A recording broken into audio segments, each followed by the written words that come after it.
ಅಜ್ಞಾನತಿಮಿರಾಂಧಸ್ಯ ಜ್ಞಾನಾಂಜನಶಲಾಕಜಾ ಚಕ್ಷುರುನ್ಮೀಲಿತಂ ಯೇನ ತಸ್ಮೈ ಶ್ರೀಗುರವೇ ನಮಃ. ಅಭೀಪ್ಸಿತಾರ್ಥಸಿದ್ಧ್ಯರ್ಥಂ ಪೂಜಿತೋ ಯಸ್ಸುರೈರಪಿ ಸರ್ವವಿಘ್ನಚ್ಛಿದೇ ತಸ್ಮೈ ಗಣಾಧಿಪತಯೇ ನಮಃ. ಸರ್ವವಿಘ್ನಚ್ಛಿದೇ ತಸ್ಮೈ ಗಣಾಧಿಪತಯೇ ನಮಃ. ದೋರ್ಭಿರ್ಯುಕ್ತಾ ಚತುರ್ಭಿಃ ಸ್ಫಟಿಕಮಣಿಮಯೀಮಕ್ಷಮಾಲಾಂ ದಧಾನ ಹಸ್ತೇನೈಕೇನ ಪದ್ಮಂ ಸಿತಮಪಿ ಚ ಶುಕಂ ಪುಸ್ತಕಂ ಚಾಪರೇಣ ಭಾಸಾ ಕುಂದೇಂದು ಶಂಖಸ್ಫಟಿಕಮಣಿನಿಭಾ ಭಾಸಮಾನಾ ಸಮಾನಾ ಸಾ ಮೇ ವಾಗ್ದೇವತೇಯಂ ನಿವಸತು ವದನೆ ಸರ್ವದಾ ಸುಪ್ರಸನ್ನಾ. ಸಾ ಮೇ ವಾಗ್ದೇವತೇಯಂ ನಿವಸತು ವದನೆ ಸರ್ವದಾ ಸುಪ್ರಸನ್ನಾ. ಯೋऽन्तಃ ಪ್ರವಿಶ್ಯ ಮಮ ವಾಚಮಿಮಾಂ ಪ್ರಸುಪ್ತಾಂ ಸಂಜೀವಯತ್ಯಖಿಲ ಶಕ್ತಿಧರಸ್ವಧಾಮ್ನಾ. ಅನ್ಯಾಂಶ್ಚ ಹಸ್ತಚರಣಶ್ರವಣತ್ವಗಾದೀನ್ ಪ್ರಾಣಾನ್ನಮೋ ಭಗವತೆ ಪುರುಷಾಯ ತುಭ್ಯಂ. ಪ್ರಾಣಾನ್ನಮೋ ಭಗವತೆ ಪುರುಷಾಯ ತುಭ್ಯಂ. ಓಂ ನಮೋ ಭಗವತೆ ವಾಸುದೇವಾಯ. ಲಂಬೋದರಂ ಪರಮಸುಂದರಮೇಕದಂತಂ ರಕ್ತಾಂಬರಂ ತ್ರಿನಯನಂ ಪರಮಂ ಪವಿತ್ರಂ ಉದ್ಯದ್ದಿವಾಕರಕರೋಜ್ವಲಕಾಯಕಾಂತಂ ವಿಘ್ನೇಶ್ವರಂ ಸಕಲವಿಘ್ನಹರಂ ನಮಾಮಿ. ವಿಘ್ನೇಶ್ವರಂ ಸಕಲವಿಘ್ನಹರಂ ನಮಾಮಿ. ತ್ವಾಂ ವಿಘ್ನದಲನೇತಿ ಚ ಸುಂದರೇತಿ ಭಕ್ತಪ್ರಿಯೇತಿ ಸುಖದೇತಿ ಫಲಪ್ರದೇತಿ ವಿದ್ಯಾಪ್ರದೇತ್ಯಗಹರೇತಿ ಚ ಯೇ ಸ್ತುವಂತಿ ತೇಭ್ಯೋ ಗಣೇಶವರದೋ ಭವ ನಿತ್ಯಮೇವ. ತೇಭ್ಯೋ ಗಣೇಶವರದೋ ಭವ ನಿತ್ಯಮೇವ. ಬ್ರಹ್ಮಸ್ಥಾನ ಸರೋಜ ಮಧ್ಯವಿಲಸಚ್ಛಿತಾಂಶು ಪೀಠಸ್ಥಿತಂ ಸ್ಫೂರ್ಜತ್ ಸೂರ್ಯತನುಂ ವರಾಭಯಕರಂ ಕರ್ಪೂರಕುಂದೋಜ್ವಲಂ ಶ್ವೇತಸ್ತ್ರಗ್ವಸನಾನುಲೇಪನಯುತಂ ವಿದ್ಯುದ್ರಚಾ ಕಾಂಚಯ. ಶ್ವೇತಸ್ತ್ರಗ್ವಸನಾನುಲೇಪನಯುತಂ ವಿದ್ಯುದ್ರಚಾ ಕಾಂತಯ ಸಂಶ್ಲಿಷ್ಟಾರ್ಧತನುಂ ಪ್ರಸನ್ನವದನಂ ವಂದೇ ಗುರುಂ ಸಾದರಂ. ಸಚ್ಚಿದಾನಂದರೂಪಾಯ ವಿಶ್ವೋತ್ಪತ್ತ್ಯಾದಿಹೇತವೇ ತಾಪತ್ರಯ ವಿನಾಶಾಯ ಶ್ರೀಕೃಷ್ಣಾಯ ವಯಂ ನಮಃ. ವ್ಯಾಸಾಯ ವಿಷ್ಣುರೂಪಾಯ ವ್ಯಾಸರೂಪಾಯ ವಿಷ್ಣವೇ ನಮೋ ವೈ ಬ್ರಹ್ಮನಿಧಜೆ ವಾಸಿಷ್ಠಾಯ ನಮೋ ನಮಃ. ಯಂ ಪ್ರವ್ರಜಂತಮನುಪೇತಮಪೇತಕೃತ್ಯಂ ದ್ವೈಪಾಯನೋ ವಿರಹ ಕಾತರ ಆಜುಹಾವ. ಪುತ್ರೇತಿ ತನ್ಮಯತಯಾ ತರವೋಭಿನೇದುಃ ತಂ ಸರ್ವಭೂತಹೃದಯಂ ಮುನಿಮಾನತೋಸ್ಮಿ. ಯಸ್ವಾನುಭಾವಮಖಿಲಶ್ರುತಿಸಾರಮೇಕಂ ಅಧ್ಯಾತ್ಮದೀಪಂ ಅತಿಥಿತೀರ್ಷತಾಂ ತಮೋಂಧಂ ಸಂಸಾರಿಣಾಂ ಕರುಣಯಾಹ ಪುರಾಣಗುಹ್ಯಂ ತಂ ವ್ಯಾಸಸೂನೋಪಯಾಮಿ ಗುರುಂ ಮುನೀನಾಂ. ಜನ್ಮಾದ್ಯಸ್ತಜತೋನ್ಮಯಾದಿತರಥಶ್ಚಾರ್ಥೇಷ್ವಭಿಜ್ಞಸ್ವರಾಟ್ ತೇನೇ ಬ್ರಹ್ಮಹೃದಾಯ ಆದಿಕವಯೇ ಮುಹ್ಯಂತಿ ಯತ್ಸೂರಯಃ. ತೇಜೋ ವಾರಿವೃದಾಂ ಯಥಾ ವಿನಿಮಯೋ ಯತ್ರ ತ್ರಿಸರ್ಗೋ ಮೃಷಾ ಧಾಮ್ನಾ ಸ್ವೇನ ಸದಾ ನಿರಸ್ತಕುಹಕಂ ಸತ್ಯಂ ಪರಂ ಧೀಮಹಿ.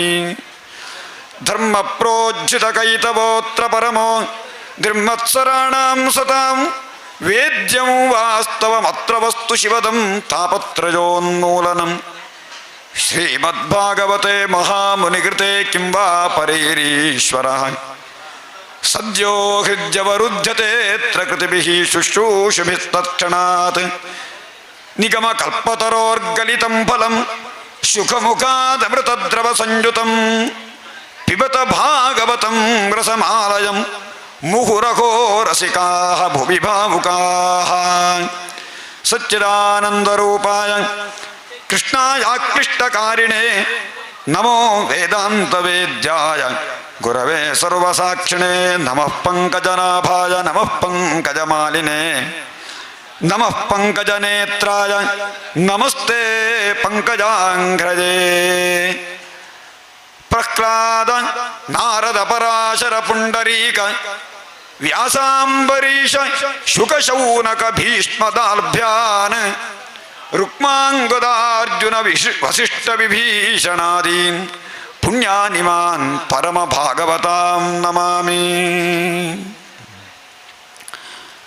ಓಂ ನಮೋ ಭಗವತೆ ವಾಸುದೇವಾಯ. ಶ್ರೀಕೃಷ್ಣ ಗೋವಿಂದ ಹರೇ ಮುರಾರೇ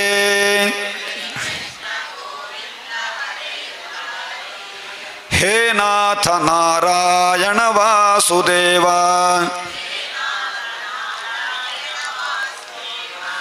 ಪ್ರದ್ಯುಮ್ನ ದಾಮೋದರ ವಿಶ್ವಮೂರ್ತೆ ಮುಕುಂದ ವಿಷ್ಣೋ ಭಗವನ್ ನಮಸ್ತೆ. ನಿನ್ನೆಗೆ ಸ್ವರ ಕೇಳುವುದಿಲ್ಲ, ಪುನಃ ನೆನಪು ಮಾಡಬೇಕಾ? ಎಲ್ಲರೂ ಕೂಡ ದೊಡ್ಡ ಸ್ವರದಲ್ಲಿ, ಮಕ್ಕಳು ಕೂಡ ಹೇಳಬೇಕು. ಶ್ರೀಕೃಷ್ಣ ಗೋವಿಂದ ಹರೇ ಮುರಾರೇ ಹೇ ನಾಥ ನಾರಾಯಣ ವಾಸುದೇವ. ಪ್ರದ್ಯುಮ್ನ ದಾಮೋದರ ವಿಶ್ವಮೂರ್ತೆ ಮುಕುಂದ ವಿಷ್ಣು ಭಗವನ್ ನಮಸ್ತೆ. ಶ್ರೀಕೃಷ್ಣ ಗೋವಿಂದ ಹರೇ ಮುರಾರೇ ಹೇ ನಾಥ ನಾರಾಯಣ ವಾಸುದೇವ. ಪ್ರದ್ಯುಮ್ನ ದಾಮೋದರ ವಿಶ್ವಮೂರ್ತೆ ಮುಕುಂದ ವಿಷ್ಣು ಭಗವನ್ ನಮಸ್ತೆ.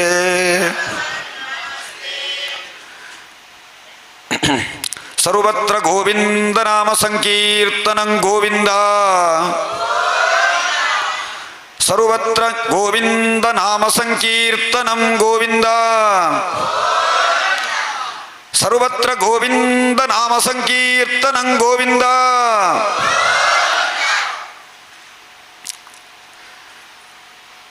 ಶ್ರೀಮದ್ಭಾಗವತಾಧಿಪತಿಯಾದ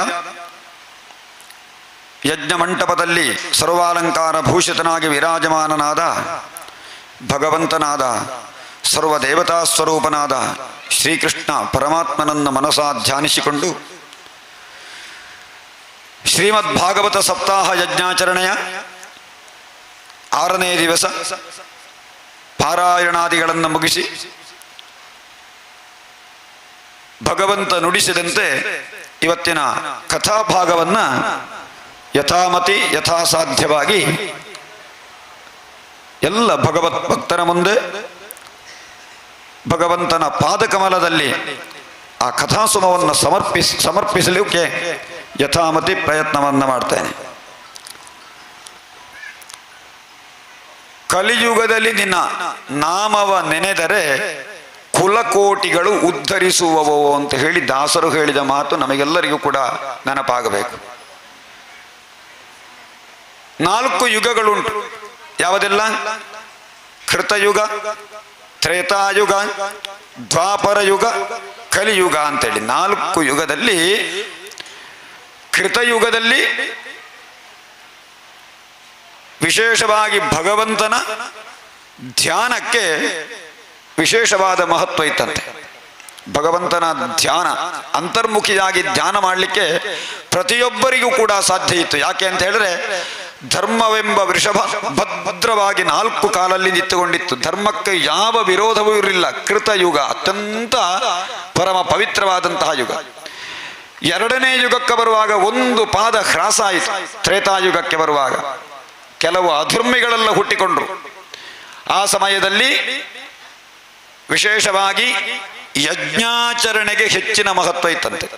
ಯಜ್ಞ ಯಾಗಾದಿಗಳು, ಆ ಯಜ್ಞ ಯಾಗಾದಿಗಳನ್ನು ಮಾಡುವಾಗ ಎಲ್ಲ ರಾಕ್ಷಸರು ಉಪಡಲು ಕೊಟ್ಟಾಗ ರಾಮ ತನ್ನ ಬಾಣ ಪ್ರಕಾರದಿಂದ ರಾಕ್ಷಸರನ್ನೆಲ್ಲ ಸಂಹರಿಸಿ ವಿಶ್ವಾಮಿತ್ರರಿಂದ ಮತ್ತು ಅವರ ಶಿಷ್ಯರಿಂದ ಮಾಡುವಂತಹ ಯಜ್ಞವನ್ನು ಸಂರಕ್ಷಣೆ ಮಾಡಿದ್ದನ್ನು ರಾಮಾಯಣ ಕಾವ್ಯದಲ್ಲಿ ನಾವು ಕಾಣಬಹುದು.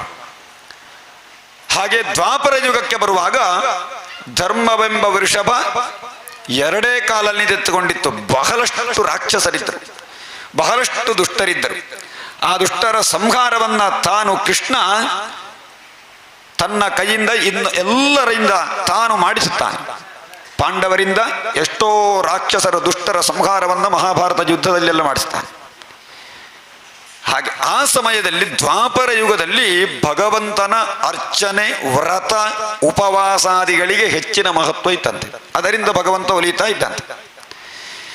ಕಲಿಯುಗಕ್ಕೆ ಬರುವಾಗ ಧರ್ಮವೆಂಬ ವೃಷಭದ ಎಷ್ಟು ಕಾಲು?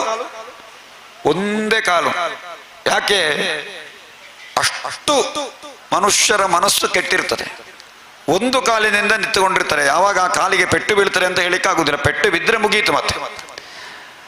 ಅದಕ್ಕೋಸ್ಕರ ನಮ್ಮೆಲ್ಲರ ಮನಸ್ಸು ನಮ್ಮ ಎಲ್ಲ ವ್ಯವಹಾರದಲ್ಲಿ ತೊಡಗಿರ್ತಾರೆ. 1 ಗಂಟೆ ಕೂತ್ಕೊಳ್ಳಿಕ್ಕೆ ಬಹಳ ಕಷ್ಟ ನಮಗೆ. ಆದರೆ ಇಲ್ಲಿ ಏನೋ ಬಹಳ ಎಲ್ಲರೂ ಕೂಡ 3 ಗಂಟೆ 3.5 ಗಂಟೆ ಕೂತ ಇತಿಹಾಸ ಉಂಟು. ಬಹಳ ಆಶ್ಚರ್ಯ. ಈಗ ನಾವೆಲ್ಲ ಪಾರಾಯಣಕ್ಕೆ ಪ್ರವಚನಕ್ಕೆಲ್ಲ ಕೂತುಕೊಳ್ಳೋದುಂಟು, ಎಲ್ಲರೂ ಹೋಮಕ್ಕೆಲ್ಲ ಕುಳಿತ ಅಭ್ಯಾಸ ಉಂಟು. ಆದರೆ ಪ್ರವಚನ ಕೇಳಲಿಕ್ಕೆ ನೀವು ಇಷ್ಟು ಗಂಟೆ ಕೂತಿದ್ದೀರಿ ಅಂತ ಹೇಳಿದ್ರೆ ಭಗವಂತ ಏನೋ ಒಂದು ವರಪ್ರಸಾದ ಮಾಡಿದ್ದಾನೆ ಅಂತ ಹೇಳುವಂತಹದ್ದು ಸತ್ಯ. ಹಾಗೆ ಅದಕ್ಕೋಸ್ಕರವಾಗಿ ಯಾಕೆ ಅಂತ ಹೇಳಿದ್ರೆ ನಮ್ಮೆಲ್ಲರ ಮನಸ್ಸು ಪರಿಶುದ್ಧ ಆಗಬೇಕಾದ್ದು ಬಹಳ ಮುಖ್ಯ. ಬಹಳಷ್ಟು ತಾಪತ್ರಯಗಳು, ಸಂಸಾರದ ತಾಪತ್ರಯಗಳು ಎಲ್ಲ ನಮ್ಮ ಮನಸ್ಸಿನಲ್ಲಿರುತ್ತದೆ. ಆದ್ದರಿಂದ ಕಲಿಯುಗದಲ್ಲಿ ಭಗವಂತ ನಾಮಸ್ಮರಣೆಗೆ ವಿಶೇಷವಾದ ಮಹತ್ವವನ್ನು ಕೊಟ್ಟಿದ್ದಾನೆ. ನಾಮಸ್ಮರಣೆ, ಭಗವಂತನ ನಾಮ ಜಪ. ಎಲ್ಲರಿಗೂ ವೇದವನ್ನ ಹೇಳಲಿಕ್ಕಾಗುವುದಿಲ್ಲ. ಮೊನ್ನೆ ಸ್ವಾಮಿಗಳು ಹೇಳಿದ್ದಾರೆ ಪ್ರವಚನದಲ್ಲಿ, ಬಹಳ ಚಂದ ಮಾಡಿದ್ದಾರೆ ಅವರದ್ದು ಆಶೀರ್ವಚನದಲ್ಲಿ. ವೇದ ಮಂತ್ರವನ್ನ ಪಠಿಸಲಿಕ್ಕಾಗುವುದಿಲ್ಲ, ಪುರಾಣ ಮಂತ್ರಗಳನ್ನು ಹೇಳಲಿಕ್ಕಾಗುವುದಿಲ್ಲ, ಶ್ಲೋಕವನ್ನ ಹೇಳಲಿಕ್ಕಾಗುವುದಿಲ್ಲ, ಎಲ್ಲರಿಗೂ ಭಜನೆ ಮಾಡಲಿಕ್ಕೆ ಸ್ವರ ಇರುವುದಿಲ್ಲ. ಆದರೆ ಈ ನಾಲಿಗೆ ಸುಲಭಂ ಭಗವನ್ನಾಪ ಜಿಹ್ವಾಚ ವಶವರ್ತಿನಿ. ನಾಮಸ್ಮರಣೆ ಮಾಡಲಿಕ್ಕೆ ಏನಾದರೂ ಕಷ್ಟ ಉಂಟಾ? ಓಡಾಡುವಗಳು, ಮಲಗಿದಾಗಳು, ಯಾವಾಗಲೂ ಕಣ್ಣಿಗೆ ನಿದ್ದೆ ಬರುವ ತನಕ ನಾಮಸ್ಮರಣೆ ಮಾಡಬಹುದಲ್ವ? ನಮಗೆ ಅತ್ಯಂತ ಸುಲಭ. ಅದುವೇ ದೊಡ್ಡ ಯಜ್ಞ. ನಾವೆಲ್ಲರೂ ಕೂಡ ಸುಖಿಗಳಾಗಬೇಕು ಅಂತ ಹೇಳಿ ಚಿಂತಿಸ್ತಾ ಇದ್ದೆ. ನಿಜವಾಗಿ ಯಾವುದು ಸಂಪತ್ತು ಯಾವುದು ವಿಪತ್ತು ಅಂತ ನಮಗೆ ಪರಿಜ್ಞಾನ ಇಲ್ಲ. ವಿಪದೋ ನೈವ ವಿಪದ, ಸಂಪದೋ ನೈವ ಸಂಪದ. ನಾವು ಯಾವುದನ್ನ ವಿಪತ್ತು ಅಂತ ಗ್ರಹಿಸ್ತೇವೆಯೋ ಅದು ವಿಪತ್ತಲ್ಲ. ನಿಜವಾಗಿ ವಿಪತ್ತು ಅಂತ ನಾವು ಯಾವುದನ್ನು ಗ್ರಹಿಸ್ತೇವೆ? ಶರೀರಕ್ಕೆ ರೋಗ ಬರುವಂತಹದ್ದು ವಿಪತ್ತು, ಅಥವಾ ದಾರಿಯಲ್ಲಿ ನಡ್ಕೊಂಡು ಹೋಗುವಾಗಲೂ, ವಾಹನದಲ್ಲಿ ಹೋಗುವಾಗಲೂ ಏನಾದರೂ ತೊಂದರೆ ಆಗುವುದು, ಅಪಘಾತ ಆಗುವುದು, ಅದು ವಿಪತ್ತು. ನಮ್ಮ ಮನೆಯ ಎಲ್ಲ ಸಂಪತ್ತು ನಾಶ ಆಗುವುದು ವಿಪತ್ತು. ಅದು ನಿಜವಾದ ವಿಪತ್ತಲ್ಲ. ಸಂಪತ್ತು ಅಂತ ನಾವು ಯಾವುದನ್ನು ಗ್ರಹಿಸ್ತೇವೆ? ನಮಗೆಲ್ಲ ನಾವು ಗ್ರಹಿಸಿದ್ದು ಬರುವುದೆಲ್ಲ ಸಂಪತ್ತು ಅಂತ ಹೇಳಿ. ಅದಕ್ಕೆ ಒಂದು ಉತ್ತರವನ್ನು ಕೊಟ್ಟಿದ್ದಾರೆ. ವಿಪತ್ತು, ನಿಜವಾದ ವಿಪತ್ತು ಯಾವುದು ಅಂತ ಹೇಳಿದ್ರೆ ವಿಪದ್ ವಿಸ್ಮರಣಂ ವಿಷ್ಣೋಹಂ. ಭಗವಂತನ ನಾಮವನ್ನ ನಾವು ಮರೆಯುವುದೇ ವಿಪತ್ತು. ಸಂಪನ್ ನಾರಾಯಣ ಸ್ಮೃತಿ. ನಾರಾಯಣನ ಸ್ಮೃತಿ, ಅವನ ನೆನಪು ಏನುಂಟೋ ಅದು ನಿಜವಾದ ಸಂಪತ್ತು ಅಂತೇಳಿ, ಅದು ನಿಜವಾದ ಪ್ರಾಪ್ತಿ. ಎಲ್ಲಿಯವರೆಗೆ ನಮಗೆ ಭಗವಂತನ ನೆನಪಿರ್ತದೆ, ಅವನೊಬ್ಬ ಇದ್ದಾನೆ, ಎಲ್ಲ ಅವನಿಂದಲೇ ಆಗುವುದು ಅಂತ ಹೇಳುವ ನೆನಪು ಎಲ್ಲರಿಗಿರುತ್ತದೆ, ಅಲ್ಲಿವರೆಗೆ ನಾವು ಬಡವರಲ್ಲ, ನಾವು ನಿಜವಾಗಿ ಶ್ರೀಮಂತರೇ. ಶ್ರೀ ಅಂತ ಹೇಳಿದ್ರೆ ಭಗವಂತ, ಭಗವಂತನನ್ನ ನಾವು ಹೊಂದಿರುವುದೇ ಶ್ರೀಮಂತಿಗೆ. ನಮ್ಮಲ್ಲಿ ಎಲ್ಲಿವರೆಗೆ ಭಗವಂತ ಇರ್ತಾನೆ ಅಲ್ಲಿವರೆಗೆ ನಮಗೆ ಶ್ರೀ ಅಂತ ಹೇಳುವುದು. ಭಗವಂತ ನಮ್ಮ ಶರೀರದಿಂದ ಹೊರಟು ಹೋದರೆ ಶವಕ್ಕೆ ಯಾರಾದರೂ ಶ್ರೀ ಅಂತ ಹೇಳ್ತಾರ? ಇಲ್ಲ. ಯಾರಾದರೂ ಹೆಸರಿಸುವಾಗ ನಮಗೆ ಕಾಗದದಲ್ಲಿ ಹೆಸರು ಬರೆದು ಕೊಡುವಾಗ ಶ್ರೀ ಅಂತ ಹೇಳಿ ಬರೆದು ಇಂಥ ಹೆಸರು ಅಂತ ಬರೀತಾರೆ ಅಲ್ವಾ? ಹೆಂಗಸರಿಗೆ ಶ್ರೀಮತಿ, ಸ್ವಾಮಿಗಳಿಗೆ ಹೋಗುವಾಗ ಶ್ರೀ ಶ್ರೀ ಶ್ರೀ, ಎಲ್ಲ ಶ್ರೀ. ಈ ಶ್ರೀ ಎನ್ನುವುದು ಭಗವಂತ ಇರುವಂತಹ ಲಕ್ಷಣ. ಲಕ್ಷ್ಮ, ಲಕ್ಷ್ಮ ಅಂತ ಹೇಳಿದ್ರೆ ಚಿಹ್ನೆ ಅಂತ ಅರ್ಥ. ನಮ್ಮೊಳಗೆ ಭಗವಂತನಿದ್ದಾನೆ ಅಂತ ತೋರಿಸಿಕೊಳ್ಳುವ ಚಿಹ್ನೆ ಯಾವುದು ಅಂತ ಹೇಳಿದ್ರೆ ಅದು ಶ್ರೀ. ಆದ್ದರಿಂದ ನಮ್ಮೆಲ್ಲರ ಸಂಪತ್ತು ಯಾವುದು ಅಂತ ಹೇಳಿದ್ರೆ ಭಗವಂತನ ನೆನಪು ಸದಾ ಕಾಲ. ಅಂತಹ ನೆನಪನ್ನ ನಮ್ಮಲ್ಲಿ ಸದಾಕಾಲ ಜಾಗೃತಗೊಳಿಸುವುದಕ್ಕೋಸ್ಕರವಾಗಿ ಮೊನ್ನೆ ಹೇಳಿದ ಹಾಗೆ ಕೃಷ್ಣ ಅವತಾರವೆತ್ತಿ ನಾನಾ ವಿಧವಾದ ತನ್ನ ಲೀಲಾ ನಾಟಕವನ್ನ ತೋರಿಸಿದ್ದಾನೆ. ಆ ಕೃಷ್ಣನ ಎಲ್ಲ ಬಾಲಲೀಲೆಗಳನ್ನೆಲ್ಲ ನಾವು ನಿನ್ನೆ ನೋಡಿದ್ದೇವೆ ಅಲ್ವಾ? ಕೃಷ್ಣ ಹುಟ್ಟಿ ಅವನ ಬಾಲಲೀಲೆಗಳೆಲ್ಲ ಏನುಂಟೋ ಅದನ್ನ ನೋಡಿ ನಿನ್ನೆ ಎಲ್ಲಿಯವರೆಗಾಗಿದೆ? ಕೃಷ್ಣನಿಗೆ ಮದುವೆ ಆಗಿದೆ ಅಲ್ವಾ? ರುಕ್ಮಿಣಿ ವಿವಾಹದಲ್ಲಿ ನಿನ್ನೆ ಪ್ರವಚನ ಮುಗಿದಿದೆ ಅಲ್ವಾ? ಇನ್ನು ಮುಂದಿನ ಪ್ರವಚನದಲ್ಲಿ ಏನಾಗಬೇಕು? ಮದುವೆ ಆದ ಮೇಲೆ ಎಂತ ಆಗಬೇಕು? ಮಕ್ಕಳಾಗಬೇಕು. ಕೃಷ್ಣನಿಗೆ ಹೇಗೆ ಎಷ್ಟು ಸಂತಾನಗಳೆಲ್ಲ ಆದವು ಅಂತ ಅಷ್ಟು ಮಾತ್ರ ಅಲ್ಲ, ಕೃಷ್ಣನಿಗೆ ರುಕ್ಮಿಣಿ ಮಾತ್ರ ಅಲ್ಲ, ಮತ್ತೆ ಪುನಃ ಎಷ್ಟು ಎಷ್ಟು ಮದುವೆ ಆಗಿದೆ? 16,000. 16,000ದಲ್ಲಿ ಅದನ್ನ ಬಿಟ್ಟು ಮತ್ತೆ 8 ವಿಶೇಷವಾದ ಅಷ್ಟಾಂಗನೇಯರು, 8 ಜನ ಪ್ರಧಾನವಾದ ಪತ್ನಿಗಳಿದ್ದರಂತೆ. ಆ 8 ಜನರ ವಿವಾಹವನ್ನೆಲ್ಲ ಒಂದು ವಿವರಿಸ್ತಾರೆ ಕಥೆಯಲ್ಲಿ. ಒಂದೊಂದು ವಿವಾಹಕ್ಕೆ ಒಂದೊಂದು ಕಥೆ ಉಂಟು. 16,000 ಪತ್ನಿಯರನ್ನು ಹೇಗೆ ಪಡ್ಕೊಂಡ ಅಂತ ಹೇಳಿ ಮತ್ತೆ ಕಥೆ ಉಂಟು. ಆ ಕಥೆಯನ್ನು ನಾವು ನೋಡೋಣ. ಹಿಂದೆ ಮನ್ಮಥ ಶಿವನ 3ನೇ ಕಣ್ಣಿನಿಂದ ದಹನ ಆದ ಅಂತ ಹೇಳುವಂತಹ ಕಥೆ ನೀವು ಕೇಳಿರಬಹುದು ಅಲ್ವಾ? ಶಿವನ ಕ್ರೋಧಾಗ್ನಿಯಿಂದ ಮನ್ಮಥ ದಹನ, ಮನ್ಮಥ ಸುಟ್ಟು ಬೂದಿಯಾಗ್ತಾನೆ. ಹೇಗೆ? ಪಾರ್ವತಿ ಶಿವನನ್ನ ಮೆಚ್ಚಿಸಲಿಕ್ಕೆ ತಪಸ್ಸನ್ನು ಮಾಡುವುದು. ಗಿರಿಜೆ ಮೆಚ್ಚಲಿಕ್ಕೆ ತಪಸ್ಸನ್ನು ಯಾಕೆ? ತಾರಕಾಸುರನ ಸಂಹಾರ ಆಗಲಿಕ್ಕೆ ಋಷಿ ಮುನಿಗಳೆಲ್ಲ ದೇವತೆಗಳೆಲ್ಲ ಮಾಡಿದ ಒಂದು ಸಂಚು. ಪಾರ್ವತಿಯನ್ನ ಶಿವನಿಗೆ ಮದುವೆಯಾಗುವಂತೆ ಮಾಡಿದರೆ ಆ ಶಿವ ಪಾರ್ವತಿಯರ ಮಗನಿಂದ ತಾರಕಾಸುರನಿಗೆ ಮರಣ ಅಂತ ಹೇಳಿ.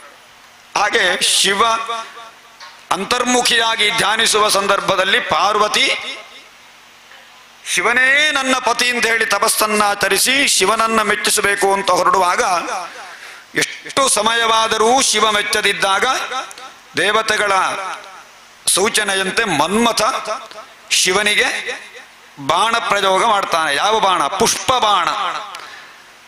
ಅರವಿಂದ ಮಶೋಕಂಚ ಚೂತಂಚ ನವಮಲ್ಲಿಕ, ಹಾಗೆ ಒಟ್ಟು ಪಂಚಬಾಣಗಳುಂಟು. ಆ ಪಂಚಬಾಣಗಳನ್ನ ಆ ಶಿವನಿಗೆ ಬಿಟ್ಟಾಗ ಶಿವ ಇದ್ದಕ್ಕಿದ್ದಂತೆ ತನ್ನ ಕಣ್ಣನ್ನು ತೆರೆದು ಶಿವನ 3ನೇ ಕಣ್ಣಾದ ಅಗ್ನಿ, ಆ ಅಗ್ನಿ ಮನ್ಮಥನನ್ನ ಭಸ್ಮ ಮಾಡಿ ಬಿಡ್ತಾರೆ. ಅದೇ ಮನ್ಮಥ ಇಲ್ಲಿ ರುಕ್ಮಿಣಿ ಮತ್ತು ಕೃಷ್ಣನಿಗೆ ಮಗನಾಗಿ ಹುಡ್ತಾನೆ. ಅವನ ಹೆಸರು ಪ್ರದ್ಯುಮ್ನ ಅಂತ ಹೇಳಿ. ಆ ಕಾಮದೇವ ವಾಸುದೇವನನ್ನ ಆಶ್ರಯಿಸ್ತಾನೆ. ಯಾಕೆ? ಇಡೀ ಪ್ರಪಂಚದಲ್ಲಿ ಎಲ್ಲರನ್ನ ಮೋಹಗೊಳಿಸುವವ ಯಾರು? ಕೃಷ್ಣ. ಹಾಗೆ ಎಲ್ಲರನ್ನ ಮೋಹಗೊಳಿಸುವ ಮನ್ಮಥ ಕೃಷ್ಣನನ್ನ ಆಶ್ರಯಿಸಿ ಕೃಷ್ಣನಿಂದ ರುಕ್ಮಿಣೀ ದೇವಿಯಲ್ಲಿ ಹುಟ್ಟಿ ಪ್ರದ್ಯುಮ್ನ ಅಂತ ಹೆಸರನ್ನ ಗಳಿಸಿಕೊಳ್ತಾನೆ. ಪ್ರದ್ಯುಮ್ನ ಅಂತ ಅವನ ಹೆಸರು, ಕಾಮದೇವನ ಹೆಸರು. ಆ ಪ್ರದ್ಯುಮ್ನಿಂದ ಶಂಬರಾಸುರ ಎಂಬವನಿಗೆ ಮರಣ ಅಂತ ಹೇಳಿ ಒಂದು ನಿಶ್ಚಯ ಆಗಿರ್ತದೆ. ಹಾಗೆ ಈ ಪ್ರದ್ಯುಮ್ನ ಹುಟ್ಟುವಂತಹ ಕ್ಷಣದಲ್ಲಿ ಈ ಪ್ರದ್ಯುಮ್ನರನ್ನ ಕೊಲ್ಲಬೇಕು ಅಂತ ಶಂಬರಾಸುರ ಹವಣಿಸ್ತಾ ಇರ್ತಾನೆ. ರುಕ್ಮಿಣಿಯ ಗರ್ಭದಲ್ಲಿರುವಾಗಲೇ ಆಲೋಚನೆ ಮಾಡ್ತಾನೆ ಯಾವಾಗ ಮಗು ಹುಟ್ಟುತ್ತದೆ ಅಂತ ಹೇಳಿ. ಹಾಗೆ ರುಕ್ಮಿಣಿಯಲ್ಲಿ ಪ್ರದ್ಯುಮ್ನ ಹುಟ್ಟಿದ ತತ್ಕ್ಷಣ ಇನ್ನೂ ಬಾಲಕನಿಗೆ 10 ದಿವಸ ಆಗಲಿಲ್ಲ. 10 ದಿವಸಗಳ ಒಳಗೆ ಆ ಶಂಬರಾಸುರ ತಾನು ಕಾಮರೂಪಿ, ಹೇಗೆ ಬೇಕಾಗಲೂ ವೇಷ ಮರೆಸಿ ಬರುವ ಸಾಧ್ಯ ಇತ್ತವನಿಗೆ. ಅವ ಹೇಗೋ ವೇಷ ಮರೆಸಿ ಬಂದು ಸೂತಿಕಾಗೃಹ ಅಂದರೆ ಹೆರುವ ಕೋಣೆ, ಜನ್ಮ ಎತ್ತಲಿಕ್ಕೆ ಒಂದು ಕೋಣೆ ಇತ್ತು ಮೊದಲು. ಸೂತಿಕಾಗೃಹದಿಂದ ಆ ಮಗುವನ್ನ ಅಪಹರಿಸಿ ತಕೊಂಡೋಗಿ ಸಮುದ್ರಕ್ಕೆ ಸೀತಾನೆ. ಸಮುದ್ರದಲ್ಲಿ ಒಂದು ಮೀನು ಆ ಪ್ರದ್ಯುಮ್ನನನ್ನು ನುಂಗುತ್ತದೆ. ನುಂಗಿ ಬೆಸ್ತರು ಮೀನು ಹಿಡಿಯುವಾಗ ಆ ದೊಡ್ಡ ಒಂದು ಮೀನು ಸಿಕ್ತು ಅಂತ ಅವರಿಗೆ ಬಹಳ ಸಂತೋಷ ಆಗ್ತದೆ. ಶಂಬರಾಸುರನ ಬೆಸ್ತರೆ ಅಲ್ಲಿ ಅವನ ಪ್ರದೇಶದಲ್ಲಿ ಬೆಸ್ತರು ಮೀನು ಹಿಡಿಯುವಾಗ ಆ ಮೀನು ಸಿಗ್ತದೆ. ಮೀನನ್ನು ನೇರವಾಗಿ ಶಂಬರಾಸುರನ ಹತ್ರ ಕೊಡ್ತಾರೆ. ಈ ಒಂದು ಬಹಳ ಹೊಳಪುಳ್ಳ ಅತ್ಯಂತ ದೊಡ್ಡದಾದ ಆಕರ್ಷಣೀಯವಾದ ಒಂದು ಮೀನು ಸಿಕ್ಕಿದೆ ಪ್ರಭುಗಳೇ ಅಂತ ಹೇಳಿ ಶಂಬರಾಸುರನಿಗೆ ತಂದು ಕೊಡ್ತಾರೆ. ಪ್ರದ್ಯುಮ್ನ ಒಳಗಿದ್ದಾನೆ. ಆ ಕಾಂತಿ ಹೇಗಿರಬಹುದು? ಅದು ಮನ್ಮಥನೇ ಒಳಗಿದ್ದಾನೆ ಆ ಮೀನಿನ ಒಳಗೆ. ಆ ಮೀನಿನ ಕಾಂತಿಯನ್ನು ನೋಡಿ ಬಹಳ ಒಳ್ಳೆ ಮೀನು ಅಂತ ಹೇಳಿ ಶಂಬರಾಸುರನಿಗೆ ತಂದು ಕೊಡ್ತಾರೆ. ಶಂಬರಾಸುರ ಏನ್ ಮಾಡ್ತಾನೆ? ಅದನ್ನ ತನ್ನ ಅಡಿಗೆ ಮಾಡುವ ಒಳಗೆ ಕೊಡ್ತಾನೆ. ಈ ಶಂಬರಾಸುರನಿಗೆ ಅಡಿಗೆ ಮಾಡಲಿಕ್ಕೆ ಒಬ್ಬಳು ಸ್ತ್ರೀ ಇದ್ರು. ಅವಳ ಹೆಸರು ಮಾಯಾವತಿ ಅಂತೇಳಿ. ಈ ಮಾಯಾವತಿ ಅಂತ ಹೇಳಿದ್ರೆ ಯಾರು ಗೊತ್ತುಂಟ? ಮನ್ಮಥನ ಹೆಂಡತಿಯಾದ ರತಿ. ಈ ರತಿಯೇ ಮಾಯಾವತಿಯಾಗಿ ಬಂದಿದ್ದಾಳೆ. ತನ್ನ ಪತಿಯನ್ನ ಕಳ್ಕೊಂಡ ಮೇಲೆ ಶಂಬರಾಸುರನ ಮನೆಯಲ್ಲಿ ಆ ಮಾಯಾವತಿ ಇನ್ನೊಂದು ರೂಪದಿಂದ ಸೇರಿರ್ತಾಳೆ. ಅಲ್ಲಿ ಶಂಬರಾಸುರನಿಗೆ ಬೇಕಾದ ಹಾಗೆ ಪಾಕವನ್ನ ಮಾಡುವಂತಹ ಕೆಲಸವನ್ನ ಮಾಡ್ತಾ ಇರ್ತಾಳೆ. ಹಾಗೆ ಈ ಮಾಯಾವತಿಗೆ ಅದನ್ನ ಅಡುಗೆ ಮಾಡಲಿಕ್ಕೆ ಅಂತ ಕೊಡ್ತಾಳೆ. ಆ ಮಾಯಾವತಿ ಏನ್ ಮಾಡ್ತಾಳೆ? ಆ ಮಾಯಾವತಿ ಅಲ್ಲಿ ಅಡುಗೆಯವರೆಲ್ಲ ಮೀನನ್ನ ಕತ್ತರಿಸ್ತಾರೆ. ಕತ್ತರಿಸುವಾಗ ಅದರಲ್ಲಿ ಒಳಗೆ ಒಂದು ಮಗು ಸಿಗ್ತದೆ. ಆ ಮಗುವನ್ನ ಮಾಯಾವತಿ ನೋಡಿ ಇದು ಯಾರು ಮಗು ಅಂತ ನೋಡಿದಾಗ ನಾರದ ಮಹರ್ಷಿಗಳು ಬಂದು ಹೇಳ್ತಾರೆ, ಹೇ ಮಾಯಾವತಿ, ಇದು ಬೇರೆ ಯಾರಲ್ಲ, ನಿನ್ನ ಪತಿದೇವನೇ ಈಗ ಮಗುವಾಗಿ ಬಂದಿದ್ದಾನೆ, ನಿನಗೆ ಸಿಕ್ಕಿದ್ದಾನೆ, ಬಿಡಬೇಡ ಅವನನ್ನು ಅಂತ ಹೇಳಿ ಮಾಯಾವತಿ ಆ ಮಗುವನ್ನ ಬಹಳ ಚೆನ್ನಾಗಿ ನೋಡ್ಕೊಳ್ತಾಳೆ. ಇದು ಶಂಬರಾಸುರನಿಗೆ ಗೊತ್ತಾಗ್ಲಿಲ್ಲ. ಬಹಳ ಗುಟ್ಟಾಗಿ ಈ ಮಗುವನ್ನ ಚೆನ್ನಾಗಿ ಪಾಲಿಸಿ ಸ್ವಲ್ಪ ದೊಡ್ಡವಳಾದಾಗ, ಸ್ವಲ್ಪ ದಿವಸ ಆದಾಗ ಅವ ಯುವಕನಾಗ್ತಾನೆ. ಅವ ಬಹಳ ಸುಂದರನಾಗಿದ್ದಂತೆ, ಅತ್ಯಂತ ಸುಂದರ, ಮನ್ಮಥನೇ ಅಲ್ವಾ. ಹಾಗೆ ಸಾತಂಪತಿಂ ಪದ್ಮದಲಾಯತೆ ಕ್ಷಣಂ, ಕಮಲದ ಎಸಳಿನಂತಿರುವಂತಹ ಕಣ್ಣವನದ್ದು. ಪ್ರಲಂಬಬಾಹುಂ ನರಲೋಕ ಸುಂದರಂ, ಆಜಾನುಬಾಹುವಾಗಿ ಮನುಷ್ಯ ಲೋಕದಲ್ಲಿ ಅತ್ಯಂತ ಸುಂದರನಾಗಿದ್ದಂತೆ. ಸೌವ್ರೀಡ ಹಾಸೋತ್ತಂಬಿತ ಭ್ರುವೇಕ್ಷತಿ, ತನ್ನ ಅತ್ಯಂತ ಆಕರ್ಷಣೀಯವಾದಂತಹ ನಗುವಿನಿಂದ ಎಲ್ಲರನ್ನೂ ಕೂಡ ತನ್ನತ್ತ ಆಕರ್ಷಿಸ್ತಾ ಇದ್ದ.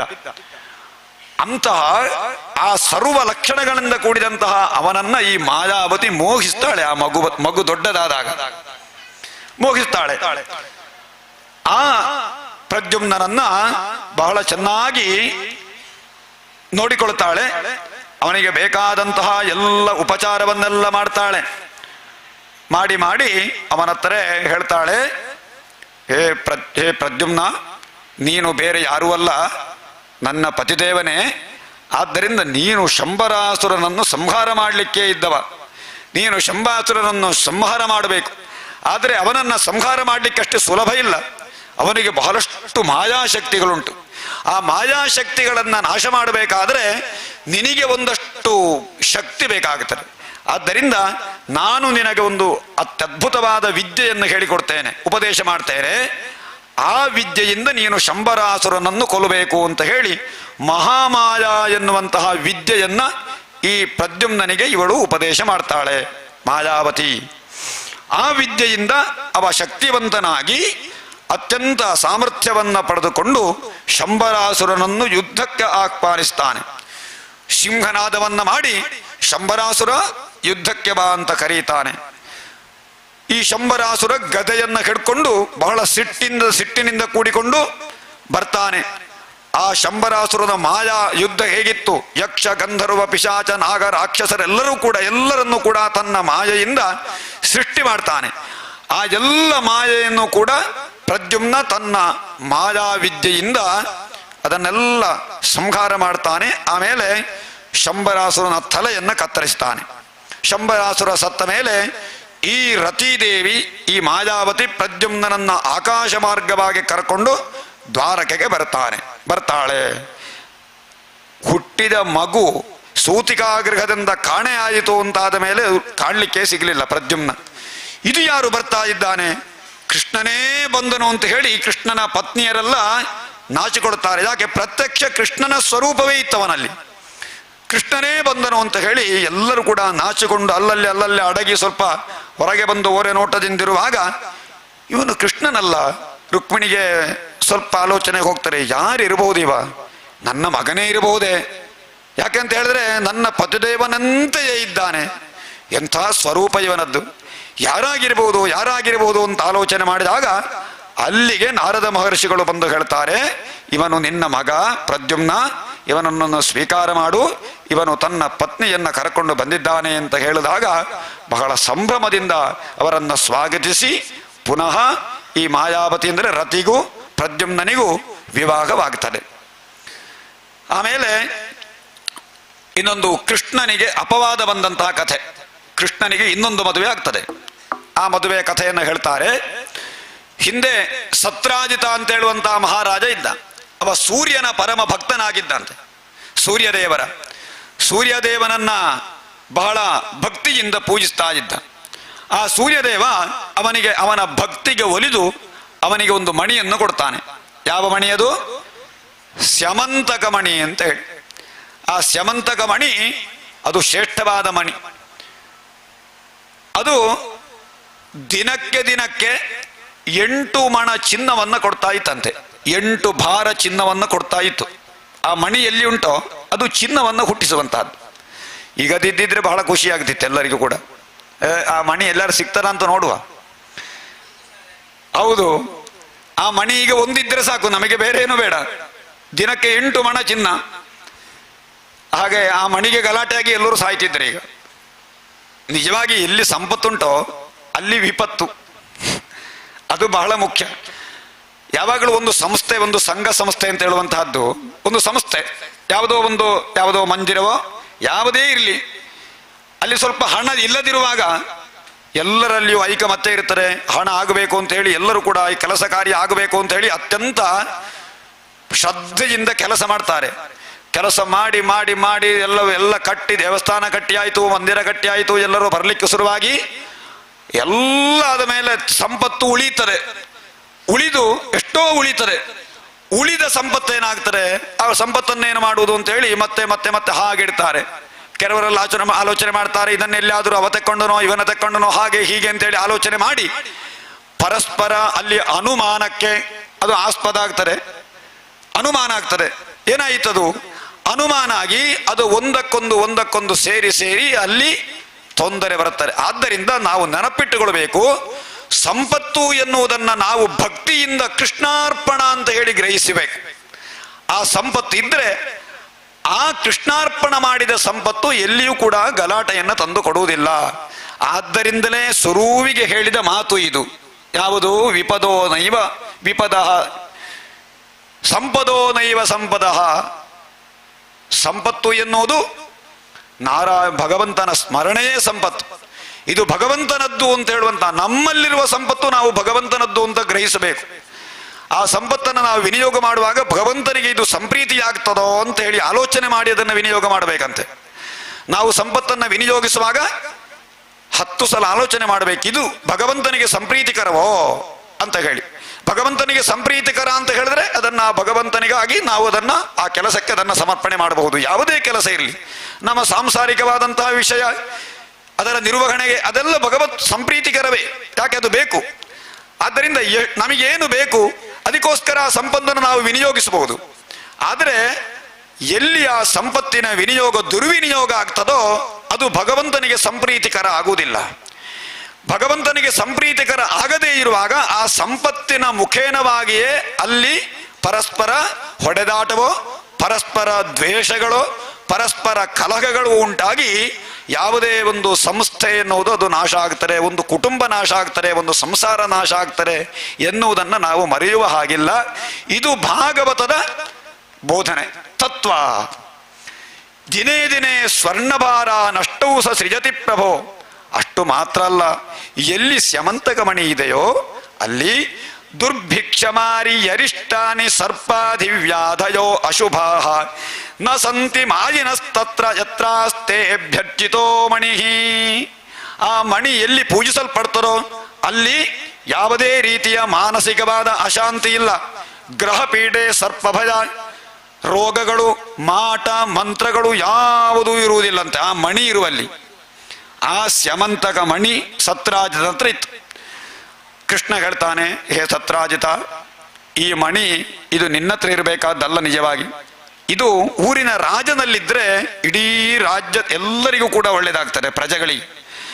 ರಾಜ ಇದನ್ನ ಊರಿನ ಪ್ರಜೆಯವರಿಗೆ ಇದು ಒಳ್ಳೇದಾಗಲಿ ಅಂತ ಹೇಳಿ ಪೂಜಿಸಿದರೆ ಯಾರಿಗೂ ದುರ್ಭಿಕ್ಷ ಬರುವುದಿಲ್ಲ, ಯಾರಿಗೂ ರೋಗ ಬರುವುದಿಲ್ಲ, ಎಲ್ಲರ ಕ್ಷೇಮಕ್ಕಾಗಿ ನೀನು ಅದನ್ನು ರಾಜನಿಗೆ ಕೊಡಬೇಕು ಅಂತ ಒಂದು ಸಲ ಕೃಷ್ಣ ಕೇಳಿದ್ದಂತೆ. ಒಂದು ಸಲ ಆಗ ಸತ್ರಾಜಿತ ಹೇಳಿದ್ದ, ಇಲ್ಲಪ್ಪ ನಾನು ಕೊಡುವುದಿಲ್ಲ, ಇದು ನನಗೇ ಬೇಕು ಅಂತ ಹೇಳಿದ್ದ. ಹಾಗೆ ಅವನತ್ರ ಇತ್ತು. ಅವನತ್ರ ಇತ್ತದು, ಅದರಿಂದಾಗಿ ಅವನಿಗೆ ತೊಂದರೆ ಆಯಿತು. ಏನು, ಕೃಷ್ಣ ಕೇಳಿದಾಗ ಅದನ್ನು ಸದ್ವಿನಿಯೋಗ ಮಾಡಲಿಲ್ಲವ. ಅದು ಅವನ ಸಂಪತ್ತಾಗಿತ್ತು, ಆ ಸಂಪತ್ತನ್ನ ಸದ್ವಿನಿಯೋಗ ಮಾಡಲಿಲ್ಲ. ಕೃಷ್ಣ ಕೇಳುವಾಗ ಅದನ್ನು ವ್ಯವಸ್ಥೆ ಮಾಡಲಿಲ್ಲ. ಕೃಷ್ಣ ಕೇಳಿದಾಗ ಉಗ್ರಸೇನನಿಗೆ ಕೊಟ್ಟಿದ್ರೆ ಉಗ್ರಸೇನ ಮಾಡುವ ಪೂಜೆಯಿಂದ ಇವನಿಗೂ ಒಳ್ಳೇದಿತ್ತಲ್ವೇ ಅಲ್ವಾ? ಕೊಡ್ಲಿಲ್ಲ. ಇರ್ಲಿ, ಒಂದು ದಿವಸ ಏನು ಮಾಡ್ತಾನೆ, ಆ ಮಣಿ ಇದ್ದರೆ ಏನಾದರೂ ಒಂದು ವಿನಿಯೋಗ ಮಾಡಬೇಕಲ್ಲ, ತನ್ನ ಮಗನ ಕೊರಳಿಗೆ ಹಾಕ್ತಾನೆ. ಅದನ್ನು ಅವನಿಗೆ ನೋಡ್ಲಿಕ್ಕೆ ಖುಷಿ ಆಗ್ತಾನೆ ಅಂತ ಅದಕ್ಕೊಂದು ದಾರ ಎಲ್ಲ ಹಾಕಿ, ಪ್ರಸೇನ ಅಂತ ಸತ್ರಾಜಿತನ ಮಗ ಪ್ರಸೇನ ಅದನ್ನು ಧರಿಸ್ತಾನೆ. ಧರಿಸಿ ಆಚೆ ಈಚೆ ಓಡ್ತಾ ಇರ್ತಾನೆ, ಅಡ್ಡಾಟ ಆಗಿ. ಒಂದು ದಿವಸ ಏನು ಮಾಡ್ತಾನೆ, ತಾನು ಮಣಿಯನ್ನ ಕೊರಳಲ್ಲಿ ಧರಿಸಿ ಕುದುರೆಯನ್ನೇ ಏರಿ ಕಾಡಿಗೆ ಬೇಟೆ ಆಡ್ಲಿಕ್ಕೆ ಅಂತ ಹೋಗ್ತಾನೆ. ಬೇಟೆ ಆಡ್ಲಿಕ್ಕೆ ಅಂತ ಹೋದಾಗ ಒಂದು ಸಿಂಹ ಕುದುರೆಯನ್ನು ಈ ಪ್ರಸೇನನನ್ನು ಸಂಹರಿಸಿ ಬಿಡ್ತದೆ, ಕೊಲ್ತದೆ. ಕೊಂದು ಆ ಮಣಿ, ಅದು ಮಣಿಯನ್ನಲ್ಲ, ಅದು ಈ ಪ್ರಸೇನನನ್ನ ತಿನ್ನಬೇಕಿತ್ತು. ಅದಕ್ಕೆ ಮಣಿ ಬೇಡ, ಪ್ರಸೇನನನ್ನ ತಿಂದು ಆಮೇಲೆ ಆ ಮಣಿಯನ್ನ ಕೈಯಲ್ಲಿ ತನ್ನ ಬಾಯಿಯಲ್ಲಿ ಕಚ್ಚಿಕೊಂಡು ಆಚೆ ಈಚೆ ಹೋಗ್ತಾ ಇತ್ತು. ಅಷ್ಟರಲ್ಲಿ ಒಂದು ಕರಡಿ ಬರ್ತದೆ ಅಲ್ಲಿಗೆ. ಯಾವುದಾ ಕರಡಿ?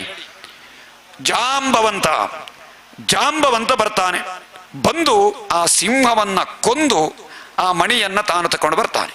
ತಕೊಂಡು ಬಂದು ಈ ಮಣಿಯನ್ನ ಏನು ಮಾಡುವುದು ಜಾಂಬವಂತ? ಕರಡಿಗೆ ಯಾಕೆ ಮಣಿ? ಅದು ತನ್ನ ಪ್ರೀತಿಯ ಮಗುವಿಗೆ ಅದನ್ನ ಆಡ್ಲಿಕ್ಕೆ ಕೊಡ್ತಾನೆ. ಆಗ ಏನಾಗ್ತಾರೆ, ಊರಲ್ಲಿ ಸತ್ರಾಜಿತ ಹೇಳ್ತಾನೆ, ಪ್ರಸೇನ ಎಲ್ಲಿಗೆ ಹೋದ, ತನ್ನ ಮಗ ಅಂತ ಕಾಣುವುದಿಲ್ಲ ಅಂತ ಆಚೆ ಈಚೆ ಹುಡುಕಿದಾಗ ಎಲ್ಲೂ ಕಾಣುವುದಿಲ್ಲ. ಕೃಷ್ಣ ಅವತ್ತು ಈ ಮಣಿಯನ್ನ ಕೇಳಿದ್ದ, ಉಗ್ರಸೇನಿಗೆ ಕೊಡಬೇಕು ಅಂತ ಹೇಳಿ.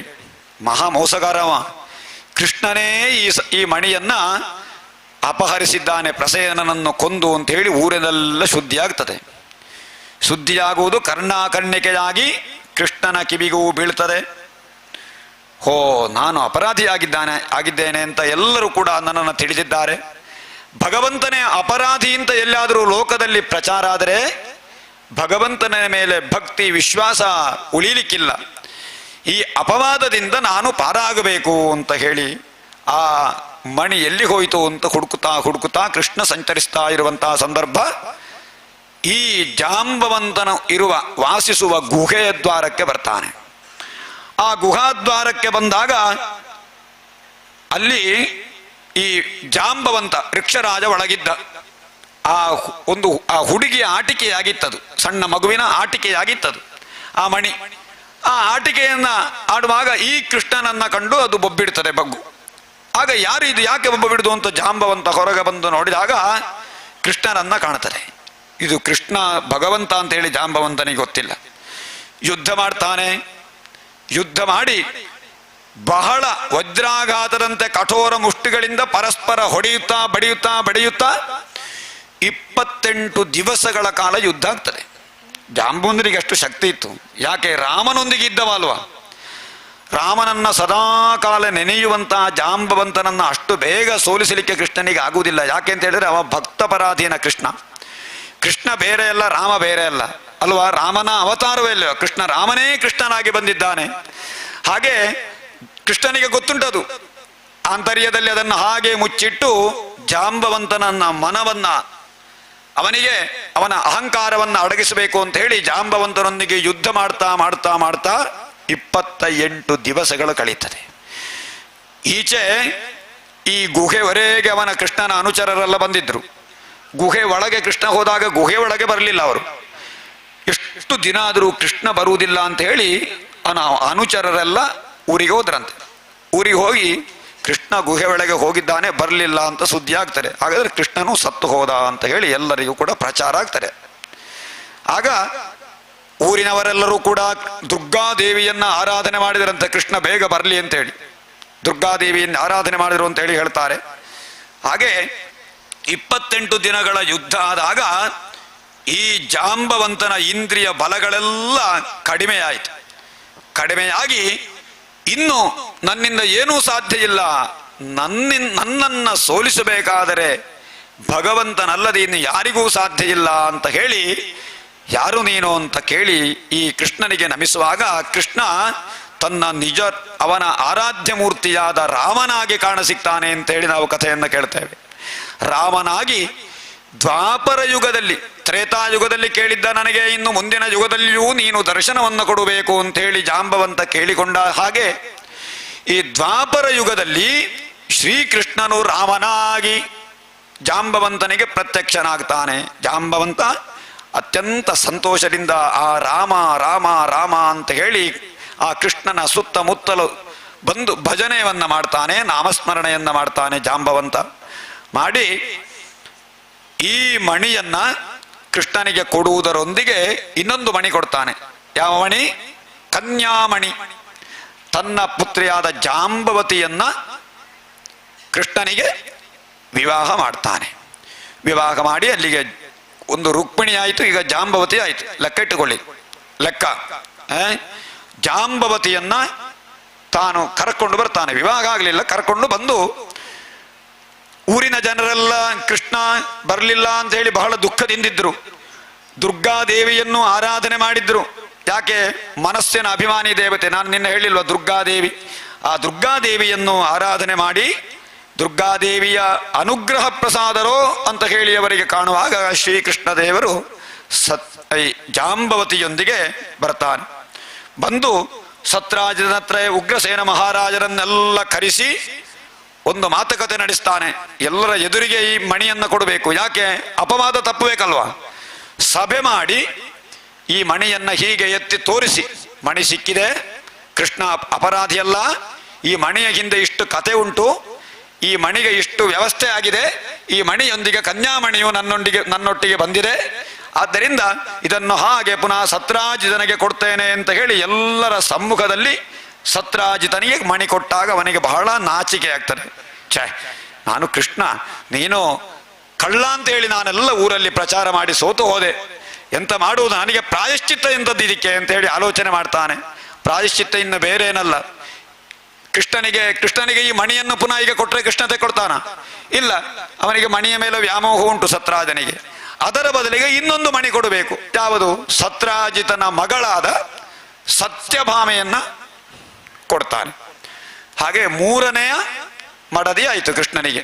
ಸತ್ಯಭಾಮೆಯನ್ನ ಕೃಷ್ಣನಿಗೆ ಧಾರೆ ಎರೆದು ಹೇಳ್ತಾನೆ, ನನ್ನ ಸರ್ವ ತಪ್ಪನ್ನು ಕೂಡ ಮನ್ನಿಸಬೇಕು ಅಂತ ಹೇಳಿ. ಸರಿ, ಶವಂತಕ ಮಣಿಯನ್ನ ಪುನಃ ಸತ್ರಾಜಿತ ತೆಕೊಳ್ತಾನೆ.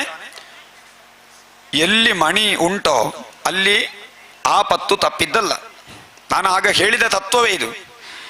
ಎಲ್ಲಿಯವರೆಗೆ ಸಂಪತ್ತು ಇರ್ತಾರೆ, ಸಂಪತ್ತು ಅಂತ ನಾವು ಜಡ ವಸ್ತುವನ್ನ ಗ್ರಹಿಸಿ ಅದನ್ನು ಇಟ್ಟುಕೊಂಡಿರ್ತೇವೆ, ಅದು ನಮ್ಮ ಪ್ರತಿಯೊಂದು ಹಂತದಲ್ಲಿಯೂ ಕೂಡ ಆಪತ್ತಿಗೆ ಕಾರಣ ಆಗ್ತದೆ. ಪುನಃ ಮತ್ತೊಂದು ಆಪತ್ತು ಬಂತು ಸ್ಯಮಂತಕ ಮಣಿಯ ಕುರಿತಾಗಿ. ಏನು ಅಂತ ಹೇಳಿದ್ರೆ, ಹಿಂದೆ ಸತ್ರಾಜಿತ್ ಶತಧನ್ವ ಅಂತ ಹೇಳುವಂತಹ ಒಬ್ಬ ವ್ಯಕ್ತಿ, ಅವನಿಗೆ ಈ ಸತ್ಯಭಾಮೆಯನ್ನ ಮದುವೆ ಆಗಬೇಕು ಅಂತಿತ್ತಂತೆ. ಹಾಗೆ ಈ ಸತ್ಯಭಾಮೆ ತನಗೆ ಕನ್ಯೆಯನ್ನು ಕೊಡ್ಲಿಲ್ಲ ಅಂತ ಹೇಳಿ ಆ ಮಣಿಯನ್ನ ತಾನು ಅಪಹರಿಸಬೇಕು ಅಂತ ಹೇಳಿ, ಆ ಮಣಿಯನ್ನ ಅಪಹರಿಸಬೇಕಾದ್ರೆ ಈ ಸತ್ರಾಜಿತನನ್ನ ಕೊಲ್ಲಬೇಕು ಅಂತ ಹೇಳಿ, ಯಾವಾಗ ಸತ್ರಾಜಿತ ಮಲಗಿಕೊಂಡಿದ್ದ ಆ ಸಮಯದಲ್ಲಿ ಸತ್ರಾಜಿತನನ್ನ ಕೊಂದು ಈ ಮಣಿಯನ್ನ ಅಪಹರಿಸಿದಂತೆ. ಶತಧನ್ವ ಸತ್ರಾಜಿತನನ್ನ ಸಂಹಾರ ಮಾಡಿ ಸತ್ಯಭಾಮೆ ಆ ಸಮಯದಲ್ಲಿ ಅಲ್ಲಿದ್ದಳು. ಸತ್ಯಭಾಮೆಗೆ ಬಹಳ ದುಃಖ ಆಗ್ತಾರೆ. ಅಯ್ಯೋ, ನನ್ನ ತಂದೆಯನ್ನ ಶತಧನ್ವ ಕೊಂದ ಅಂತ ಹೇಳಿ ಬಹಳ ದುಃಖ ಪಡುವಂತಹ ಕಾಲ. ಆ ಸಮಯದಲ್ಲಿ ಈ ಸತ್ಯಭಾಮೆ ಬಂದು ಕೃಷ್ಣ ಆಗ ಇಂದ್ರಪ್ರಸ್ಥಕ್ಕೆ ಹಸ್ತಿನಾವತಿಗೆ ಹೋಗಿದ್ದಂತೆ ಕೃಷ್ಣ ಪಾಂಡವರನ್ನ ನೋಡ್ಲಿಕ್ಕೆ. ಆ ಸಮಯದಲ್ಲಿ ಪುನಃ ಈ ಸತ್ಯಭಾಮೆ ಬಂದು ಕೃಷ್ಣನಲ್ಲಿ ಹೇಳ್ತಾಳೆ, ನನ್ನ ತಂದೆಯನ್ನ ಶತಧನ್ವ ಕೊಂದು ಹಾಕಿದ ಅಂತ ಹೇಳಿ. ಕೃಷ್ಣ ಬರುವವರೆಗೆ ಆ ಸತ್ರಾಜಿತನ ಶವವನ್ನ ಒಂದು ಎಣ್ಣೆಯ ಕೊಪ್ಪರಿಗೆಯಲ್ಲಿ ಹಾಕಿ ರಕ್ಷಣೆ ಮಾಡಿದ್ರಂತೆ. ಎಣ್ಣೆಯ ಕೊಪ್ಪರಿಗೆಯಲ್ಲಿ ಹಾಕಿ ಕೃಷ್ಣನಿಗೆ ಗೊತ್ತಾಗ್ತಾರೆ. ಕೃಷ್ಣ ಬಲರಾಮನೊಂದಿಗೆ ಪುನಃ ದ್ವಾರಕೆಗೆ ಬಂದು ಇನ್ನು ಶತಧನ್ವನನ್ನ ಸಂಹರಿಸಬೇಕು ಅಂತ ಹೇಳಿ ನಿಶ್ಚಯ ಮಾಡಿದ ಸಂದರ್ಭದಲ್ಲಿ ಶತಧನ್ವನಿಗೆ ಹೆದರಿಕೆ ಆಗ್ತದೆ. ಕೃಷ್ಣ ಎಲ್ಲಿಯಾದರೂ ನನ್ನನ್ನು ಕೊಲ್ಲುತ್ತಾನೆ, ಆದರೆ ನನಗೆ ಯಾರಾದರೂ ಸಹಕಾರ ಮಾಡಬಹುದೇ ಅಂತ ಹೇಳಿ ಕೃತವರ್ಮನಲ್ಲಿ ಕೇಳ್ತಾನೆ. ಕೃತವರ್ಮ ಹೇಳ್ತಾನೆ, ಅಯ್ಯೋ, ಕೃಷ್ಣನ ನಿನ್ನನ್ನು ಎದುರಿಸ್ತಾನೆ ಅಂತ ಆದರೆ ನನ್ನಿಂದ ಸಾಧ್ಯ ಇಲ್ಲ, ನಿನ್ನೊಟ್ಟಿಗೆ ನಾನು ಬರುವುದಿಲ್ಲ. ಯಾಕೆ, ನೀನು ಹೇಗಾದರೂ ಸಾಯ್ತೀನ, ನಿನ್ನೊಂದಿಗೆ ನಾವು ಸಾಯಲಿಕ್ಕೆ ತಯಾರಿಲ್ಲ ಅಂತ ಹೇಳಿ. ಆಗ ಅಕ್ರೂರನ ಹತ್ರ ಕೇಳ್ತಾನೆ, ಅಕ್ರೂರ ಬರಬಹುದಾ? ಅಕ್ರೂರನ ಹತ್ರ ಕೇಳಿದಾಗ, ಅಯ್ಯಯ್ಯೋ, ಕೃಷ್ಣನ ಸಹವಾಸ ಒಂದು ಬಗೆ ನನ್ನಿಂದ ಆಗಲಿಕ್ಕಿಲ್ಲ. ಅವ ಭಗವಂತ, ಅವನ ಮಹಾ ಶಕ್ತಿವಂತ, ಇಡೀ ಪ್ರಪಂಚವೇ ಅವನ ಕೈಯಲ್ಲಿದೆ. ಆದ್ದರಿಂದ ಯಾರು ಕೃಷ್ಣನನ್ನು ಎದುರಿಸಲಿಕ್ಕೆ ಸಾಧ್ಯ ಇಲ್ಲ ಅಂತ ಹೇಳಿ ಅಕ್ರೂರ ಹೇಳಿದಾಗ, ಅಕ್ರೂರನ ಹತ್ರ ಶತಧನ್ವ ಹೇಳ್ತಾನೆ, ನಾನು ಎಂತಾದ್ರೂ ಮಾಡಿ ಒಟ್ಟು ನನಗೆ ಈಗ ಆಪತ್ಕಾಲ ಬಂದರೆ ನೀನು ಹೇಗಾದರೂ ನನ್ನ ಮಿತ್ರ ಅಲ್ವಾ, ನನಗೊಂದು ಉಪಕಾರ ಮಾಡಬೇಕು, ಈ ಮಣಿಯನ್ನು ನೀನಿಟ್ಟುಕೋ. ಈ ಮಣಿ ಒಂದು ನನಗೆ ಬೇಡ, ಯಾಕೆಂದರೆ ಇದು ಈ ಮಣಿ ಇದ್ದೇ ನನಗೆ ತೊಂದರೆ ಆದದ್ದು. ಆದ್ದರಿಂದ ಈ ಮಣಿ ಬೇಡ ನನಗೆ, ಈ ಜೀವ ಎನ್ನುವ ಮಣಿ ಒಂದಿದ್ದರೆ ಸಾಕು. ಆದ್ದರಿಂದ ಜೀವವನ್ನು ಉಳಿಸಿಕೊಳ್ಳಿಕ್ಕೆ ಏನಾದರೂ ಮಾಡ್ತೇನೆ ಅಂತೇಳಿ ಓಡಿ ಹೋಗ್ತಾನೆ. ಓಡಿ ಹೋದಾಗ ಕೃಷ್ಣ ಬಿಡ್ತಾನ. ಕೃಷ್ಣ ಬಲರಾಮನೊಂದಿಗೆ ಸೇರಿಕೊಂಡು ಶತಧನ್ವನನ್ನ ಅಟ್ಟಿಸಿಕೊಂಡು ಹೋಗ್ತಾರೆ. ಅವ ಬಹಳ ವೇಗವಾಗಿ ಹೋಗುವಂತ, ಒಂದು ದಿನಕ್ಕೆ 100 ಯೋಜನ ಹೋಗುವಂತಹ ಕುದುರೆ, ಅಷ್ಟು ವೇಗವಾಗಿ ಓಡುವಂತಹ ಒಂದು ಕುದುರೆಯನ್ನು ಆರಿಸಿಕೊಂಡು ಕುದುರೆಯನ್ನ ಏರಿ ಆದಷ್ಟು ವೇಗದಿಂದ ಓಡ್ತಾನೆ. ಕುದುರೆಯನ್ನ ಓಡಿಸಿಕೊಂಡು ಹೋಗ್ತಾನೆ. ಹೋಗಿ ಹೋಗಿ ಹೋಗಿ ಹೋಗಿ ಕೃಷ್ಣನಿಗೆ ಸಿಕ್ಕಿ ಬೀಳ್ತಾನೆ. ಅಷ್ಟೊತ್ತಿಗಾಗ ಮಿಥಿಲಾಪುರ ನಗರವನ್ನು ತಲುಪುತ್ತಾನೆ. ಮಿಥಿಲೆಯ ಉಪವನಕ್ಕೆ ಮುಟ್ಟುವಾಗ ಅಲ್ಲಿ ಈ ಕುದುರೆಗೆ ಆಯಾಸ ಆಗಿ ಕುದುರೆ ಬೀಳ್ತದೆ. ಕುದುರೆ ಬಿದ್ದು ಅವ ಶತಧನ್ವನು ಕೂಡ ಬೀಳ್ತಾನೆ. ಕುದುರೆಯಿಂದ ಬಿದ್ದು ಅವನಿಗೆ ಅವ ಆಚೆ ಈಚೆ ಓಡ್ಲಿಕ್ಕೆ ಶುರು ಮಾಡ್ತಾನೆ. ಏನು ಮಾಡುವುದು ಅಂತ ಗೊತ್ತಾಗಲ್ಲ. ಕೃಷ್ಣ ಬರ್ತಾ ಇದ್ದಾನೆ ಹಿಂದಿನಿಂದ ಅಂತ ಹೇಳಿ ಕೃಷ್ಣ ಶತಧನ್ವನನ್ನು ಹಿಡಿದೇ ಬಿಟ್ಟ. ಹಿಡಿದು ಆಚೆ ಈಚೆ ನೋಡ್ಲಿಲ್ಲ. ಯಾಕೆ, ಅವನ ಹೆಂಡತಿಯ ತಂದೆಯನ್ನೆಲ್ಲ ಕೊಂದದ್ದು, ಮಾವನನ್ನ ಕೊಂದ ಕಾರಣದಿಂದ ಬಹಳ ಸಿಟ್ಟಿನಿಂದ ತತ್ಕ್ಷಣ ತನ್ನ ಸುದರ್ಶನ ಚಕ್ರದಿಂದ ಶತಧನ್ವನ ತಲೆಯನ್ನು ಕಡಿದು ಹುಡುಕ್ತಾನೆ ಕೃಷ್ಣ. ಸ್ಯವಂತಕಮಣಿ ಉಂಟಾ ಅಂತ ಹೇಳಿ. ಎಲ್ಲಿ ಉಂಟು ಸ್ಯವಂತಕಮಣಿ? ಅವನ ಹತ್ರ ಇಲ್ಲ. ಸ್ಯವಂತಕಮಣಿ ಸಿಗಲಿಲ್ಲ.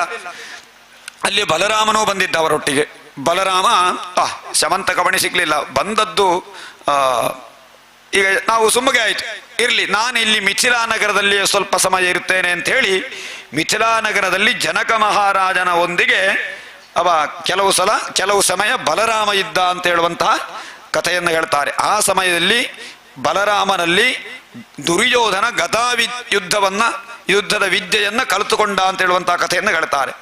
ಹಾಗೆ ಊರಿಗೆ ಬಂದು ಕೃಷ್ಣ ಸತ್ರಾಜಿತನಿಗೆ ವಿಧಿವತ್ತಾಗಿ ಔರ್ಧ್ವದೈಹಿಕ ಸಂಸ್ಕಾರಾದಿಗಳನ್ನೆಲ್ಲ ಮಾಡಿ ಈ ಮಣಿ ಎಲ್ಲಿ ಹೋಯಿತು ಅಂತ ನೋಡಿದಾಗ ಅಕ್ರೂರ ಮೆಲ್ಲ ಬಂದು ಕೃಷ್ಣನಿಗೆ ಈ ಮಣಿಯನ್ನ ಕೊಡ್ತಾನೆ.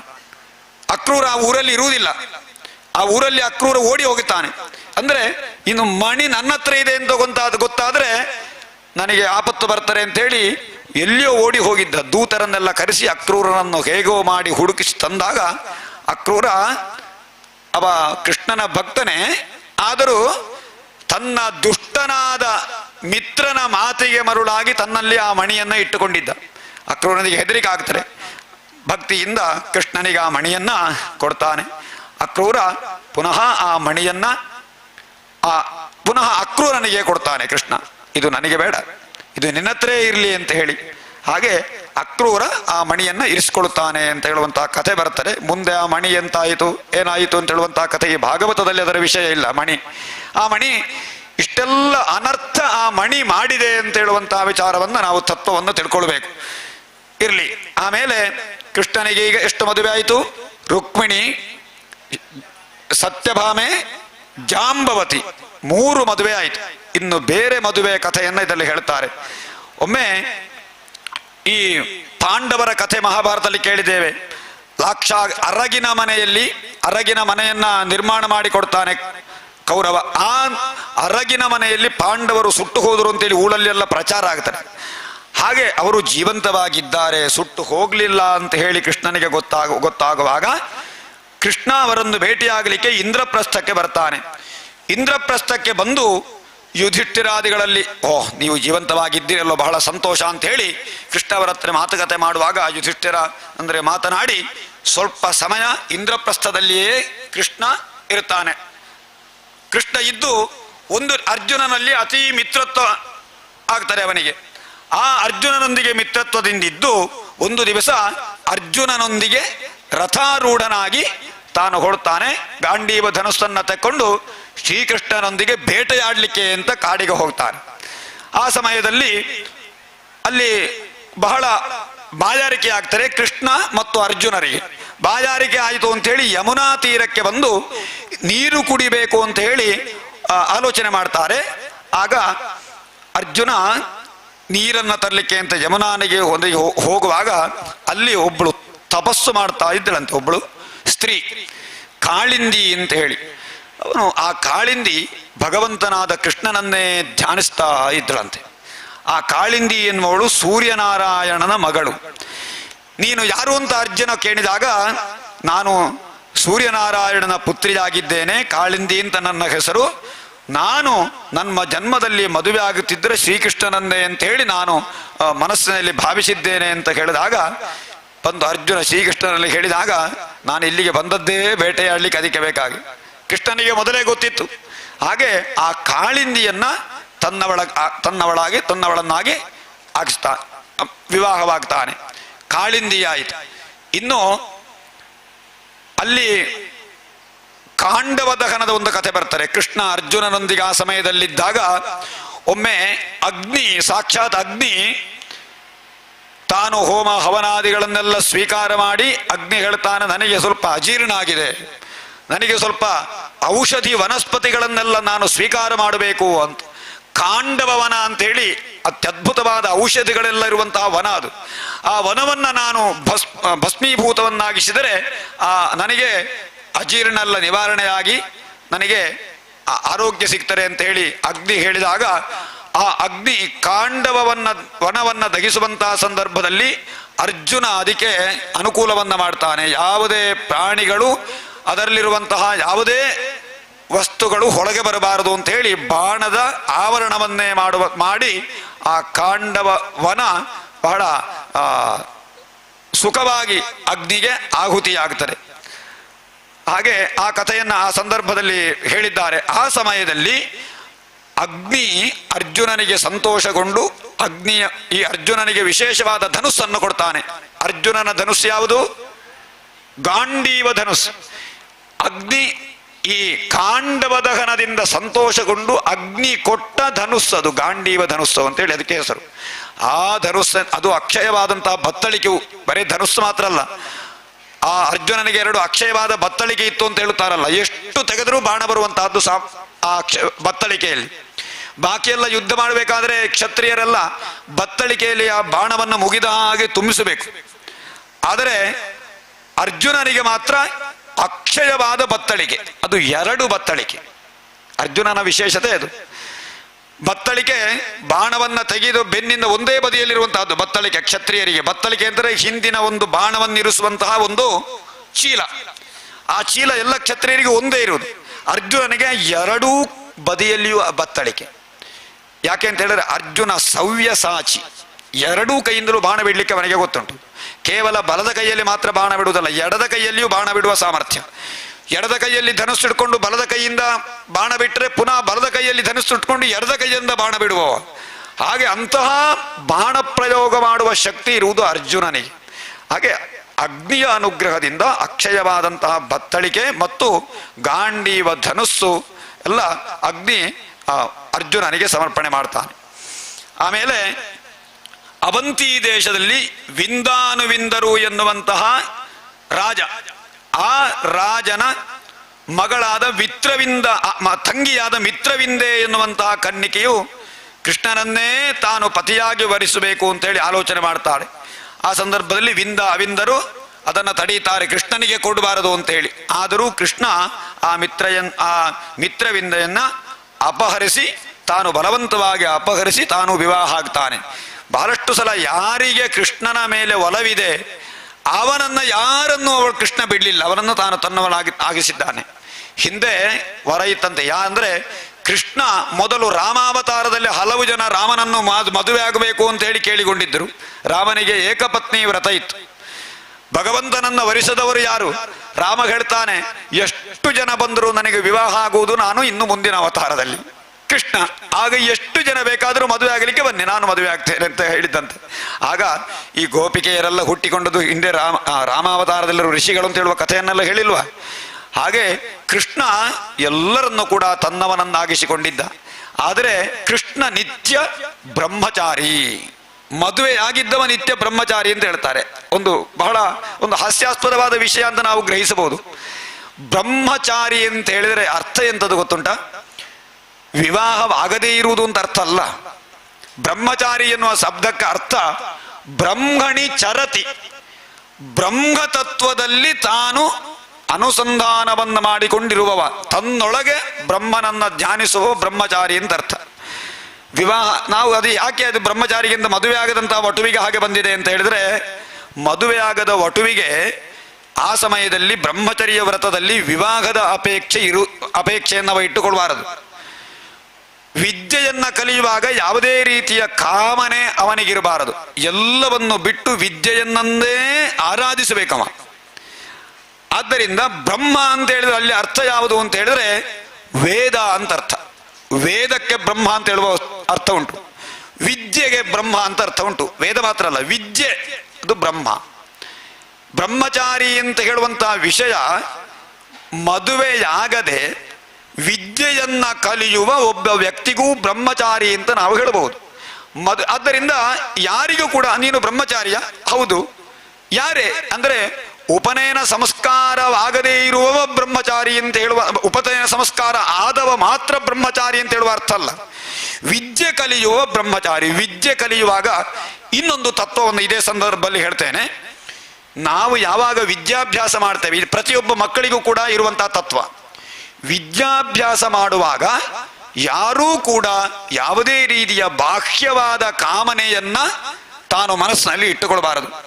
ಪ್ರತಿಯೊಬ್ಬರು ವಿದ್ಯಾರ್ಥಿಗಳಿಗೆ ವಿದ್ಯಾಭ್ಯಾಸಕ್ಕೆ ಅಂತ ಹೇಳಿ ಒಂದು ಶಾಲೆಗೆ ಹೋಗುವಾಗ ಕೇಳಿದ ಹಾಗೆ ತಾಯಿ ತಂದೆಯರು ಹಣವನ್ನು ಕೊಡಬಾರದು. ಹಣ ಕೊಟ್ಟರೆ ಏನು ಮಾಡ್ತಾರೆ? ಹೋಗಿ ಆ ಹಣವನ್ನ ತಕ್ಕೊಂಡು ಅಂಗಡಿ ತಿರುಗುತ್ತಾರೆ, ಬೇಕಾದ ವಸ್ತುವನ್ನ ಖರೀದಿಸ್ತಾರೆ. ಇನ್ನು ಹಣ ಹೆಚ್ಚಾದಾಗ ಇನ್ನೊಬ್ಬ ವಿದ್ಯಾರ್ಥಿ ಆ ಹಣವನ್ನ ಕದೀತಾನೆ, ಅಥವಾ ಹಣಕ್ಕಾಗಿ ಆ ವಿದ್ಯಾರ್ಥಿಗೆ ಏನಾದರೂ ತೊಂದರೆ ಮಾಡಲಿಕ್ಕೂ ಸಾಕು. ಆಗ ಹೇಳಿದಾಗೆ ಯಾವಾಗಲೂ ವಿದ್ಯಾರ್ಥಿಯಲ್ಲಿ ಸಂಪತ್ತು ಯಾವುದೂ ಇರಬಾರದು. ಅವನದ್ದು ಅಂತ ಹೇಳುವ ವಸ್ತು, ಅವನಲ್ಲಿ ಯಾವುದಾದ್ರೂ ವಿಶೇಷವಾದ ವಸ್ತು ಇದ್ರೆ ಅವನಿಗೆ ವಿದ್ಯೆ ಕಲಿಯಲಿಕ್ಕೆ ಸಾಧ್ಯ ಇಲ್ಲ. ತಾನು ಯಾವ ನೆನಪೂ ಇಲ್ಲದೆ, ವಿದ್ಯಾರ್ಥಿಗೆ ಯಾವ ತಲೆಬಿಸಿಯೂ ಇರಬಾರದು. ವಿದ್ಯೆ ಕಲಿಯುವುದು ಒಂದೇ ಇರಬೇಕು. ವಿದ್ಯಾರ್ಥಿ ಜೀವನವೇ ಅಷ್ಟು ಸುಖ. ಅದು ನಿಜವಾಗಿ ವಿದ್ಯಾರ್ಥಿಯಾಗಿದ್ದಾಗ ಏನಾದರೂ ತಲೆಬಿಸಿತ್ತ ನಮಗೆ ನಿಜವಾಗಿ ಇರುವುದಿಲ್ಲ. ನಮ್ಮ ಮನೆಯ ಜವಾಬ್ದಾರಿ ಎಲ್ಲ ತಂದೆ ತಾಯಿಗಳು ನೋಡ್ತಾರೆ, ಯಾವುದೇ ರೀತಿಯ ತಾಪತ್ರಯ ಇರಲ್ಲ, ಹಣ ಸಂಪಾದಿಸಬೇಕು ಅಂತ ಹೇಳುವ ಸಮಸ್ಯೆ ಇಲ್ಲ, ತಂದೆ ತಾಯಿಗಳೇ ಬೇಕಾದ ಹಾಗೆ ಎಲ್ಲವನ್ನೂ ಕೊಡ್ತಾರೆ. ವಿದ್ಯೆ ಕಲಿಯುವುದು ಒಂದು ಮಾತ್ರ ಅವನ ಕೆಲಸ. ಆದ್ದರಿಂದ ವಿದ್ಯೆ ಎನ್ನುವ ಪರಬ್ರಹ್ಮನನ್ನ ವರಿಸಿಕೊಂಡು ವಿದ್ಯೆಯನ್ನೇ ತನ್ನ ಗುರಿಯನ್ನಾಗಿಸಿ ಆ ವಿದ್ಯೆಯಲ್ಲಿಯೇ ಸಂಚರಿಸುವ ಬ್ರಹ್ಮಣಿ ಚರತಿ, ಅವ ಬ್ರಹ್ಮಚಾರಿ ಅಂತ ಅರ್ಥ. ಹಾಗೆ ಭಗವಂತನಾದಂತಹ ಕೃಷ್ಣ ಎಷ್ಟು ವಿವಾಹವಾದರೂ ಲೋಕವನ್ನ ರಕ್ಷಣೆ ಮಾಡುವಂತಹ ಪರಬ್ರಹ್ಮ ತತ್ವವನ್ನೇ ತನ್ನೊಳಗೆ ಇರಿಸಿಕೊಂಡು ನಿತ್ಯವೂ ಅದರಲ್ಲಿಯೇ ಅನುರಕ್ತನಾಗಿರುವಂಥವ ಕೃಷ್ಣ ಆದ ಕಾರಣ ಕೃಷ್ಣ ನಿತ್ಯ ಬ್ರಹ್ಮಚಾರಿ ಅಂತ ಕೃಷ್ಣನಿಗೆ ಹೇಳುವಂತಹದ್ದು. ಇರಲಿ, ಆ ಸಮಯಕ್ಕೆ ಬಂದಂತಹ ವಿಷಯವನ್ನ ನಾ ಹೇಳಿದಂತಹದ್ದು ಇರಲಿ. ಹಾಗೆ ವಿಂದಾನುವಿಂದರ ತಂಗಿಯಾದ ಮಿತ್ರವಿಂದೆಯನ್ನ ವಿವಾಹ ಆಗ್ತಾನೆ. ಮಿತ್ರವಿಂದೆ ಆದ ಮೇಲೆ ಇನ್ನೊಬ್ಬಳು ನಗ್ನಜಿತ ಮಹಾರಾಜನ ಮಗಳು ಸತ್ಯ ಅಂತೇಳುವಂತಹ ಕನ್ನಿಕೆ. ಈ ಕೋಸಲ ದೇಶದ ನಗ್ನಜಿತ ಎನ್ನುವ ರಾಜ ತನ್ನ ಮಗಳಿಗೆ ಒಂದು ಸ್ವಯಂವರವನ್ನು ಏರ್ಪಾಡು ಮಾಡ್ತಾನೆ. ಸ್ವಯಂವರ ಅಂತ ಹೇಳಿದ್ರೆ ಸ್ಪರ್ಧೆ. ಮೊದಲೆಲ್ಲ ಮದುವೆಯಲ್ಲಿ ಸ್ವಯಂವರ ಅಂತಿದ್ರೆ ಈ ಸ್ವಯಂವರದಲ್ಲಿ ಏನೋ ಒಂದು ಶರ್ತ ಇತ್ತು. ಆ ಶರ್ತದಲ್ಲಿ ಆ ವರ ಗೆಲ್ಲಬೇಕು, ಗೆದ್ರೆ ಅವನಿಗೆ ಮಗಳನ್ನು ಕೊಡುವಂತಹದ್ದು. ಹಾಗೆ ಒಂದು ಶರ್ತ ಇಡ್ತಾನೆ.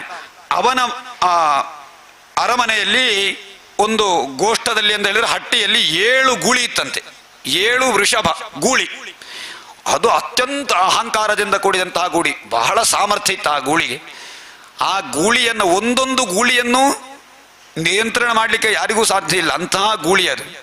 ಆ ಗೂಳಿಗೆ ಮೂಗುದಾರವನ್ನೇ ಯಾರೂ ಇಷ್ಟವರೆಗೆ ಹಾಕಲಿಲ್ಲ ಅಂತೆ. ಅದು ಬಹಳ ಸಮಸ್ಯೆ ಆಗಿತ್ತು ಅವನಿಗೆ. ಗೂಳಿಯನ್ನು ಬಿಡುವುದೂ ಅಲ್ಲ, ಬಿಟ್ಟರೆ ಊರನ್ನೇ ನಾಶ ಮಾಡಬಹುದು ಅಂತಹ ಗೂಳಿ. ಅದಕ್ಕೆ ಯಾರು ಮೂಗುದಾರವನ್ನು ಹಾಕಿ ಅದನ್ನು ಯಾರು ನಿಯಂತ್ರಿಸ್ತಾರೋ ಅವರಿಗೆ ನನ್ನ ಮಗಳನ್ನು ಕೊಡ್ತೇನೆ ಅಂತ ಇಡೀ ಡಂಗುರ ಸಾರ್ತಾನೆ. ಮಹಾರಾಜರು ಸತ್ಯ ಅಂತ ಹೇಳುವ ಬಹಳ ಚೆನ್ನಾಗಿ, ಬಹಳ ಸುಂದರಿಯಾಗಿದ್ದರು. ಆ ಸತ್ಯ ಎನ್ನುವಂತಹ ಕನ್ನಿಕೆಯನ್ನು ವಿವಾಹ ಆಗಬೇಕು ಅಂತ ಹೇಳಿ ಎಷ್ಟು ಜನ ಬಂದರೂ ಗೊತ್ತುಂಟ. ಗೂಳಿಯನ್ನು ನಿಯಂತ್ರಿಸಬೇಕು ಅಂತ ಹೇಳಿ ಗೂಳಿಯ ಕೊಂಬಿನ ಪೆಟ್ಟೋ ಕಾಲಿನ ಪೆಟ್ಟೋ ತೆಕ್ಕೊಂಡು ಈ ಹುಡುಗಿಯಲ್ಲ, ನನಗೆ ಯಾವ ಜೀವನದಲ್ಲಿ ಇನ್ನು ಮದುವೆ ಬೇಡ ಅಂತ ಓಡಿ ಹೋಗಿದ್ದಾರಂತೆ ಬೇಕಾದಷ್ಟು ಜನ, ರಾಜರು ಮಹಾರಾಜರು. ಇವನಿಗೆ ಬಹಳ ಚಿಂತೆಯಾಗ್ತಾರೆ, ನನ್ನ ಮಗಳನ್ನು ಮದುವೆ ಆಗೋರು ಯಾರೂ ಇಲ್ಲ, ಈ ಗೂಳಿಯನ್ನು ನಿಯಂತ್ರಿಸುವವರು ಯಾರೂ ಇಲ್ಲ ಅಂತ ಹೇಳಿ ಸತ್ಯನ ತಂದೆಯಾದಂತಹ ನಗ್ನಜಿತನಿಗೆ ಬಹಳ ಬೇಸರ ಆಗಿತ್ತು. ಹಾಗೆ ಒಮ್ಮೆ ಸರ್ವಶಕ್ತನಾದಂತಹ ಕೃಷ್ಣ ಬರ್ತಾನೆ. ಆ ಪಣವನ್ನು ಕೇಳಿ ಕಿವಿಯಿಂದ ಕೈಯ ಕೇಳಿ ಬರ್ತಾನೆ. ಬಂದು ಆ 7 ಗೂಳಿಗಳನ್ನು ತಾನು 7 ರೂಪನಾಗಿದ್ದುಕೊಂಡು ನಿಯಂತ್ರಿಸಿದಂತೆ. ಒಂದೇ ಕಾಲದಲ್ಲಿ ತಾನು 7 ರೂಪವನ್ನು ಹೊಂದಿ ಒಂದೊಂದು ಗೂಳಿಯನ್ನು ಕೂಡ ತಾನು ನಿಯಂತ್ರಿಸಿ ಲೀಲಾಜಾಲವಾಗಿ ಅದಕ್ಕೆ ಮೂಗುದಾರವನ್ನು ಹಾಕಿ ಹಗ್ಗದಿಂದ ಬಿಗಿದು ಅದನ್ನು ಹಾಗೆ ಕೃಷ್ಣನ ಹಿಡಿತಕ್ಕೆ ಸಿಕ್ಕಿದಾಗ ತನ್ನ ಎಲ್ಲ ದರ್ಪ ಹೊರಟೋಯ್ತು. ಅದಕ್ಕೆ ಹಿಂದೆ ಮಹಾ ದರ್ಪಿಷ್ಠನಾದ 1000 ಹೆಡೆಯುಳ್ಳ ನಾಗನನ್ನು ನಿಯಂತ್ರಿಸಿದವಲ್ಲ ಕೃಷ್ಣ, ಅಂತಹ 1000 ಇರುವಂತಹ ಕಾಳಿಂಗರನ್ನು ನಿಯಂತ್ರಿಸಿದವನಿಗೆ ಈ ಗೂಳಿ 2 ಕೊಂಬಿರುವುದು, ಅದಕ್ಕೆ ನಿಯಂತ್ರಿಸಿಕ್ಕಾಗುವುದಿಲ್ವಾ? ಹಾಗೆ ಕೃಷ್ಣ ಅದನ್ನು ನಿಯಂತ್ರಿಸ್ತಾನೆ. ನಗ್ನಜಿತನ ಮಗಳಾದಂತಹ ಸತ್ಯ ಎನ್ನುವ ಕನ್ನಿಕೆ ಶ್ರೀಕೃಷ್ಣನ ಕೊರಳಿಗೆ ಮಾಲೆ ಹಾಕ್ತಾಳೆ. ಸತ್ಯ ಎನ್ನುವವಳ ಮದುವೆ ಆಯಿತು. ಇನ್ನು ಶ್ರುತಕೀರ್ತಿ ಎನ್ನುವಂತಹ ಕೃಷ್ಣನ ಸೋದರತ್ತೆ, ಆ ಸೋದರತ್ತೆಯನ್ನು ಕೇಕೆಯ ಮಹಾರಾಜನಿಗೆ ವಿವಾಹ ಮಾಡಿದರಂತೆ. ಕೃಷ್ಣನ ಸೋದರತ್ತೆಯ ಅತ್ತೆಯಾದಂತಹ ಶ್ರುತಕೀರ್ತಿಯನ್ನ. ಆ ಕೇಕೆಯ ಮತ್ತು ಶ್ರುತಕೀರ್ತಿಯ ಮಗಳಾದ ಭದ್ರ ಎನ್ನುವ ಕನ್ನಿಕೆಯು ಕೂಡ ತಾನು ಕೃಷ್ಣನನ್ನೇ ಮದುವೆ ಆಗಬೇಕು ಅಂತ ಆಲೋಚನೆ ಮಾಡಿದ್ದರಂತೆ. ಹಾಗೆ ಅವರು ಕೃಷ್ಣನಿಗೆ ತನ್ನ ಮಗಳಾದ ಭದ್ರೆಯನ್ನ ಸಮರ್ಪಣೆ ಮಾಡ್ತಾರೆ. ಹಾಗೆ ಭದ್ರ ಎನ್ನುವ ಹೆಂಡತಿ ಆದಳು. ಆಮೇಲೆ ಮದ್ರ ದೇಶದ ರಾಜನಾದ ರಾಜನಿಗೆ ಲಕ್ಷ್ಮಣ ಎನ್ನುವ ಒಬ್ಬಳು ಕನ್ನಿಕೆ ಇದ್ದಳಂತೆ. ಆ ಕನ್ನಿಕೆಯನ್ನು ಕೂಡ ಕೃಷ್ಣ ಅಪಹರಿಸಿ ತಂದು ವಿವಾಹವಾದ. ಯಾಕೆ ಅಂತ ಹೇಳಿದ್ರೆ ಆ ಕನ್ನಿಕೆಯು ಕೂಡ ಕೃಷ್ಣನಲ್ಲಿ ಅತ್ಯಂತ ಅನುರಾಗವನ್ನು ಹೊಂದಿದ್ದಳಂತೆ. ಹಾಗೆ ಲಕ್ಷ್ಮಣ ಎನ್ನುವಂತಹ ಕನ್ನಿಕೆಯನ್ನು ಕೂಡ ವಿವಾಹ ಆಗ್ತಾನೆ. ಕಾಲಿಂದಿ ಆಯಿತು, ಮಿತ್ರವಿಂದ, ಸತ್ಯ, ಭದ್ರ, ಲಕ್ಷ್ಮಣ, ಜಾಂಬವತಿ, ಸತ್ಯಭಾಮ, ರುಕ್ಮಿಣಿ. ಎಷ್ಟು ಜನ ಆಯಿತು? 8 ಜನ. ಅಷ್ಟ ಮಹಿಷಿಯರು. ಕೃಷ್ಣನಿಗೆ ಇರುವ 8 ಹೆಂಡತಿಯರ ಹೆಸರು ನೆನಪಿಟ್ಟುಕೊಳ್ಳಿ. 8 ಜನ ಪ್ರಧಾನವಾದಂತಹ ಅಷ್ಟಮಹಿಷಿಯರು, ಪಟ್ಟದರಸಿಯರು ಕೃಷ್ಣನಿಗೆ. ಹಾಗೆ ಇನ್ನು 16,000 ಕನ್ನಿಕೆಯರು ಹೇಗೆ ಸಿಕ್ಕಿದರು ಮುಂದೆ ಆ ಕಥೆಯನ್ನು ಮುಂದೆ ಹೇಳ್ತಾರೆ. ಹಿಂದೆ ನರಕಾಸುರ ಅಂತ ಹೇಳುವಂತಹ ಅಸುರ, ಅವನ ಹೆಸರನ್ನೆಲ್ಲ ನೀವು ಕೇಳಿರಬಹುದು, ಅವನ ಕಥೆಯನ್ನು ಕೇಳಿರಬಹುದು. ನರಕಾಸುರ ಹೇಗೆ ಹುಟ್ಟಿದ ಅಂತ ಹೇಳಿದ್ರೆ, ವರಾಹಾವತಾರದಲ್ಲಿ ಭೂಮಿಯನ್ನ ತಾನು ಮೇಲೆತ್ತುವಂತಹ ಸಂದರ್ಭದಲ್ಲಿ ವರಾಹನ ಬೆವರು ಭೂಮಿಗೆ ಬಿದ್ದಾಗ ಆ ಬೆವರಿನೊಂದಿಗೆ ಭೂಮಿ ಸೇರಿ ನರಕಾಸುರ ಹುಟ್ಟಿಕೊಳ್ತಾನಂತೆ. ಆ ಸಂದರ್ಭದಲ್ಲಿ ನರಕಾಸುರ ಭಗವಂತನಾದ ವಾಸುದೇವನ ಮಗನೇ, ಒಂದು ರೀತಿಯಲ್ಲಿ ಭೂಮಿಯ ಪುತ್ರ, ಭೂಮಿಯಲ್ಲಿ ಹುಟ್ಟಿದವ. ಆ ನರಕಾಸುರ ಅವ ಆಸುರಿ ಶಕ್ತಿಯನ್ನು ಹೊಂದಿದ್ದ, ಅವ ಅಸುರನಾಗಿದ್ದ. ಅವ ತನ್ನ ಪರಾಕ್ರಮದಿಂದ ದೇವಲೋಕವನ್ನೆಲ್ಲ ಆಕ್ರಮಿಸಿ ವರುಣನ ಛತ್ರ ಮತ್ತು ದೇವತೆಗಳ ತಾಯಿಯಾದ ಅದಿತಿಯ ಕುಂಡಲವನ್ನ ತಾನು ಅಪಹರಿಸಿಕೊಂಡಿದ್ದ. ಅಷ್ಟು ಮಾತ್ರ ಅಲ್ಲ, ಮೇರು ಪರ್ವತದಲ್ಲಿರುವಂತಹ ಮಣಿಪರ್ವತ ಎಂಬಂತಹ ಸ್ಥಾನವನ್ನು ತನ್ನದಾಗಿಸಿಕೊಂಡು ಎಲ್ಲ ದೇವತೆಗಳನ್ನೆಲ್ಲ ಸೋಲಿಸಿಕೊಂಡಿದ್ದ. ಆ ಸಂದರ್ಭದಲ್ಲಿ ದೇವತೆಗಳೆಲ್ಲ ಬಂದು ಕೃಷ್ಣನಲ್ಲಿ ಹೇಳ್ತಾರೆ, ನರಕಾಸುರನನ್ನು ಸಂಹರಿಸಬೇಕು ಅಂತ ಹೇಳಿ. ಅವನ ಹೆಸರು ಭೌಮಾಸುರ ಅಂತ ಇನ್ನೊಂದು ಹೆಸರು. ಭೂಮಿಯ ಮಗನಾದದ್ದರಿಂದ ಅವನಿಗೆ ಭೌಮಾಸುರ ಅಂತ ಹೆಸರಿತ್ತು. ಹಾಗೆ ಕೃಷ್ಣ ಸತ್ಯಭಾಮೆಯೊಂದಿಗೆ ಗರುಡನನ್ನೇರಿ ಭೌಮಾಸುರನ ಸಂಹಾರಕ್ಕೆ ಬರ್ತಾನೆ. ಭೌಮಾಸುರ ಇರುವಂತಹ ಜಾಗ ಯಾವುದು? ಪ್ರಾಗ್ಜ್ಯೋತಿಷಪುರ ಅಂತ ಹೇಳುವಂತಹ ನಗರ. ಸತ್ಯಭಾಮೆಯನ್ನು ಕರ್ಕೊಂಡು ಬಂದದ್ದು ಯಾಕೆ ಅಂತ ಗೊತ್ತುಂಟ? ಈ ನರಕಾಸುರನಿಗೆ ಒಂದು ವರ ಇತ್ತಂತೆ. ಯಾವಾಗ ಹುಟ್ಟಿಸಿದ ತಂದೆ ತಾಯಿಗಳು ಬರ್ತಾರೋ ಆ ತಂದೆ ತಾಯಿಗಳಿಂದಲೇ ನನಗೆ ಮರಣ ಅಂತ ಅವ ವರ ಕೇಳಿದ್ದ. ಆದ ಕಾರಣ ಬೇರೆ ಯಾರೂ ಅವನನ್ನು ಸಂಹರಿಸಲಿಕ್ಕೆ ಸಾಧ್ಯ ಇಲ್ಲ. ಹಾಗೆ ಮೊದಲೇ ಅವನಿಗೆ ಗೊತ್ತಿತ್ತು ಕೃಷ್ಣನಿಗೆ. ಹಾಗೆ ಸತ್ಯಭಾಮೆಯನ್ನು ಕರ್ಕೊಂಡು ಬರ್ತಾನೆ ನರಕಾಸುರನ ಸಂಹಾರಕ್ಕೆ ಹೋಗುವಾಗ. ಸತ್ಯಭಾಮೆ ಒಟ್ಟಿಗಿರುವಾಗಲೇ ಆಗಬೇಕು ಸಂಹಾರ ಅಂತ ಹೇಳುವಂತಹ ಕಥೆ. ಯಕ್ಷಗಾನದಲ್ಲಿ ನೀವು ಅದನ್ನು ಕೇಳಿರಬಹುದು. ಹಾಗೆ ಪ್ರಾಗ್ಜ್ಯೋತಿಷಪುರಕ್ಕೆ ಬರ್ತಾನೆ. ಆ ಪ್ರಾಗ್ಜ್ಯೋತಿಷಪುರಕ್ಕೆ ಸುತ್ತಲೂ ರಕ್ಷಣೆಗಾಗಿ 4 ದುರ್ಗಗಳಿದ್ದಂತೆ. ದುರ್ಗ ಅಂತ ಹೇಳಿದ್ರೆ ಕೋಟೆ, 4 ಕೋಟೆ ರಕ್ಷಣಾ ಕವಚ. ಯಾವುದೆಲ್ಲ? ಒಂದು ಶಸ್ತ್ರದುರ್ಗ, ಇನ್ನೊಂದು ಜಲದುರ್ಗ, ಇನ್ನೊಂದು ಅಗ್ನಿದುರ್ಗ, ವಾಯುದುರ್ಗ. ದುರ್ಗ ಅಂತ ಹೇಳಿದ್ರೆ ದುರ್ಗಾ ದೇವಿ ಅಲ್ಲ, ದುರ್ಗ ಅಂತ ಹೇಳಿದ್ರೆ ಕೋಟೆ ಅಂತ ಅರ್ಥ. ದುರ್ಗ ಶಸ್ತ್ರಗಳಿಂದ ಆವರಿಸಿದಂತಹದ್ದು, ಜಲದಿಂದ ಆವರಿಸಿದಂತಹದ್ದು, ಅಗ್ನಿಯಿಂದ ಆವರಿಸಿದಂತಹದ್ದು, ಗಾಳಿಯಿಂದ ಆವರಿಸಿದಂತಹ ಕೋಟೆ, ಅದಕ್ಕೆ ಹೆಸರು. ಹಾಗೆ ಆ ಕೋಟೆಯ ಒಳಗೆ ಮುರಾಸುರ ಅಂತೇಳಿ ಒಬ್ಬ ರಾಕ್ಷಸ ಇದ್ದ, ಕೋಟೆಯನ್ನೆಲ್ಲ ರಕ್ಷಿಸ್ತಾ ಇದ್ದ. ಆ 10,000 ಕಬ್ಬಿಣದ ಸರಪಣಿಗಳಿನ ಆವರಣವನ್ನು ಹಿಡ್ಕೊಂಡು ಆ ಕೋಟೆಯನ್ನ ರಕ್ಷಿಸ್ತಾ ಇದ್ದಂತೆ ಮುರಾಸುರ. ಹಾಗೆ ಕೃಷ್ಣ ಏನು ಮಾಡ್ತಾನೆ ಅಂತ ಹೇಳಿದ್ರೆ, ತನ್ನ ಕೌಮೋದಕಿ ಎನ್ನುವ ಗದೆಯಿಂದ ಆ ಎಲ್ಲ ದುರ್ಗಗಳನ್ನು ಪುಡಿ ಮಾಡ್ತಾನೆ. ಬಡಿದು ಪುಡಿ ಮಾಡಿ ಆ ಎಲ್ಲ ಏನು ಕಬ್ಬಿಣದ ಸರಪಣಿಗಳನ್ನೆಲ್ಲ ತುಂಡು ಮಾಡ್ತಾನೆ. ಅಷ್ಟು ಮಾತ್ರ ಅಲ್ಲ, ನಂದಕವೆಂಬಂತಹ ಖಡ್ಗದಿಂದ ಮುರಾಸುರನ ಆ ಪಾಶ ಏನು ಸರಪಣಿ ಉಂಟ ಅದನ್ನ ತುಂಡು ಮಾಡ್ತಾನೆ. ಆಮೇಲೆ ತನ್ನ ಶಂಖವನ್ನು ಊದುತ್ತಾನೆ, ಪಾಂಚಜನ್ಯ ಎನ್ನುವ ಶಂಖ. ಆ ಶಂಖವನ್ನು ಊದಿದರೆ ಏನಾಗ್ತಾರೆ? ಇಡೀ ರಾಕ್ಷಸರ ಹೃದಯವೇ ನಡುಗಿ ಹೋಗ್ತಾರೆ ಅಂತೆ. ಮೊನ್ನೆ ಹೇಳಿದ್ದೇನೆ, ಪಾಂಚಜನ್ಯ ಶಂಖವನ್ನು ಊದಿದಾಗ ಎಲ್ಲ ರಾಕ್ಷಸರ ರಾಕ್ಷಸರ ಮಡದಿಯರ ಗರ್ಭನಾಶ ಆಗ್ತಾರೆ ಅಂತ ಮೊನ್ನೆ ಹೇಳಿದ್ದೆ. ಹಾಗೆ ಎಲ್ಲರ ಗರ್ಭವೇ ಜಾರಿ ಬೀಳುವಂತಹ ನಾದದೊಂದಿಗೆ ಶಂಖಧ್ವನಿಯನ್ನು ಮಾಡ್ತಾನೆ. ಆ ಶಂಖಧ್ವನಿಯನ್ನು ಕೇಳಿ ಮುರಾಸುರ ಎದ್ದು ಬರ್ತಾನೆ. ಆ ಮುರಾಸುರನೊಂದಿಗೆ ಯುದ್ಧ ಮಾಡಿ, ಮುರಾಸುರನಿಗೆ 5 ಮುಖ ಇತ್ತಂತೆ. ಆ 5 ಮುಖವನ್ನು ಕೂಡ ತುಂಡರಿಸಿ ಮುರಾಸುರನ ಸಂಹಾರ ಮಾಡಿ ಮುರಾರಿ ಅನ್ನುವ ಹೆಸರನ್ನ ಪಡಿಕೊಂಡ. ಕೃಷ್ಣ ಮುಕುಂದ ಮುರಾರೇ ಅಂತ ಹೇಳುದಿಲ್ಲ, ಜಯ ಜಯ ಕೃಷ್ಣ ಮುಕುಂದ ಮುರಾರೇ. ಮುರನ ಶತ್ರು, ಮುರನನ್ನು ಕೊಂದ ಕಾರಣ ಅವನಿಗೆ ಮುರಾರಿ ಅಂತ ಹೆಸರು ಬಂದದ್ದು. ಹಾಗೆ ಮುರಾಸುರನ 5 ತಲೆಯನ್ನ ಕತ್ತರಿಸ್ತಾನೆ. ಆಮೇಲೆ ನರಕಾಸುರನಿಗೆ ಸಿಟ್ಟಾಗ್ತಾರೆ, ಮುರಾಸುರನನ್ನ ಕೊಂದಿದ್ದಾನೆ ಅಂತ ಹೇಳುವಾಗ. ಆ ಮುರಾಸುರನಿಗೆ ತಾಮ್ರ, ಅಂತರಿಕ್ಷ, ಶ್ರವಣ, ವಿಭಾವಸು, ವಸು, ನಭಸ್ವಾನ, ಅರುಣ ಎನ್ನುವ 7 ಜನ ಮಕ್ಕಳಿದ್ದರು. ಅವರು ಕೋಪದಿಂದ ಈ ಕೃಷ್ಣನನ್ನು ಆಕ್ರಮಿಸಿದಾಗ ಎಲ್ಲರ ತಲೆ ಕಡಿತಾನೆ ಕೃಷ್ಣ. ಆಮೇಲೆ ನರಕಾಸುರ ಬರ್ತಾನೆ. ನರಕಾಸುರ ಬಂದು ಮದಭರಿತವಾದಂತಹ ಆನೆಗಳ ಸೈನ್ಯ ಅಂತ ಇವನಿಗೆ, ನರಕಾಸುರನಿಗೆ ಆನೆಗಳಿಂದ ಕೂಡಿಕೊಂಡು ಮಿಂಚಿನಂತೆ ಬಂದು ಕೃಷ್ಣನನ್ನ ಆಕ್ರಮಿಸಿ ಶತಘ್ನಿ ಎನ್ನುವ ತನ್ನ ಆಯುಧದಿಂದ ಕೃಷ್ಣನ ಮೇಲೆ ಪ್ರಹರಿಸ್ತಾನೆ. ಆಗ ಕೃಷ್ಣ ತನ್ನ ವಿಚಿತ್ರವಾದಂತಹ ಬಾಣಗಳಿಂದ ಆ ಭೌಮಾಸುರನ ಸೈನಿಕರ ಎಲ್ಲರ ಕೈ ಕಾಲುಗಳನ್ನೆಲ್ಲ ಕಡಿದು ಆ ಎಲ್ಲ ಸೈನಿಕರ ಸೈನ್ಯವನ್ನ ಧ್ವಂಸ ಮಾಡ್ತಾನೆ. ಅಷ್ಟಾದ ಮೇಲೆ ತಾನು ಖಡ್ಗದಿಂದ ಆ ಚಕ್ರಾಯುಧದಿಂದ ಕೂಡಿ ಗಜಾರೂಢನಾದ ಭೌಮಾಸುರನ ತಲೆಯನ್ನೇ ಕತ್ತರಿಸ್ತಾನೆ. ಭೌಮಾಸುರ ಸತ್ತು ಹೋದ ಮೇಲೆ ಈ ಭೂದೇವಿ ಬಂದು ತನ್ನ ಭೌಮಾಸುರನ ಮಗನಾದಂತಹ ಭಗದತ್ತ ಅಂತ ಹೇಳುವಂತಹವನನ್ನ ಕೃಷ್ಣನಿಗೆ ನೀನು ಇವನನ್ನ ರಕ್ಷಿಸಬೇಕು ಅಂತ ಹೇಳಿ ತಂದು ಕೊಡ್ತಾನೆ. ಆಮೇಲೆ ಈ ನರಕಾಸುರ 16,000 ಕನ್ನಿಕೆಯರನ್ನ ತನ್ನ ಸೆರೆಮನೆಯಲ್ಲಿ ಇರಿಸಿಕೊಂಡಿದ್ದಂತೆ. ತಾನವರನ್ನ 16,000 ಕನ್ನಿಕೆಯರನ್ನ ಅಪಹರಿಸಿ, ಆ 16,000 ಕನ್ನಿಕೆಯರನ್ನು ಯಾಗ ಅಪಹರಿಸಿದ್ದ ಅಂತ ಹೇಳಿದ್ರೆ, ಅವರನ್ನೆಲ್ಲ ಒಂದು ಕಾಲದಲ್ಲಿ ಯಜ್ಞದಲ್ಲಿ ಹೋಮಿಸಿ ತಾನು ಪರಾಕ್ರಮವನ್ನ ಗಳಿಸಬೇಕು ಅಂತ ಹೇಳುವಂತಹ ಕಾರಣದಿಂದ ಎಲ್ಲರನ್ನು ಕೂಡ ಸೆರೆಮನೆಯಲ್ಲಿರಿಸಿದ್ದ. ಆ ನರಕಾಸುರನ ಸೆರೆಮನೆಯಲ್ಲಿದ್ದಂತಹ 16,000 ಕನ್ನಿಕೆಯರನ್ನ ತಾನು ತಂದು ವಿವಾಹ ಆಗ್ತಾನೆ.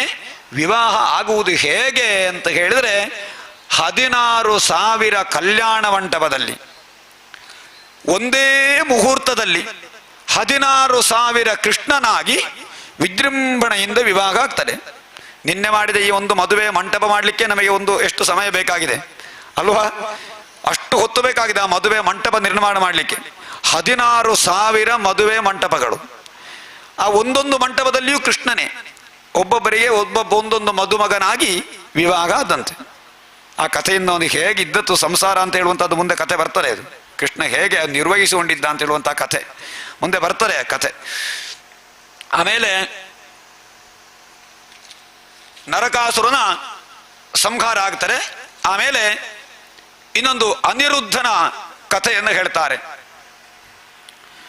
ಬಲಿ ಚಕ್ರವರ್ತಿಗೆ 100 ಮಂದಿಯ ಮಕ್ಕಳಿದ್ದರಂತೆ, 100 ಮಂದಿ ಮಕ್ಕಳು. ಆ ಮಕ್ಕಳಲ್ಲಿ ಬಾಣಾಸುರ ಅಂತೇಳಿ ಒಬ್ಬ ಅಸುರ. ಆ ಬಾಣಾಸುರ ಭಗವಂತನಾದ ಶಂಕರನ ಶಿವನ ಅತಿ ಭಕ್ತನಾಗಿದ್ದಂತೆ ಬಾಣಾಸುರ. ಅವ ಒಂದು ದಿವಸ ಏನ್ ಮಾಡ್ತಾನೆ ಅಂತ ಹೇಳಿದ್ರೆ, ಶಿವ ತಾಂಡವ ನೃತ್ಯವನ್ನಾಡುವಂತಹ ಸಂದರ್ಭದಲ್ಲಿ ಬಾಣಾಸುರನಿಗೆ 1,000 ಕೈಗಳಿತ್ತಂತೆ. ಈ 1,000 ಕೈಗಳಿಂದ ನಾನಾ ವಿಧವಾದ ವಾದ್ಯವನ್ನೆಲ್ಲ ನುಡಿಸಿ, ಒಂದು ಕೈಯಲ್ಲಿ ಮೃದಂಗ, ಇನ್ನೊಂದು ಕೈಯಲ್ಲಿ ವಾದ್ಯ, ಇನ್ನೊಂದು ಕೈಯಲ್ಲಿ ತಮಟೆ, ಇನ್ನೊಂದು ಕೈಯಲ್ಲಿ ವೀಣೆ, ಬೇಕಾದ ಎಲ್ಲ ಸಾವಿರ ರೀತಿಯಲ್ಲಿ ತಾಂಡವ ನೃತ್ಯಕ್ಕೆ ಸಹಕರಿಸುವಂತೆ ವಾದ್ಯವನ್ನ ಬಾರಿಸಿದ. ಇದಕ್ಕೆ ಸಂತೋಷಗೊಂಡಂತಹ ಶಂಕರ ಹೇಳ್ತಾನೆ, ನಿನಗೆ ಏನು ಬೇಕು ವರವನ್ನ ಕೇಳು ಅಂತ ಕೇಳ್ತಾನೆ ಬಾಣಾಸುರನಲ್ಲಿ. ಆಗ ನೀನು ನನಗೆ ವರ ಒಂದೇ, ಏನು ಅಂತ ಹೇಳಿದ್ರೆ ನೀನು ನನ್ನ ನಗರದಲ್ಲಿಯೇ ಇರಬೇಕು. ಶಿವ ಏನಾದರೂ ಕೇಳಿದರೆ ತಥಾಸ್ತು ಅಂತ ಹೇಳಲೇಬೇಕಲ್ವ. ಶಿವ ಬಾಣಾಸುರದ ನಗರದಲ್ಲಿ ಅವರ ನಗರನ್ನು ರಕ್ಷಿಸುವವನಾಗಿರ್ತಾನೆ. ಬಾಣಾಸುರನಿಗೆ ಮೆಚ್ಚಿ ಬಾಣಾಸುರನ ವರವನ್ನು ಅವನಿಗೆ ಕೊಟ್ಟು ನಾನು ಇರ್ತೇನೆ ಅಂತ ಹೇಳ್ತಾನೆ ಬಾಣಾಸುರ. ಆ ಬಾಣಾಸುರನಿಗೆ ಒಬ್ಬಳು ಮಗಳಿದ್ದರು, ಉಷಾ ಅಂತ ಹೇಳಿ. ಉಷಾ ಅವಳಿಗೆ ಒಂದು ದಿವಸ ಇದ್ದಕ್ಕಿದ್ದಂತೆ ಕನಸಿನಲ್ಲಿ ಪ್ರದ್ಯುಮ್ನನೊಂದಿಗೆ ವಿವಾಹವಾದ ಕನಸು ಕಟ್ಟಿತಂತೆ. ಪ್ರದ್ಯುಮ್ನ ಹುಟ್ಟಿದ ಮೇಲೆ ನೋಡ್ಲಿಲ್ಲ ಅವಳು ಪ್ರದ್ಯುಮ್ನ ಅಂತಾರೆ ಕೃಷ್ಣನ ಮಗ. ಆ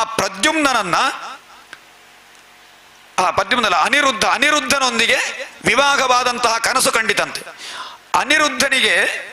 ಅನಿರುದ್ಧ ಯಾರು ಅಂತ ಹೇಳಿ ಅವಳಿಗೆ ಗೊತ್ತಿಲ್ಲ. ಹಾಗೆ ಕನಸಿಂದ ಎಚ್ಚೆತ್ತಾಗ ಒಬ್ಬಳು ಸಖಿ ಇದ್ದಳು, ಆ ಸಖಿ ಚಿತ್ರಲೇಖ ಅಂತ ಹೇಳಿ, ಅವಳು ಬಹಳ ಮಾಯಾವಿ ಆಗಿದ್ದಳು. ಆ ಸಖಿ ಕೇಳ್ತಾಳೆ, ನೀನು ಯಾಕೆ ಇವತ್ತು ಯಾವಾಗಿನಾಗಿ ಇಲ್ಲ, ಏನಾಗಿದೆ ನಿನಗೆ ಅಂತ ಕೇಳಿದಾಗ, ನಾನು ಕನಸಿನಲ್ಲಿ ಒಬ್ಬ ರಾಜಕುಮಾರರನ್ನು ನೋಡಿದ್ದೇನೆ, ಆ ರಾಜಕುಮಾರ ಯಾರು ಅಂತ ನನಗೆ ಗೊತ್ತಿಲ್ಲ, ನಿನ್ನ ವಿವಾಹವಾಗ್ತಿದ್ರೆ ಅವನನ್ನೇ ಅಂತ, ನನ್ನ ಮನಸ್ಸು ಈಗ ಕೆಟ್ಟು ಹೋಗಿದೆ ಅಂತ ಹೇಳ್ತಾಳೆ. ಆಗ ಚಿತ್ರಲೇಖ ಹೇಳ್ತಾಳೆ, ನಾನು ಆ ರಾಜಕುಮಾರ ಯಾರು ಅಂತ ಹುಡುಕ್ಲಿಕ್ಕೆ ಒಂದು ಚಿತ್ರವನ್ನೆಲ್ಲ ಬರೆಯುತ್ತೇನೆ. ನನಗೆಲ್ಲ ಚಿತ್ರ ಬರೆಯುವ ಸಾಮರ್ಥ್ಯ ಇತ್ತವನಿಗೆ, ಚಿತ್ರಲೇಖ ಅಂತ ಅವಳ ಹೆಸರು. ಯಾವ ಚಿತ್ರವನ್ನು ಬೇಕಾದರೂ ಬರೆಯುವ ಸಾಮರ್ಥ್ಯ. ಎಲ್ಲ ದೇಶದ ರಾಜಕುಮಾರರ ಚಿತ್ರವನ್ನ ತನ್ನ ಮಾಯಾಶಕ್ತಿಯಿಂದ ಬರೀತಾ ಹೋಗ್ತಾಳೆ. ಒಂದೊಂದೇ ಚಿತ್ರಪಟವನ್ನು ತೋರಿಸ್ತಾಳೆ. ಇವನನ್ನ ನೋಡಿದ್ದ ನೀನು, ಇವನನ್ನ ನೋಡಿದ್ದ ಅಂತೇಳಿ.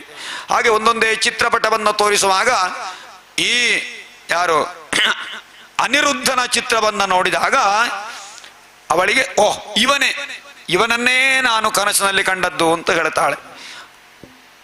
ಅವನು ಯಾರು ಅಂತ ತನ್ನ ಮಾಯಾಶಕ್ತಿಯಿಂದ ಹುಡುಕ್ತಾಳೆ. ಆಗ ಮಾಯಾಶಕ್ತಿ ಇತ್ತು ನೋಡಿ. ಈಗ ನಮಗೆ ಒಂದು ವ್ಯವಸ್ಥೆ ಉಂಟು, ಏನು, ಮೊಬೈಲಲ್ಲಿ ಕಂಪ್ಯೂಟರಲ್ಲಿ ನೋಡ್ಲಿಕ್ಕೆ ಆಗ್ತದೆ. ಆ ಹೆಸರನ್ನು ಹಾಕಿದರೆ ಅವರೆಲ್ಲರ ವಿಷಯ ಅಲ್ಲಿ ಎಲ್ಲಿ ಅವನು ಅಂತೆಲ್ಲ ಬರ್ತದೆ ಅಲ್ವಾ. ಆದರೆ ಮೂಲ ಶಕ್ತಿ ಭಗವಂತ ಯಾರು ಅಂತ ಈ ಲೋಕವನ್ನು ಬಿಟ್ಟು ಆಚೆ ಲೋಕಕ್ಕೆ ಹೋಗ್ಲಿಕ್ಕೆ ಆಗುದಿಲ್ಲ ಮೊಬೈಲಲ್ಲಿ. ಅದೊಂದು ಮೋಸ. ಅಲ್ಲಿ ನಾಟ್ ರೀಚೇಬಲ್, ಯಾವುದೇ ಇನ್ನೊಂದು ಲೋಕಕ್ಕೆ. ನಮ್ಮೊಳಗೆ ಇಲ್ಲಿಯೇ ನಾಟ್ ರೀಚೇಬಲ್ ಇರ್ತದೆ, ಎಲ್ಲ ಕಡೆಯಲ್ಲೂ ಸಿಗುವುದಿಲ್ಲ, ಅದಕ್ಕೂ ಪ್ರತಿಬಂಧಕ ಉಂಟು. ಇರಲಿ. ಹಾಗೆ ತನ್ನ ಮಾಯಾಶಕ್ತಿಯಿಂದ ಈ ರಾಜಕುಮಾರ ಯಾರು ಅಂತ ತಿಳ್ಕೊಂಡು ಏನು ಮಾಡ್ತಾಳೆ, ಪ್ರದ್ಯುಮ್ನನ ತಾನು ಕರ್ಕೊಂಡು ಬರಬೇಕು ಅಂತ ಹೇಳಿ ಅನಿರುದ್ಧನನ್ನು ಕರ್ಕೊಂಡು ಬರಬೇಕು ಅಂತ ಹೇಳಿ ಅನಿರುದ್ಧನ ಅಂತಃಪುರಕ್ಕೆ ಹೋಗಿ ಅವನ ಮಲಗಿದ ಮಂಚ ಸಹಿತ ತನ್ನ ಮಾಯಾಶಕ್ತಿಯಿಂದ ಎತ್ತಿ ತಂದು ಉಷಯ ಅಂತಃಪುರಕ್ಕೆ ತಂದಿರಿಸ್ತಾಳೆ. ಇದು ಬಾಣಾಸುರನಿಗೆ ಗೊತ್ತೇ ಇಲ್ಲ ವಿಷಯ. ಹಾಗೆ ಈ ಉಷಾ ಮತ್ತು ಅನಿರುದ್ಧರು ಬಹಳ ಸಮಯ ಕಾಲ ಆ ಅಂತಃಪುರದಲ್ಲಿದ್ದರಂತೆ. ಮಾತಾಡ್ತಾ ಬಹಳ ಸಂತೋಷದಿಂದ ಅನಿರುದ್ಧನಿಗೆ ಬೇಕಾದ ಉಪಚಾರಗಳನ್ನೆಲ್ಲ ಮಾಡ್ತಾ ಇದ್ದಳು. ಈ ಉಷಯ ಉಪಚಾರದಿಂದ ಸಂತೋಷಗೊಂಡು ಅನಿರುದ್ಧನಿಗೆ ದಿವಸ ಹೋದ್ದೇ ಗೊತ್ತಾಗಲಿಲ್ಲ, ಬಹಳಷ್ಟು ದಿವಸ ಹೋಯಿತು. ಹೋಗಿ ಸುಮಾರು ಸಮಯ ಕಳೆಯುವಾಗ ಬಾಣಾಸುರನಿಗೆ ಸ್ವಲ್ಪ ಸಂಶಯ ಬರ್ತಾರೆ. ನನ್ನ ಮಗಳು ಯಾವಾಗಿನ ಹಾಗೆ ಆಚೆ ಈಚೆ ಹೋಗುವುದಿಲ್ಲ, ಯಾವಾಗಲೂ ಅಂತಃಪುರದಲ್ಲೇ ಇರ್ತಾಳೆ, ಅವಳ ಭಾವದಲ್ಲೆಲ್ಲ ಅತ್ಯಂತ ಸಂತೋಷವೂ ಕಾಣ್ತಾ ಇದೆ, ಯಾಕೆ ಅಂತ ತಾನು ವಿಚಾರಿಸಿದಾಗ ನಾನು ಒಮ್ಮೆ ನೋಡಬೇಕು ಅಂತ ಹೇಳಿ ಗೊತ್ತಿಲ್ಲದ ಹಾಗೆ ಒಮ್ಮೆ ಈ ಉಷಯ ಅಂತಃಪುರಕ್ಕೆ ಬರ್ತಾನೆ ಬಾಣಾಸುರ. ಬಂದು ನೋಡುವಾಗ ಈ ಅನಿರುದ್ಧನೊಂದಿಗೆ ಪಗಡೆ ಆಟ ಆಡ್ತಾ ಇದ್ದಾಳೆ ಉಷಾ. ಪಗಡೆ ಆಟ ಆಡುವಂತಹ ಸಂದರ್ಭದಲ್ಲಿ ನೇರ ಈ ಬಾಣಾಸುರ ಬಂದು ಅನಿರುದ್ಧನನ್ನ ನಾಗಪಾಶದಿಂದ ಬಂಧಿಸ್ತಾನೆ. ನಾಗಪಾಶದಿಂದ ಅನಿರುದ್ಧ ಬಂಧಿತನಾಗ್ತಾನೆ. ಈ ವಿಷಯವನ್ನ ನಾರದರು ಕೃಷ್ಣನಿಗೆ ಹೇಳಿದಾಗ ಕೃಷ್ಣನಿಗೆ ಸಿಗ್ತದೆ. ನಾರದ ತದುಪಾಕರ್ಣ್ಯ ವಾರ್ತಾಂ ಬದ್ಧಶ್ಚ ಕರ್ಮಚ ಪ್ರಯಯುಶೋಣಿತಪುರಂ ಕೃಷ್ಣಯ ಕೃಷ್ಣ ದೇವತಾ. ಎಲ್ಲ ವೃಷ್ಣಿಗಳೊಂದಿಗೆ ಸೇರಿಕೊಂಡು ತನ್ನ ಸೈನಿಕರನ್ನೆಲ್ಲ ಸೇರಿಕೊಂಡು ಶೋಣಿತಪುರಕ್ಕೆ ದಾಳಿ ಇಡ್ತಾನೆ ಕೃಷ್ಣ, ಶ್ರೀಕೃಷ್ಣ. ಶೋಣಿತಪುರಕ್ಕೆ ದಾಳಿ ಇಟ್ಟ ಕೂಡ್ಲೆ ಆ ಪುರವನ್ನ ರಕ್ಷಿಸುವವನು ಯಾರು?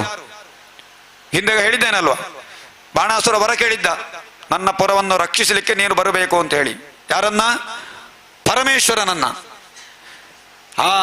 ಪರಮೇಶ್ವರ ತಾಂಡವ ನೃತ್ಯ ಆಡುವಾಗ ಅವನ 1000 ಕೈಗಳಿಂದ ನಾನಾ ವಿಧವಾದ ವಾದ್ಯಗಳನ್ನು ನುಡಿಸಿ ಶಿವನನ್ನ ಮೆಚ್ಚಿಸಿ ವರ ಪಡೆಕೊಂಡಿದ್ದ, ನೀನು ನನ್ನ ನಗರವನ್ನು ರಕ್ಷಿಸಬೇಕು ಅಂತ ಹೇಳಿ. ಈಗ ನಗರವನ್ನು ಆಕ್ರಮಿಸಿಗೆ ಬಂದದ್ದು ಯಾರು? ಕೃಷ್ಣ.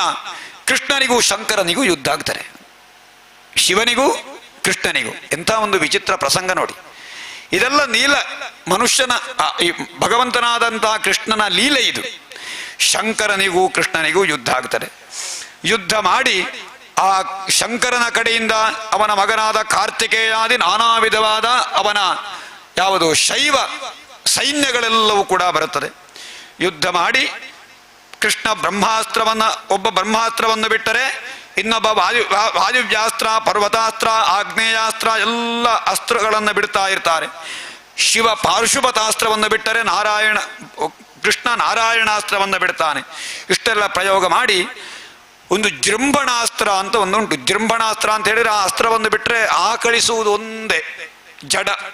ಹಾಗೆ ಶ್ರೀಕೃಷ್ಣ ಜೃಂಭಣಾಸ್ತ್ರವನ್ನು ಬಿಟ್ಟಾಗ ಶಂಕರನಿಗೆ ನಿದ್ದೆ ಬರಲಿಕ್ಕೆ ಶುರುವಾಗ್ತದೆ. ಆಕಳಿಸಿಕೊಂಡೇ ಇರ್ತಾನೆ ಶಂಕರ. ಶಂಕರನಿಗೆ ಸೋಲಾಯಿತು ಅಂತ ಹೇಳಿ ನರಕಾಸುರನಿಗೆ ಬಹಳ ತಲೆಬಿಸಿ ಆಗ್ತಾರೆ, ಏನು ಮಾಡುವುದು ಅಂತ ಹೇಳಿ. ಆಗ ಆ ಊರಿನ ನಗರದ ಒಬ್ಬಳು ಧರ್ಮದೇವತೆ, ಕೋಟರ ಎಂಬಂತಹ ಧರ್ಮದೇವತೆ, ಆ ಧರ್ಮದೇವತೆ ಧರ್ಮಮಾತೆಯಾಗಿ ನನ್ನ ಪ್ರಭುವನ್ನು ರಕ್ಷಿಸಬೇಕು ಅಂತ ಹೇಳಿ ಕೃಷ್ಣನ ಎದುರಿನಿಂದ ಬರ್ತಾಳೆ.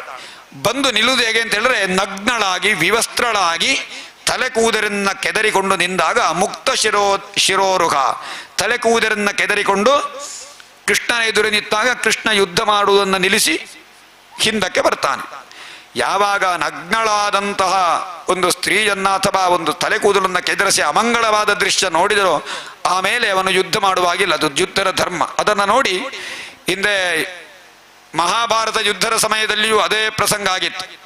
ಶಿಖಂಡಿಯನ್ನ ಭೀಷ್ಮಾಚಾರ್ಯರನ್ನ ಕೊಲ್ಲಲಿಕ್ಕೆ ಒಂದು ಪ್ರಯೋಗ ಇತ್ತು. ಏನು ಅಂತ ಹೇಳಿದ್ರೆ, ಕೊಲ್ಲಲಿಕ್ಕೆ ಇಲ್ಲರೆ ಭೀಷ್ಮಾಚಾರ್ಯರನ್ನು ಎದುರಿಸಲಿಕ್ಕೆ ಸಾಧ್ಯವೇ ಇಲ್ಲ. ಅಂತಹ ಪರಾಕ್ರಮಿ ಭಗವಂತನ ಭಕ್ತ ಅಲ್ವ ಭೀಷ್ಮಾಚಾರ್ಯರು. ಆ ಭೀಷ್ಮಾಚಾರ್ಯರೇ ಕೃಷ್ಣನ ಒಂದು ಉಪಾಯ ಅದು. ಪಾಂಡವರನ್ನ ರಾತ್ರಿಯಲ್ಲಿ ಭೀಷ್ಮನ ಡೇರೆಗೆ ಕರ್ಕೊಂಡು ಹೋಗಿ, ಅಜ್ಜ ನೀವು ನನಗೆ ಹೇಗೆ ಕೊಲ್ಲಬೇಕು ಅಂತ ನನಗೆ ಅರ್ಥ ಆಗುವುದಿಲ್ಲ ಅಂತ ಹೇಳಿದಾಗ ಅಜ್ಜ ಹೇಳ್ತಾನೆ, ನಾನು ಕೌರವನ ಉಪ್ಪಿನ ಈ ಅನ್ನವನ್ನು ಉಂಡು ನಾನು ಕೌರವರನ್ನು ಬಿಡ್ಲಿಕ್ಕಾಗುವುದಿಲ್ಲ, ನಿಜವಾಗಿ ಕೌರವನಿಗೆ ದುಷ್ಟ ಬುದ್ಧಿ. ಆದ್ದರಿಂದ ನೀನು ಯಾವಾಗ ಶಿಖಂಡಿಯನ್ನ ನನ್ನ ಎದುರು ನಿಲ್ಲಿಸಿದೆಯೋ ಆಗ ನಾನು ಯುದ್ಧವನ್ನು ನಿಲ್ಲಿಸ್ತೇನೆ, ಶಸ್ತ್ರ ಸನ್ಯಾಸವನ್ನು ಮಾಡ್ತೇನೆ, ಮತ್ತೆ ನಾನು ಯುದ್ಧ ಮಾಡುವುದಿಲ್ಲ ಅಂತ ಭೀಷ್ಮ ಒಂದು ಉಪಾಯವನ್ನು ಹೇಳಿದಾಗ ಈ ಶಿಖಂಡಿ ಹಿಂದೆ ಯಾರು ಅಂತ ಹೇಳಿದ್ರೆ ಅಂಬೆ. ಆ ಅಂಬೆಯೇ ತಪಸ್ಸನ್ನ ಮಾಡಿ ಶಿಖಂಡಿಯಾಗಿ ಹುಟ್ಟಿದ್ರು ಅಂತ ಹೇಳುವಂತಹ ಕಥೆ. ಅಂಬೆಯನ್ನ ಭೀಷ್ಮಾಚಾರ್ಯರು ಯುದ್ಧದಲ್ಲಿ ಸೋಲಿಸಿ ತಂದದ್ದಲ್ವಾ. ಸೋಲಿಸಿ ತಂದು ಅಂಬೆ ಭೀಷ್ಮನನ್ನ ಮದುವೆ ಆಗಬೇಕು ಅಂತ ಅಂಬೆ ಹೇಳಿದಾಗ ನಿನ್ನ ನಾನು ಮದುವೆ ಆಗುವುದಿಲ್ಲ ಅಂತ ಹೇಳಿದಾಗ ನನ್ನ ತಮ್ಮಂದರಿಗೆ ತನ್ನದ್ದು ನಾನು ಚಿತ್ರವೀರ್ಯ ವಿಚಿತ್ರ ವೀರ್ಯ ಅಂತ ಹೇಳುವಂತಹ ಅವನ ತಮ್ಮಂದರಿಗೆ ನಾನು ವಿವಾಹ ಮಾಡಲಿಕ್ಕೆ ತಂದದ್ದು ಅಂತ ಹೇಳುವಾಗ ಅಂಬೆ ಅವಳು ಶಿಖಂಡಿಯಾಗಿ ಬಂದು ಭೀಷ್ಮಾಚಾರ್ಯರ ಎದುರು ನಿಲ್ತಾಳೆ. ಆ ಕಥೆಯನ್ನು ನೆನಪಿಸಬೇಕು. ಇಲ್ಲಿ ಈ ಕೋಟರ ಎನ್ನುವಂತಹ ಈ ಬಾಣಾಸುರನ ಧರ್ಮದೇವತೆ ನಗ್ನವಾಗಿ ತಲೆ ಕೂದಲು ಬಿಚ್ಚಿಕೊಂಡಿರುವಾಗ ಕೃಷ್ಣ ತಾನು ನಾಚಿಕೆಯಿಂದ ಯುದ್ಧವನ್ನು ನಿಲ್ಲಿಸಿ ಯುದ್ಧದಿಂದ ವಿಮುಖನಾಗ್ತಾನೆ. ಆ ಸಂದರ್ಭದಲ್ಲಿ ಶಂಕರನಿಗೆ ಪರಮೇಶ್ವರನೇನು ಮಾಡ್ತಾನೆ ಅಂತ ಹೇಳಿದ್ರೆ, ಇನ್ನು ಹೇಗಾದರೂ ಮಾಡಿ ಬಾಣಾಸುರನನ್ನು ಬದುಕಿಸಿಕೊಳ್ಳಬೇಕು, ನನ್ನ ಭಕ್ತ ಅಲ್ವಾ ಅಂತ ಹೇಳಿ ತನ್ನದೇ ಆದಂತಹ ಒಂದು ಶಕ್ತಿಯನ್ನು ಹೊರಡಿಸಿ ಮಾಹೇಶ್ವರ ಜ್ವರ ಅಂತೇಳಿ ಜ್ವರವನ್ನು ಸೃಷ್ಟಿ ಮಾಡ್ತಾನೆ. ಜ್ವರ ಅಂತ ಹೇಳಿದ್ರೆ ಒಂದು ರೋಗದ ರೂಪ. ಅದು ಆ ರೋಗಕ್ಕೆ ಹೆಸರು ಮಾಹೇಶ್ವರ ಜ್ವರ ಅಂತೇಳಿ. ಅದು ಇಡೀ ಲೋಕವನ್ನೇ ಸುಡುವಂತೆ 10 ದಿಕ್ಕುಗಳನ್ನು ದಗಿಸಿ ಬಿಡುವುದು ಅಂತ ಹೇಳಿ ಆರ್ಭಡಿಸಿಕೊಂಡು ಕೃಷ್ಣನ ಬಳಿಗೆ ಬರ್ತಾರೆ ಈ ಮಾಹೇಶ್ವರ ಜ್ವರ. ಈ ಕೃಷ್ಣ ಏನು ಮಾಡ್ತಾನೆ ಅಂತ ಹೇಳಿದ್ರೆ ತನ್ನದೇ ಆದ ಒಂದು ಜ್ವರವನ್ನು ಬಿಡ್ತಾನೆ, ವೈಷ್ಣವ ಜ್ವರವನ್ನು. ವೈಷ್ಣವ ಜ್ವರ ಮತ್ತು ಮಾಹೇಶ್ವರ ಜ್ವರ ಎರಡೂ ಕೂಡ ಸ್ಪರ್ಧಿಸ್ತದೆ. ಸ್ಪರ್ಧೆಯನ್ನು ಮಾಡಿ ಮಾಡಿ ಮಾಡಿ ಯುದ್ಧದಲ್ಲಿ ಮಾಹೇಶ್ವರ ಜ್ವರ ವೈಷ್ಣವ ಜ್ವರಕ್ಕೆ ಶರಣಾಗ್ತದೆ. ಆ ಜ್ವರ ಮಾಹೇಶ್ವರ ಜ್ವರ ವೈಷ್ಣವ ಜ್ವರವನ್ನು ಪ್ರಾರ್ಥಿಸುವಂತಹ ಕೆಲವು ಶ್ಲೋಕಗಳುಂಟು. ನಮಾಮಿ ತ್ವಾಂ ಅನಂತ ಶಕ್ತಿಂ ಪರೇಶಂ ಸರ್ವಾತ್ಮಾನಂ ಕೇವಲಂ ಜ್ಞಪ್ತಿ ಮಾತ್ರಂ ಸಕಲ ದೇವತಾ ಸ್ವರೂಪನಾದ ಅದ್ವಿತೀಯನಾದಂತಹ ಹೇ ಜ್ಞಾನಸ್ವರೂಪನೇ, ನೀನು ಜಗತ್ತಿನ ಸೃಷ್ಟಿ ಸ್ಥಿತಿ ಇತ್ಯಾದಿಗಳಿಗೆ ನೀನು ಕಾರಣೀಭೂತನಾಗಿದ್ದಿ. ವಿಶ್ವೋತ್ಪತ್ತಿ ಸ್ಥಾನ ಸಂರೋಧಗೇತಂ ಜತ್ತದ್ಬ್ರಹ್ಮ ಬ್ರಹ್ಮಲಿಂಗಂ ಪ್ರಶಾಂತಂ ಶುದ್ಧ ಬ್ರಹ್ಮಸ್ವರೂಪನ ನೀನಾಗಿದ್ದಿ, ನಿನಗೆ ನಮಸ್ಕರಿಸ್ತೇನೆ ಅಂತ ಹೇಳಿ ನಾನಾ ವಿಧವಾಗಿ ಜ್ವರ ವೈಷ್ಣವ ಜ್ವರವನ್ನು ಪ್ರಾರ್ಥಿಸ್ತದೆ. ವೈಷ್ಣವ ಜ್ವರ ಶಾಂತವಾಗಿ ಮಾಹೇಶ್ವರ ಜ್ವರಕ್ಕೆ ಹೇಳ್ತಾರೆ, ಇದು ನನ್ನದೇ ಆದಂತಹ ಮಾಯೆ, ಇನ್ನು ನಾವು ಸುಮ್ಮಗಿರೋಣ. ಆದ್ದರಿಂದ ನಾವು ಯಾರು ಈ ಶ್ಲೋಕವನ್ನು ಜ್ವರ ಬಂದಾಗ ಯಾರು ಹೇಳ್ತಾರೋ, ರೋಗ ಇದ್ದಾಗ ಯಾರು ಹೇಳ್ತಾರೋ, ಈ ಶ್ಲೋಕ ಹೇಳಿದರೆ ಈ ಸ್ತೋತ್ರವನ್ನು ಯಾರು ಮಾಡಿದರೂ ಅವರಿಗೆ ಸಮಸ್ತ ವಿಧವಾದ ರೋಗ ಬಾಧೆಗಳು ಜ್ವರ ಬಾಧೆ ನಿವಾರಣೆ ಆಗ್ತಾರೆ ಅಂತ ಹೇಳಿ. ಹಾಗೆ ಅಂತೇಳಿ ಒಂದು ಸಲ ಅಲ್ಲ ಹೇಳಿದರೆ ಜ್ವರ ನಿವಾರಣೆ ಆಗ್ತಾರೆ ಅಂತ ಪರೀಕ್ಷಿಸಿದರೆ ಆಗಲಿಕ್ಕಿಲ್ಲ. ಕಲಿಯುಗದಲ್ಲಿ ನಾವು 1000 ಜಪ ಮಾಡಿದರೆ ಅದು 1 ಜಪ ಮಾಡಿದ ಫಲ ಅಂತೆ. ಅದಕ್ಕೋಸ್ಕರ ಹೇಳುವುದು ಈಗ ಜಪವನ್ನು ನಿರಂತರ ಮಾಡಬೇಕು ಅಂತ ಹೇಳಿ. ಯಾಕೆ ನಾವು ಜಪ ಮಾಡುವಾಗ ನಮ್ಮ ಮನಸ್ಸು ಅಲ್ಲಿ ಆಚೆ ಈಚೆ ಇರುತ್ತದೆ. ಯಾವುದೇ ಜಪವನ್ನ ಕೃಷ್ಣ ಕೃಷ್ಣ ಅಂತ ಹೇಳಿದ್ರೆ ಸರ್ವ ಪಾಪ ನಿವಾರಣೆ ಆಗ್ತಾನೆ ಅಂತ ಹೇಳಿದ್ರೆ, ನೀವು ದೊಡ್ಡ ಪಾಪ ಮಾಡಿ ಕೃಷ್ಣ ಅಂತೇಳಿ 1 ಸಲ ಹೇಳಿದ್ರೆ ಸಾಕಾಗುವುದಿಲ್ಲ. ನಿಮ್ಮ ಮನಸ್ಸು ಶುದ್ಧ ಆಗಬೇಕು, ಮೊದಲು ಚಿತ್ತಶುದ್ಧಿಯಾಗಬೇಕು. ಚಿತ್ತಶುದ್ಧಿಯಾಗಿ ನಿರಂತರ ಯಾವುದೇ ವಿಷಯ ಇಲ್ಲದೆ ಆ ಮಂತ್ರವನ್ನ ಕಡಿಮೆಯಲ್ಲಿ 1,00,000 ಜಪ ಮಾಡಿದರೆ ಒಂದು ಸಣ್ಣ ಮಟ್ಟಿನ ಸಿದ್ಧಿಯಾಗುವುದು. ನಿಜವಾಗಿ ಒಂದು ಮಂತ್ರವನ್ನು ಜಪಿಸಬೇಕಾದರೆ ಅದಕ್ಕೆ ಒಂದು ಸಂಖ್ಯೆ ಹೇಳಿದ್ದಾರೆ, ಅಕ್ಷರ ಲಕ್ಷ ಜಪ. ಮೊದಲು ಅಕ್ಷರ ಸಹಸ್ರ ಅಂತಿತ್ತು. ಆ ಮಂತ್ರದಲ್ಲಿ ಎಷ್ಟು ಅಕ್ಷರ ಉಂಟು ಆ ಅಕ್ಷರದ 1,00,000 ಜಪ ಮಾಡಬೇಕು. ಶಿವಪಂಚಾಕ್ಷರಿ ಮಂತ್ರವನ್ನು ಎಷ್ಟು ಜಪ ಮಾಡಬೇಕು ಅಂತ ಹೇಳಿದ್ರೆ ಎಷ್ಟು ಜಪ ಮಾಡಬೇಕು? ಶಿವಪಂಚಾಕ್ಷರಿಯಲ್ಲಿ ಎಷ್ಟು ಅಕ್ಷರ? 5 ಅಕ್ಷರ. ನಮ ಶಿವಾಯ. ನಮ ಶಿವಾಯ ಎನ್ನುವಂತಹ 5 ಅಕ್ಷರ ಎಷ್ಟುಂಟೋ 5ಕ್ಕೆ ಲಕ್ಷದಿಂದ ಗುಣಿಸಿದಾಗ 5,00,000 ಜಪ. 5,00,000 ಜಪ ಮಾಡಿದರೆ ಆ ಶಿವಪಂಚಾಕ್ಷರಿಯ ಮಹಾತ್ಮ್ಯ ಗೊತ್ತಾಗ್ತಾರೆ ನಮಗೆ, ನಮ್ಮೊಳಗೆ. ಅಷ್ಟು ಸಾಮರ್ಥ್ಯ, ಅಷ್ಟು ತಾಳ್ಮೆ ಇರಬೇಕು. ಅಷ್ಟಾಕ್ಷರಿ ಮಂತ್ರವನ್ನು 8,00,000 ಜಪ ಮಾಡಬೇಕಂತೆ. ಹಾಗೆ ಎಷ್ಟು ಅಕ್ಷರ ಉಂಟೋ ಆ ಅಕ್ಷರಕ್ಕೆ ಲಕ್ಷವನ್ನು ಸೇರಿಸಬೇಕು. ಅದು ಕಲಿಯುಗದ ಪ್ರಭಾವ. ಯಾಕೆ ಅಂತ ಹೇಳಿದ್ರೆ ಅಷ್ಟು ನಮ್ಮೊಳಗೆ ಪಾಪಗಳು ನಮ್ಮಲ್ಲಿ ತುಂಬಿಕೊಂಡಿರುತ್ತದೆ. ಹಾಗೆ ಈ ಮಂತ್ರವನ್ನ ಒಂದಷ್ಟು ಜಪವನ್ನೆಲ್ಲ ಮಾಡಿ ಅಭಿಮಂತ್ರಿಸಿ ಕೊಟ್ಟರೆ ಜ್ವರ ನಿವಾರಣೆ ಆಗ್ತಾರೆ ಹೇಳುವಂತಹ ಕಥೆಯನ್ನು ಹೇಳಿದ್ದಾರೆ, ಆ ವಿಷಯವನ್ನು ಹೇಳಿದ್ದಾರೆ. ಹಾಗೆ ಇದು ಭಗವಂತ ಕೊಟ್ಟಂತಹ ವರ. ಆಮೇಲೆ ಬಾಣಾಸುರ ಯುದ್ಧಕ್ಕೆ ಬರ್ತಾನೆ ಪುನಃ. ಬಾಣಾಸುರ ಯುದ್ಧಕ್ಕೆ ಬಂದಾಗ ಕೃಷ್ಣ ಆ ಬಾಣಾಸುರನ ಒಂದೊಂದೇ 1000 ಕೈಯನ್ನು ಒಂದೊಂದೇ ಕೈಯನ್ನು ತುಂಡು ಮಾಡ್ತಾನೆ. ತುಂಡು ಮಾಡಿ ಮಾಡಿ ಮಾಡಿ ಕೊನೆಗೆ 4 ಕೈಗಳು ಉಳಿದಾಗ ಭಗವಂತನಾದಂತಹ ಪರಮೇಶ್ವರ ಬಂದು ಹೇಳ್ತಾನೆ ಕೃಷ್ಣನಲ್ಲಿ, ನನ್ನ ಭಕ್ತ ಇವ ಬಾಣಾಸುರ, ಈ ಬಾಣಾಸುರ ಸತ್ತು ಹೋದರೆ ನನ್ನ ಭಕ್ತಿಗೆ ಬೆಲೆ ಇಲ್ಲ ಅಂತ ಆಗ್ತಾರೆ. ಆದ್ದರಿಂದ ನೀನು ಅವನನ್ನು ಉಳಿಸಿಕೊಡಬೇಕು, ಅವನಿಗೆ ಜೀವದಾನ ಮಾಡಬೇಕು ಅಂತ ಕೃಷ್ಣನಲ್ಲಿ ಕೇಳಿಕೊಂಡಾಗ ಬಾಣಾಸುರನಿಗೆ ಜೀವದಾನ ಮಾಡ್ತಾನೆ, ಅವನು ಉಳ್ಕೊಳ್ತಾನೆ. ಬಾಣಾಸುರನನ್ನ ಪರಮೇಶ್ವರ ತನ್ನ ಪಾರ್ಶ್ವದನನ್ನಾಗಿ ಮಾಡಿಸಿಕೊಳ್ತಾನೆ. ಪರಮೇಶ್ವರನಿಗೂ ಒಂದು ಬಂಧನ ಬಿಡುಗಡೆ ಆಯಿತು. ಇಷ್ಟರ ತನಕ ಪರಮೇಶ್ವರ ಈ ಬಾಣಾಸುರನ ನಗರದಲ್ಲಿ ಅವನನ್ನು ರಕ್ಷಣೆ ಮಾಡಲಿಕ್ಕೆ ಅಂತ ಅವನ ಒಂದು ಬಂಧನ ಇತ್ತು. ಅವನು ಕೊಟ್ಟ ವರವೇ ಅವನಿಗೆ ತೊಂದರೆ ಆಯಿತು. ಹಾಗೆ ಈಗ ಅವನ ಬಂಧನ ಬಿಡುಗಡೆ ಆಯಿತು. ಅವ ಬಂದು ಶಂಕರನ ಪಾರ್ಶ್ವದನಾಗಿ ಬಾಣಾಸುರನನ್ನು ತನ್ನವನನ್ನಾಗಿಸ್ತಾನೆ. ಈ ಉಷೆಯನ್ನ ಅನಿರುದ್ಧನಿಗೆ ತಂದು ಬಾಣಾಸುರ ಸಮರ್ಪಣೆ ಮಾಡ್ತಾನೆ. ಉಷಾ ಅನಿರುದ್ಧರ ಪರಿಣಯ ಆಗ್ತದೆ. ಆಮೇಲೆ ಒಂದು ದಾನದ ಮಹಾತ್ಮೆಯ ಒಂದು ಕಥೆ ಉಂಟು. ದಾನಕ್ಕೆ ಎಷ್ಟು ಮಹತ್ವ ಉಂಟು. ದಾನದಲ್ಲಿ ಕೆಲವು ಸಲ ನಾವು ಮೋಸ ಹೋಗಬಾರದು ಎನ್ನುವಂತಹ ಕಥೆ ನೃಗರಾಜನ ಕಥೆ. ನೃಗರಾಜ ಅಂತ ಒಬ್ಬ ಮಹಾದಾನಿ ಇದ್ದಂತೆ. ಹಾಗೆ ಒಂದು ದಿವಸ ಸಾಂಬ, ಪ್ರದ್ಯುಮ್ನ, ಚಾರುಭಾನು ಇತ್ಯಾದಿ ಯದುವಂಶೀಯ ರಾಜಕುಮಾರರೆಲ್ಲ, ಅಂದರೆ ಕೃಷ್ಣನ ಮಕ್ಕಳು ಕೆಲವು ಜನ ಎಲ್ಲ ಅಲ್ಲಿ ಇರುವಂತಹ ಅವನ ಅನುಚರರು, ಇವರೆಲ್ಲ ಉಪವನದಲ್ಲಿ ವಿಹಾರ ಮಾಡ್ತಾ ಇದ್ರು ದ್ವಾರಕೆಯಲ್ಲಿ. ಹಾಗೆ ವಿಹಾರ ಮಾಡ್ತಾ ಇರುವಾಗ ಆಟ ಆಡ್ತಾ ಇರುವಾಗ ಅವರಿಗೆ ಬಾಯಾರಿಕೆ ಆಗ್ತಾರೆ. ಬಾಯಾರಿಕೆ ಆಗಿದೆ ಅಂತ ಹೇಳಿ ಒಂದು ಎಲ್ಲಿಯಾದ್ರೂ ನೀರುಂಟ ಅಂತ ಹೇಳಿ ನೋಡುವಾಗ ಒಂದು ಬಾವಿ ಕಾಣಲಿಕ್ಕೆ ಸಿಗ್ತದೆ. ಬಾವಿಯನ್ನು ಬಗ್ಗೆ ನೋಡಿದರೆ ಅಲ್ಲಿ ಒಂದು ಓತಿಕೇತ ಕಾಣ್ತದೆ. ಓತಿಕೇತ ಅಂತ ಹೇಳಿದ್ರೆ ನಮ್ಮ ಭಾಷೆಯಲ್ಲಿ ಓತಿಕೇತ, ಅದು ಬಾವಿಯೊಳಗಿರ್ತದೆ. ಈ ಓತಿಕೇತ ಕಂಡಾಗ ಮಕ್ಕಳಿಗೆಲ್ಲ ಖುಷಿ ಆಗ್ತಾರೆ. ಇದು ಬಹಳ ಸುಂದರವಾದ ಪ್ರಾಣಿ ಅಲ್ಲ, ಇದನ್ನು ನಾವು ಎತ್ತಬೇಕು. ಎಂತ ಆಗಿದೆ ಇದಕ್ಕೆ ಬಾವಿಯೊಳಗೆ ಬೀಳಲಿಕ್ಕೆ ಎಂತ ಕಾರಣ ಅಂತ ಗೊತ್ತಿಲ್ಲ ಅಂತ ಹೇಳಿ ಬಾವಿಯಿಂದ ಎತ್ತಬೇಕು ಅಂತ ಹೇಳಿ ಬಳ್ಳಿ ಎಲ್ಲ ಕಟ್ಟಿ, ಬಾವಿಗೆ ಇಳಿದದಕ್ಕೆ ಬಳ್ಳಿ ಎಲ್ಲ ಕಟ್ಟಿ ಎಳಿಲಿಕ್ಕೆ ಪ್ರಾರಂಭ ಮಾಡಿದ್ರೆ ಅದು ಬರುವುದೇ ಇಲ್ಲ. ಬಾವಿಯಿಂದ ಎಷ್ಟು ಎಳೆದ್ರೂ ಅದು ಬರುವುದಿಲ್ಲ ಅಂತ ಹೇಳಿ ಕೃಷ್ಣನಲ್ಲಿ ಹೇಳಿದಾಗ, ಕೃಷ್ಣ ನೀವೆಲ್ಲ ಆಚೆ ಹೋಗಿ, ನಾನು ಪ್ರಯತ್ನ ಮಾಡ್ತೇನೆ ಅಂತ ಹೇಳಿ ಕೃಷ್ಣ ಕೇವಲ ಒಂದೇ ಕೈಯಿಂದ ಆ ಓತಿಕೇತವನ್ನ ಮೇಲೆ ಎತ್ತಿ, ಎಡಗೈಯಿಂದ ಲೀಲಾಜಾಲವಾಗಿ ಮೇಲೆ ಎತ್ತಿ ಹೊರತರ್ತಾನೆ. ಆಗ ಆ ಓತಿಕೇತ ಕೃಷ್ಣನ ಸ್ಪರ್ಶ ಆದ ಕೂಡಲೇ ದಿವ್ಯ ರೂಪವನ್ನ ಪಡೆಯುತ್ತದೆ. ದಿವ್ಯವಾದ ರೂಪವನ್ನ ಪಡೆದು ಹೇಳ್ತಾರೆ, ನೀನು ಯಾರು ಅಂತ ಕೃಷ್ಣ ಕೇಳಿದಾಗ, ನಾನು ಇಕ್ಷ್ವಾಕು ಮಹಾರಾಜನ ಪುತ್ರನಾದ ನೃಗರಾಜ ಅಂತ ನನ್ನ ಹೆಸರು. ನಾನು ಬಹಳ ದಾನಿಯಾಗಿದ್ದೆ. ಎಷ್ಟು ದಾನ ಅಂತ ಹೇಳಿದ್ರೆ, ನಾನು ರಾಜನಾಗಿದ್ದಾಗ ಈ ಭೂಮಿಯಲ್ಲಿ ಎಷ್ಟು ಧೂಳಿನ ಕಳಗಳಿತ್ತೋ ಅಷ್ಟು ದಾನ ನಾನು ಮಾಡಿದ್ದೇನೆ.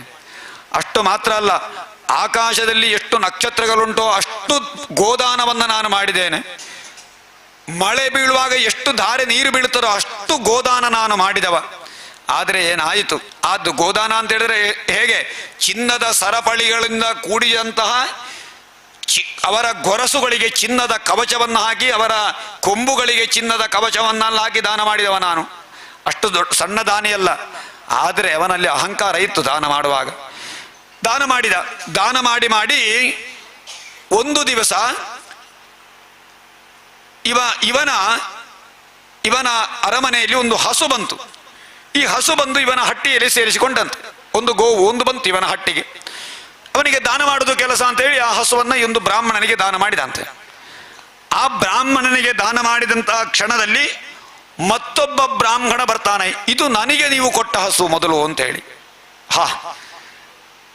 ಇವಾಗ ಗೋವಿನನ್ನು ಅಷ್ಟು ದಾನ ಮಾಡಿದ್ದಾನೆ, ಯಾರಿಗೆ ಯಾವ ಹಸುವನ್ನು ಕೊಟ್ಟಿದ್ದಾನೆ ಅಂತೇಳಿ ಇವನಿಗೆ ಲೆಕ್ಕಾಚಾರ ಇಲ್ಲ.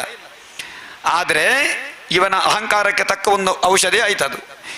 ಯಾರಿಗೋ ಬ್ರಾಹ್ಮಣನಿಗೆ ದಾನ ಕೊಟ್ಟ ಹಸು ಪುನಃ ಇವನ ಹಟ್ಟಿಯಲ್ಲಿ ಓಡೋಡಿ ಬಂದು ಸೇರಿದಾಗ ಅದನ್ನೇನು ಮಾಡಿದ, ಇನ್ನೊಬ್ಬ ಬ್ರಾಹ್ಮಣನಿಗೆ ದಾನ ಕೊಟ್ಟಂತೆ. ಆ ದಾನ ಕೊಟ್ಟಾಗ ಆ ಬ್ರಾಹ್ಮಣ ಹೇಳ್ತಾನೆ, ಇದು ನನಗೆ ಸೇರಿದ್ದು ಅಂತೇಳಿ. ಇನ್ನೊಬ್ಬ ಬ್ರಾಹ್ಮಣ ಹೇಳ್ತಾನೆ, ನೀವು ನನಗೆ ಕೊಟ್ಟದ್ದಲ್ವಾ. ಒಂದೇ ವಸ್ತುವನ್ನ ಇಬ್ಬರಿಗೆ ಕೊಡುವ ಅಧಿಕಾರ ನಮಗೆ ಉಂಟ? ಯಾವಾಗಲೂ ದಾನ ಕೊಟ್ಟದ್ದಲ್ಲಿ ನನ್ನದು ಅಂತ ಹೇಳುವ ಅಧಿಕಾರ ಇಲ್ಲ. ದಾನ ಕೊಡುವಾಗ ಒಂದು ಸಂಕಲ್ಪ ಉಂಟು. ಪುರೋಹಿತರು ಮಂತ್ರ ಹೇಳ್ತಾರೆ, ಇದಂ ಹಿರಣ್ಯಂ ತುಭ್ಯಮಹಂ ಸಂಪ್ರದದೆ ಶ್ರೀಯೈ ನಮಃ ಓಂ ತತ್ಸತ್. ದಾರೆ ಎರೆದು ಕೊಡಬೇಕಂತೆ ದಾನ ಮಾಡುವಾಗ, ಅದಕ್ಕೆ ಅಷ್ಟು ಮಹತ್ವ. ಕನ್ಯಾದಾನ ಮಾಡುವಾಗಲೂ ದಾರೆ ಎರಿಬೇಕು. ದಕ್ಷಿಣೆ ಕೊಡುವಾಗಲೂ ಹೀಗೆ ಕೊಡುವಾಗಿಲ್ಲ. ದಕ್ಷಿಣೆ ಇಡುವಾಗ ಒಂದು ತುಳಸಿ ಇಟ್ಟು ಓಂ ತತ್ಸತ್, ಆ ತುಳಸಿ ಎಲೆ ಮತ್ತು ದಕ್ಷಿಣೆಗೆ ಒಂದು ಬಿಂದು ತನ್ನ ಪತ್ನಿ ನೀರು ಹಾಕಬೇಕು. ನೀರು ಹಾಕಿದರೆ ಮಾತ್ರ ಅದು ದಾನ ಆಗುವುದು. ಪತ್ನಿಯೇ ನೀರು ಹಾಕಬೇಕು. ಯಾಕೆ, ಪತ್ನಿ ನೀರು ಹಾಕದೇ ಇದ್ರೆ ಅದು ದಾನ ಆಗುವುದಿಲ್ಲ. ಮದುವೆ ಆದವರು ಪತ್ನಿಯೊಂದಿಗೆ ಸೇರಿ ಒಪ್ಪಿಗೆ ಬೇಕು, ಇಲ್ಲದ್ರೆ ಆಗುವುದಿಲ್ಲ. ಯಾರಿಗೆ ಏನು ಕೊಡಬೇಕಾದರೂ ತನ್ನ ಹೆಂಡತಿ ಹತ್ರ ಕೇಳಿ ಕೊಡಬೇಕು ಅಂತ ಹೇಳಿ ಮೊದಲೇ ಒಂದು ನಿಯಮ ಇಟ್ಟಿದ್ದಾರೆ. ಹೆಂಡತಿಗೆ ಗೊತ್ತಾಗಿದ್ರೆ ಯಾರಿಗಾರು ಬೇರೆ ಕೊಟ್ಟಬಹುದು ಅಂತ ಹೇಳಿ. ಹೌದು, ಅದೊಂದು ಯೋಗ್ಯತೆ ಉಂಟು ಪತ್ನಿಯರಿಗೆ, ಹೆಂಗಸರಿಗೆಲ್ಲ ಅದೊಂದು ಹೆಮ್ಮೆ. ಒಂದು ಮಾತು ಹೇಳ್ತೇನೆ, ಹೆಂಡತಿ ಎಷ್ಟೇ ವ್ರತ ಉಪವಾಸಗಳನ್ನು ಪೂಜೆಯನ್ನು ಮಾಡಿದ್ರು ಅದರಲ್ಲಿ ಗಂಡನಿಗೆ ಪಾಲಿಲ್ಲ ಅಂತೆ. ಗಂಡ ಮಾಡಿದ ಪುಣ್ಯದಲ್ಲಿ ಹೆಂಡತಿಗೆ ಅರ್ಧ ಪಾಲು ಸಿಗ್ತದೆ ಅಂತ. ಆದರೆ ಹೆಂಡತಿ ಮಾಡಿದ ಪಾಪದಲ್ಲೆಲ್ಲ ಗಂಡನಿಗೆ ಫಲ ಉಂಟು, ಅರ್ಧ. ಗಂಡ ಮಾಡಿದ ಪಾಪದಲ್ಲಿ ಒಂದಷ್ಟು ಹೆಂಡತಿಗೆ ಪಾಪ ಇಲ್ಲ. ನಾನು ಮೊನ್ನೆಯಿಂದ ಎಲ್ಲ ಹೇಳ್ತೇನೆ, ಏನು ಮನೆಯಲ್ಲಿ ಹೆಂಗಸರು ಸರಿಯಾಗಿರಬೇಕು, ಹಾಗಿರಬೇಕು, ಹೀಗಿರಬೇಕು ಅಂತೆಲ್ಲ ಹೇಳಿದ್ದೇನೆ. ಇದೊಂದು ಬಹಳ ದೊಡ್ಡ ಪ್ಲಸ್ ಪಾಯಿಂಟ್ ಅಲ್ಲ ಹೆಂಡತಿಯರಿಗೆ, ಬಹಳ ಪ್ಲಸ್ ಪಾಯಿಂಟು. ಯಾಕೆ ಗೊತ್ತಾಗ್ಲಿಲ್ವಾ? ಹೆಂಗಸರು ಮಾಡಿದ ವ್ರತ ಉಪವಾಸದ ಪುಣ್ಯ ಎಲ್ಲ ಅವರಿಗೆ, ಗಂಡನಿಗಿಲ್ಲ. ಆದರೆ ಆ ವ್ರತ ಉಪವಾಸ ಹೇಗೆ ಮಾಡಬೇಕು ಅಂತ ಹೇಳಿದ್ರೆ, ನನ್ನ ಗಂಡನಿಗೆ ಒಳ್ಳೇದಾಗಬೇಕು ಅಂತ ಮನಸ್ಸಿನಿಂದ ಮಾಡಬೇಕು. ನನ್ನ ಮಕ್ಕಳಿಗೆ, ನನಗೆ, ನನ್ನ ಸಂಸಾರಕ್ಕೆಲ್ಲ ಒಳ್ಳೇದಾಗಬೇಕು ಅಂತ ಹೇಳಿ ಎಷ್ಟು ಮಾಡ್ತಾರೆ. ನಮ್ಮಲ್ಲೆಲ್ಲ ಕೆಲವರು ಇದ್ದಾರೆ, ವಿಷ್ಣು ಸಹಸ್ರನಾಮ ಜಪ ಮಾಡುವುದು, ಅದು ಮಾಡುವುದು, ದೇವತಾ ಸ್ಮರಣೆ. ಹೆಂಗಸರಿಗೆ ಸ್ವಲ್ಪ ಭಕ್ತಿ ಜಾಸ್ತಿ. ಯಾವಾಗಲೂ ಕೂಡ ಮನಸ್ಸು ಎನ್ನುವುದು ಹೂವಿನ ಮನಸ್ಸಿನ ಹಾಗೆ, ಹೆಂಗಸರ ಮನಸ್ಸು ಹೂವಿನ ಹಾಗೆ. ಅದು ಬೇಗ ಒಂದು ವಿಷಯವನ್ನು ಹಿಡ್ಕೊಳ್ತದೆ. ಮೊದಲು ಭಕ್ತಿ ಕಾಣುವುದು ಹೆಂಗಸರಲ್ಲಿ ಯಾವಾಗಲೂ. ನಾನು ಎಷ್ಟೋ ಕಡೆ ನೋಡಿದ್ದೇನೆ ಆ ಭಕ್ತಿ. ಯಾಕೆ ಅಂತ ಹೇಳಿದ್ರೆ ಹೂವಿನಂತಹ ಮನಸ್ಸು, ಹೂವಿನಂತಹ ಮನಸ್ಸಿಗೆ ಭಕ್ತಿ ಬೇಗ ಒಡಮೂಡ್ತದೆ. ಕೃಷ್ಣನು ಕೂಡ, ಮೊನ್ನೆ ನಾನು ಕಥೆ ಹೇಳಿದೆ, ಏನು ಯಜ್ಞ ಮಾಡುವವರಲ್ಲಿ ಹೋಗಿ ಕೇಳ್ತಾನೆ, ನನಗೆ ಸ್ವಲ್ಪ ಅನ್ನ ಕೊಡಿ ಅಂತ ಹೇಳಿ. ಕೊಡುವುದಿಲ್ಲ ಅವರು. ಮೆಲ್ಲ ಹಿಂಬದಿಯಿಂದ ಹೋಗಿ ಅದನ್ನು ತಯಾರು ಮಾಡುವಂತಹ ಯಜ್ಞ ಪತ್ನಿಯರ ಹತ್ರ ಹೋಗಿ ಕೇಳಿದಾಗ ಕೊಡ್ತಾರೆ ಅವರು. ಹಾಗೆ ಯಾವಾಗಲೂ ಬೇಕು ಅಂತ ಯಾರಾದರೂ ಕೇಳಿದರೆ ಮೊದಲು ಕೊಡಬೇಕು ಅಂತ ಮನಸ್ಸು ಬರುವುದು ಹೆಂಗಸರಿಗೆ ಅಂತೆ. ಹಾಗೆ ಹೆಂಗಸರಿಗೆ ಆದ ಕಾರಣದಿಂದ ದಾನ ಮಾಡುವಾಗ ಅವರು ಸೇರಿ ದಾನ ಮಾಡಿದರೆ ಅದಕ್ಕೆ ಹೆಚ್ಚು ಫಲ ಅಂತ ಹೇಳುವಂತಹದ್ದನ್ನು ಹೇಳಿದ್ದಾರೆ. ಯಾವುದೇ ಕರ್ಮಾನುಷ್ಠಾನ ಮಾಡಲಿಕ್ಕೆ ವಿವಾಹ ಆಗುವಾಗ, ವಿವಾಹ ಆದ ಮೇಲೆ ತನ್ನ ಪತ್ನಿಯೊಂದಿಗೆ ಸೇರಿ ಮಾಡಬೇಕಂತೆ. ತಾನು ಪೂಜೆ ಮಾಡುವಾಗ, ಸಂಕಲ್ಪ ಮಾಡುವಾಗ, ದಾನ ಕೊಡುವಾಗ ಎಲ್ಲವೂ ಪತ್ನಿ ಅಂತ ಹೇಳಿದ್ರೆ ಪತ್ಯುರ್ನೋ ಯಜ್ಞ ಸಂಯೋಗೆ. ಯಜ್ಞ ಅಂತ ಹೇಳಿದ್ರೆ ಯಾವುದೇ ಧರ್ಮ ಕಾರ್ಯ ಮಾಡುವಾಗ ಪತ್ನಿ ತನ್ನೊಂದಿಗೆ ಇದ್ದು ನಾನು ಮಾಡಬೇಕು. ಆದ್ದರಿಂದ ಅವಳಿಗೆ ಪತ್ನಿ ಅಂತ ಹೆಸರು. ಹಾಗೆ ಇಲ್ಲಿ ಕಥೆಗೆ ಬರುವ ನೃಗರಾಜ ತಾನು ಪತ್ನಿಯೊಂದಿಗೆ ಇದ್ದು ದಾನ ಮಾಡಿದ್ದ. ಹೇಗೆ? ನಮಮ ಶ್ರೀಯೈ ನಮಮ. ಈ ದಾನ ಮಾಡಿದಂತಹ ಪುಣ್ಯ ಶ್ರೀಯೈ, ಇದು ಲಕ್ಷ್ಮೀದೇವಿಗೆ ಸಮರ್ಪಣೆಯಾಗಲಿ ಅಂತ ಹೇಳಬೇಕಂತೆ. ಶ್ರೀಯೈ, ಶ್ರೀ ಅಂತ ಹೇಳಿದ್ರೆ ಲಕ್ಷ್ಮಿ. ಕೊಡುವಂತಹ ಸಂಪತ್ತು ಲಕ್ಷ್ಮಿ ಅಲ್ವಾ? ಯಾವುದೇ ಒಂದು ಗೋವಾಗಲಿ, ಒಂದು ಚಿನ್ನ ಆಗಲಿ, ಯಾವುದೇ ಒಂದು ವಸ್ತು ಅದು ಲಕ್ಷ್ಮಿ, ಅದು ಸಂಪತ್ತು. ಆ ಸಂಪತ್ತಿನ ಅಧಿದೇವತೆಯಾದ ಲಕ್ಷ್ಮಿಗೇ ಅದು ಸೇರಬೇಕು. ನಾನು ಕೊಟ್ಟ ಈ ವಸ್ತು, ನಿನ್ನಲ್ಲಿ ಆ ಸಂಪತ್ತಿದೆ, ದಾನ ಕೊಡುವವನಲ್ಲಿ ಆ ಸಂಪತ್ತಿನ ಅಧಿದೇವತೆಯಾದ ಭಗವಂತನನ್ನು ನಾವು ಕಾಣಬೇಕು. ನಾವು ದಾನ ಕೊಡುವುದು ಇನ್ನೊಬ್ಬನಿಗಾದರೆ ಅವ ಭಗವತ್ ಸ್ವರೂಪ ಅಂತ ತಿಳ್ಕೊಳ್ಬೇಕು. ಅಲ್ಲಿ ನಾವು ದಾನ ಕೊಡುವುದು ಭಗವಂತನಿಗೆ. ತಕ್ಕೊಂಡವ ಯಾರೇ ಆಗಲಿ, ಒಬ್ಬ ಬ್ರಾಹ್ಮಣನಾಗಲಿ, ಇನ್ನೊಬ್ಬ ಯಾರೋ ಅವಶ್ಯಕತೆ ಇದ್ದವನಾಗಲಿ, ಅವನಲ್ಲಿ ಭಗವಂತನನ್ನ ಕಂಡು ನಾವು ದಾನವನ್ನು ಕೊಡಬೇಕು. ಅದು ಹೋಮ, ಅದು ಹವನ. ಯಾವಾಗ ತ್ಯಾಗ ಬುದ್ಧಿಯಿಂದ ನಾವು ಸಮರ್ಪಣೆ ಮಾಡ್ತೇವೆ ಅದು ಎಲ್ಲವೂ ಹವನವೇ, ಅದೆಲ್ಲವೂ ಯಜ್ಞ. ತ್ಯಾಗ ಅಂತ ಹೇಳಿ ದೇವತೋದ್ದೇಶೇನ ದ್ರವ್ಯ ತ್ಯಾಗೋ ಯಾಗ. ಯಾಗ ಎನ್ನುವ ಶಬ್ದಕ್ಕೆ ಅರ್ಥ ತ್ಯಾಗ ಅಂತ ಅರ್ಥ. ದೇವತೆಯ ಉದ್ದೇಶವಾಗಿ ನಾವು ಮಾಡುವ ಸರ್ವ ತ್ಯಾಗ ಏನುಂಟೋ ಅದಕ್ಕೆ ಯಾಗ ಅಂತ ಹೆಸರು. ಯಾಗ ಮಾಡಲಿಕ್ಕೆ ಅಗ್ನಿಗೆ ಹಾಕಬೇಕು ಅಂತೇನಿಲ್ಲ. ದಾನ ಮಾಡುವವನಲ್ಲಿ ಅಗ್ನಿಯನ್ನ ಕಂಡದನ್ನು ಸಮರ್ಪಣೆ ಮಾಡಬಹುದು. ಆದರೆ ಕೊಡುವಾಗ ಏನು ಹೇಳಬೇಕು ಗೊತ್ತುಂಟ? ನಮಮ, ಇದು ನನ್ನದಲ್ಲ ಅಂತ ಹೇಳಿ ಕೊಡಬೇಕಂತೆ. ಕೊಟ್ಟ ಮೇಲೆ ಅದರಲ್ಲಿ ಒಂದಷ್ಟೂ ನಮಗೆ ಪಾಲಿಲ್ಲ. ಕೊಟ್ಟ ಮೇಲೆ ಆದರೆ ಒಂದು ದಾನದಲ್ಲಿ ಪಾಲುಂಟು. ಯಾವುದು? ಮೊನ್ನೆ ಹೇಳಿದ್ದೇನೆ, ನೆನಪಿಲ್ವಾ? ಕನ್ಯಾದಾನದಲ್ಲಿ ಒಂದು ಹಾಗಿಲ್ಲ. ಪುನಃ ನೆನಪು ಮಾಡಿದ್ದು ನಾನು. ಹಿಂದೆ ಹೇಳಿದ ಕಥೆ ಎಲ್ಲ ಮರೆತು ಬಿಡಬೇಡಿ, ಎಲ್ಲ ನೆನಪಿಟ್ಟುಕೊಡ್ಬೇಕು. ಅದಕ್ಕೆ ನೀವು ಕೇಳಬೇಕು ಅಂತ ಹೇಳಿದ್ದು ಗಮನವಿಟ್ಟು. ಕನ್ಯಾದಾನ ಮಾಡುವಾಗ ಶ್ರೀಯಾಯಿ ಅಲ್ಲಿಗೆ ಮುಗೀತು. ನಮಮ ಅಂತ ಹೇಳಲಿಕ್ಕಿಲ್ಲ, ನಮಮ ಹೇಳಲಿಕ್ಕಿಲ್ಲ. ಯಾಕೆ? ನಮಮ ಅಂತ ಹೇಳಿದ್ರೆ ತನ್ನ ತಾಯಿ ಮನೆಗೆ ಬಂದರೆ ಹೊರತು ಎಂತ ಮಾತಾಡುವಾಗಿಲ್ಲ. ತಾಯಿ ಅಧಿಕಾರ ಉಂಟಲ್ಲ, ತಾಯಿ ಮನೆಗೆ ಅಧಿಕಾರ ಶಾಸ್ತ್ರೀಯವಾಗಿ ಉಂಟು ಒಂದು ಸ್ತ್ರೀಗೆ. ಹೇಗೆ? ಆ ಸ್ತ್ರೀಯಲ್ಲಿ ಹುಟ್ಟುವಂತಹ ಮಗನಿಗೆ ತಾನು ತನ್ನ ತಾಯಿಯ ತಂದೆಗೆ ಪಿಂಡ ಸಮರ್ಪಣೆ ಮಾಡುವಂತಹ ಅವಕಾಶ ಪ್ರಧಾನವಾಗಿರುವುದು. 12 ಪಿಂಡ ಬಹಳ ಮಹತ್ವ. ಯಾವಾಗಲೂ 12 ಪಿಂಡಗಳುಂಟು. 12 ಪಿಂಡಗಳನ್ನು ಹಾಕಬೇಕು ಪ್ರಧಾನವಾಗಿ. ತನ್ನ ತಂದೆ, ಅವನ ತಂದೆ, ತಾಯಿ, ಅವಳ ಅತ್ತೆ ಆದ ಮೇಲೆ ಇನ್ನೊಂದು ತನ್ನ ತಾಯಿಯ ತಂದೆ, ಅದು ಸ್ಥಾನ. ಆದ್ದರಿಂದ ಕನ್ಯಾದಾನ ಮಾಡುವಾಗ ಅಧಿಕಾರ ಇಲ್ಲ ಅಂತಿಲ್ಲ, ಎರಡು ಕಡೆಯಲ್ಲಿಯೂ ಅವಕಾಶ ಇರುವುದು ಸ್ತ್ರೀಗೆ, ತನ್ನ ತಂದೆಯ ಕಡೆಗೂ ತನ್ನ ಗಂಡನ ಕಡೆಗೂ ಕೂಡ. ಆ ಕಾರಣ ಸ್ತ್ರೀಯನ್ನ ದಾನ ಮಾಡುವಾಗ ನಮಮ ಅಂತಿಲ್ಲ. ಅದೊಂದು ಹೌದಲ್ಲ, ಆಸ್ತಿಯಲ್ಲಿ ಪಾಳು ಕೇಳಿದ್ರೆ ಕಷ್ಟ ಅಂತ ಹೇಳಿ ವಿಷಯ ಹೌದು ಅಲ್ವಾ. ಆದರೆ ಭಾವನೆಯಲ್ಲಿ ಯಾವಾಗಲೂ ನಾವು ಹಾಗಿರಬೇಕು ಅಂತ ಅರ್ಥ. ಆದರೆ ಗಂಡನ ಮನೆಯಲ್ಲಿ ಬೇಕಾದಷ್ಟು ಇರುವಾಗ ಏನೂ ಇಲ್ಲದ ತನ್ನ ತಂದೆಯಿಂದ ಕೇಳಬಾರದು ಅಂತ ಹೇಳುವ ಭಾವನೆ ಸ್ತ್ರೀಯರಿಗೆ ಬರಬೇಕದು. ಕೆಲವು ಸಲ ಏನೂ ಇಲ್ಲದಾಗ ಬೇಕಾದಷ್ಟಿದ್ರೆ ಮಗಳು ಕೇಳುವುದು ಸರಿ, ಬೇಕಾದಷ್ಟು ತಾನು ಇಟ್ಟುಕೊಂಡಿದ್ರೆ ತಾನು ಕೇಳಿದರೆ ತಪ್ಪಲ್ಲ. ಕಷ್ಟ ಇರುವಾಗ ತಂದೆ ಮನೆಗೆ ಗಂಡನ ಮನೆಯಿಂದಲೂ ಕೂಡ ಕೊಡುವ ವ್ಯವಸ್ಥೆ ಉಂಟು. ಗಂಡನ ಮನೆಯಲ್ಲಿ ಬೇಕಾದಷ್ಟು ಇದ್ರೆ, ಗಂಡನ ಮನೆಯಲ್ಲಿ ಬೇಕಾದಷ್ಟು ಇದ್ರೆ, ಹಾಗೆ ಈಗ ಕೇಳಿದ ಪ್ರಶ್ನೆಗೆ ಉತ್ತರ ಕೊಟ್ಟದ್ದು, ಗಂಡನ ಮನೆಯಲ್ಲಿ ಬೇಕಾದಷ್ಟು ಇದ್ರೆ ತಂದೆ ಮನೆಯಲ್ಲಿ ಏನೂ ಇಲ್ಲ ಅಂತಾದ್ರೆ ತನ್ನ ಗಂಡನಲ್ಲಿ ಪ್ರಾರ್ಥಿಸಿ ಕೇಳಿ ತನ್ನ ತಂದೆಗೆ ಕೊಡುವ ಅಧಿಕಾರ ಖಂಡಿತ ಉಂಟು. ತನ್ನ ಮಾವನಿಗೂ ತಾನು ಪಿಂಡ ಹಾಕುವ ಅವಕಾಶ ಗಂಡಸರಿಗೆ ಉಂಟು. ಶ್ವಶುರ ಅಂತ ಹೇಳುವ ಸ್ಥಾನ ಅಲ್ವಾ ಅದು. ಆದ ಕಾರಣ ಶ್ವಶುರ ಅಂತ ಹೇಳುವ ಸ್ಥಾನ ಹಾಗೆ, ಆ ಗೌರವ ಗಂಡನಿಗೂ ಇರಬೇಕು. ತನ್ನ ಹೆಂಡತಿಯ ತಂದೆ ಅಂತ ಹೇಳುವ ಅವನ ಪರಿಸ್ಥಿತಿಯನ್ನು ನೋಡಿಕೊಂಡು ಮಾಡುವುದು ಧರ್ಮಾಚರಣೆ ಅಂತ ಹೇಳ್ತಾರೆ.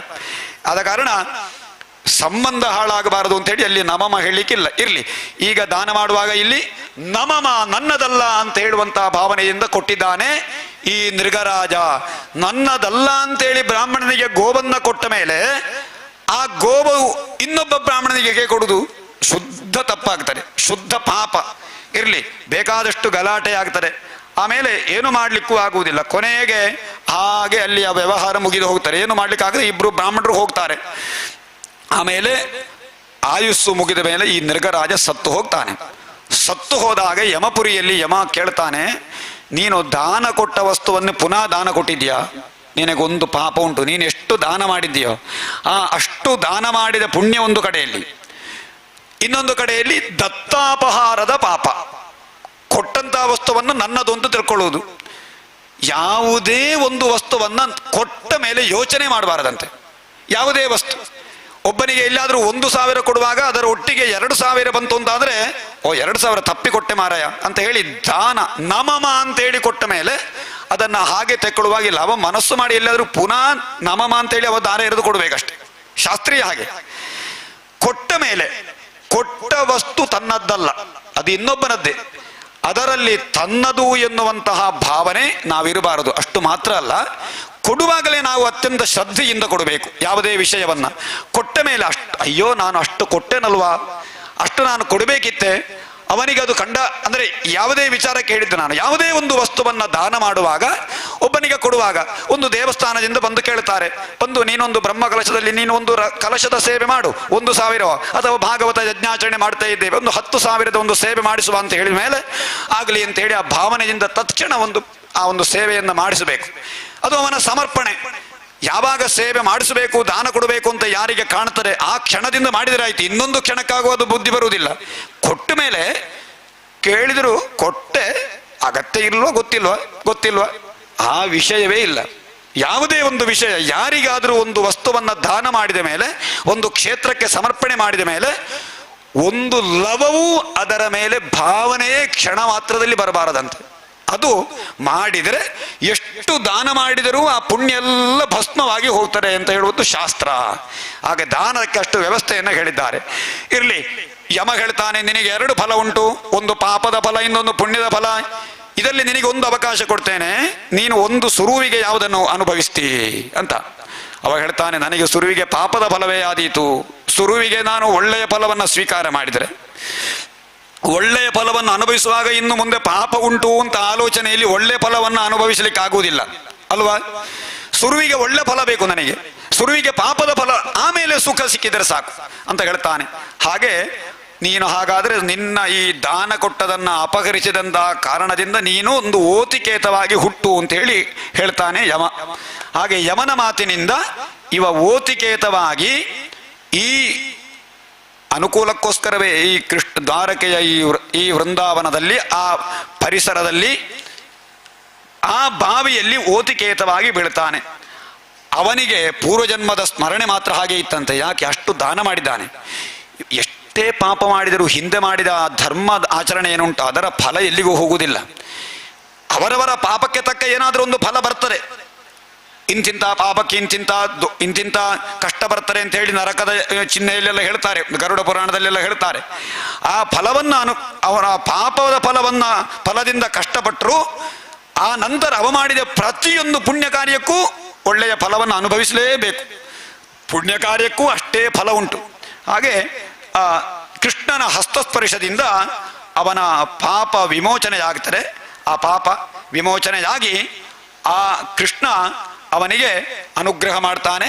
ಆ ತತ್ಕ್ಷಣ ದೇವತೆಗಳು ವಿಮಾನವನ್ನು ತರ್ತಾರೆ. ಇವ ಮಾಡಿದ ದಾನ ಫಲಕ್ಕೆ ಅನುಸಾರವಾಗಿ ವಿಮಾನದಲ್ಲಿ ಕುಳಿತುಕೊಂಡು ದೇವಲೋಕಕ್ಕೆ ಹೋಗ್ತಾನೆ ನೃಗ ಮಹಾರಾಜ.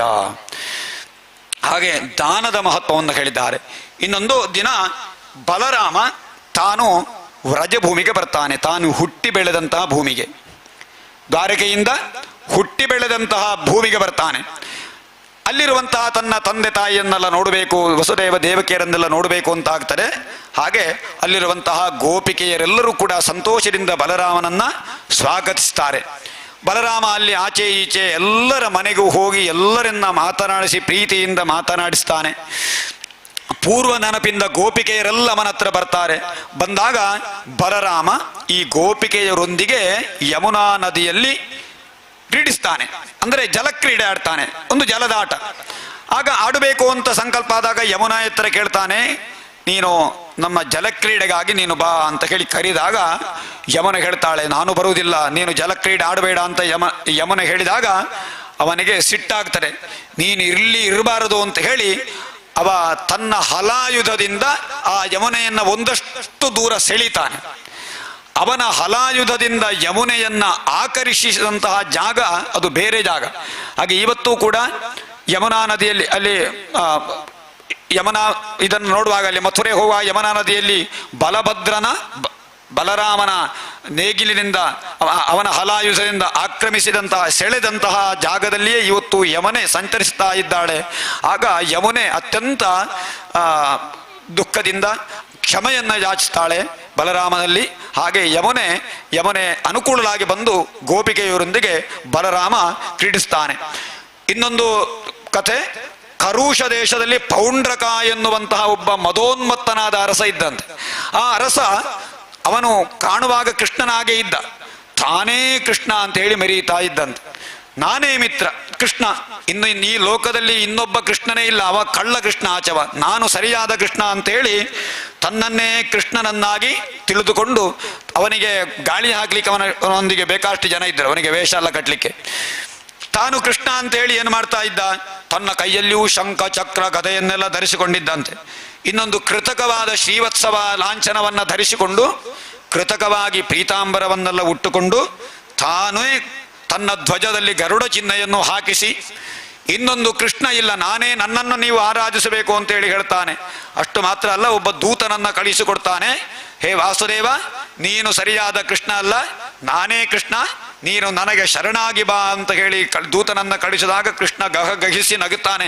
ಎಲ್ಲೋ ಮೂರ್ಖ, ನಿನಗೆ ಅಂತ್ಯಕಾಲ ಬಂದಿರೆ, ವಿನಾಶಕಾಲೇ ವಿಪರೀತ ಬುದ್ಧಿ ಅಂತ ಉಂಟು, ನಿನಗೆ ಅಂತ್ಯಕಾಲ ಬಂದಿರೆ ಅಂತ ಹೇಳಿ ಕೃಷ್ಣ ರಥದಲ್ಲಿ ಕುಳಿತು ಕಾಶಿ ಪಟ್ಟಣಕ್ಕೆ ಪ್ರಯಾಣ ಮಾಡ್ತಾನೆ.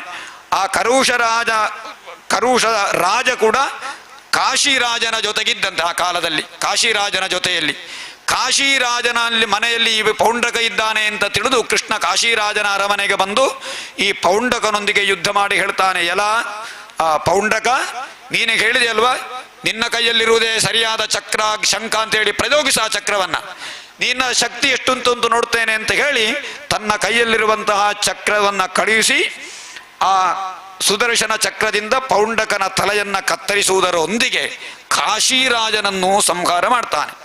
ಆ ಕಾಶಿರಾಜನಿಗೆ ಒಬ್ಬ ಮಗ ಇದ್ದ, ಸುದಕ್ಷಿಣ ಅಂತೇಳಿ. ತನ್ನ ತಂದೆಯನ್ನ ಕೊಂದಂತಹ ಕೃಷ್ಣನಿಗೆ ಏನಾದರೂ ತೊಂದರೆ ಮಾಡಬೇಕು ಅಂತ ಹೇಳಿ ಈ ಸುದಕ್ಷಿಣ ಪರಮೇಶ್ವರನನ್ನು ಆರಾಧನೆ ಮಾಡ್ತಾನೆ.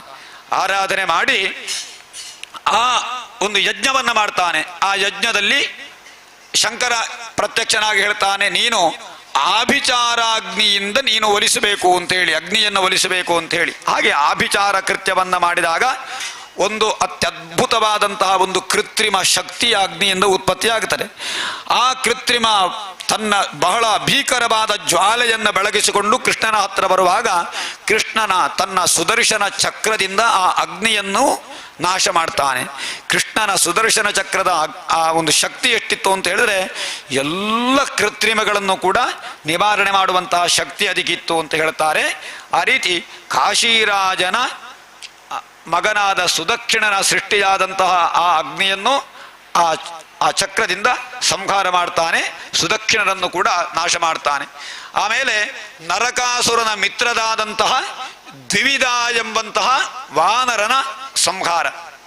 ಆ ವಾನರ ದ್ವಿವಿಧ ಎನ್ನುವ ಹಿಂದೆ ಆ ವಾನರ ರಾಮಾಯಣದ ಕಾಲದಲ್ಲಿದ್ದಂತಹ ವಾನರ ಅವ ಬಹಳ ಅಹಂಕಾರದಿಂದಿದ್ದ. 10,000 ಆನೆಯ ಬಲ ಇತ್ತವನಿಗೆ. ಅವನು ಬಲರಾಮ ಅಲ್ಲಿ ಆ ವ್ರಜದಲ್ಲಿ ಸಂಚರಿಸಿರುವಂತಹ ಕಾಲದಲ್ಲಿ ಅವನು ವಿಹರಿಸುವಾಗ ಎಲ್ಲ ಸ್ತ್ರೀಯರನ್ನೆಲ್ಲ ತಮಾಷೆ ಮಾಡಿಕೊಂಡಿದ್ದ ದ್ವಿವಿಧ ಎಂಬ ವಾನರ. ಆ ದ್ವಿವಿಧ ಎಂಬಂತಹ ವಾನರನನ್ನ ತನ್ನ ಮುಸಲಾಯುಧದಿಂದ ಅವ ಸಂಹಾರ ಮಾಡ್ತಾನೆ. ಆಮೇಲೆ ದೇವಋಷಿಯಾದಂತಹ ನಾರದರು ಒಮ್ಮೆ ಈ ಕೃಷ್ಣ ಒಂದೇ ಮುಹೂರ್ತದಲ್ಲಿ 16,000 ಕನ್ನಿಕೆಯರನ್ನ ಮದುವೆ ಆಗಿದ್ದಾನಲ್ವಾ, ಇವ ಹೇಗಿದ್ದಾನೆ ಅಂತ ನೋಡಬೇಕು ಅಂತೇಳಿ ನಾರದರಿಗೆ ಆಗ್ತಾರೆ. ಒಮ್ಮೆ ನಮಗೆಲ್ಲ ತಿಳಿಸಲಿಕ್ಕೆ ಅದೊಂದು ಯೋಜನೆ ನಾರದರದ್ದು.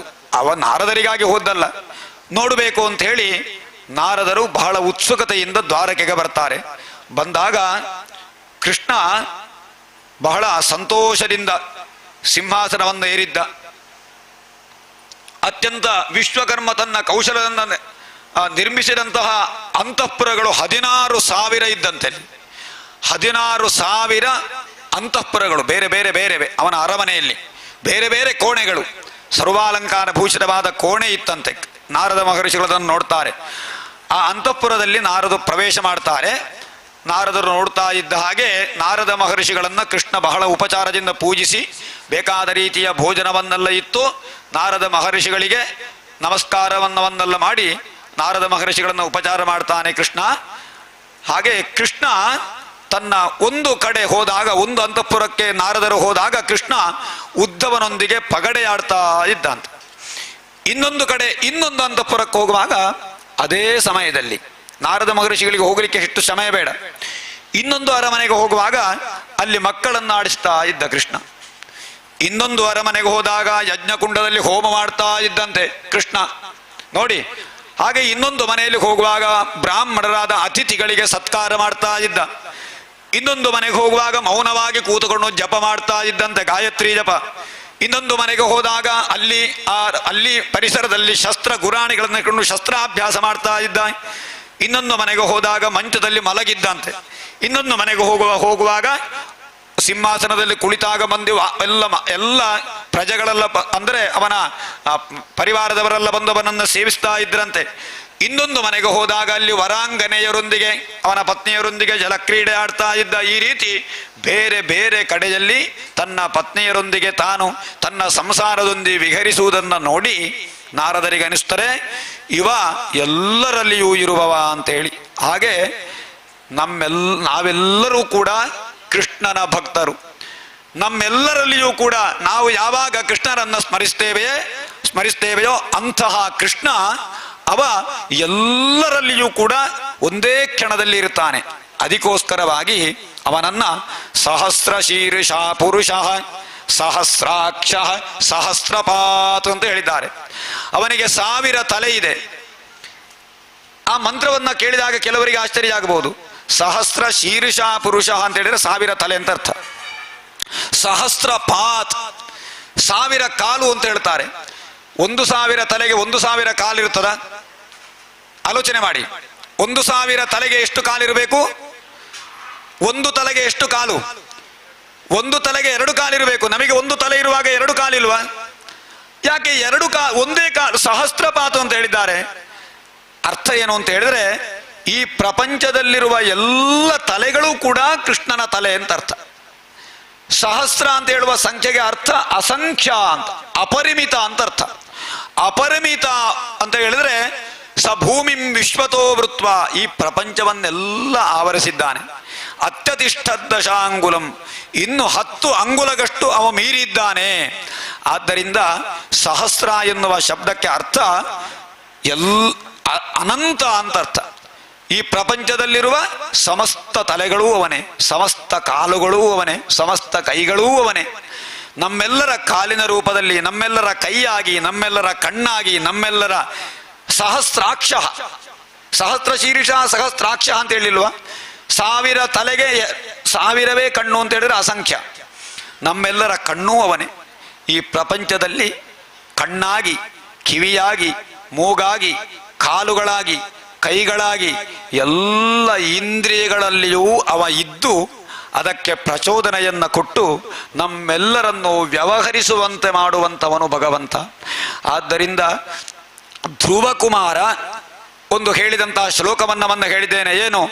ಯೋಂತಃ ಪ್ರವಿಶ್ಯ ಮಮ ವಾಚಮಿಮಾಂ ಪ್ರಸುಪ್ತಾಂ, ಯಾರು ನನ್ನೊಳಗೆ ಹೊಕ್ಕು ನನ್ನ ಮಾತನಾಡುವಂತೆ ಮಾಡಿದ್ದಾನೋ ಅಂತಹ ಅವನು ಸಂಜೀವಯತ್ಯಖಿಲ ಶಕ್ತಿಧರ ಸ್ವಧಾಮ್ನ ಅನ್ಯಾಂಶ್ಚ ಹಸ್ತ ಚರಣ ಶ್ರವಣ ತ್ವಗಾದೀನ್ ಪ್ರಾಣಾನ್ನಮೋ ಭಗವತೆ ಪುರುಷಾಯ ತುಭ್ಯಂ. ನಮ್ಮೆಲ್ಲರ ಕೈಯಲ್ಲಿ ಕೆಲಸ ಮಾಡುವ ಶಕ್ತಿ, ಕಾಲಲ್ಲಿ ನಡೆಯುವ ಶಕ್ತಿ, ಕಣ್ಣಲ್ಲಿ ನೋಡುವ ಶಕ್ತಿ, ಕಿವಿಯಲ್ಲಿ ಕೇಳುವ ಶಕ್ತಿ, ಮೂಗಿನಿಂದ ಆಘ್ರಾಣಿಸುವಂತಹ ಶಕ್ತಿ, ಚರ್ಮದಲ್ಲಿ ಸ್ಪರ್ಶಿಸುವಂತಹ ಶಕ್ತಿ, ಮನಸ್ಸಿನಲ್ಲಿ ಆಲೋಚಿಸುವಂತಹ ಶಕ್ತಿ, ಬುದ್ಧಿಯಲ್ಲಿ ಪ್ರೇರೇಪಿಸುವಂತಹ ಶಕ್ತಿ, ಚಿತ್ತದಲ್ಲಿ ಚಿಂತಿಸುವಂತಹ ಶಕ್ತಿ, ಅಹಂಕಾರ ತತ್ವದಲ್ಲಿ ನಾನು ಎಂಬ ಮೋಹದಲ್ಲಿ ನಮ್ಮನ್ನು ಬೀಳಿಸುವಂತಹ ಶಕ್ತಿ, ಇದೆಲ್ಲವನ್ನು ಬಿಟ್ಟು ಭಗವಂತನಲ್ಲಿ ನಾವು ಮನಸ್ಸನ್ನಿಟ್ಟರೆ ನಮ್ಮಲ್ಲಿ ಏಕಾಗ್ರವಾದಂತಹ ಬುದ್ಧಿಶಕ್ತಿಯನ್ನು, ಭಕ್ತಿಯನ್ನು ಎಲ್ಲ ರೂಪದಲ್ಲಿಯೂ ಅನುಗ್ರಹಿಸುವವ ಕೃಷ್ಣ, ಭಗವಂತನಾದಂತಹ ವಾಸುದೇವ. ಆದ್ದರಿಂದ ಎಲ್ಲವೂ ಯಾವ ರೀತಿ 16,000 ಸ್ತ್ರೀಯರನ್ನವ ಯಾಕೆ ವಿವಾಹ ಆಗಿದ್ದಾನೆ? ನಾವು ಅಧ್ಯಾತ್ಮ ತತ್ವದಿಂದ ನೋಡುತ್ತಿದ್ದರೆ ನಾವೆಲ್ಲರೂ ಕೂಡ ಅವನ ಮಡದಿಯರೇ, ಗಂಡಸರು ಹೆಂಗಸರು ಎಲ್ಲರೂ ಕೂಡ ಅವನನ್ನು ವರಿಸಬೇಕು, ಅವನನ್ನ ಆರಾಧಿಸಬೇಕು, ಅವನನ್ನು ಪ್ರೀತಿಸಬೇಕು, ಅವನಲ್ಲಿ ಪ್ರೇಮವನ್ನು ಇರಿಸಬೇಕು, ಅವನನ್ನು ಆಧರಿಸಬೇಕು, ಅವನ ಶುಶ್ರೂಷೆಯನ್ನು ಮಾಡಬೇಕು. ಎಲ್ಲರೂ ಅವನನ್ನು ಮನಸ್ಸಿನಲ್ಲಿ ನೆನೆದರೆ ನಮ್ಮೆಲ್ಲರನ್ನೂ ಕೂಡ ತನ್ನತ್ತ ಆಕರ್ಷಿಸಿ ಎಲ್ಲರ ಮನೆಯಲ್ಲಿಯೂ ಅವ ಏಕಕಾಲದಲ್ಲಿರ್ತಾನೆ ಎನ್ನುವುದಕ್ಕೆ ಸೂಚನೆಯಂತೆ ಈ ಕಥೆಯನ್ನು ಭಾಗವತದಲ್ಲಿ ಸೇರಿಸಿದ್ದಾರೆ. ಇಲ್ಲದಿದ್ದರೆ ಬೇಕವರಿಗೆ 16,000 ಗಂಡತಿಯರ ಮನೆಗೆ ನಾರದರು ಹೋಗುವಾಗ ಈ ಕಥೆಯನ್ನೆಲ್ಲ ಯಾಕೆ ಭಾಗವತದಲ್ಲಿರಿಸಿದ್ದಾರೆ ಅಂತ ಹೇಳಿದ್ರೆ, ನಮ್ಮೆಲ್ಲರಲ್ಲಿಯೂ ಕೃಷ್ಣ ಇದ್ದಾನೆ ಎನ್ನುವುದನ್ನು ತಿಳಿಸುವುದಕ್ಕೋಸ್ಕರವಾಗಿ ಹೇಳಿದ್ದಾರೆ.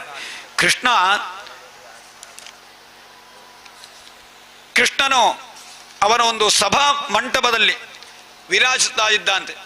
ಆ ಕೃಷ್ಣನ ಸಭೆ ಅತ್ಯಂತ ಶೋಭಿಸ್ತಾ ಇತ್ತಂತೆ. ಸುಧರ್ಮಾಖ್ಯಾಂ ಸಭಾ ಸರ್ವೈ, ನಾರದರು ಹೇಳ್ತಾರೆ, ಸುಧರ್ಮ ಎನ್ನುವಂತಹ ಸಭೆ ಅದರಲ್ಲಿ ಇದ್ರೆ ಆ ಸಭೆಯಲ್ಲಿ ಕುಳಿತವರಿಗೆ ಹಸಿವು, ಬಾಯಾರಿಕೆ, ಶೋಕ, ಮೋಹ, ಜರ, ಮೃತ್ಯು ಎನ್ನುವುದು ಇಲ್ಲಂತೆ. ಸುಧರ್ಮ ಎನ್ನುವಂತಹ ಸಭೆ,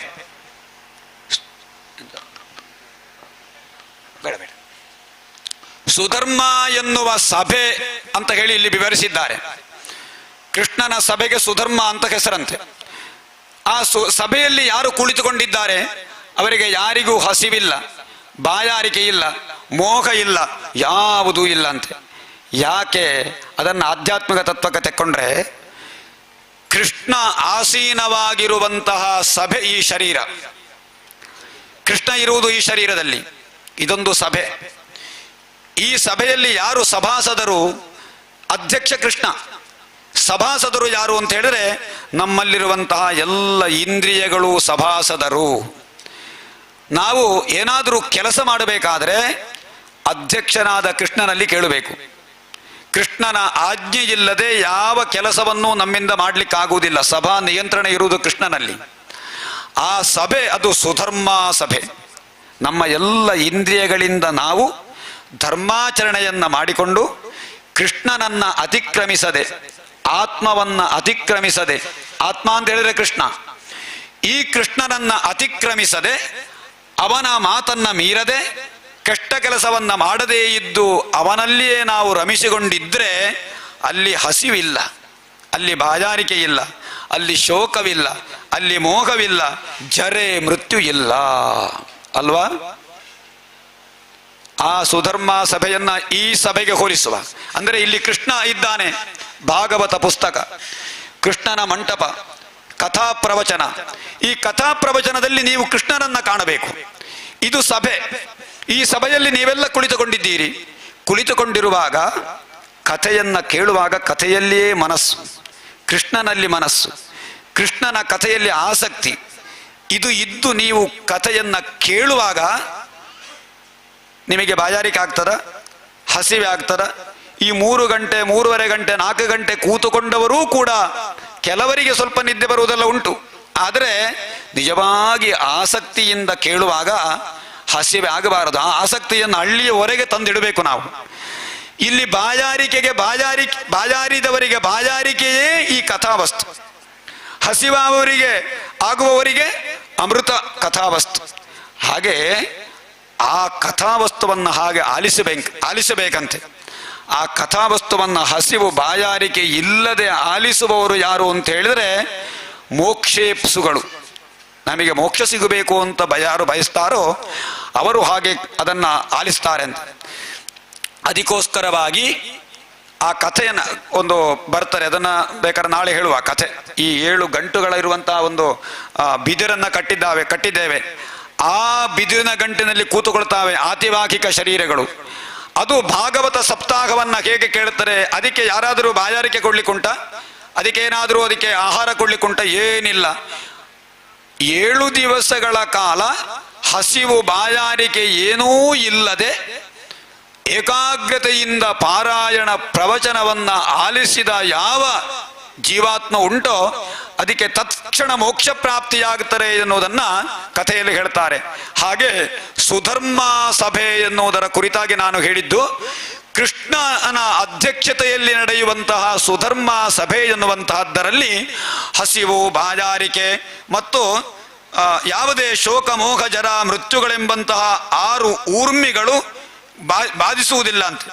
ಸುಧರ್ಮಾಖ್ಯಾಂ ಸಭಾ ಸರ್ವೈಹಿ ವೃಷ್ಣಿಭ ಪರಿವಾರಿತ ಪ್ರಾವಿಶಜ್ಜನ್ನಿವಿಷ್ಟಾನಾಂ ನ ಸಂಚಂಗ ಷಡೂರ್ಮಯ. 6 ಊರ್ಮಿಗಳು, 6 ಶೋಕ ಮೋಹಾದಿಗಳು ಕೂಡ ಬಾಧಿಸುವುದಿಲ್ಲ ಎನ್ನುವುದನ್ನ ವಿವರಿಸ್ತಾರೆ. ಒಂದು ದಿನ ಕೃಷ್ಣ ಸುಧರ್ಮ ಈಗ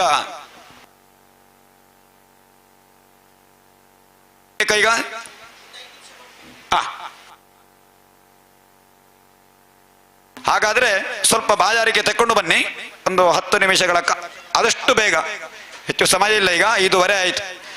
ಕಥೆಗಳುಂಟು, ಇನ್ನೊಂದೇ ದಿವಸ ಇರುವುದು, ನಾಳೆ ಮಾತ್ರ. ನಾಳೆ ಹೆಚ್ಚು ಪ್ರವಚನ ಮಾಡಲಿಕ್ಕೆ ನಾಳೆ ಸಮಯ ಇಲ್ಲ. ಇವತ್ತು ಕಥೆಯನ್ನು ಕೇಳಿದಷ್ಟಾಯಿತು. ನಾಳೆ ಕೃಷ್ಣನ ಪೂಜೆ ಉಂಟು, ಆದರೆ ಸ್ವಲ್ಪ ಪ್ರವಚನ ಮಾಡಲಿಕ್ಕೆ ಉಂಟು. ಯಾಕೆಂದರೆ 7 ದಿವಸದ ಪ್ರವಚನ ಆಗಲೇಬೇಕು. ಪ್ರವಚನ ಆದರೆ ಅದು ಸಪ್ತಾಹ ಪರಿಪೂರ್ಣ ಆಗುವುದು.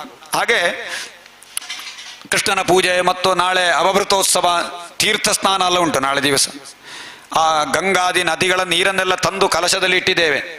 ಆ ಕಲಶದ ತೀರ್ಥವನ್ನ ಅಲ್ಲಿ ಸ್ನಾನ ಆಗುವಂತಹ ಏನೋ ಕೆರೆ ಉಂಟೋ ಅಲ್ಲಿ ಅದನ್ನು ತಂದು ಆ ಕೆರೆ ಕೃಷ್ಣನನ್ನ ಸ್ನಾನ ಮಾಡಿಸಿ ಆ ಕೆರೆ ನೀರನ್ನು ತಂದು ಈ ತೀರ್ಥವನ್ನು ಅದಕ್ಕೆ ಹಾಕಿ ಒಂದು ಪಾತ್ರೆಯಲ್ಲಿಡ್ತಾರೆ.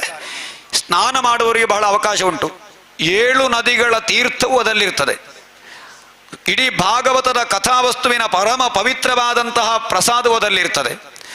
ಆ ಪ್ರಸಾದದಲ್ಲಿ ಸ್ನಾನ ಮಾಡುವವರಿಗೆ ಅವಕಾಶ ಉಂಟು. ಸ್ತ್ರೀಯರಿಗೂ, ಮಕ್ಕಳಿಗೂ, ಪುರುಷರಿಗೂ ಎಲ್ಲರಿಗೂ ಕೂಡ ಒಂದೊಂದು ತಂಬಿಗೆ ನೀರನ್ನು ಹಾಕ್ತಾರೆ. ಹಾಗೆ ಎಲ್ಲರಿಗೂ ಅಂದರೆ ಅವಕಾಶ ಬೇಕಾದವರಿಗೆ ಸ್ನಾನ ಮಾಡಬಹುದು. ಇಲ್ಲರ ಕೆಲವರಿಗೆಲ್ಲ ಇಲ್ಲಿ ಪ್ರೋಕ್ಷಣೆಯನ್ನು ಮಾಡ್ತೇವೆ. ಸ್ನಾನ ಮಾಡ್ತಿದ್ದರೆ ಅದಕ್ಕೆ ಅವಕಾಶವನ್ನು ಕಲ್ಪಿಸಲಿಕ್ಕೆ ಆಗ್ತದೆ, ಸ್ವಲ್ಪ ಸಮಯ ಬೇಕಾಗ್ತಾರೆ ನಾಳೆ. ಹಾಗೆ ಇವತ್ತು ಒಂದು ಸ್ವಲ್ಪ ಕಥಾವಸ್ತು ಉಂಟು ಇನ್ನು ಮುಂದೆ, ಅದನ್ನು ಸ್ವಲ್ಪ ಹೊತ್ತು ಕಳೆದು ಹೇಳೋ. ಹಾಗೆ ಆದಷ್ಟು ಬೇಗ ಬಾಯಾರಿಕೆಯನ್ನು ತಕ್ಕೊಂಡು ಬನ್ನಿ.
ನಾರಾಯಣ ವಾಸುದೇವ ಪ್ರದ್ಯುಮ್ನ ದಾಮೋದರ ವಿಶ್ವಮೂರ್ತೆ ಮುಕುಂದ ವಿಷ್ಣು ಭಗವನ್ ನಮಸ್ತೆ.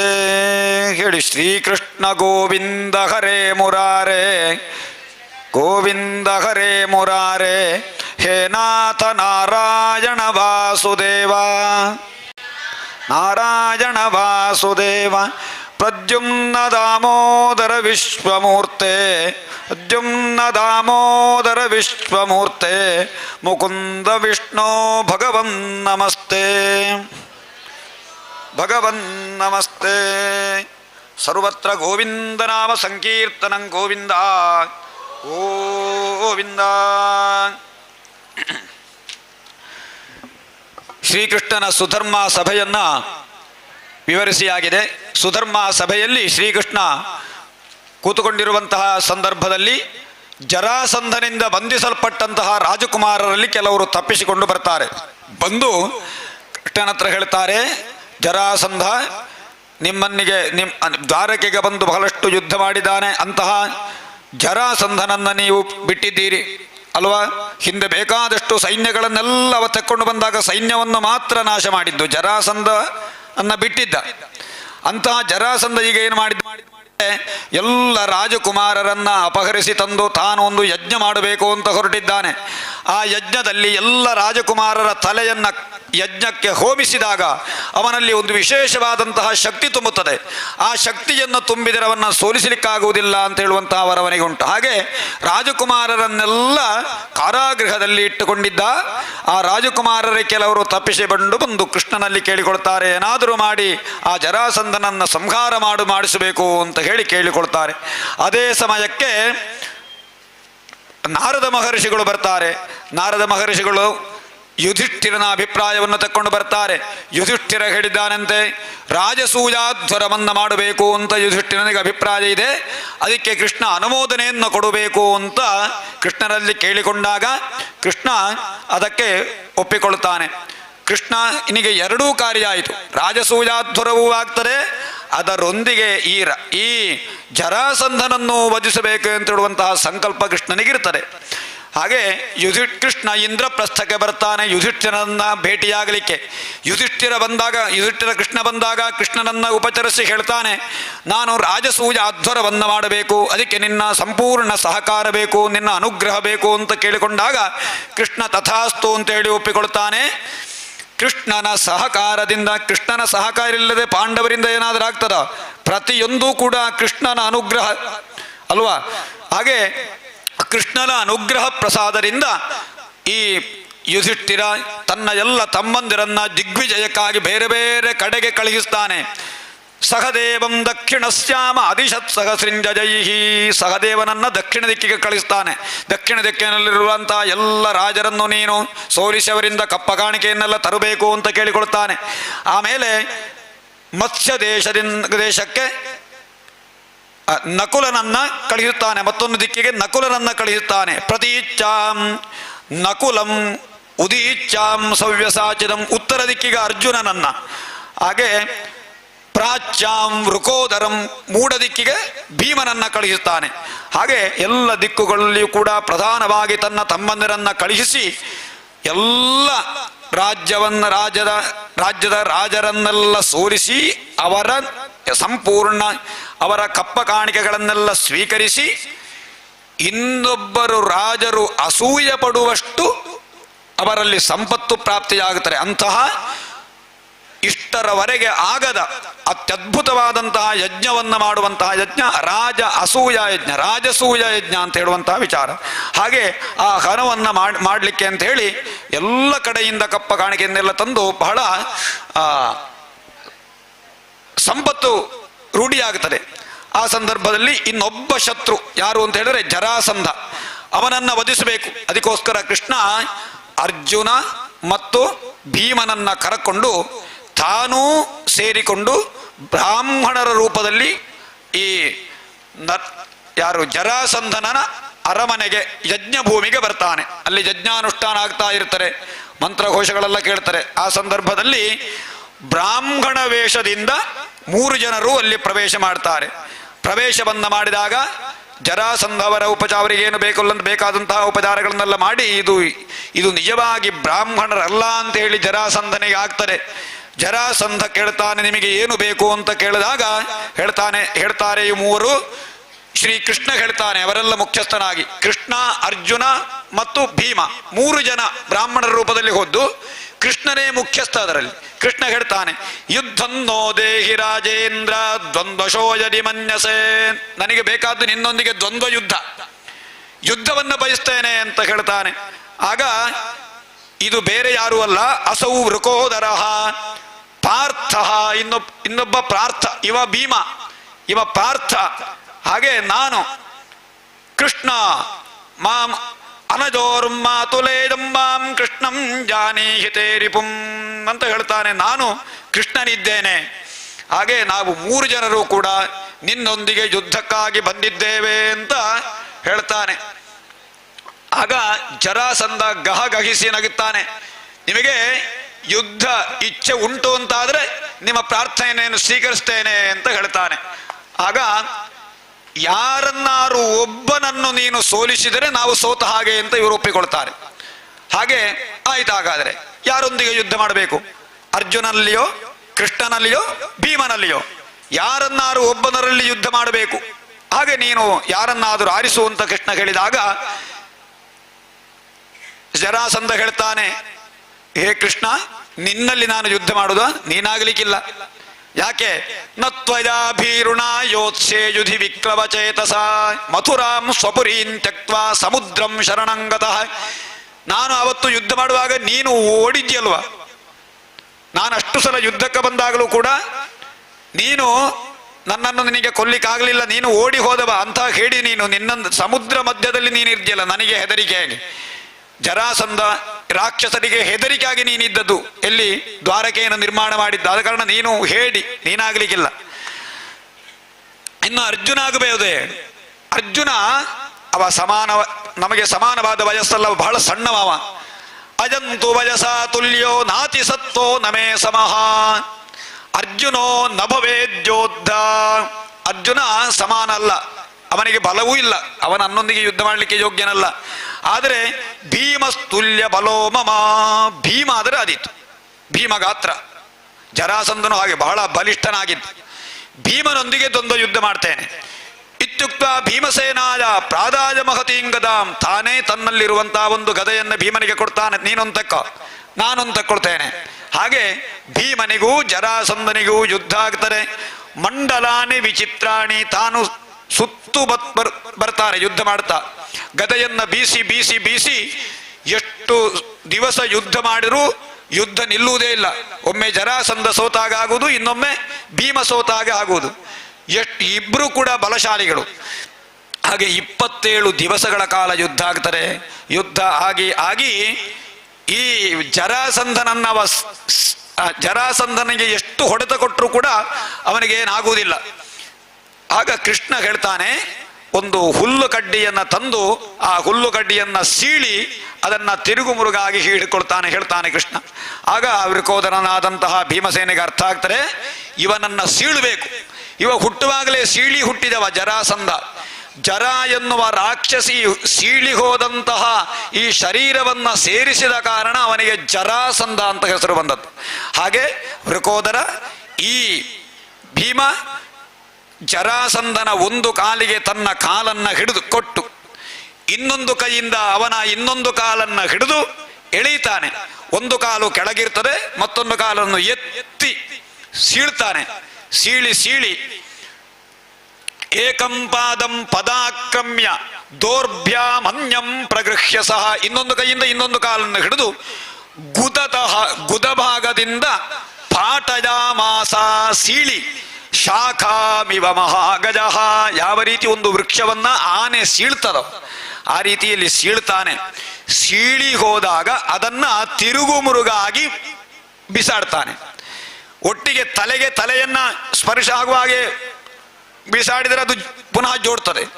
ಆದರೆ ತಲೆ ಇರುವಲ್ಲಿ ಕಾಲಿಗೆ ತಲೆ ಆಗುವ ಹಾಗೆ ಆಚೀಚೆ ಬದಿಗೆ ಅದನ್ನು ಬಿಸಾಡ್ತಾನೆ. ಆದರೆ ಭೀಮನ ಶಕ್ತಿ ಹೇಗಿತ್ತು ಅಂತ ಹೇಳಿದ್ರೆ, ಆ 2 ಸೀಳಲ್ಲಿಯೂ ಪ್ರತಿಯೊಂದು ಸೀಳಲ್ಲಿಯೂ ಒಂದು ಕಣ್ಣು, ಒಂದು ಮೂಗು, ಮೂಗಿನ ಒಂದು ಹೊಳ್ಳೆ, ಬಾಯಿಯ ಒಂದು ಬದಿ, ಕಿವಿ, ಕೈ ಎಲ್ಲ ಸಮಾನವಾಗಿತ್ತಂತೆ. ಅಷ್ಟು ರೀತಿಯಲ್ಲಿ ಅಳತೆಯಲ್ಲಿ ಸೀಳಿದ್ದಾನೆ. ಭೀಮನ ಪರಾಕ್ರಮ ಅಷ್ಟಿತ್ತು. ಹಾಗೆ ಜರಾಸಂಧ ಸತ್ತು ಹೋಗ್ತಾನೆ. ಹಾಹಾಕಾರೋ ಮಹಾನಾಸೀತು ನಿಹತೇ ಮಗಧೇಶ್ವರೇ. ಎಲ್ಲ ಅವನ ಪ್ರಜೆಗಳಲ್ಲೆಲ್ಲ ಹಾಹಾಕಾರ ಆಗ್ತದೆ. ಆಮೇಲೆ ಅವ ಸತ್ತ ಮೇಲೆ ಶ್ರೀಕೃಷ್ಣ ಅಲ್ಲಿ ಬಂಧಿಗಳಾದಂತಹ ಎಲ್ಲ ರಾಜರನ್ನೆಲ್ಲ ಬಿಡಿಸ್ತಾನೆ. ಬಿಡಿಸಿ ಎಲ್ಲ ವೀರರನ್ನು ಕೂಡ ಗೆದ್ದು ಎಲ್ಲ ರಾಜಸೂಯಾಧ್ವರಕ್ಕೆ ಬೇಕಾದ ಎಲ್ಲ ತಯಾರಿ ಆಗ್ತಾರೆ. ಆ ರಾಜಸೂಯಾಧ್ವರಕ್ಕೆ ನಾನಾ ಎಲ್ಲ ಋಷಿ ಮುನಿಗಳೆಲ್ಲ ಬರ್ತಾರೆ. ಬೇರೆ ಬೇರೆ ಋಷಿಗಳೆಲ್ಲ ಹೆಸರೆಲ್ಲ ಹೇಳ್ತಾರೆ. ದ್ವೈಪಾಯನೋ, ಭರದ್ವಾಜ, ಸುಮಂತು, ಗೌತಮೋ, ಅಸಿತ, ವಸಿಷ್ಠ, ಚವನ, ಕಣ್ವ, ಮೈತ್ರೇಯ, ಕವಶ, ಎಲ್ಲ ವಿಶ್ವಾಮಿತ್ರ, ವಾಮದೇವಾದಿ ಎಲ್ಲ ಋಷಿಗಳು ಬರ್ತಾರೆ. ಋಷಿಗಳು ಬಂದು ಯಜ್ಞ ಮಾಡಲಿಕ್ಕೆ ಆರಂಭ ಆಗಬೇಕಿನ್ನು. ಯಜ್ಞ ಮಾಡಲಿಕ್ಕೆ ಆರಂಭ ಆಗಬೇಕಾದ್ರೆ ಯಜ್ಞ ಭೂಮಿಯನ್ನು ಉಳುಬೇಕಂತೆ. ಮೊದಲು ಯಜ್ಞ ಭೂಮಿಯನ್ನು ಉಳುಬೇಕು. ಹೇಗೆ? ಚಿನ್ನದ ನೇಗಿಲಿನಲ್ಲಿ ಉಳುತ್ತಾರೆ. ಚಿನ್ನದ ನೇಗಿಲಿನಲ್ಲಿ ಭೂಮಿಯನ್ನ ಉತ್ತು ಶಾಸ್ತ್ರ ವಿಧಿಯಂತೆ ಪುರೋಹಿತರು ಯಜ್ಞ ದೀಕ್ಷೆಯನ್ನು ಕೊಡ್ತಾರೆ ಯುಧಿಷ್ಠಿರನಿಗೆ. ರಾಜಸೂಯಾಧ್ವರ ಪ್ರಾರಂಭ ಆಗ್ತಾರೆ. ಆ ಯಜ್ಞದಲ್ಲಿ ಬಹಳ ರುದ್ರ ಬ್ರಹ್ಮ ದೇವರೆಲ್ಲರೂ ಕೂಡ ಸಾಕ್ಷಾತ್ತಾಗಿ ಬಂದು ಹವಿರ್ಭಾಗವನ್ನು ಸೇವಿಸ್ತಾರೆ. ಆ ರಾಜಸೂಯ ವೈಭವವನ್ನು ಕಂಡು ಎಲ್ಲರಿಗೂ ಕೂಡ ಸಂತೋಷ ಆಗ್ತದೆ. ಆ ರಾಜಸೂಯದಲ್ಲಿ ಮೊದಲು ಯಾರನ್ನು ಪೂಜಿಸಬೇಕು ಅಂತ ಆಲೋಚನೆ ಮಾಡ್ತಾರೆ. ರಾಜಸೂಯ ಯಾವುದೇ ಒಂದು ಯಜ್ಞ ಮಾಡುವಾಗ ಮೊದಲಾಗಿ ಒಬ್ಬನನ್ನು ಪೂಜಿಸಬೇಕು. ಒಬ್ಬ ಶ್ರೇಷ್ಠನಾದ ವ್ಯಕ್ತಿಗೆ ಗೌರವವನ್ನು ಕೊಡಬೇಕು. ಯಾರಾಗಬಹುದು ಅಂತ ಆಲೋಚನೆ ಮಾಡಿದಾಗ ಸಹದೇವ ಹೇಳ್ತಾನೆ, ಅರ್ಹತಿ ಹ್ಯಚ್ಯುತ ಶ್ರೈಷ್ಠ್ಯಂ ಭಗವಾನ್ ಸಾತ್ವತಾಂ ಪತಿ ಏಷ ವೈ ದೇವತಾ ಸರ್ವಾ ದೇಶ ಕಾಲಧನಾದಯ. ಈ ಪ್ರಪಂಚದಲ್ಲಿ ಅತ್ಯಂತ ಶ್ರೇಷ್ಠನಾದವನು ಯಾರು ಅಂತ ಹೇಳಿದರೆ ಅಚ್ಯುತ ಏಷ ವೈ ದೇವತಾ ಸರ್ವಾಹ. ಆದ್ದರಿಂದ ಇವನನ್ನೇ ನಾವು ಮೊದಲು ಪೂಜೆ ಮಾಡಬೇಕು ಅಂತ ಸಹದೇವ ಸೂಚನೆ ಕೊಟ್ಟ ಹಾಗೆ ಕೃಷ್ಣನಿಗೆ ಮೊದಲಾಗಿ ಅಗ್ರ ಪೂಜೆ. ಅಗ್ರ ಅಂತ ಹೇಳಿದ್ರೆ ಮೊದಲು ಅಂತ ಅರ್ಥ. ತುದಿಯಲ್ಲಿ ಮೊದಲು ಕೃಷ್ಣನಿಗೆ ಪೂಜೆ ಮಾಡ್ತಾರೆ. ಕೃಷ್ಣನ ಪಾದವನ್ನೆಲ್ಲ ತೊಳೆದು ಕೃಷ್ಣನಿಗೆ ನಾನಾ ವಿಧವಾದ ಅರ್ಚನೆಯನ್ನ ಮಾಡಿ ಕೃಷ್ಣರನ್ನ ಅರ್ಚಿಸುತ್ತಾರೆ. ಈ ಕೃಷ್ಣರನ್ನ ಅರ್ಚಿಸುವಾಗ ಯಾರಿಗೆ ಒಬ್ಬನಿಗೆ ಸಿಟ್ಟಿಯಾಗ್ತಾರೆ. ಯಾರಿಗೆ ಸಿಟ್ಟಾಗುವುದು? ಶಿಶುಪಾಲನಿಗೆ, ಕೃಷ್ಣನ ವೈರಿ. ಈ ಶಿಶುಪಾಲ ಎನ್ನುವಂತಹ ಅಸುರ ಅವ ದಮಘೋಷನ ಮಗಂತೆ, ಕೃಷ್ಣನ ಸೋದರತ್ತೆಯ ಮಗ. ಹುಟ್ಟುವಾಗಲೇ ಕುರೂಪಿಯಾಗಿದ್ದವ. ಅವ ಬಹಳ ಕುಳ್ಳಗಾಗಿದ್ದ. ಅವನಿಗೆ ಯಾವ ಸರಿಯಾದ ಸ್ವರೂಪ ಇರಲಿಲ್ಲ. ಅಂತಹ ಕುರೂಪಿಯಾದ ಮಗ ನನ್ನನ್ನು ನೋಡಿ ತಾಯಿಗೆ ಅತ್ಯಂತ ದುಃಖ ಆಗ್ತದೆ. ಬಂದವರಿಗೆಲ್ಲ ತನ್ನ ಮಗುವನ್ನ ಕೊಡ್ತಾಳೆ. ಎಲ್ಲರ ಕೈಯಲ್ಲಿಯೂ ಆಗ ಅವನಿಗೆ ವರ ಇತ್ತು, ಯಾರ ಕೈಯಲ್ಲಿ ಈ ಮಗುವನ್ನ ಕೊಟ್ಟಾಗ ಆ ಮಗು ಅವನ ಕುರೂಪ ಹೋಗ್ತದೋ ಅವನಿಂದ ಮರಣ ಅಂತ ಹೇಳಿ ಒಂದು ಇರ್ತದೆ, ಸೂಚನೆ ಕೊಡ್ತಾರೆ. ಹಾಗೆ ಈ ಎಲ್ಲರ ಕೈಗೂ ಮಗು ಬಂದಿತ್ತು. ಯಾರು? ಈ ಸೋದರತ್ತೆ. ಯಾರು? ಶ್ರುತಶ್ರವೆ ಅಂತ ಹೇಳಿ ಕೃಷ್ಣನ ಸೋದರತ್ತೆ ಶ್ರುತಶ್ರವೆಯ ಮಗ ಈ ಶಿಶುಪಾಲ. ಈ ಶಿಶುಪಾಲ ಅವ ಮಗುವಾಗಿದ್ದಾಗ ಕೃಷ್ಣ ಬಂದ. ಕೃಷ್ಣನ ಕೈಯಲ್ಲಿ ಕೊಟ್ಟಾಗ ಅವನಿಗೆ ಕೈ ಕಾಲುಗಳೆಲ್ಲ ಸರಿಯಾಗ್ತದೆ. ಅಂತಹ ಸಂದರ್ಭದಲ್ಲಿ ಈ ಕೃಷ್ಣನಿಂದಲೇ ಇವನಿಗೆ ಮರಣ ಅಂತ ತಾಯಿಗೆ ಗೊತ್ತಾಗ್ತದೆ. ಕೃಷ್ಣನಲ್ಲಿ ಹೇಳ್ತಾಳೆ ತಾಯಿ, ಹೇ ಕೃಷ್ಣ, ನೀನು ಇವನನ್ನ ಕೊಲ್ತಿ. ಆದರೆ ಕೃಷ್ಣ ಹೇಳ್ತಾನೆ, ಅಮ್ಮ ಹೆದರಬೇಡ, ಇವನ 100 ಅಪರಾಧವನ್ನು ನಾನು ಮನ್ನಿಸ್ತೇನೆ, 101ನೇ ಅಪರಾಧಕ್ಕಾಗುವಾಗಿ ಇವನನ್ನು ಸಂಹರಿಸ್ತೇನೆ ಅಂತ ಹೇಳಿ. ಸರಿ, ಅವನ ಸಂಹಾರಕ್ಕೆ ಯೋಗ್ಯವಾದ ಕಾಲ ಬಂದಿದೆ. ಈ ಕೃಷ್ಣನಿಗೆ ಅಗ್ರಪೂಜೆಯನ್ನ ಮಾಡಿದ್ದನ್ನು ನೋಡಿ ಶಿಶುಪಾಲ ಇದ್ದಕ್ಕಿದ್ದಂತಹ ಸಭೆಯಲ್ಲಿ ಎದ್ದು ನಿಂತು ಹೇಳ್ತಾನೆ, ಹೇ ಇಂತಹ ಚೋರನಿಗೆ ಇತ್ತಂ ಸಭಾಜಿತಂ ವೀಕ್ಷ ಪ್ರಾಂಜಲಯೋ ಜನಾಹ ಸರ್ವೇ ಪ್ರಾಂಜಲಯೋ ಜನಾಹ. ಎಲ್ಲರೂ ಕೂಡ ನಮಸ್ಕಾರ ಜಯ ಜಯ ಅಂತ ಹೇಳುವಂತಹ ಸಂದರ್ಭದಲ್ಲಿ ಇತ್ತಂ ನಿಶಮ್ಯ ದಮಘೋಷ ಸುತ ಸ್ವಪೀಠಾತ್ ಉತ್ತಾಜ ಕೃಷ್ಣ ಗುಣವರ್ಣನ ಜಾತಮನ್ಯು. ಎಲ್ಲರೂ ಕೃಷ್ಣರನ್ನ ಸ್ತುತಿಸುವಾಗ, ಕೃಷ್ಣನಿಗೆ ಜಯಕಾರ ಹಾಕುವಾಗ ಸಿಟ್ಟು ಬರ್ತಾರೆ ಅವನಿಗೆ. ವರ್ಣಾಶ್ರಮ ಕುಲೋಪೇತಃ. ಇವನಿಗೆ ಯಾವ್ದಾರು ಕುಲ ಅಂತ ಉಂಟ? ಇವ ಗೋವಳ ವಂಶದಲ್ಲಿ ಹುಟ್ಟಿದವ. ಗೋವಳ ಇವ ನಿಜವಾಗಿ ವಸುದೇವನ ಮಗನಾಗಿ ಹುಟ್ಟಿದವ. ಆದರೆ ಇವ ನಂದಗೋಪನೊಂದಿಗೆ ಗೋಪಾಲಗೌರು ಹೊಂದಿದ್ದ ಕಾರಣ ಇವ ಗೋವಳ ಅಂತ ತಿಳಿಯುತ್ತಾನೆ. ವರ್ಣ ಆಶ್ರಮ ಅಲ್ಲ ಇವನದ್ದು, ಪರಿಶುದ್ಧಿ ಇಲ್ಲ, ಯಾವ ಕುಲವೂ ಇಲ್ಲ ಇವನಿಗೆ. ಇವನು ಅಧರ್ಮಿ, ವೇದ ಲೋಕ ಮರ್ಯಾದೆಗಳನ್ನ ಉಲ್ಲಂಘಿಸಿ ಇವ ಬೇಕಾದಂತೆ ಸಂಚರಿಸುವಂತಹ ಇವ ಸಪರ್ಯಾಂ ಕಥಮರ್ಹತಿ, ಇವನಿಗೆ ಯಾಕೆ ಅರ್ಚನೆ ಮಾಡಬೇಕು, ಅರ್ಚನೆ ಮಾಡಬಾರದು ಅಂತ ಹೇಳಿ ನಾನಾ ವಿಧವಾಗಿ ಕೃಷ್ಣನನ್ನ ಬೇಡದ ಭಾಷೆಯಲ್ಲೆಲ್ಲ ಬೈತಾನೆ. 100 ಅಪರಾಧಗಳು ಆಗ್ತಾರೆ. 100 ಸಲ ಬೈದಾಗ ಕೃಷ್ಣ ಇದ್ದಕ್ಕಿದ್ದ ಹಾಗೆ ಎದ್ದು ತಾವದುತ್ತಾಜ ಭಗವಾನ್ ಸ್ವಾಂ ನಿವಾರ್ಯ ಸ್ವಯಂ ವೃಷ ಶಿರಃ ಕ್ಷುರಾಂತ ಚಕ್ರೇಣ ಜಹಾರಾಪತತೋ ರಿಪೋಹೋ, ತನ್ನ ರಿಪುವಾದ ತನ್ನ ಶತ್ರು ಅವ. ಯಾಕೆ? ಶಿಶುಪಾಲ ಪೂರ್ವ ಶತ್ರು ಅವ. ಹಿಂದೆ ಮೊನ್ನೆ ಹೇಳಿದಾಗೆ ಜಯ ವಿಜಯರ ಕಥೆಯಲ್ಲಿ 3 ಜನ್ಮ ಆಗಿ ಜಯ ವಿಜಯರು ಬಂದಂತಹ ಮೊದಲು ರಾವಣ ಕರ್ಮಕರ್ಣಗಳಾಗಿ ಹಿರಣ್ಯಾಕ್ಷ ಹಿರಣ್ಯಕಶ್ಯಪು ರಾವಣ ಕುಂಭಕರ್ಣನಾಗಿ ಈ ಶಿಶುಪಾಲ ದಂತವಕ್ತರಾಗಿ ಬಂದಿದ್ದಾರೆ. ಕೃಷ್ಣನ ಕೈಯಿಂದಲೇ ಮರಣ ಆಗಬೇಕು ಅವನಿಗೆ. ಹಾಗೆ ಶಿಶುಪಾಲನ ತಲೆಯನ್ನು ತುಂಡರಿಸ್ತಾನೆ ಚಕ್ರದಿಂದ. ಶಿಶುಪಾಲನ ಶರೀರದಿಂದ ಹೊರಟಂತಹ ತೇಜಸ್ಸು ನೇರವಾಗಿ ಸಭೆಯಲ್ಲಿ ಶ್ರೀಕೃಷ್ಣನ ಒಳಗೆ ಪ್ರವೇಶವಾಗ್ತದೆ. ಹಾಗೆ ಶಿಶುಪಾಲನನ್ನ ಸಂಹರಿಸಿ ರಾಜಸೂಯ ಅಧ್ವರ ಮುಗಿಯುತ್ತಾರೆ. ಆ ರಾಜಸೂಯಾಧ್ವರ ಬಹಳ ಅತ್ಯಂತ ಸಂಭ್ರಮದಿಂದಾಗಿತ್ತಂತೆ. ರಾಜಸೂಯಾಧ್ವರದಲ್ಲಿ ಪಾಕಶಾಲೆಗೆ ಅಧ್ಯಕ್ಷ ಭೀಮಸೇನ ಅಂತೆ. ಹಾಗೆ ದುರ್ಯೋಧನ ಕೋಶಾಧಿಕಾರಿ. ಹಾಗೆ ಸಹದೇವ ಎಲ್ಲ ಸ್ವಾಗತ ಮಾಡುವವ. ಯಾವುದೇ ಯಜ್ಞ ಆಗ್ತಿದ್ರೆ ಒಬ್ಬೊಬ್ಬರಿಗೊಂದೊಂದು ಜವಾಬ್ದಾರಿ ಮೊದಲೇ ಇತ್ತು ಅಂತೇಳಿ. ಕೋಶಾಧಿಕಾರಿ ಅಧ್ಯಕ್ಷ ಅಂತ ಮೊನ್ನೆ ಹೇಳಿಲ್ವಾ? ಭಾಗವತದಲ್ಲಿ ಹಾಗೆ ಬರ್ತಾನೆ ನೋಡಿ. ಭೀಮೋ ಮಹಾನಸಾಧ್ಯಕ್ಷ ಧನಾಧ್ಯಕ್ಷಸ್ತು ಯೋಧನ. ಇದನ್ನು ನೋಡಿಯೇ ಬ್ರಹ್ಮಕಲಶದಲ್ಲೆಲ್ಲ ಅಧ್ಯಕ್ಷರನ್ನು ಮಾಡ್ಲಿಕ್ಕೆ ಹೊರಟದ್ದು. ಭಾಗವತದಲ್ಲಿರುವುದನ್ನು ನೋಡಿ ಸುಮ್ಮಗೆ ಅಲ್ಲ, ಹಾಗೆ ಹೇಳ್ತಾರೆ. ಕೋಶಾಧಿಕಾರಿ, ಪಾಕಶಾಲೆಯ ಅಧ್ಯಕ್ಷ, ದುರ್ಯೋಧನ ಕೋಶಾಧಿಕಾರಿ, ಸಹದೇವ ಸ್ವಾಗತ ಮಾಡಲಿಕ್ಕೆ ಅತಿಥಿ ಸತ್ಕಾರಕ್ಕೆ ಒಂದು ಅಧಿಕಾರಿ, ನಕುಲ ಎಲ್ಲ ಸಾಮಗ್ರಿಗಳನ್ನ ಎಲ್ಲ ಸಂಗ್ರಹಿಸುವ ವೈದಿಕ ಸಮಿತಿ ಅಂತ ಕೆಲವು ಸಲ ಇರ್ತದಲ್ವ ಸಾಮಗ್ರಿಗಳು. ಹಾಗೆ ಅವನು ಎಲ್ಲದಕ್ಕೂ ಸಾಮಗ್ರಿಯನ್ನು ಸಂಗ್ರಹಿಸಲಿಕ್ಕವ. ಅರ್ಜುನ ಅವನ ಜವಾಬ್ದಾರಿ ಎಲ್ಲ ಗುರುಜನರನ್ನ ಎಲ್ಲ ಅತ್ಯಂತ ಯಾರು ಮೇಲತಿಥಿಗಳು ಅಂತ ಹೇಳ್ತಾರೆ, ಅದಕ್ಕೆ ಬೇರೆ ಒಂದು ಆಸನ, ಸ್ವಲ್ಪ ಸರಿಯಾದ ಕೆಲವು ಗೌರವಸ್ಥರಿಗೆಲ್ಲ ಬೇರೆ ಪ್ರತ್ಯೇಕವಾಗಿ ಉಪಚಾರ ಮಾಡುವಂತಹದ್ದು. ಹಾಗೆ ಕೃಷ್ಣನಿಗೆ ಜವಾಬ್ದಾರಿ ಏನು ಗೊತ್ತುಂಟ? ಬಂದವರಿಗೆಲ್ಲ ಕಾಲು ತೊಳಿಲಿಕ್ಕೆ ನೀರು ಕೊಡುವಂತಹದ್ದಂತೆ.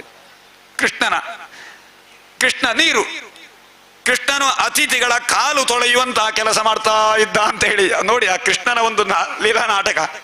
ಹಾಗೆ ಕೃಷ್ಣನ ಇನ್ನು ಅತಿಥಿಗಳ ಕಾಲು ತೊಳೆಯುವುದು ಅಂತ ಹೇಳಿದ್ರೆ ಭಕ್ತರ ಪಾಪವನ್ನು ತೊಳೆಯುವುದು. ಅದು ಇರ್ಲಿ. ದ್ರೌಪದಿ ಏನ್ ಮಾಡ್ತಾ ಇದ್ರು ಗೊತ್ತುಂಟ? ಬಂದವರಿಗೆ ಊಟದ ವ್ಯವಸ್ಥೆ ಮಾಡ್ತಾ ಇದ್ದಲಂತೆ ದ್ರೌಪದಿ. ಆ ರೀತಿ ಕರ್ಣ ದಾನ ಕೊಡಿಸಲಿಕ್ಕೆ ಜವಾಬ್ದಾರಿ ಅಂತ ಕರ್ಣನಿಗೆ. ಈ ರೀತಿ ಎಲ್ಲ ವಿವರಣೆಯನ್ನ ಕೊಟ್ಟಿದ್ದಾರೆ. ಇಷ್ಟೆಲ್ಲಾಗಿ ಬಹಳ ವಿಜೃಂಭಣೆಯಿಂದ ಯಜ್ಞ ನಡೆಯುತ್ತದೆ. ಈ ಯಜ್ಞ ಆದಾಗ ಎಲ್ಲರಿಗೂ ಅಸೂಯೆ ಆಗ್ತಾರೆ. ನನಗೂ ಹೀಗಿರುವ ಯಜ್ಞ ಮಾಡಬೇಕಿತ್ತು. ಎಂತ ಕೆಲವರಿಗೆಲ್ಲ ಒಂದು ಒಳ್ಳೆ ಕಾರ್ಯಕ್ರಮ ಆದರೆ ಕೆಲವರಿಗೆಲ್ಲ ಹೊಟ್ಟೆ ಕಿಚ್ಚಾಗುವುದುಂಟು. ಯಾಕೆ? ಓಹ್, ಅಷ್ಟು ಒಳ್ಳೆ ಕಾರ್ಯಕ್ರಮ ಅಂತ ಹೇಳಿ ಸಂತೋಷ ಪಡುವವರು ಒಂದು ಕಡೆ ಆದರೆ, ಅವರು ಮೊನ್ನೆ ಹಾಗಿದ್ದವರು ಇಂಥ ದೊಡ್ಡ ಯಜ್ಞ ಮಾಡಿದ್ರ ಛೇ ಅಂತ ಹೇಳಿ ಹೊಟ್ಟೆ ಕಿಚ್ಚ ಪಡುವವರು ಸುಮಾರು ಜನ ಇರ್ತಾರೆ. ಅದಕ್ಕೆ ಅದರಲ್ಲಿ ಕೆಲವು ದೋಷ ಹುಡುಕೋರು ಇರ್ತಾರೆ ಎಷ್ಟೋ ಸಲ. ಹಾಗೆ ಆಗಬೇಕಿತ್ತು, ಹಾಗೆ ಮಾಡಿದ್ದಾರೆ ಹೀಗೆ ಮಾಡಿದ್ದಾರೆ. ಯಾವಾಗಲೂ ಒಂದು ದೊಡ್ಡ ಯಜ್ಞಾಚರಣೆ ಮಾಡುವಾಗ ಏನಾದರೂ ನ್ಯೂನ ದೋಷ ಬರ್ತದೆ, ಆದರೆ ಅದನ್ನು ತಕ್ಕೊಳ್ಳುವುದಲ್ಲ, ಅದರಲ್ಲಿ ಎಷ್ಟು ಒಳ್ಳೆಯದುಂಟು ಅಂತ ತಕ್ಕೊಳ್ಬೇಕು ನಿಜವಾಗಿ. ಹಾಗೆ ತಕ್ಕೊಳ್ಳಿ. ಹೀಗೆ ಅಸೂಯೆ ಪಡುವವರು ಕೆಲವು ಜನ ಇದ್ರಂತೆ. ಹಾಗೆ ಸಾಕ್ಷಾತ್ ರತ್ನ ಸಿಂಹಾಸನದಲ್ಲಿ ಯಾರು ಯುಧಿಷ್ಠಿರ ಕೂತುಕೊಂಡಿದ್ದಂತೆ. ಹೇಗೆ ಆಸೀನ ಕಾಂಚನೆ ಸಾಕ್ಷಾತ್ ಆಸನೆ ಮಘವಾನಿವ, ಇಂದ್ರನಂತೆ ಕೂತುಕೊಂಡಿದ್ದಂತೆ. ಹಾಗೆ ಎಲ್ಲರೂ ಕೂಡ ಅವನನ್ನ ಹೊಗಳ್ತಾ ಇರುವಂತಹ ಸಂದರ್ಭದಲ್ಲಿ ಅಲ್ಲಿಗೆ ದುರ್ಯೋಧನ ಬರ್ತಾನೆ. ಬಹಳ ಅಬ್ಬರದಿಂದ ದುರ್ಯೋಧನ ಬಂದು ತಾನು ಸುತ್ತಮುತ್ತಲೆಲ್ಲ ನೋಡ್ತಾನೆ. ನೋಡಿ ಆಚೆ ಈಚೆ ಈ ಸಭಾ ಮಂಟಪವನ್ನ ಒಮ್ಮೆ ಇಡೀ ವೀಕ್ಷಣೆ ಮಾಡಬೇಕು ಅಂತ ಆಚೆ ಈಚೆ ಹೋಗುವಂತಹ ಸಂದರ್ಭ. ಆ ರಾಜಸೂಯಾಧ್ವರಕ್ಕೆ ಕೃಷ್ಣನ ಆದೇಶದಂತೆ ಮಯಾಸುರ ಒಂದು ಯಜ್ಞ ಮಂಟಪವನ್ನು ನಿರ್ಮಾಣ ಮಾಡಿದ್ದಂತೆ. ಅದು ಮೊದಲೇ ಬರ್ತಾರೆ. ಯಜ್ಞ ಮಂಟಪವನ್ನು ನಿರ್ಮಾಣ ಮಾಡಿದ್ದು ಮಾಯಾ ಶಕ್ತಿಯುಳ್ಳಂತಹ ಮಯಾಸುರ. ಅಂತಹ ಅವನ ಅನುಗ್ರಹದಿಂದ ಅತ್ಯದ್ಭುತವಾದಂತಹ ಯಜ್ಞ ಮಂಟಪ. ಆ ಯಜ್ಞ ಮಂಟಪದಲ್ಲಿ ಬಹಳ ಕೆಲವೆಲ್ಲ ಕೆಲಸಗಳಿತ್ತು. ನೀರು ಇರುವ ಹಾಗೆ ಒಂದು ಕೆತ್ತನೆ, ನೀರು ಇಲ್ಲದಲ್ಲಿ ಕೆತ್ತನೆ, ನೀರು ಇರುವಂತಹ ಒಂದು ಪ್ರದೇಶ, ನೀರು ಇರುವ ಹಾಗೆ ಇನ್ನೊಂದು ಪ್ರದೇಶ. ಹಾಗೆ ದುರ್ಯೋಧನ ಆಚೆ ಈಚೆ ಹೋಗುವಾಗ ಓಹ್ ಇಲ್ಲಿ ನೀರುಂಟು ಜಾರಿ ಬೀಳ್ತಾರೆ ಅಂತ ಹೇಳಿ ಬಟ್ಟೆಯನ್ನು ಎತ್ತಿ ಹೋಗುವಾಗ ಅಲ್ಲಿ ನೀರೇ ಇರಲಿಲ್ಲ ಅಂತೆ. ನೀರಿನ ಹಾಗೆ ಕಂಡದ್ದು ಮಾತ್ರ. ಅಂತಹ ಒಂದು ಕೆತ್ತನೆ ಕೆಲಸಗಳು ಮತ್ತೆ ಅವನ ಮಾಯಾಶಕ್ತಿಯಿಂದ ಒಂದು ರೀತಿಯ ನಿರ್ಮಾಣ ಅದು. ಇನ್ನೊಂದು ಮುಂದೆ ಹೋಗುವಾಗ ಅಲ್ಲಿ ನೀರಿತ್ತು. ನೀರಿತ್ತು ನಿಜವಾಗಿ, ಅದು ಮಗನಾಗಿ ನೀರಿನ ಇಲ್ಲ ಅಂತ ಗ್ರಹಿಸಿ ಹಾಗೆ ಹೋಗುವಾಗ ಜಾರಿ ಬೀಳ್ತಾನೆ ದುರ್ಯೋಧನ. ಇದನ್ನ ನೋಡಿ ಅಲ್ಲಿದ್ದವರೆಲ್ಲ ನಗಲಿಕ್ಕೆ ಪ್ರಾರಂಭ ಮಾಡ್ತಾರೆ. ಎಲ್ಲ ನಗುವಾಗ ದುರ್ಯೋಧನಿಗೆ ಅವಮಾನ ಆಗ್ತದೆ. ಛೇ, ನನಗೆ ಮೊದಲೇ ಅವನ ಮನಸ್ಸು ಕುದಿದಿತ್ತು. ಈ ಪಾಂಡವರೆಲ್ಲ ಸೇರಿ ರಾಜಸೂಯಾಧ್ವರ ಮಾಡಿದಾಗ ದುರ್ಯೋಧನನಿಗೆ ಮತ್ತೂ ಕೂಡ ಸಿಟ್ಟಾಗಿ ಏನಾದರೂ ಮಾಡಿ ಇವರನ್ನು ನಾಶ ಮಾಡಬೇಕು ಅಂತೇಳಿ ದುರ್ಯೋಧನನಿಗೆ ಸ್ವಲ್ಪ ಮನಸ್ಸು ಮತ್ತೆ ಸ್ವಲ್ಪ ವ್ಯತ್ಯಾಸ ಆದ್ದು. ಅದರ ನಂತರ ಮತ್ತೂ ವ್ಯತ್ಯಾಸ ಆಯ್ತಂತೆ, ಕೆಟ್ಟು ಹೋಯ್ತಂತೆ. ಹಾಗೆ ರಾಜಸೂಯಾಧ್ವರವನ್ನ ವರ್ಣನೆ ಮಾಡ್ತಾರೆ. ಆಮೇಲೆ ಶಿಶುಪಾಲನ ಸ್ನೇಹಿತ ಶಾಲ್ವ ಅಂತ ಹೇಳಿ, ಆ ಶಾಲ್ವ ತಾನು ಯಾದವರನ್ನ ನಾಶ ಮಾಡಬೇಕು. ಯಾಕೆ ಅಂತ ಹೇಳಿದ್ರೆ ನನ್ನ ಮಿತ್ರನಾದ ಶಿಶುಪಾಲನನ್ನು ಕೊಂದಿದ್ದಾನಲ್ಲ ಯಾರು ಕೃಷ್ಣ, ಹಾಗೆ ಯಾದವರನ್ನೇ ನಾಶ ಮಾಡಬೇಕು ಅಂತೇಳಿ ಪರಮ ಶಿವನನ್ನ ತಪಸ್ಸು ಮಾಡ್ಲಿಕ್ಕೆ ಹೊರಡಂತೆ. ಶಿವ ಮಯಾಸುರನನ್ನ ಆಜ್ಞೆ ಮಾಡಿ ಒಂದು ವಿಮಾನವನ್ನ ಸೃಷ್ಟಿ ಮಾಡಬೇಕು ಅಂತ ಹೇಳಿದ. ವಿಮಾನ ಮಾಡಿದ. ಹಾಗೆ ಮಾಯಾಶಕ್ತಿಯಿಂದ ಒಂದು ವಿಮಾನ ನಿರ್ಮಾಣ ಆಗ್ತದೆ. ಅದು ಮಾಯಾಯುತವಾದಂತಹ ವಿಮಾನ. ಆ ಮಾಯಾ ವಿಮಾನದಿಂದ ತಾನು ಯಾದವರ ಮೇಲೆ ಆಕ್ರಮಣ ಮಾಡ್ತಾನೆ. ಆ ಮಾಯಾ ವಿಮಾನದಿಂದ ನಾನಾ ವಿಧವಾದ ಶಸ್ತ್ರಗಳನ್ನ ಅಸ್ತ್ರಗಳನ್ನೆಲ್ಲ ಪ್ರಯೋಗ ಮಾಡ್ತಾನೆ. ಅದೊಮ್ಮೆ ಆಕಾಶದಲ್ಲಿ ತಿರುಗಿದರೆ ಇನ್ನೊಮ್ಮೆ ಭೂಮಿಯಲ್ಲಿ ಬರ್ತಾರೆ, ಇನ್ನೊಮ್ಮೆ ಎತ್ತರ ಪರ್ವತದಲ್ಲಿ ಹಾರ್ತಾರೆ. ಅಂತಹ ಮಾಯಾಶಕ್ತಿ ಇರುವಂತಹ ವಿಮಾನದಿಂದ ಯುದ್ಧವನ್ನ ಮಾಡ್ತಾನೆ. ಆ ಯುದ್ಧವನ್ನ ಮಾಡುವಂತಹ ಕಾಲದಲ್ಲಿ ಕೃಷ್ಣ ಆ ಶಾಲ್ವನ ಸಂಹಾರ ಮಾಡುವಂತಹ ಕಥೆಯನ್ನ ನಾನಾ ವಿಧವಾಗಿ ವರ್ಣಿಸಿ ಹೇಳಿದ್ದಾರೆ. ಶಾಲ್ವನ ಸಂಹಾರ ಆಗ್ತಾರೆ. ಆಮೇಲೆ ದಂತಭಕ್ತರನ ಕಥೆ. ಶಿಶುಪಾಲನ ವಧೆಯಾದ ಮೇಲೆ ದಂತಭಕ್ತರನ್ನ ಸಂಹರಿಸಬೇಕು. ದಂತಭಕ್ತರನ್ನು ಕೂಡ ಆಕ್ರಮಣ ಮಾಡ್ತಾನೆ. ಅವನನ್ನು ಕೂಡ ಕೃಷ್ಣ ಸಂಹಾರ ಮಾಡುವಂತಹ ಕಥೆ. ಇನ್ನೊಂದು ಬಲರಾಮ ತೀರ್ಥಯಾತ್ರೆ ಮಾಡ್ತಾ ಇರುವಂತಹ ಸಂದರ್ಭದಲ್ಲಿ ಸೂತ ಪುರಾಣಿಕ ಒಂದು ಪೀಠದಲ್ಲಿ ಕುಳಿತು ತಾನೇ ಅಹಂಕಾರದಿಂದ ತಾನು ಕಥೆಯನ್ನು ಹೇಳ್ತಾ ಇರುವಂತ ಎಲ್ಲರಿಗೂ ಕೂಡ ಕಥೆ ಹೇಳಿದೆ. ಆದರೆ ಒಂದು ಕಾಲದಲ್ಲಿ ಆ ಸೂತ ಬಹಳ ಅಹಂಕಾರದಿಂದ ಮೆರೆದಿದ್ದಂತೆ, ತಾನು ಸರ್ವಜ್ಞ ಅಂತ ಹೇಳಿ ಆ ಸೂತ ಪುರಾಣಿಕನನ್ನ ಒಂದು ದರ್ಭೆಯ ತುದಿಯಿಂದ ಪ್ರಹರಿಸಿ ಬಲರಾಮ ಸಂಹರಿಸಿದಂತಹ ಕಥೆ ಉಂಟು. ಆದರೆ ಅದೇ ಸೂತ ಪುರಾಣಿಕನ ಮಗನಾದಂತಹ ರೋಮಹರ್ಷಣನು ಕೂಡ ಮುಂದೆ ಕಥೆಯನ್ನು ಹೇಳಿದ. ಕಥೆಯನ್ನು ಹೇಳುವ ಪರಂಪರೆ ಮುಂದುವರಿಯಿತು ಅಂತ ಹೇಳುವಂತಹ ಕಥೆಯನ್ನ ಹೇಳ್ತಾರೆ. ಆಮೇಲೆ ನಾವೆಲ್ಲರೂ ನಿರೀಕ್ಷಿಸುವಂತಹ ಒಂದು ಕಥೆ ಸುಧಾಮನಿಗೆ ಐಶ್ವರ್ಯ ಪ್ರಾಪ್ತಿಯಾದಂತಹ ಕಥೆ. ಇದರಲ್ಲಿ ಬೇಕಾದಷ್ಟು ತತ್ವ ಉಂಟು. ಈ ಕಥೆಯನ್ನು ಒಮ್ಮೆ ಕೇಳೋಣ. ಕೃಷ್ಣನಿಗೆ ಸುಧಾಮ ಅಂತ ಹೇಳುವಂತಹ ಒಬ್ಬ ಬ್ರಾಹ್ಮಣ ಮಿತ್ರನಿದ್ದಂತೆ. ಪಾಠಶಾಲೆಯಲ್ಲಿ ಅಧ್ಯಯನ ಮಾಡುತ್ತಾ ಇರುವಂತಹ ಕಾಲದಲ್ಲಿ ಸಾಂದೀಪನಿ ಎಂಬ ಗುರು, ಮೊದಲು ಗುರುದಕ್ಷಿಣೆಯ ಕಥೆಯನ್ನು ಹೇಳಿದ್ದೆ ಅಲ್ವಾ ನಾನು, ಗುರುವಿನ ಪುತ್ರನನ್ನು ಪುನಃ ತಂದುಕೊಟ್ಟಂತಹ ಕಥೆ. ಅಂತಹ ಗುರು ಸಾಂದೀಪನಿ ಗುರುವಿನಲ್ಲಿ ಅಧ್ಯಯನ ಮಾಡುವಾಗ ಈ ಸುಧಾಮ ಮಿತ್ರನಾಗಿದ್ದಂತೆ. ಆದರೆ ಕೃಷ್ಣ ಮುಂದೆ ರಾಜನಾಗಿ ಅತ್ಯಂತ ಎಲ್ಲ ರೀತಿಯ ಸಂಪತ್ತವನಿಗಿತ್ತು. ಆದರೆ ಸುಧಾಮ ಅತ್ಯಂತ ಬಡವನಾಗಿದ್ದ. ಅತ್ಯಂತ ಒಂದು ದಿವಸ ಊಟ ಮಾಡಲಿಕ್ಕೂ ಗತಿ ಇಲ್ಲದಂತಹ ಪರಿಸ್ಥಿತಿ ಇತ್ತು. ಒಂದು ದಿವಸ ಸುಧಾಮನ ಪತ್ನಿ ಹೇಳ್ತಾಳೆ, ನಿಮಗೆ ಅತಿ ಮಿತ್ರನಾದಂತಹ ಕೃಷ್ಣನಿರುವಾಗ ಆ ಕೃಷ್ಣ ನಿಮಗೆ ಏನಾದರೂ ಅನುಗ್ರಹ ಮಾಡಬಹುದು, ನೀವು ಒಂದು ದಿವಸ ಕೃಷ್ಣನಲ್ಲಿ ಹೋಗಿ ಕೇಳಿಕೊಳ್ಬಹುದಲ್ಲೇ ಅಂತ ಕೇಳ್ತಾಳೆ ಹೆಂಡತಿ. ನಿಜವಾಗಿ ಯಾರಲ್ಲಿಯೂ ಬೇಡ್ಲಿಕ್ಕೆ ಅವನಿಗೆ ಮನಸ್ಸಿಲ್ಲ. ಇನ್ನೊಬ್ಬನಿಂದ ಬೇಡದೆ ತಾನು ಬದುಕುವುದು. ಯದೃಚ್ಛೋಪನ್ನೇನ ವರ್ತಮಾನೋ ಗೃಹಾಶ್ರಮಿ. ತನ್ನ ಪ್ರಾರಬ್ಧಕ್ಕೆ ಅನುಸಾರವಾಗಿ ತನಗೆ ಏನು ಸಿಗ್ತದೆ ಅದರಿಂದ ಮಾತ್ರ ಅವ ಬದುಕುವ ಸುಧಾಮ. ಇನ್ನೊಬ್ಬನ ಹತ್ರ ಕೇಳಲಿಕ್ಕೆ ಅವನಿಗೆ ಮನಸ್ಸಿಲ್ಲ. ನಾವು ಯಾವಾಗಲೂ ಇನ್ನೊಬ್ಬರಂತೆ ಕೇಳುವ ಹಾಗೆ ಆಗಬಾರದು ಅಂತೇಳಿ ಒಂದು ಪ್ರಾರ್ಥನೆಯನ್ನು ಹೇಳ್ತಾರೆ. ಶ್ರಾದ್ದಕಾರದಲ್ಲಿ ಪಿತೃಗಳಲ್ಲಿ ಪ್ರಾರ್ಥನೆ ಮಾಡುವುದು. ದಾತಾರೋ ನೋಭಿವರ್ಧಂತಾಂ ವೇದಾ ಸಂತತಿರೇವನಃ ಶ್ರದ್ಧಾಚನೋ ಮಾಭ್ಯಗಮದ್ ಬಹುದೇಯಂಚನೋಸ್ತು. ಹಾಗೆ ಮತ್ತೊಂದು ಪ್ರಶ್ನೆ ಉಂಟು. ಅಂದ್ರೆ ನಾವು ಯಾವಾಗಲೂ ಕೂಡ ನಮಗೆ ಕೊಡುವಷ್ಟು ಸಂಪತ್ತು ಬರಲಿ, ಕೊಡುವಷ್ಟು ಸಂಪತ್ತು ನಮಗಿರಲಿ ಅಂತ ಕೇಳುವಂತಹದ್ದು. ಅನ್ನಂಚನೋ ಬಹುಭವೇದ ಅತಿಥಿಗಿಶ್ಚಲಬದ್ಧಂ. ನಮಗೆ ಬೇಕಾದಷ್ಟು ಅನ್ನ ವೃದ್ಧಿಯಾಗಲಿ, ಸಂಪತ್ತು ವೃದ್ಧಿಯಾಗಲಿ, ಅದನ್ನು ತೆಕ್ಕೊಳ್ಳಿಕ್ಕೆ ಅತಿಥಿಗಳೂ ನಮಗೆ ಬರಲಿ. ಅತಿಥಿಗಳು ಬರ್ತಾ ಇರಬೇಕು. ನಮಗೆ ಸಂಪತ್ತು ಹೆಚ್ಚಾದಾಗೆ ಅತಿಥಿಗಳೂ ನಮ್ಮ ಮನೆಗೆ ಬಾರದೇ ಇದ್ರೆ ಆ ಸಂಪತ್ತಿಗೆ ಅದು ವ್ಯರ್ಥ ಆಗ್ತದೆ. ನಾವು ಸಂಪತ್ತು ಇದ್ದ ಹಾಗೆ ಕೊಡ್ತಾ ಇರಬೇಕು, ಅತಿಥಿಗಳು ಬರ್ತಾ ಇರಬೇಕು. ಇಂತಹ ಪ್ರಾರ್ಥನೆ ನೋಡಿ, ಪಿತೃಗಳಲ್ಲಿ ಕೇಳುವಂತಹ ಪ್ರಾರ್ಥನೆ ಇದು. ಯಾಚಿತಾರಶ್ಚನ ಸಂತು ಮಾಚ ಯಾಚಿಷ್ಮ ಕಂಚನ. ಕೇಳುವವರು ಬರಲಿ ನನ್ನ ಹತ್ರ, ಆದರೆ ಇನ್ನೊಬ್ಬನ ಹತ್ರ ಕೇಳುವ ಪರಿಸ್ಥಿತಿ ನಮಗೆ ಬೇಡ ಅಂತ ಪ್ರಾರ್ಥನೆ ಮಾಡುವುದು ಪಿತೃಗಳಲ್ಲಿ. ಅಂತ ಒಂದು ಮಂತ್ರ, ಎಷ್ಟೋ ಒಂದು ಒಳ್ಳೆಯ ಮಂತ್ರ, ಯಾಚಿತಾರಹ ನಸ್ಸಂತು. ನಾವು ನಮ್ಮಲ್ಲಿ ಬೇಡಲಿಕ್ಕೆ ಬರಲಿ ಅಂತ ನಾವು ಕೇಳಿಕೊಳ್ಬೇಕಂತೆ. ನಮ್ಮಲ್ಲಿ ಬೇಡಿಕೆ ಬಂದಾಗ, ಈಗಿನ ಕಾಲದಲ್ಲಿ ಸ್ವಲ್ಪ ಕಷ್ಟ ಅಂತ ಹೇಳಿ ಬೀಗ ಎಲ್ಲ ಹಾಕ್ತೇವೆ ನಾವು ಗೇಟಿಗೆ, ಆದರೆ ನಿಜವಾಗಿ ನಮ್ಮ ಹತ್ರ ಕೇಳಲಿಕ್ಕೆ ಜನ ಬಂದಷ್ಟು ನಮ್ಮ ಪಾಪ ಕಳೆದು ಹೋಗುದು. ಜನ ಬರಬೇಕು ನಮ್ಮಲ್ಲಿ ಕೇಳಲಿಕ್ಕೆ. ಒಂದು ಸಲ ಎರಡು ಸಲ ಬಂದಾಗ ನಾವು ಚಿಕ್ಕಾಸು ಕೊಡದೆ ಅಲ್ಲಿಂದಲೇ ಗೇಟಿನಿಂದ ಹೊರಗೆ ಕಳಿಸಿದ್ರೆ ಮತ್ತೆ ಯಾರೂ ಬರಲಿಕ್ಕಿಲ್ಲ ಅಲ್ವಾ? ಗೇಟಿನಲ್ಲೇ ಒಂದು ಬೋರ್ಡ್ ಹಾಕ್ತಾರೆ, ನಾಯಿಗಳಿವೆ ಎಚ್ಚರ. ಒಳಗೆ ಬರಲಿಕ್ಕೆ ನಾಯಿಗಳು ನಿಜವಾಗಿ ಇಲ್ಲ ಅಲ್ಲಿ, ನಾಯಿಗಳಿವೆ ಅಂತ ಬರೆಯುವುದು ಮಾತ್ರ. ಯಾಕೆ? ದೂರದಿಂದಲೇ ಹೆದರಿ ಹೋಗ್ಲಿ ಅಂತ ಬರುವವರು. ಮತ್ತೆ ಅತಿಥಿಗಳು ಕೂಡ ಬರಲಿಕ್ಕಿಲ್ಲ. ಬರುವಾಗ ಫೋನ್ ಮಾಡ್ತಾರೆ, ನಾಯಿ ಬಿಟ್ಟಿದ್ದೀರಾ? ಇಲ್ಲ ಇಲ್ಲ, ನಾಯಿ ಬಿಡ್ಲಿ, ನಾಯಿ ನೀವು ಬರುವಾಗ ಮಾತ್ರ ಕಟ್ಟಿ ಹಾಕುವುದು, ಇಲ್ಲದ್ರೆ ಬಿಡುವುದು, ಯಾರು ಬರಬಾರದು ಅಂತೇಳಿ ಮನೆಗೆ. ಈಗಿನ ಕಾಲದ ಪರಿಸ್ಥಿತಿ ಹೇಳುದು ನಾನು. ಈಗಿನ ಕಾಲದಲ್ಲಿ ಯಾರು ಅತಿಥಿಗಳು ಮನೆಗೆ ಬರಬಾರದು. ಜನರಿಗೆ ಯಾವಾಗಲೂ ಹಾಗೆ, ಮನಸ್ಸಿನ ಪರಿಸ್ಥಿತಿ ಹಾಗೆ. ಈಗಣ ಯಾಕೆ ವರ್ತಮಾನವೇ ಹಾಗೆ ತಂದು ಕೊಡ್ತಾರೆ. ಒಂದು ಪೇಟೆಗೆ ಹೋದರೆ, ಈಗ ಬೆಂಗಳೂರಿನಲ್ಲಿ ಎಲ್ಲ ಯಾರಾದ್ರೂ ಇದ್ರೆ, ಬೆಂಗಳೂರಿನಲ್ಲಿ ಹೋದಾಗ ನೀವು ಬಂದಾಗ ಬೆಂಗಳೂರಿನಲ್ಲಿ ನಮ್ಮ ಮನೆಗೆ ಬರಬೇಕು ಅಂತ ಬೇಕಾದಷ್ಟು ಜನ ಕೇಳಿಕೊಳ್ತಾರೆ. ನಾವು ಹತ್ತಿರದ ಮನೆಗೆ ಹೋದಾಗ ನಾವು ಫೋನ್ ಮಾಡಿದಾಗ ಅವರು ಯಾರೂ ಅಲ್ಲಿ ಇರುವುದಿಲ್ಲ ಮನೆಯಲ್ಲಿ. ಹಾಗೆ ಬೆಳಗ್ಗೆ ಬೇಗ 6 ಗಂಟೆಗೆ ಎದ್ದು ಆಫೀಸಿಗೆ ಹೋಗಬೇಕು, ಇವರ ಹೆಂಡತಿಗೂ ಆಫೀಸಿಗೆ ಹೋಗಬೇಕು. ಮತ್ತೆ ಇನ್ನು ಯಾರಾದರೂ ಬಂದರೆ, ನಾವು ಬೆಳಗ್ಗೆ 6 ಗಂಟೆಗೆ 7 ಗಂಟೆಗೆ ಹೊರಡ್ತೇವೆ, ನೀವು ಎಂತ ಮಾಡ್ತೀರಿ, ಬೀಗ ತೆಗಿ ಕೊಡ್ತೇವೆ ಅಂತ ಹೇಳಿ ಬಂದ ಅತಿಥಿಗಳಿಗೆ ಹೇಳಬೇಕಷ್ಟೆ ಅಲ್ವಾ? ಆಲೋಚನೆ ಮಾಡಿ, ನಮ್ಮ ವ್ಯವಹಾರ ಹಾಗೆ ಈಗ. ಆದ್ದರಿಂದ ಅತಿಥಿಗಳ ಸತ್ಕಾರ ಮುಖ್ಯ. ಒಂದು ಮನೆ ಅಂತ ಹೇಳಿದರೆ, ಒಂದು ಮನೆಗೆ ಅತಿಥಿಗಳು ಬರ್ತಾ ಇರಬೇಕು. ನಾವು ನಮ್ಮಲ್ಲಿ ಕೇಳಲಿಕ್ಕೆ ಜನ ಬರ್ತಾ ಇರಲಿ. ಯಾವ ಕಾಲದಲ್ಲಿಯೂ ಇನ್ನೊಬ್ಬರ ಹತ್ರ ಒಂದು ವಸ್ತುವನ್ನು ಕೇಳುವ ಪರಿಸ್ಥಿತಿ ನಮಗೆ ಬರಬಾರದು. ಇದು ನಮ್ಮ ಮನಸ್ಥಿತಿ. ನಿಜವಾಗಿ ಇದು ನಮಗೆ ಅನುಗ್ರಹ ಇರಬೇಕಂತೆ. ಹಾಗೇ ಸುಧಾಮನ ಮನಸ್ಸು ಆಗಿತ್ತು. ಅಯ್ಯೋ, ಕೃಷ್ಣನಲ್ಲಿ ನಾನು ಹೇಗೆ ಕೇಳುವುದು, ಕೇಳಲಿಕ್ಕೆ ಸಾಧ್ಯ ಇಲ್ಲ ಅಂತ ಮನಸ್ಸಿಲ್ಲದಿದ್ದರೂ ಕೂಡ ಹೆಂಡತಿ ಹೇಳ್ತಾಳೆ. ಹೆಂಡತಿಯ ಮನಸ್ಸನ್ನು ನೋಡಿ ಬಹಳ ಬೇಜಾರಾಗ್ತದೆ ಅವನಿಗೆ. ಯಾಕೆ? ಉಡುವಂಥ ಬಟ್ಟೆ ಸರಿಯಾಗಿ ಉಡ್ಲಿಕ್ಕೆ ಬಟ್ಟೆ ಇಲ್ಲ, ಸರಿಯಾಗಿ ಮಕ್ಕಳಿದ್ದಾರೆ, ಮಕ್ಕಳಿಗೆ ಹಸಿವು ಅಂತ ಹೇಳುವಾಗ ಕೊಡ್ಲಿಕ್ಕೆ ಇಲ್ಲದಿದ್ದರೆ ತಾಯಿಗೆ ಎಷ್ಟು ಬೇಸರ ಆದಿತ್ತು ನೋಡಿ.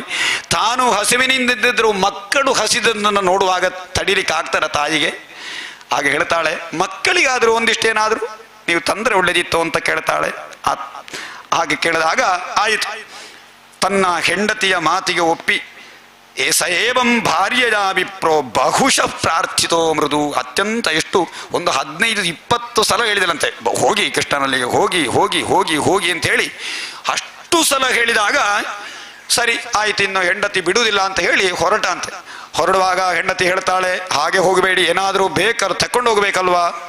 ಎಂಥರು ತಕೊಂಡು ಹೋಗುದು? ಮನೆಯೊಳಗೆ ನೋಡ್ತಾಳೆ, ಎಂತ ಇಲ್ಲ ಮನೆಯಲ್ಲಿ ಕೊಂಡು ಹೋಗ್ಲಿಕ್ಕೆ. ಒಂದು 10 ಮನೆಗೆ ಹೋಗಿ ಕೇಳ್ತಾಳೆ. ಒಂದು ಮುಷ್ಟಿ ಸ್ವಲ್ಪ ಅವಲಕ್ಕಿ, ಒಂದು 4 ಅವಲಕ್ಕಿಯನ್ನು ಸ್ವಲ್ಪ ಕೇಳಿ ತಕ್ಕೊಂಡು ಬಂದು ಆ ಒಂದು ಮುಷ್ಟಿ ಅವಲಕ್ಕಿಯನ್ನು ತಂದು ಸುಧಾಮನ ಬಟ್ಟೆಯ ಗಂಟಿಗೆ ಕಟ್ಟಿ ಕಳುಹಿಸಿಕೊಡ್ತಾಳಂತೆ.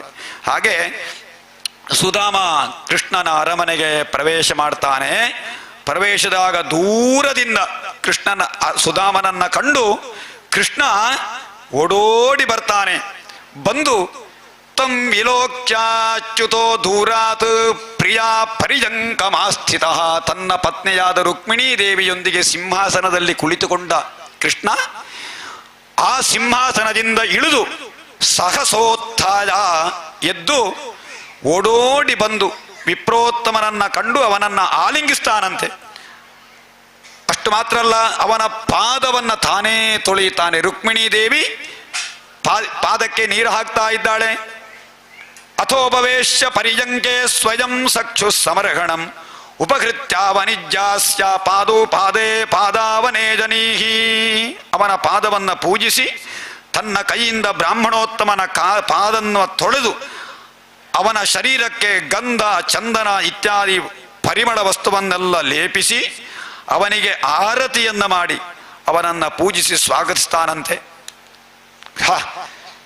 ಅಷ್ಟು ಮಾತ್ರ ಅಲ್ಲ, ಕೃಷ್ಣನ ಪತ್ನಿಯಾದಂತಹ ರುಕ್ಮಿಣೀ ದೇವಿ ಚಾಮರದಲ್ಲಿ ಗಾಳಿ ಬೀಸ್ತಾಳಂತೆ. ಯಾರಿಗೆ? ಬಡವನಾದ ಈ ಸುಧಾಮನಿಗೆ. ಅಲ್ಲಿದ್ದವರೆಲ್ಲ ಆಲೋಚನೆ ಮಾಡ್ತಾರೆ, ಉಟ್ಟ ಬಟ್ಟೆ ಕೊಳಕಾಗಿದೆ.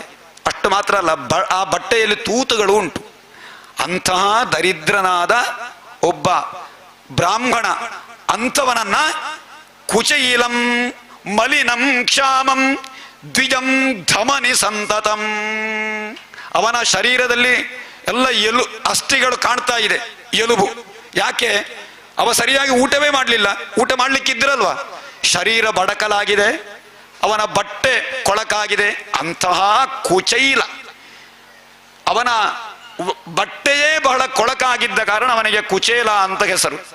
ಅಂತಹ ಕುಚೇಲನಿಗೆ ದೇವಿ ಪರಿಯಚರ ಸಾಕ್ಷಾತ್ ಚಾಮರ ವ್ಯಜನೇನ ವೈ. ಸಾಕ್ಷಾತ್ ಲಕ್ಷ್ಮೀ ಸ್ವರೂಪಿಣಿಯಾದ ರುಕ್ಮಿಣಿ ಗಾಳಿ ಹಾಕ್ತಾ ಇದ್ದಾಳಲ್ವಾ, ಇವನ ಎಂಥ ಭಾಗ್ಯ ಅಂತ ಅಲ್ಲಿ ಸುತ್ತಮುತ್ತಲಿದ್ದವರೆಲ್ಲ ಆಲೋಚನೆ ಮಾಡ್ತಾರೆ.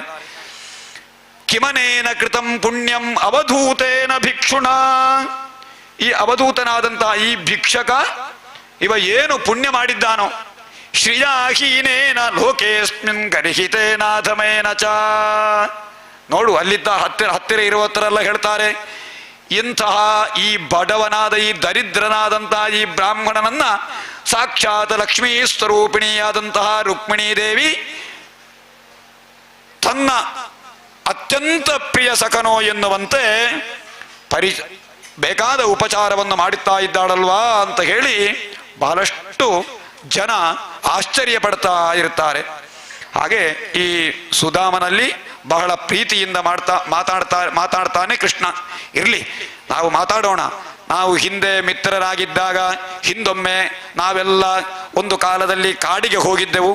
ಕಾಡಿಗೆ ಹೋಗಿದ್ದಾಗ ನಮ್ಮೊಂದಿಗೆ ಇರುವಂತಹ ಎಲ್ಲ ಮಿತ್ರರೂ ಕೂಡ ಮನೆಗೆ ಹೋದಾಗ ನಾವಿಬ್ಬರೇ ಉಳಿದದ್ದು. ಸಾಯಂಕಾಲ ಕತೆ ಹೇಳುವುದವರು ಕೃಷ್ಣ ಮತ್ತು ಸುಧಾಮ. ಹಳೇ ಕತೆ ನೆನಪು ಮಾಡುವುದು. ಹಳೇ ಯಾರಾದರೂ ಗೆಳೆಯರು ಬಂದು ನಿಮ್ಮ ಹತ್ರ ಮಾತಾಡೋದಿಲ್ವಾ? ನಾವು ಶಾಲೆಗೆ ಹೋಗುವಾಗ ಹೇಗಿತ್ತು ಹಾಗೆ ಹೀಗೆ ಅಲ್ಲಿ ಇಲ್ಲಿ ನಾವು ಆಟ ಆಡಿದ್ದಲ್ಲಿ ಶಾಲೆಯಲ್ಲಿ ಗುಡ್ಡದಲ್ಲೆಲ್ಲ ನಾವು ಆಟ ಆಡಿದ್ದು ಅಂತ ಹೇಳಿ ನೆನಪು ಬಹಳ ಚಂದ. ಅದು ನಾವು ಹಳೇ ನೆನಪನ್ನ ಮಾಡಿದಾಗ ನಮಗೆ ಎಷ್ಟು ಸಂತೋಷ ಆಗ್ತಾರಲ್ವಾ. ಕೆಲವರು ಸ್ತ್ರೀಯರಿಗೆಲ್ಲ ತನ್ನ ತಾಯಿ ಮನೆಗೆ ಹೋದಾಗ ಆ ತಾಯಿ ಮನೆಯಲ್ಲಿ ತಾನು ಶಾಲೆಗೆ ಹೋದಲ್ಲಿ ನಾನು ಅಲ್ಲಿಗೆ ಹೋದ್ದು ಇಲ್ಲಿಗೆ ಹೋದ್ದು ಅಂತ ಹೇಳಿ ತಾಯಿ ಮನೆ ಹತ್ತಿರ ಬರುವಾಗಲೇ ಅವರಿಗೆ ಖುಷಿ ಆಗ್ತದೆ. ಹಾಗೆ ಹಳೆ ನೆನಪು ಎಲ್ಲರಿಗೂ ಕೂಡ ಒಂದು ರೀತಿಯ ಖುಷಿಯನ್ನು ತಂದು ಕೊಡ್ತದೆ. ಆ ಮನಸ್ಸು ಅಂತ ಹೇಳಿದ್ರೆ ಹಾಗೆ, ಆ ಮನಸ್ಸು ಎನ್ನುವುದು ಎಲ್ಲ ಖುಷಿಯನ್ನು ಅರಸಿಕೊಂಡು ಹೋಗ್ತದೆ. ಹಾಗೆ ಕೃಷ್ಣ ಸುಧಾಮರು ಪರಸ್ಪರ ಮಾತನಾಡಿಕೊಳ್ತಾ ಇದ್ದಾರೆ. ಹೇಗೆ ಹಿಂದೆ ನಾವು ಕಾಡಿಗೆ ಹೋದಾಗ ನಾವೆಲ್ಲ ಮಿತ್ರರು ಕೂಡ ಮನೆಗೆ ಹೋದಾಗ ನಾವಿಬ್ಬರೇ ಇದ್ದದ್ದು. ಸಾಯಂಕಾಲ ಆಯಿತು, ರಾತ್ರಿ ಆಯಿತು, ಹೋಗ್ಲಿಕ್ಕೆ ದಾರಿ ಕಾಣಲಿಲ್ಲ. ಮತ್ತೇನು ಮಾಡುದು? ಅರಣ್ಯದಲ್ಲೇ ಇಬ್ಬರು ಕೂತದ್ದಂತೆ. ಕೂತುಕೊಳ್ಳುವಾಗ ದೊಡ್ಡ ಮಳೆ ಬಂತಂತೆ. ಮಳೆ ಬರುವಾಗ ಬಹಳ ಹೆದರಿಕೆ ಆಯ್ತಂತವರಿಗೆ. ಹಾಗೆ ಹೆದರಿಕೆ ಆಗಿ ರಾತ್ರಿ ಇಡೀ ಒಂದು ಮರದ ಅಡಿಯಲ್ಲಿ ನಿಂತು ಆ ರಾತ್ರಿಯನ್ನ ಕಳೆದು ಬೆಳಗ್ಗೆ ಅವರನ್ನ ಕಾಣದೇ ಇರುವಾಗ ಮನೆಯವರೆಲ್ಲ ಬಂದು ಅರಸಿ ನಮ್ಮನ್ನು ಕರ್ಕೊಂಡು ಹೋದದ್ದು. ಆ ಕಥೆಯೆಲ್ಲ ಒಂದು ಪರಸ್ಪರ ಮಾತನಾಡಿದಾಗ ಬೆಳಗಾಯ್ತಂತೆ. ರಾತ್ರಿ ಇಡೀ ಮಾತನಾಡಿದರು ಸುಧಾಮ ಮತ್ತು ಕೃಷ್ಣ. ಅಷ್ಟು ಪ್ರೀತಿ ಅವರಿಗೆ, ಹಳೆ ಮಿತ್ರ ಸಿಕ್ಕಿದ ಅಂತ ಹೇಳಿ. ಅಷ್ಟೆಲ್ಲ ಆಗುವಾಗ ಅಂದ್ರೆ ಆ ದಿವಸ ಇಡೀ ಮಾತನಾಡ್ತಾರೆ. ಮಾತನಾಡಿ ಬೆಳಗಾಗುವಷ್ಟು ಮಾತನಾಡುವಷ್ಟು ವಿಷಯ ಇತ್ತು ಅಂತ ಹೇಳುವಂತ ವಿಷಯಕ್ಕೆ ಬೆಳಗಾಯಿತು ಅಂತ ಹೇಳುವಂತ ಉದಾಹರಣೆ ಕೊಟ್ಟದ್ದು. ಆ ರೀತಿಯಲ್ಲಿ ಹೊತ್ತು ಹೋದದ್ದೇ ಗೊತ್ತಾಗಲಿಲ್ಲ. ಅಷ್ಟು ಮಾತನಾಡಿ ಆಗುವಾಗ ಈ ಕುಚೇಲನ ಹತ್ರ ಕೇಳ್ತಾನೆ ಕೃಷ್ಣ, ನೀನು ಅದೆಲ್ಲ ಹೋದು ನೀವು ನನಗಾಗಿ ನೀನು ಎಂತ ತಂದಿದ್ದಿ? ನೀನು ಏನು ತಂದಿದ್ದಿ? ಕಿಮುಭಾಜನಮಾನೀತಂ ಬ್ರಹ್ಮನ್ಮೇ ಭವತಾ ಗೃಹಾತ್. ನೀನು ಯಾವಾಗಲೂ ಬರುವಾಗ ಏನಾದರೂ ತರ್ತಾರೆ ನೋಡಿ. ಕೃಷ್ಣ ಕೇಳಿದ್ದು ಒಂದು ಪರೀಕ್ಷೆ ಮಾಡಿದ್ದ ಅವನ ಹತ್ರ. ಏನು ತಂದಿದ್ದಿ ಅಂತ ಹೇಳುವಾಗ ನನಗೆ ಭಕ್ತರು ಏನು ಕೊಟ್ಟರು ಆಗ್ತಾರೆ. ಪತ್ರಂ ಪುಷ್ಪಂ ಫಲಂ ತೋಯಂ ಯೋ ಮೇ ಭಕ್ತ್ಯಾ ಪ್ರಯಚ್ಛತಿ ತದಹಂ ಭಕ್ತ್ಯುಪಹೃತಂ ಅಶ್ನಾಮಿ ಪ್ರಜತಾತ್ಮನಃ. ಪತ್ರವಾಗಲಿ ಪುಷ್ಪವಾಗಲಿ ನೀರಾಗಲಿ ಯಾವುದನ್ನು ಕೂಡ ನನಗೆ ಶುದ್ಧ ಹೃದಯದಲ್ಲಿ ಯಾರಾದರೂ ಕೊಟ್ಟರೆ ಅದನ್ನು ನಾನು ಆದರದಿಂದ ಸ್ವೀಕಾರ ಮಾಡ್ತೇನೆ ಅಂತ ಹೇಳ್ತಾನೆ. ಸುಧಾಮ ಅವಲಕ್ಕಿಯನ್ನು ಕೊಡುವುದಿಲ್ಲ. ಯಾಕೆ ಗೊತ್ತುಂಟ?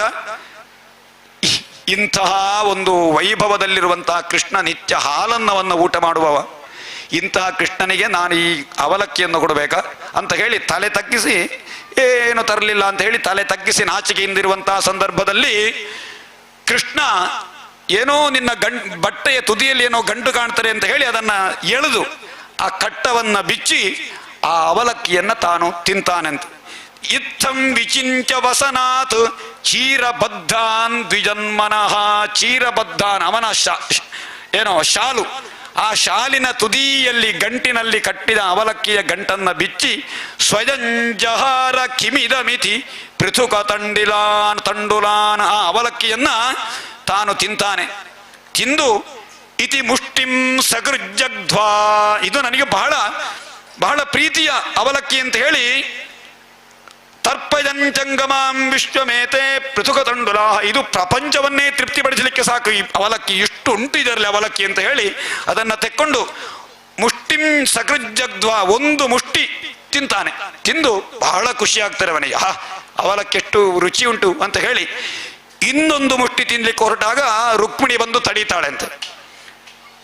ಏತಾವತಾಲಂ ವಿಶ್ವಾತ್ಮಂ ಸರ್ವಸಂಪತ್ ಸಮೃದ್ಧಯೇ, ನೀವು ಒಂದು ಮುಷ್ಟಿ ತಿಂದದ್ದಲ್ಲಾಗಿ ನಿಮಗೆಲ್ಲ ಈ ಪ್ರಪಂಚಕ್ಕೆ ಸಂತೋಷ ಆಗಿದೆ. ಈಗ ಇನ್ನು 2 ಮುಷ್ಟಿ ತಕೊಂಡ್ರೆ ಇದು ಪ್ರಪಂಚಕ್ಕೆ ಇದನ್ನು ತಡೀಲಿಕ್ಕೆ ಸಾಧ್ಯ ಇಲ್ಲ. ಯಾಕೆ?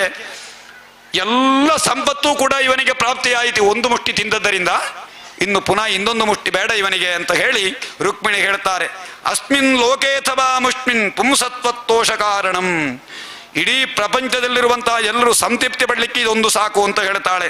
ಆಗ ಸಂತೋಷದಿಂದ ಈ ಕೃಷ್ಣ ಅವಲಕ್ಕಿಯನ್ನು ತಿನ್ನುವುದನ್ನು ನೋಡಿ ಸುಧಾಮನಿಗೆ ಬಹಳಷ್ಟು ಸಂತೋಷ ಆಗ್ತದೆ.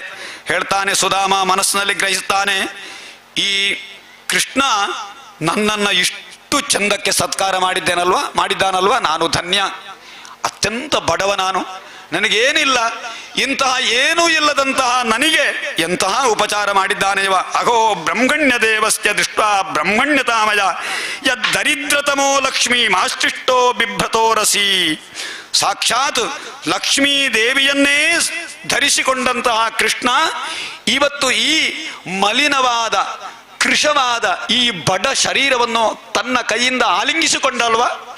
ಕೃಷ್ಣನ ಕೈಯಿಂದ ಆಲಿಂಗಿಸಿಕೊಳ್ಳುವಂತಹ ಯೋಗ ಭಾಗ್ಯ ನನಗೆ ಒದಗಿದೆ ಅಂತಾದರೆ ನನಗಿನ್ನುವೇನು ಬೇಕು? ನನಗಿನ್ನೇನಾದರೂ ಬೇಕೆ? ನಾನು ಏನು ಬೇಕು ಅಂತ ನಾನಿನ್ನು ಕೇಳುವುದಿಲ್ಲ. ಕ್ವಾಹಂ ದರಿದ್ರ ಪಾಪೀಯಾನ್, ದರಿದ್ರನಾದ ಬ್ರಾಹ್ಮಣನಾದ ಈ ನಾನು ಎಲ್ಲಿ? ಕ್ವ ಕೃಷ್ಣ ಶ್ರೀನಿಕೇತನಃ, ಶ್ರೀನಿಕೇತನಾದ ರುಕ್ಮಿಣಿಯ ಗಂಡನಾದ ಲಕ್ಷ್ಮೀಪತಿಯಾದ ಈ ಕೃಷ್ಣನೆಲ್ಲಿ? ದರಿದ್ರ ನಾನು, ಕೃಷ್ಣ ಲಕ್ಷ್ಮೀಪತಿ. ಬ್ರಹ್ಮಬಂಧುರಿತಿ ಸ್ಮಾಹುಂ ಬಾಹುಭ್ಯಾಂ ಪರಿರಂಬಿತ, ಅಂತಹ ಕೃಷ್ಣ ತನ್ನ ಕೈಯ ತೋಳಿಂದ ತನ್ನನ್ನು ಆತ್ಮೀಯವಾಗಿ ಸೆಳೆದುಕೊಂಡು ನನಗೆ ಬ್ರಹ್ಮಾನಂದವನ್ನು ಕರುಣಿಸಿದಲ್ವೇ ಅಂತ ಹೇಳಿ ಅತ್ಯಂತ ಸಂತೋಷ ಪಡ್ತಾನೆ. ಅಷ್ಟು ಮಾತ್ರ ಅಲ್ಲ, ನಾನು ಏನನ್ನೂ ಕೂಡ ಕೇಳಲಿಲ್ಲ ಕೃಷ್ಣನಲ್ಲಿ, ಕೃಷ್ಣನೂ ನನಗೆ ಏನನ್ನೂ ಕೊಡಲಿಲ್ಲ. ಇಲ್ಲ, ನಿಜವಾಗಿ ಕೃಷ್ಣ ಏನಾದರೂ ಅಷ್ಟು ಮಾತಾಡಿದುಂಟು, ನಿನ್ನೆಯಿಂದ ಬಹಳ ಚಂದಕ್ಕೆ ಮಾತಾಡಿದ್ದಾನೆ ಕೃಷ್ಣ, ನನಗೆ ಕೊಡಲಿಲ್ಲ ಏನು? ಯಾಕೆ? ಸ್ವರ್ಗಾಪವರ್ಗಯೋ ಪುಂಸಾಂ ರಸಾಯಾಂ ಭುವಿ ಸಂಪದಾಂ ಸರ್ವಾಸಾಪಿ ಸಿದ್ಧೀರಾಂ ಮೂಲಾಂ ತಚ್ಚರಣಾರ್ಚನಂ. ಅಂದರೆ ಸ್ವರ್ಗ ಮೋಕ್ಷ ಪೃಥಿವಿ ರಸಾತಲ ಇತ್ತೆಲ್ಲ ಸಂಪತ್ತುಗಳನ್ನ ಮೂಲ ಸಾಧನೆಗೆ ಕೃಷ್ಣನ ಪೂಜೆಯೇ ಆಧಾರ. ಅಂತಹ ಕೃಷ್ಣ ನನಗೆ ಧನ ಎಲ್ಲಿಯಾದರೂ ಕೊಟ್ಟರೆ, ಅಧನೋಯಂ ಧನಂ ಪ್ರಾಪ್ಯ, ಅಧನನಾದ ಇಷ್ಟು ದರಿದ್ರನಾದಂತಹ ನನಗೆ ಎಲ್ಲಿಯಾದರೂ ಹೇರಳವಾದ ಸಂಪತ್ತು ಬಂದರೆ ಎಲ್ಲಿಯಾದರೂ ನನ್ನನ್ನು ಮರೆತು ಹೋಗಬಹುದು ಅಂತ ಹೇಳುವ ಕಾರಣದಿಂದ ಅವ ಕೊಡಲಿಲ್ಲ. ಸಮರ್ಥಿಸಿಕೊಡ್ತಾನೆ ಅವ. ಯಾರಿಗೆ ಹಣ ಬರ್ತದೆ, ಹಣ ಇರುವಾಗ ಭಗವಂತನನ್ನು ನೆನಪಾಗುವುದಿಲ್ಲ ಅಂತೆ. ಯಾರಿಗೆ ಸಂಪತ್ತಿರ್ತಾರೆ, ಆ ಸಂಪತ್ತಿದ್ದವನಿಗೆ ಸಂಪತ್ತಿನ ಮೇಲೆ ಇರುವ ಮೋಹದಿಂದ ಭಗವಂತನಲ್ಲಿ ಭಕ್ತಿ ಬರುವುದಿಲ್ಲ. ಎಲ್ಲವನ್ನು ಕಳೆದುಕೊಂಡರೆ ಮಾತ್ರ ಅವನಿಗೆ ಭಕ್ತಿ. ಸನ್ಯಾಸಿಗಳು ಮಾತ್ರ ಭಗವಂತನಲ್ಲಿ, ಅಂದರೆ ಸನ್ಯಾಸ ಮಾಡಬೇಕು. ನಮಗೆ ಸನ್ಯಾಸ ಅಂತ ಹೇಳಿದ್ರೆ ಕಾವಿಯನ್ನು ಸುತ್ತಬೇಕು ಅಂತ ಅರ್ಥ ಅಲ್ಲ, ಸಮ್ಯಕ್ ನ್ಯಾಸ, ಎಲ್ಲವನ್ನು ತ್ಯಾಗ ಮಾಡುವಂತಹ ಬುದ್ಧಿ ಯಾರಿಗೆ ಬರ್ತಾರೆ ಅವರಿಗೆ ಭಗವಂತನಲ್ಲಿ ಭಕ್ತಿ ಬರ್ತಾರೆ ಅಂತೆ. ಆದ್ದರಿಂದ ನನಗೆ ಎಲ್ಲಾದರೂ ಸಂಪತ್ತು ಕೊಟ್ಟರೆ ದೇವರನ್ನು ನೆನಪಾಗಲಿಕ್ಕಿಲ್ಲ ಅಂತ ಹೇಳಿ ನನಗೆ ಕೊಡಲಿಲ್ಲ. ಆದ್ದರಿಂದ ನಾನು ಏನನ್ನೂ ಕೂಡ ಕೃಷ್ಣನಲ್ಲಿ ಕೇಳುವುದಿಲ್ಲ ಅಂತ ಹೇಳಿ ಅವ ಮನಸ್ಸಿನಲ್ಲಿ ಆಲೋಚನೆ ಮಾಡಿ ತಾನು ಧನ್ಯ ಅಂತ ಹೇಳಿ ಅಲ್ಲಿಂದ ಹೊರಡ್ತಾನೆ. ಹೆಂಡತಿ ನೆನಪಿಸಿದ್ದಾಳೆ, ಏನಾದರೂ ಕೇಳಿಕೊಂಡು ತನ್ನಿ ಅಂತ ಹೇಳಿ. ಅವನಿಗೆ ನಾನು ತನ್ನ ಪತ್ನಿಗೆ ಏನು ಹೇಳಬೇಕು ಅದು ಇದು ಯಾವುದು ಕೂಡ ಆಲೋಚನೆ ಬರಲಿಲ್ಲ. ಕೃಷ್ಣನ ಸೇವೆಯಿಂದಲೇ ಅವ ಸಂತೃಪ್ತಿಯಾಗಿದ್ದಾನೆ. ಅವನಿಗೆ ಪುನಃ ಮನೆಗೆ ಬಂದು ಹೊರಡ್ತಾನೆ. ಇತಿತ ಚಿಂತೆಯಂದಂತಹ ಪ್ರಾಪ್ನೋ ನಿಜ ಗೃಹಾಂತಿಕಂ, ತನ್ನ ಮನೆಗೆ ಹೊರಡ್ತಾನೆ. ತನ್ನ ಮನೆಗೆ ಬರ್ತಾ ಇರುವಾಗ ದಾರಿಯಲ್ಲಿ ಮನೆ ಹತ್ತಿರ ಬರುವಾಗ ಮನೆಯ ಹತ್ತಿರದಲ್ಲಿ ಸುತ್ತಮುತ್ತಲೂ ಉಪವನಗಳು, ಉದ್ಯಾನಗಳು, ಮೊದಲು ಏನಿರಲಿಲ್ಲ, ಖಾಲಿ ಒಂದು ಗುಡ್ಡದಲ್ಲಿ ಒಂದು ಮನೆ ಇದ್ದ ದಿವನದ್ದು. ಅಲ್ಲಿ ಯಾವುದು, ಯಾಕೆ ಅಂತ ಹೇಳಿದ್ರೆ ಅದನ್ನು ಸಾಕ್ಲಿಕ್ಕೂ ಕೂಡ ಇವನಿಗೆ ಯಾವುದೇ ಹಣ ಇವರ ಹತ್ತಿರಲಿಲ್ಲ. ಈಗ ಹಾಗಲ್ಲ, ಹೋಗ್ತಾ ಇರುವಾಗ ಸುತ್ತಲೂ ಉಪವನಗಳು, ಉದ್ಯಾನಗಳು ಮತ್ತು ನಾನಾ ವಿಧವಾದ ಪಕ್ಷಿಗಳ ಸಮೂಹ ಇತ್ಯಾದಿಗಳನ್ನೆಲ್ಲ ನೋಡ್ತಾನೆ. ಸರೋವರಗಳಿರ್ತದೆ ಸುತ್ತಮುತ್ತಲು. ಸರೋವರದಲ್ಲಿ ನೈದಿಲೆಗಳು ಹೂ ಬಿಟ್ಟು ಅದು ಪರಿಮಳವನ್ನು ಸೂಚಿಸ್ತಾ ಇರುತ್ತದೆ. ಅಷ್ಟು ಮಾತ್ರ ಅಲ್ಲ, ಅಲ್ಲಲ್ಲಿ ಬಹಳಷ್ಟು ಸುಂದರಿಯರು, ಬಹಳಷ್ಟು ಜನ ಸುತ್ತುತ್ತಾ ಇರ್ತಾರೆ. ಇದು ಏನು ಕನಸೋ ನನಸೋ ಅಂತೇಳಿ ಈ ಸುಧಾಮನಿಗೆ ಅರ್ಥ ಆಗುವುದಿಲ್ಲ. ತಾನು ಬರ್ತಾ ಇರುವಾಗ ಓಡೋಡಿ ಒಬ್ಬಳು ಅತ್ಯಂತ ಸುಂದರಿಯಾದ ಸ್ತ್ರೀ ಪಟ್ಟೆ ಸೀರೆಯನ್ನು ಉಟ್ಟು ಇಡೀ ಶರೀರದಲ್ಲಿ ಮುತ್ತು ರತ್ನಗಳಿಂದ ಕೂಡಿದ ಮಾಲೆಗಳನ್ನು ಧರಿಸಿಕೊಂಡು ಬರ್ತಾ ಇದ್ದಾಳೆ. ಇದು ಯಾರು? ಲಕ್ಷ್ಮೀದೇವಿಯೇ ಬಂದಳೋ ಅಂತ ಹತ್ತಿರ ಹೋದಾಗ ಬೇರೆ ಯಾರೂ ಅಲ್ಲ. ಯಾರು? ಅವನ ಹೆಂಡತಿಯೇ. ಅವನ ಹೆಂಡತಿ ಹೀಗೆ ಬರ್ತಾ ಇರುವಾಗ ಇವನ ಶರೀರ ಹೀಗೆ ಇತ್ತು. ಬರ್ತಾ ಇರುವಾಗ ನೋಡುವಾಗ ತನ್ನ ಪತ್ನಿ ಸರ್ವಾಲಂಕಾರ ಭೂಷಿತೆಯಾಗಿ ಸಂತೋಷದಿಂದ ನನ್ನನ್ನು ಸ್ವಾಗತ ಮಾಡ್ತಾ ಇದ್ದಾಳಲ್ವಾ ಅಂತ ಹೇಳಿ ಇವನಿಗೆ ಕಾಣ್ತದೆ. ಅಯ್ಯೋ, ಇದು ಭಗವಂತನಾದ ಕೃಷ್ಣನ ಅನುಗ್ರಹವಾಗಿದೆ ನನಗೆ. ಪತಿದೇವನನ್ನು ನೋಡುವಾಗ ಅತ್ಯಂತ ಪ್ರೇಮದಿಂದ ಪತ್ನಿ ಕೃಷ್ಣನನ್ನ, ಈ ಸುಧಾಮನನ್ನ ಸ್ವಾಗತಿಸ್ತಾಳೆ. ಹಾಗೆ ಸಕಲ ವಿಧವಾದಂತಹ ಸಂಪತ್ತಿನಿಂದ ಕೂಡಿದ ಸರ್ವಾಂಗ ಸುಂದರವಾದ ಪ್ರೀತ ಸ್ವಯಂ ತಯಾಯುಕ್ತ ಪ್ರವಿಷ್ಟೋ ನಿಜ ಮಂದಿರಂ. ತನ್ನದೇ ಆದ ಮನೆ ಹೌದೋ ಅಲ್ವಾ ಅಂತ ಅವನಿಗೆ ಸಂಶಯ ಇತ್ತು. ತನ್ನ ಮನೆಗೆ ಒಳಗೆ ಹೋಗ್ತಾನೆ. ಪ್ರವಿಷ್ಟೋ ನಿಜ ಮಂದಿರಂ ಮಣಿಸ್ತಂಭ ಶತೋಪೇತಂ. 100 ಮಣಿಗಳಿಂದ ಆವೃತವಾದ 100 ಕಂಬಗಳಿತ್ತಂತೆ ಆ ಮನೆಗೆ. ಮೊದಲು ಕೇವಲ ಮರದಿಂದ ಮಾಡಿದ ಕೆಲವು ಕಂಬಗಳು, ಮರದ ಕಂಬಗಳಿಂದ ಇದ್ದಂಥ ಗುಡಿಸಲಿದ್ದವನ ಮನೆಯಲ್ಲಿ, ಅದರಲ್ಲಿದ್ದವ.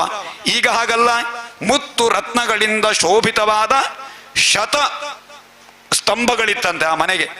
ಮಹೇಂದ್ರ ಭವನಂಜಥ, ಇಂದ್ರ ಭವನದಾಗೆ ಅವನಿಗೆ ಕಂಡಿತಂತೆ. ಹಾಗೆ ಹಂಸ ತೂಲಿಕಾ ತಲ್ಪಗಳು ಪಯಃಪೇನ ನಿಭಾಶಯ್ಯ ದಾಂತ ರುಕ್ಮ ಪರಿಚ್ಛದಾಹ ಪರ್ಯಂಕ ಹೇಮದಂಡಾನಿ ಚಾಮರ ಯಜನಾನಿ ಚ. ಛತ್ರ ಚಾಮರಗಳೆಲ್ಲ ಅಲ್ಲಲ್ಲಿಟ್ಟಿದ್ದು ಅವನಿಗೆ ಉಪಚಾರ ಮಾಡಲಿಕ್ಕೆ ಬೇಕಾದ ಹಾಗೆ ಬೇಕಾದಷ್ಟು ಎಲ್ಲ ಅವನ ಅರಮನೆಯ ಅನುಗ್ರಹ, ಅರಮನೆಯ ವರ್ಣನೆಯನ್ನೆಲ್ಲ ಮಾಡ್ತಾರೆ. ಇಂತಹ ಆ ಸುಧಾಮನಿಗೆ ಭಗವಂತನಾದಂತಹ ವಾಸುದೇವ ಕೇವಲ 1 ಮುಷ್ಟಿಯ ಅವಲಕ್ಕಿಯ ಸಮರ್ಪಣೆಯಿಂದ ಅಷ್ಟು ಸಂಪತ್ತನ್ನು ಕೊಟ್ಟ. ಆದ್ದರಿಂದ ನಾವು ಭಗವಂತನಿಗೆ ಭಕ್ತಿಯಿಂದ ಏನನ್ನು ಸಮರ್ಪಣೆ ಮಾಡಿದರೂ ಕೂಡ ಭಗವಂತ ನಮಗೆ ಬೇಕಾದ ಎಲ್ಲವನ್ನು ಕೂಡ ಅನುಗ್ರಹಿಸ್ತಾನೆ ಎನ್ನುವುದನ್ನು ಈ ಕಥೆಯಿಂದ ನಾವು ಕೇಳಬಹುದು. ಸುಧಾಮನ ಕಥೆಯನ್ನ ಯಾರು ಕೇಳ್ತಾರೋ ಅದರಲ್ಲಿ ಪುನಃ ಕಥಾ ಫಲಶ್ರುತಿಯನ್ನು ಹೇಳ್ತಾರೆ. ಸುಧಾಮನ ಕಥಾಶ್ರವಣದಿಂದ ಸಮಸ್ತ ವಿಧವಾದ ದರಿದ್ರತನ ದೂರವಾಗಿ ಸಮಸ್ತ ವಿಧವಾದ ಸಂಪತ್ತುಗಳು ಪ್ರಾಪ್ತಿಯಾಗ್ತಾರೆ ಅಂತ ಹೇಳ್ತಾರೆ. ಹಾಗೆ ಮುಂದೆ ಒಂದು ಕಥೆ ಹೇಳ್ತಾರೆ. ಮುಂದೆ ದೇವಕೀ ದೇವಿ ಕೃಷ್ಣನಲ್ಲಿ ಒಂದು ಪ್ರಾರ್ಥಿಸಿದಳಂತೆ. ಹೇ ಕೃಷ್ಣ, ನೀನು ನಿನ್ನ ಗುರುವಿಗೆ ದಕ್ಷಿಣೆಯಾಗಿ ನೀನು ಗುರುವಿನ ಸತ್ತ ಮಗನನ್ನು ನೀನು ತಂದು ಕೊಟ್ಟಿದೆಯಲ್ವಾ, ಈಗ ನನಗೆ ನೀನು ಸತ್ತ ಮಕ್ಕಳನ್ನು ತಂದು ಕೊಡಬೇಕು. ಈ ದೇವಕೀ ದೇವಿ ತಾನು ಹೆತ್ತ ಕೂಡಲೇ ವಸುದೇವ ಮಕ್ಕಳನ್ನೆಲ್ಲ ಕಂಸನಿಗೆ ಕೊಟ್ಟಿದ್ದ. ಕಂಸ ಅದನ್ನು ತೆಕ್ಕೊಂಡು ಒಂದು ಬಂಡೆಗೆ ಅಪ್ಪಳಿಸಿ ಕೊಂದಿದ್ದ. ಆ ಮಕ್ಕಳಿಗೆ ಮೊಲೆಯುಣಿಸಲಿಕ್ಕೆ ಆಗಲಿಲ್ಲ ಅವಳಿಗೆ. ಅದರನ್ನ ಮೊದಲು ವಸುದೇವದನ್ನು ತೆಕ್ಕೊಂಡು ಹೋಗಿದ್ದ. ಯಾಕೆ? ಮುಖ ನೋಡಿದರೆ ಕೊಡ್ಲಿಕ್ಕೆ ಮನಸ್ಸು ಬರಲಿಕ್ಕಿಲ್ಲ ಅಂತ ಹೇಳಿ ನಾನು ಕತೆ ಮೊನ್ನೆ ಹೇಳಿದ್ದೇನೆ. ಮುಖ ನೋಡಿದರೆ ಕೊಡುವುದಕ್ಕೆ ಮನಸ್ಸು ಬರಲಿಕ್ಕಿಲ್ಲ. ಆದರೆ ಅವನಿಗೆ ಕೊಟ್ಟ ಮಾತಿಗೆ ತಪ್ಪಿದರೆ ಆ ಪಾಪಕ್ಕೆ ಹೆದರಿಕಿತ್ತು ಅವನಿಗೆ. ಕೊಟ್ಟ ಮಾತಿಗೆ ತಪ್ಪುವುದಿಲ್ಲ ಅಂತೇಳಿ ಮಕ್ಕಳನ್ನೆಲ್ಲ ಕಂಸನಿಗೆ ಸಮರ್ಪಣೆ ಮಾಡಿದ್ದ. ಅಂತಹ ಮಕ್ಕಳನ್ನ ಅನುದಿನವೂ ತಾಯಿಗೆ ನೆನಪಾಗ್ತಾರೆ. ಪುತ್ರ ಶೋಕ ಎನ್ನುವುದು ಮಕ್ಕಳಿಗೆ, ಆ ತಾಯಿಗೆ ಯಾವಾಗಲೂ ಇರುವಂತಹದ್ದು. ಅಂತಹ ತಾಯಿ, ಆ ಶೋಕವೊಂದು ಈ ತಾಯಿಗೆ ಇರಬಾರದು ಅಂತೇಳಿ ಕೃಷ್ಣನ ಸಂಕಲ್ಪ ಇರಬೇಕು. ಆ ಶೋಕ ಪರಿಹಾರ ಆಗದೆ ಮೋಕ್ಷ ಸಿಗಲಿಕ್ಕಿಲ್ಲ ಅವಳಿಗೆ. ಆದ್ದರಿಂದ ಆ ಶೋಕವನ್ನು ಪರಿಹರಿಸಬೇಕು ಅಂತೇಳಿ ಕೃಷ್ಣ ಒಂದು ಆಟ ಆಡ್ತಾನೆ. ದೇವಕಿ ಕೇಳುತ್ತಾಳೆ, ಹೇ ಕೃಷ್ಣ, ನನಗೆ ನನ್ನ ಪುತ್ರರನ್ನ ನೀನು ತಂದು ಕೊಡಬೇಕು, ಒಮ್ಮೆ ಕಣ್ಣು ತುಂಬ ನಾನು ನೋಡಬೇಕು ಅಂತ ಹೇಳಿ. ಆಗ ಆ ಪುತ್ರರನ್ನ ಕೃಷ್ಣ ತಥಾಸ್ತು ಅಂತ ಹೇಳಿ ತನ್ನ ಯೋಗಮಾಗೆಯನ್ನು ಉಪಯೋಗಿಸಿಕೊಂಡು ಬಲರಾಮನೊಂದಿಗೆ ತಾನು ಸುತಲ ಲೋಕವನ್ನು ಪ್ರವೇಶ ಮಾಡ್ತಾನೆ. ಸುತಲ ಲೋಕಕ್ಕೆ ಹೋದಾಗ ಅಲ್ಲಿ ಬಲಿ ಚಕ್ರವರ್ತಿ ಅವನನ್ನು ಸ್ವಾಗತ ಮಾಡ್ತಾನೆ. ವಾಮನಾವತಾರದಲ್ಲಿ ಭಗವಂತ ಅವನ ತಲೆಗೆ ಮೆಟ್ಟಿ ಅವನನ್ನು ಸುತಲ ಲೋಕಕ್ಕೆ ಕಳುಹಿಸಿದ್ದ. ಅಲ್ಲಿ ಬಲಿ ಚಕ್ರವರ್ತಿ ಇದ್ದ. ಆ ಬಲಿ ಚಕ್ರವರ್ತಿ ಕೃಷ್ಣನಿಗೆ ಸ್ವಾಗತವನ್ನೆಲ್ಲ ಮಾಡಿದಾಗ ಬಲಿಚಕ್ರವರ್ತಿಯಲ್ಲಿ ಕೃಷ್ಣ ಹೇಳ್ತಾನೆ, ಇಲ್ಲಿ ನನ್ನ ತಮ್ಮಂದಿರಿಲ್ಲಿದ್ದಾರೆ, ನನ್ನ ಅಣ್ಣಂದಿರಿಲ್ಲಿದ್ದಾರೆ.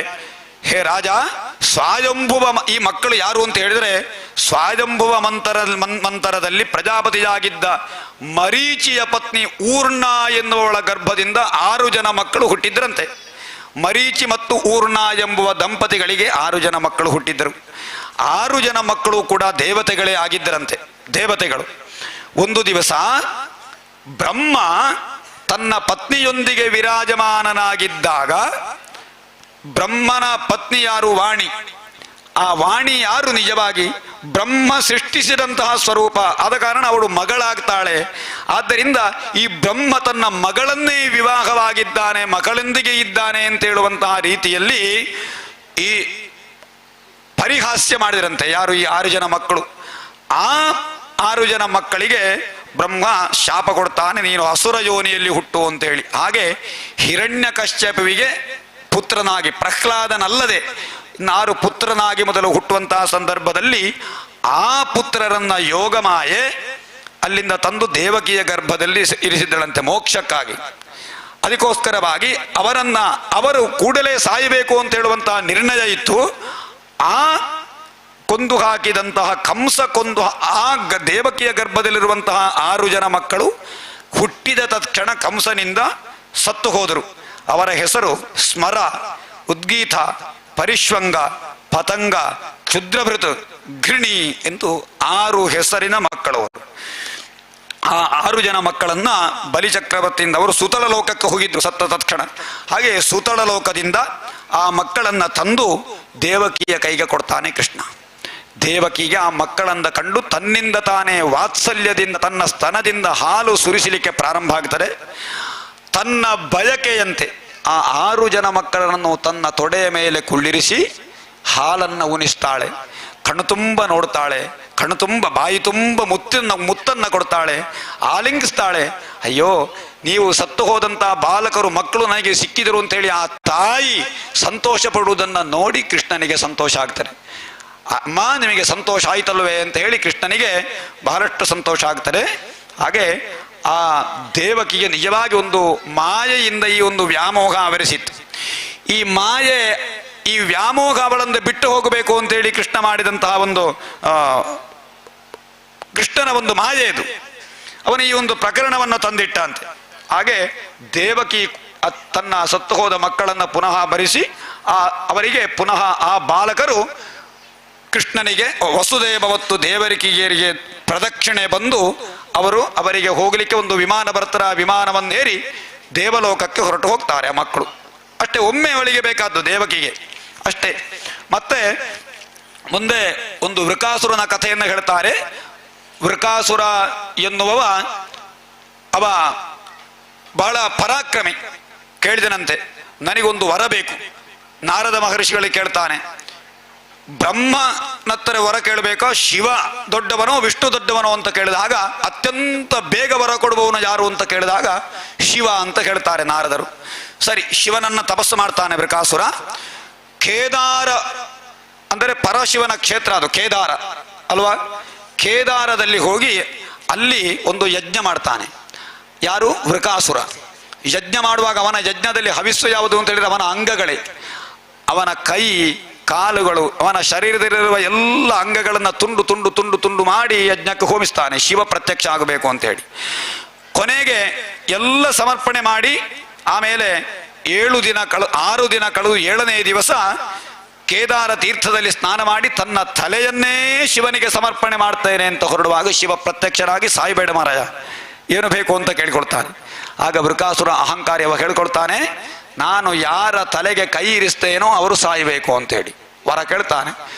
ಅಷ್ಟು ತಪಸ್ಸು ಮಾಡಿ ಅವನಿಗೆ ನಿಜವಾಗಿ ಎಂಥದ್ದು ಬೇಕಾದರೂ ಕೇಳಬೇಕಿತ್ತು. ಎಂಥ ಮೂಢ ನೋಡಿ, ಯಾರ ತಲೆಗೆ ಕೈ ಇಡ್ತೇನೋ ಅವನು ಸಾಯಬೇಕು ಅಂತೇಳಿ. ಹಾಗೆ ಶಿವ ತಥಾಸ್ತು ಅಂತ ಹೇಳಿಬಿಟ್ಟಾಯ್ತು ಶಿವನಿಗೆ. ಕೂಡಲೇ ಅದು ಸರಿಯೋ ವರ ಸರಿಯಾಗಿದೆಯಲ್ಲ ಅಂತೇಳಿ ಶಿವನ ತಲೆಗೆ ಕೈ ಇಟ್ಟು ನೋಡ್ತೇನೆ ಅಂತೇಳಿ ಬರ್ತಾನೆ. ಶಿವನಿಗೆ ತನ್ನ ವರದಿಂದಲೇ ಹೆದರಿಕೆ ಆಗ್ತದೆ. ಶಿವ ಓಡೋಡಿ ಬಂದು ಭಗವಂತನಾದ ವಾಸುದೇವನಲ್ಲಿ ಹೇಳಿಕೊಳ್ತಾನೆ, ತನಗೆ ಈ ರೀತಿ ಒಂದು ವರ ಕೊಟ್ಟಾಗಿದೆ, ಇದಕ್ಕೇನಾದರೂ ಒಂದು ಉಪಾಯ ನೀನು ಮಾಡಬೇಕು ಅಂತ ಕೇಳಿಕೊಂಡಾಗ ಇದ್ದಕ್ಕಿದ್ದಂತೆ ವೃಕಾಸುರ ಬರುವಂತಹ ಜಾಗದಲ್ಲಿ ಒಂದು ಬ್ರಹ್ಮಚಾರಿ ವೇಷವನ್ನು ಧರಿಸಿ ಇರ್ತಾನೆ. ಆ ಬ್ರಹ್ಮಚಾರಿಯನ್ನು ಕಂಡಾಗ ಬ್ರಹ್ಮಚಾರಿ, ನಿಲ್ಲು ಮಾರ, ಎಲ್ಲಿಗೆ ಹೋಗಿದ್ದಿ? ನಾನೀಗ ಪರಶಿವನ ತಲೆಯನ್ನು ಮುಟ್ಟಿ ನೋಡಬೇಕು, ಯಾರ ತಲೆಯನ್ನು ಮುಟ್ಟಿದನೋ ಆವಾಗ ಅವಳು ಸಾಯ್ತಾರೆ, ಆದ್ದರಿಂದ ನನಗೆ ಅದನ್ನು ಪರೀಕ್ಷೆ ಮಾಡಬೇಕು ಅಂತ ಹೇಳಿದಾಗ, ಯಾರು ವರ ಕೊಟ್ಟದ್ದು? ಯಾರು? ಶಿವನ? ಅವ ದೊಡ್ಡ ಮೋಸಗಾರ ಮಾರಾಯ. ಶಿವ ವರ ಕೊಟ್ಟು ಅಂತೇಳಿ ಅವ ಯಾವಾಗಲೂ ಸ್ಮಶಾನದಲ್ಲಿರುವವ, ಅವ ದಿಗಂಬರ, ಅವ ವರ ಕೊಟ್ಟದ್ದೆಲ್ಲ ಯಾರಿಗೂ ಇಷ್ಟವರೆಗೆ ಸರಿಯಾಗಲಿಲ್ಲ, ಗೊತ್ತುಂಟ ನಿನಗೆ? ಅವ ಸರಿ ವರವೇ ಕೊಡುವುದಿಲ್ಲ, ನಿನಗೆ ಹತ್ತಿ ಹುಚ್ಚು ಸುಮಗೆ. ಇಲ್ಲ ವರ ಕೊಟ್ಟಿದ್ದಾನೆ ಅವ. ಹೌದಾ? ಹಾಗಾದ್ರೆ ನೋಡು, ನಿನ್ನ ತಲೆಯನ್ನೊಮ್ಮೆ ಮುಟ್ಟಿ ನೋಡು, ಅದು ಆಗ್ತಾರೆ, ಸರಿ ಉಂಟಾ ಇಲ್ವಾ ಅಂತ ಪರೀಕ್ಷೆ ಮಾಡು ಅಂತ ಹೇಳಿದಾಗ ಅವನು ಹಿಂದೆ ಮುಂದೆ ರಾಕ್ಷಸರ ಮನಸ್ಸಷ್ಟೇ ಯಾವಾಗಲೂ ಕೂಡ, ಅದನ್ನು ಆಲೋಚಿಸಲಿಕ್ಕೆ ಅವರಲ್ಲಿ ಶಕ್ತಿ ಇಲ್ಲ. ಹೌದಾ? ಹಾಗಾದ್ರೆ ನೋಡ್ತೇನೆ ಅಂತೇಳಿ ತನ್ನ ಕೈಗೆ ತಲೆ ಇಟ್ಟ ತತ್ಕ್ಷಣ ಏನಾಗ್ತಾನೆ? ಅವನೇ ಸುಟ್ಟು ಬೂದಿ ಆಗ್ತಾನೆ. ಹಾಗೆ ವೃಕಾಸುರನನ್ನ ತನ್ನ ತನ್ನ ಉಪಾಯದಿಂದ ಸಂಹರಿಸುವಂತಹದ್ದು. ಆಮೇಲೆ ಸತ್ತು ಹೋಗಿದ್ದಂತಹ ಮಕ್ಕಳನ್ನ ಪುನಃ ಕೊಟ್ಟಂತಹ ಒಂದು ಕಥೆಯುಂಟು. ಹಿಂದೆ ಒಬ್ಬ ಬ್ರಾಹ್ಮಣ, ಅವನಿಗೆ ಹುಟ್ಟಿದ ಕ್ಷಣ ಮಗು ಸತ್ತು ಹೋಗುದಂತೆ. ಹಾಗೆ ಒಂದು ಮಗು ಹುಟ್ಟಿದ ಕ್ಷಣ ಸತ್ತು ಹೋದಾಗ ಸೀದಾ ದ್ವಾರಕೆಗೆ ಬಂದು ಕೃಷ್ಣನಲ್ಲಿ ಕೇಳಿಕೊಳ್ತಾನೆ, ಅಯ್ಯೋ ನನ್ನ ಮಗು ಸತ್ತು ಹೋದ ಅಂತ ಹೇಳಿ. ಅದು ನಿನ್ನ ಪ್ರಾರಬ್ಧ, ಇನ್ನೊಂದು ಮಗು ಹುಟ್ಟಿದಾಗ ಸರಿಯಾಗಬಹುದು ಅಂತ ಹೇಳಿ ಪುನಃ 2ನೇ ಮಗುವೂ ಸಾಯ್ತದೆ, 3ನೇ ಮಗುವೂ ಸಾಯ್ತಾರೆ, 9 ಜನ ಮಕ್ಕಳು ಸತ್ತು ಹೋಗ್ತಾರೆ ಅಂತ. ಹಾಗೆ ನೇರ ಬಂದು ಕೃಷ್ಣನಲ್ಲಿ ಹೇಳಿದಾಗ ಕೃಷ್ಣ ಆಯಿತು ನೋಡ್ತೇನೆ ಅಂತ ಹೇಳಿ ಅರ್ಜುನನಲ್ಲಿ ಹೇಳಿಕೊಡ್ತಾನೆ. ಅರ್ಜುನ ತಾನು ಹೇಳ್ತಾನೆ, ಹಾಗಾದರೆ ನೋಡ್ತೇನೆ ನಾನು, ನೀನು ಇನ್ನೊಂದು ಗರ್ಭದಲ್ಲಿ ನಿನ್ನ ಹೆಂಡತಿ ಗರ್ಭಿಣಿಯಾದಾಗ ಪ್ರಸವ ಕಾಲದಲ್ಲಿ ನಾನು ಬರ್ತೇನೆ, ಯಾವ ಭೂತ ಪ್ರೇತ ಪಿಶಾಚಿಗಳು ಬಾರದ ಹಾಗೆ ನಾನು ಒಂದು ಪಂಜರ ಮಾಡ್ತೇನೆ ಅಂತ ಹೇಳಿ ಅರ್ಜುನ ಹೊರಡ್ತಾನೆ. ಅರ್ಜುನ ಬಂದು 10ನೆಯ ಮಗುವಿಗೆ ಗರ್ಭಿಣಿಯಾದಾಗ ಪ್ರಸವ ಕಾಲದಲ್ಲಿ ಅರ್ಜುನನನ್ನು ಕರೀತಾನೆ ಬ್ರಾಹ್ಮಣ. ಅರ್ಜುನ ಆ ಪ್ರಸವದ ಗೃಹ ಏನುಂಟೋ ಅದರ ಸುತ್ತಲೂ ತನ್ನ ಶಸ್ತ್ರ ಪ್ರಭಾವದಿಂದ, ಗಾಂಡೀವ ಧನುಸ್ಸಿನಿಂದ ಹೊರಟ ಆ ಬಾಣದಿಂದ ಒಂದು ಕೋಟೆಯನ್ನು ನಿರ್ಮಾಣ ಮಾಡ್ತಾನೆ. ಆ ಕೋಟೆ ಭದ್ರವಾಗಿ, ಒಂದು ಯಾವುದು ನುಸಿ ಕೂಡ ಅದರ ಒಳಗೆ ಹೋಗದಷ್ಟು ಭದ್ರವಾಗಿರ್ತಾರೆ, ಒಂದು ಸೊಳ್ಳೆ ಕೂಡ ಅದರ ಒಳಗೆ ಹೋಗಲಿಕ್ಕೆ ಸಾಧ್ಯ ಇಲ್ಲ. ಹಾಗೆ ಆ ಕೋಟೆ ಅಷ್ಟು ಭದ್ರವಾಗಿದ್ರೂ ಹುಟ್ಟಿ ತತ್ಕ್ಷಣ ಮಗು ಆಕಾಶಕ್ಕೆ ಹಾರಿ ಹೋಯ್ತಂತೆ. ಇದು ಯಾಕೆ, ಹೇಗಾಯಿತು ಅಂತ ಅರ್ಜುನ ಆಶ್ಚರ್ಯಗೊಳ್ಳಿದಂತಹ ಸಂದರ್ಭದಲ್ಲಿ ಬ್ರಾಹ್ಮಣ ಹೇಳ್ತಾನೆ, ಹೇ ಅರ್ಜುನ, ನೀನು ಎಂಥದ್ದು, ನೀನು ಪರಾಕ್ರಮಿ, ನೀನು ನನ್ನ ಮಗುವನ್ನು ರಕ್ಷಿಸ್ತೇನೆ ಅಂತ ನಿನ್ನ ಬಂದದ್ದು, ನಿನಗೆ ಧಿಕ್ಕಾರ ಇರಲಿ, ನಿನಗೆ ಮಾತ್ರ ನಿನ್ನ ಗಾಂಡೀವ ಧನುಸ್ಸಿಗೆ ಧಿಕ್ಕಾರ ಇರಲಿ ಅಂತ ಹೇಳ್ತಾನೆ. ಅರ್ಜುನ ಬಹಳಷ್ಟು ದುಃಖಪಟ್ಟು, ಇನ್ನು ನಾನು ಬದುಕಿ ಪ್ರಯೋಜನ ಇಲ್ಲ ಅಂತೇಳಿ ಅಗ್ನಿ ಪ್ರವೇಶ ಮಾಡಬೇಕು ಅಂತ ಹೊರಟಾಗ ಕೃಷ್ಣ ಹೇಳ್ತಾನೆ, ನಿಲ್ಲು, ಗಡಿಬಿಡಿ ಮಾಡಬೇಡ, ಎಲ್ಲಿಗೆ ಹೋಗಿದೆ ಅಂತ ನೋಡೋಣ ಅಂತ ಹೇಳಿ ಆ ಅರ್ಜುನನನ್ನ ಕರಕೊಂಡು ತಾನು ರಥವನ್ನೇರಿ, ಆ ಬಾಲಕ ಎಲ್ಲಿಗೆ ಹೋಗಿದ್ದಾನೆ ಅಂತ ನಿನಗೆ ತೋರಿಸ್ತೇನೆ ಅಂತ ಹೇಳಿ ತಾನು ರಥಾರೂಢನಾಗಿ ಅರ್ಜುನನನ್ನ ಕರಕೊಂಡು ಇಡೀ ಪಶ್ಚಿಮ ದಿಕ್ಕಿಗೆ ಹೋಗ್ತಾನೆ. ಹೋಗಿ 7 ಪರ್ವತ, 7 ದ್ವೀಪ, 7 ಸಮುದ್ರ ಇತ್ಯಾದಿಗಳನ್ನೆಲ್ಲ ದಾಟಿ ಒಂದು ಕತ್ತಲಿನ ಪ್ರವೇಶಿಸ್ತಾನೆ. ಒಳಗೊಳಗೆ ಹೋದಾಗ ಅಲ್ಲಿ ಒಂದು ಜಲದ ರಾಶಿ ಕಾಣಲಿಕ್ಕೆ ಸಿಗ್ತದೆ. ಆ ನೀರಿನ ಒಳಗೆ ಹೋಗ್ತಾನೆ. ಒಳಗೆ ಹೋಗಿ ಕ್ಷೀರಸಾಗರ ಸಿಗ್ತದೆ. ಕ್ಷೀರಸಾಗರದಲ್ಲಿ ಒಳಗೆ ಹೋದಾಗ ಅಲ್ಲಿ ಮಹಾಶೇಷನಲ್ಲಿ ಶ್ರೀಮನ್ನಾರಾಯಣ ಮಲಗಿದ್ದಂತೆ. ಶ್ರೀಮನ್ನಾರಾಯಣ ಈ ಕೃಷ್ಣ ಮತ್ತು ಅರ್ಜುನನಿಗೆ ಸ್ವಾಗತ ಮಾಡ್ತಾನೆ. ಮಾಡಿ, ನೀವೇ ನರನಾರಾಯಣರು, ನಿಮಗೆ ಲೋಕದಲ್ಲಿ ಧರ್ಮ ಸಂಸ್ಥಾಪನೆಗಾಗಿಯೇ ನೀವು ನನ್ನ ಅಂಶದಿಂದಲೇ ಹುಟ್ಟಿದ್ದು. ಅರ್ಜುನ ಮತ್ತು ಕೃಷ್ಣ ಇವರು ಎರಡು ರೂಪವೂ ಕೂಡ ಭಗವನ್ ನಾರಾಯಣನ ನರನಾರಾಯಣ ಸ್ವರೂಪ ಅಂತೆ. ನನ್ನದೇ ಆದ ಅಂಶದಲ್ಲಿ ನೀವು ಹುಟ್ಟಿದವರು ಧರ್ಮ ಸಂಸ್ಥಾಪನೆಗೆ ಅಂತ ಹೇಳಿ ಆ ಬಾಲಕನನ್ನ ಶ್ರೀಮನ್ನಾರಾಯಣ ಕೊಡ್ತಾನೆ. ಆ ಬಾಲಕನನ್ನ ತಂದು ಕೃಷ್ಣನನ್ನ ನಿಜ ಸ್ವರೂಪವನ್ನು ಅರ್ಜುನನಿಗೆ ತೋರಿಸಲಿಕ್ಕೆ ಕರ್ಕೊಂಡು ಹೋದ್ದು ನಿಜವಾಗಿ. ಹಾಗೆ ಆ ಬ್ರಾಹ್ಮಣನ ಕುಮಾರನನ್ನ ತಂದು ಪುನಃ ಬ್ರಾಹ್ಮಣನಿಗೆ ಕೊಡ್ತಾನೆ. ಈ ರೀತಿ ನಾನಾ ವಿಧವಾಗಿ ತನ್ನ ಲೀಲಾ ವಿನೋದವನ್ನು ತೋರಿಸ್ತಾನೆ ಕೃಷ್ಣ. ಎಲ್ಲರ ಮನದಲ್ಲಿ ಆ ಕೃಷ್ಣ ಚಿರಸ್ಥಾಯಿಯಾಗಿರ್ತಾನೆ. ಅಂತಹ ಕೃಷ್ಣನ ಮುಂದೆ ಅವ ಹೇಗೆ ಧರ್ಮ ಪ್ರಚಾರವನ್ನು ತಾನು ಮಾಡಿಕೊಂಡು ತಾನು ಹೇಗೆ ಪರಂಧಾಮವನ್ನು ಹೊಂದಿದ ಅಂತೇಳುವಂತಹ ಕಥೆಯನ್ನು ಸಣ್ಣದಾಗಿ ನಾಳೆಯ ದಿವಸ ಅವನ ಆ ಪರಂಧಾಮದ ಕಥೆ ಮತ್ತು ಲೀಲಾ ವಿನೋದ ಮತ್ತು ಸಪ್ತಾಹ ಯಜ್ಞದ ಪ್ರಾಶಸ್ತ್ಯ, ಶ್ರೀಕೃಷ್ಣ ಕೊನೆಗೆ ಎಲ್ಲಿ ತನ್ನ ಸಾನ್ನಿಧ್ಯವನ್ನು ಹೊಂದಿದ ಅಂತೇಳುವಂತಹ ಎಲ್ಲ ಕಥೆಯನ್ನು ನಾಳೆ ಸಂಕ್ಷಿಪ್ತವಾಗಿ ನೋಡೋಣ. ಇನ್ನು ಸ್ವಲ್ಪ ಹೊತ್ತು ನಮ್ಮ ಪಾರಾಯಣ ಕರ್ತೃಗಳಾದಂತಹ ಮುರಳೀಕೃಷ್ಣ ಭಟ್ರು ಅವರು ಬೆಂಗಳೂರಿನಲ್ಲಿ ಸರಿಯಾಗಿ ಶಾಸ್ತ್ರಾಧ್ಯಯನವನ್ನು ಮಾಡಿದವರು. ಪಾರಾಯಣ ಕರ್ತರು ನಮಗೆ ಇಬ್ಬರು ಕೂಡ ಇವರು ಮೋಹನ ಭಟ್ರು ಅಂತ ಹೇಳಿ ಋಗ್ವೇದದಲ್ಲಿ ಕ್ರಮಾಂತ ಅಧ್ಯಯನವನ್ನು ಮಾಡಿ ತಂತ್ರಶಾಸ್ತ್ರದಲ್ಲಿ ಅತ್ಯಂತ ಪ್ರಾವೀಣ್ಯವನ್ನು ಪಡೆದು ಬ್ರಹ್ಮಕಲಶಾದಿ ಕಾರ್ಯಕ್ರಮವನ್ನು ತಾನು ಸ್ವತಃ ನಡೆಸುವಷ್ಟು ತಂತ್ರಶಾಸ್ತ್ರವನ್ನು ಅಧ್ಯಯನ ಮಾಡಿದ ಮಹನೀಯರು. ನನಗೂ ಕೂಡ ತಂತ್ರಶಾಸ್ತ್ರವನ್ನು ಪಾಠ ಹೇಳಿದ್ದಾರೆ ಇವರು, ನನ್ನ ಗುರುಗಳು. ಹಾಗೆ ಅಂಥವರು ಕೂಡ ಪಾರಾಯಣಕ್ಕೆ ಸಿಕ್ಕಿದ್ದಾರೆ.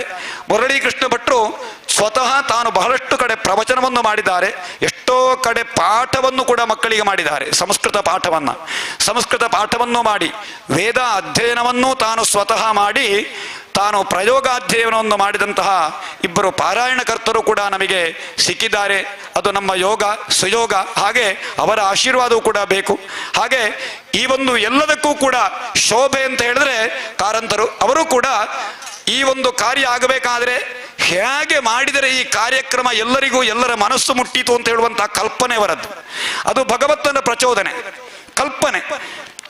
ಆ ಕಲ್ಪನೆಯನ್ನು ತಾನು ಇಟ್ಟುಕೊಂಡು ಹೇಗೆ ಭಗವಂತ ನಮಗೆ ಪ್ರಚೋದನೆ ಕೊಡ್ತಾನೆ. ನಿಜವಾಗಿ ಒಂದು ನಿಸ್ವಾರ್ಥ ಭಾವ ಅಂದರೆ ಅವರಿಗೆ ಈ ಒಂದು ಕಾರ್ಯಕ್ರಮ ಅತ್ಯಂತ ಮನಮುಟ್ಟುವಾಗ ಆಗಬೇಕು ಅಂತ ಹೇಳುವಂತಹ ಒಂದು ಭಾವನೆ. ಹಾಗೆ ನಮ್ಮ ಮನೆಯವರೆಗೆ ಯಜಮಾನರೊಂದಿಗೆ ಬಂದು ಹೇಗೆ ಆಗಬೇಕು ಅಂತ ಹೇಳಿ ತನ್ನ ಸೂಚನೆಯನ್ನೂ ಕೊಟ್ಟು ನಮ್ಮ ಸೂಚನೆಯನ್ನು ತೆಕ್ಕೊಂಡು ಅದನ್ನು ಮೇಳೈಸಿಕೊಂಡು ಈ ಕಾರ್ಯಕ್ರಮದ ಸಂಪೂರ್ಣ ಒಂದು ಯಶಸ್ಸಿಗೆ ಅವರು ಕೂಡ ಪ್ರಧಾನ ಕಾರಣೀಭೂತರು. ಅದು ಕೃಷ್ಣನ ಒಂದು ಅನುಗ್ರಹ. ಆ ರೀತಿಯಲ್ಲಿ ಎಲ್ಲ ಕಾರ್ಯಕ್ರಮದ ಸಾರಭೂತವಾಗಿ ಅಂದರೆ ನಾಳೆಯ ದಿವಸ ಮುಕ್ತಾಯ ಆಗ್ತದೆ ನಮ್ಮ ಸಪ್ತಾಹ. ಹಾಗೆ ಎಲ್ಲರೂ ಕೂಡ ಎಲ್ಲರ ಸಹಕಾರ. ಹಾಗೆ ಇಲ್ಲಿಯ ಕಾರ್ಯಕ್ರಮದ ಈ ಒಂದು ಸ್ಥಳದ ಆಚಾರ್ಯರು ಇದ್ದಾರೆ, ಆಚಾರ್ಯರು ಕೂಡ ಬಂದು ಆಶೀರ್ವಾದವನ್ನು ನಮಗೆ ಮಾಡಿದ್ದಾರೆ. ಅವರೆಲ್ಲ ಸಹಾಯಕರು ಇದ್ದಾರೆ. ಹಾಗೆಲ್ಲರ ಪರವಾಗಿ ಮುರಳೀಕೃಷ್ಣ ಭಟ್ರು ಒಂದು ಆಶೀರ್ವಚದ 2 ಮಾತನ್ನ ಹೇಳಬೇಕು ಅಂತ ಹೇಳಿ ಮನೆಯವರ ಪರವಾಗಿ ಒಂದು ವಿನಂತಿಸುತ್ತೇನೆ. ಶ್ರೀ ಗುರುಭ್ಯೋ ನಮಃ. ವಾಗ್ದೇವಿ ನಮಃ. ಜನ್ಮಾದ್ಯಸ್ಯ ಯತೋನ್ಮಯಾದಿ ತತಶ್ಚಾರ್ಥೇಷ್ವಭಿಜ್ಞಸ್ವರಾಟ್ ತೇನೇ ಬ್ರಹ್ಮಹೃದಾಯ ಆದಿಕವಯೇ ಮುಹ್ಯಂತಿ ಯತ್ಸೂರಯಃ ತೇಜೋ ವಾರಿಮೃತಾಂ ಯಥಾ ವಿನಿಮಯೋ ಯತ್ರ ತ್ರಿಸರ್ಗೋ ಮೃಷಾ ಧಾಮ್ರಾ ಸ್ವೇನ ಸದಾ ನ್ಯಸ್ತಕುಹಕಂ ಸತ್ಯಂ ಪರಂ ಧೀಮಹಿ. ನಾನು ತುರುಟು ಪಂಟೆ ಅಂದ ವೇದಿಕೆಡ್ ಆವಾಹಿತರಾಯನಂಚಿನ ಶ್ರೀಕೃಷ್ಣ ಪರಮಾತ್ಮನ ಸನ್ನಿಧಿಡ್ ಮನಸಾ ಸಾಷ್ಟಾಂಗ ನಮಸ್ಕಾರನ ಮಲ್ತೊಂದು ಅಂಚನೆ ಭಾಗವತೋತ್ತಮರಾಯನಂಚಿನ ವೇದಮೂರ್ತಿ ಅನಂತನಾರಾಯಣ ಭಟ್ರು ಪರಕ್ಕಜೆ ಮೇರೆನ ಪಾದಗೂ ಸಾಷ್ಟಾಂಗ ನಮಸ್ಕಾರನು ಮಲ್ತೊಂದು ಅಂಚನೆ ವೇದಜ್ಞರಾಯನಂಚಿನ ಶ್ರೀಕೃಷ್ಣ ಭಟ್ರು ಆರು ಎಂಕ್ಲೆಪ್ಪನ ಮೋಹನ ಭಟ್ರು ಆರು ಶ್ರೀಕೃಷ್ಣ ಭಟ್ರು ಆರ್ನಪ್ಪದಾರು ಭಟ್ಯ ಮೂಲೆದಾರು ಋಗ್ವೇದದಕ್ಲು ಯಜುರ್ವೇದದಕ್ಲು ಮಾತ ಸೇರುತ್ತು 2 ವೇದದಕ್ಲು 4 ವೇದದಕ್ಲು ಸೇರುತ್ತು ಒಂಜಿ ಯಜ್ಞ ಒಡುಗೆ ನೆಕ್ಸ್ಟ್ ಕನಿಷ್ಠ 2 ವೇದದಕ್ಲೆಲ್ಲ ಸೇರುತ್ತು ಈ ಯಜ್ಞ ಒಂದುಂಡು. ಅವು ಈ ಇಲ್ಲದಕ್ಲೇನ ಈ ಊರದಕ್ಲೇನ ಊರದ ಯಾನ ನೆರೆ ಕರೆತ್ತಾಯಿನ ಅಂಚಾದ ನಮ್ಮ ಭಾಗ್ಯ ಅಂದು ಏನಾನ ಸೇರ್ತಾ ಅಂದ ನಮ್ಮ ಭಾಗ್ಯ ಅಂತ ಪಣಪೆ ದಾಯದ ಪಂಡ ಇಂಚನೆ ಬೇತ ದಿಕ್ಕಡು ಭಾಗವತ ಸಪ್ತಾಹ ಪೋದಿಪ್ಪನಾಗ ನಮ್ಮ ಊರುಡೊಂಜಿ ಆವುಡು ಅಂಚ ಭಜನಾ ಮಂದಿರ ಮಲ್ಪೋಳಿ ಬಂದ್ಬಿಡೊಂಜಿ ಆಲೋಚನೆ ನಮ್ಮ ಮನಸ್ಸಿಡ ಬತ್ತಿತ್ತಂಡು ಓಳಿ ತೊಡ್ದ ಭಜನಾ ಮಂದಿರ ಮಲ್ಪೋಳಿ ಇಂದು ಅತನಾಗ ಒಂಜಿ 2-3 ಜನ ಪಂಡು ಇತ್ತಲ್ಲ ಇಂಚ ಮಲ್ಪುಗನ ಅಂದು ಪಡಂಪನ ಇನ್ನು ಅಂಡ ಆ ಮನಸ್ಸಿಡ ಆಶಯತೆ ಉರಿಂಡ ತಂದೆ ಐಕ್ ದಿಂಜ ದ್ರವ್ಯ ಸಂಗ್ರಹ ಬೋಡು ದ್ರವ್ಯ ಪಂಡ ದುಡ್ಡು ಪಣವು ದುಂಬಬೋಡು ಪಣವಿಜ್ಜಂದೆವು ಲಾಪುಜಿ ಅಂಚ ಅವು ಐಕಮಂತ ಕರ್ತ ಕಾರಯಿತ ಚೈವ ಪ್ರೇರಕಶ್ಚಾನುಮೋದಕ ಒಂಜಿ ಕರ್ಮ ಉಡ್ದಂಡ 4 ಜನ ಸಮಭಾಗಿಲುಗೆ ಐಕ್ ಮಲ್ಪುನಕ್ಲು ಅಂಚನೆ ಮಲ್ಪಪುನಕ್ಲು ಅಂಚನೆ ಪ್ರೇರಣೆ ಕೊರ್ಪುನಕ್ಲು ಅನುಮೋದನೆ ಮಲ್ಪುನಾಕ್ಲು 4 ಬಗೆತ ಜನಕ್ಕುಲ್ಲ ಆ ಕರ್ಮಗೂ ಅಕ್ಲು ಐತ ಫಲಲಕ್ಲಿಗೆ ಸಮಾನವಾದುಂಡು ಅಂಚಿನಕ್ಲು ಸೇರುಡಾಪುಂಡು ಅಂಚ ಅಂಚಿನೊಂಜಿ ಕೂಡುವಿಕೆಗೆ ದೈವ ಸಂಕಲ್ಪ ಕೂಡಿಜಿ ಜೀವ ಸಂಕಲ್ಪ ಇತ್ತಂಡು ದೈವ ಸಂಕಲ್ಪ ಇಜ್ಜಂಡು ಜೀವ ಸಂಕಲ್ಪ ಅಂದ್ರೆ ನಮ್ಮ ಮನಸ್ಸಿಡೊಂಜಿ ಆಶೆ ಇಂಚ ಮಲ್ಪೋಡು ಇಂಚ ಸಂಕಲ್ಪ ಅಂಡ ಆ ಮನಸ್ಸಂಕಲ್ಪಕ್ಕೂ ದೈವ ಸಂಕಲ್ಪ ಅನುಗ್ರಹ ಮಲ್ಪುನಾಗ ಅವು ಆಪುಂಡು ಅಂಚ ಮುಲ್ಪೊಂಜಿ ಈ ಭಾಗವತ ಸಪ್ತಾಹ ಜ್ಞಾನ ಯಜ್ಞ ಅಂತ ಪಂಪುನವು ಈ ಪೆರಣದ ಕುಟುಂಬದಕ್ಲು ಅಂಚನೆ ಈ ಬೈಲುದಕ್ಲು ಈ ಗೋಳಿತೊಟ್ಟು ಗ್ರಾಮ ಅಂಚನೆ ಊರ್ದ ಪರ ಊರ್ದ ಭಕ್ತ ಮಹಾಜನಕ್ಲೆನ್ನು ಸೇರಿಸ ಒಂದು ಇಂದೇನು ಮಲ್ಪುಗ ಅಂತ ಪಂಪುನೊಂಜಿ ಉದ್ದೇಶಡು ಈ ನಾಲು ಬಗೆತ್ತ ಕರ್ತ ಕಾರಯಿತ ಚೈವ ಪ್ರೇರಕಶ್ಚಾನುಮೋದಕ ಅಂತ ಪಂಪುನ ನಾಲು ಬಗೆತ್ತ ಭಕ್ತರೇನು ಸೇರಿಸ ಒಂದು ನೆಕ್ ನಮ್ಮ ಮಾತೆಲ್ಲ ಪಿದಾಡಿಯ ನಿಕ್ಲು ಪಿದಾಡಿಯ ಅಂತ ಪಂಪುಜೆ ನಮ್ಮ ಮಾತೆಲ್ಲ ಪಿದಾಡಿಯ ಅಂಚ ಐಕ್ ಕೃಷ್ಣಮೂರ್ತಿ ಕಾರಂತೇರು ಇಂದೇನು ನೇತೃತ್ವ ವಹಿಸವಂಡೇರು ನಮ್ಮ ಗ್ರಾಮದ ಪೆರ್ಲ ಕಾಂಚನ ಪೆರ್ಲ ದೇವಸ್ಥಾನದ ಅರ್ಚಕರ್ನ ಮಾರ್ಗದರ್ಶನ ನೇತೃತ್ವ ಅಂಚನೆ ಕೃಷ್ಣಮೂರ್ತಿ ಕಾರಂತೇರ್ನ ನೇತೃತ್ವ ಅಂಚನೆ ಭಾಗವತೋತ್ತೇವರನ ಪಾರಾಯಣ ಸುಶ್ರಾವ್ಯವಾಯಿನಂಚಿನ ರಾಗಬದ್ಧವಾದ ಪಣಿಯರಾರ ಸಮರ್ಥ್ಯರು ಸುಮಾರದಿ ಕಡೆ ಪಾರಾಯಣ ಮಲ್ತನಾರು ಹೊಸಪೇಟೆಡು ಯಜುರ್ವೇದ ಸಾಂಗವಾಯಿನಂಚಿನ ಅಧ್ಯಯನ ಮಲ್ತದು ಸಂಸ್ಕೃತ ಅಧ್ಯಯನ ಎಲ್ಲ ಮಲ್ತದು ಅರೆನ ಸ್ವತಃ ಶಿಷ್ಯವರ್ಗ 355 ದಿನ ಬೋಪುಂಡಲ ಅವರಿಗೆ ಶಿಷ್ಯವರ್ಗ ಉಂಡು ಅಯ್ನ ಆ ಕಾರ್ಯಕ್ರಮ ಮೆಗ್ಗೆನಕ್ಲಿಗೆ ವಯಸ್ಸಾದ ಕುರಿತು ನೆಕ್ ಬತ್ತಿದಾರು ಅಂಚನೆ ಶ್ರೀಕೃಷ್ಣ ಭಟ್ಲ ಅವೇ ರೀತಿಡು ಋಗ್ವೇದನು ಕ್ರಮಾಂತ ಅಧ್ಯಯನನು ಕಾಂಚಿ ಪೀಠದ ಆಶ್ರಯಡು ಮಲ್ತನಾರು ಅಂಚನೆ ನಮ್ಮ ನೀಲೇಶ್ವರ ತಂತ್ರಿನ ಮಲ್ಲ ತಂತ್ರಿನ ಒಟ್ಟಿಗೂ ಆರು ಅನೇಕ ಕಾಲ ತಂತ್ರನು ಮಲ್ತೊಂದಿತ್ತನಾರು ಇತ್ತೆ ಈ ಪಾರಾಯಣ ಎಂದೇಕಂತ ಸ್ವತಃ ಆಸಕ್ತಿ ಪಂಡ ನೆಟ್ಟು ಜ್ಞಾನದ ವಿತರಣೆ ಲಾಪುಂಡು ಸ್ವತಃ ಜ್ಞಾನ ವೃದ್ಧಿ ಲಾಪುಂಡು ಈ ಕಾರಣಕ್ಕೂ ಬಿಡಾತ್ ಆರ್ಲ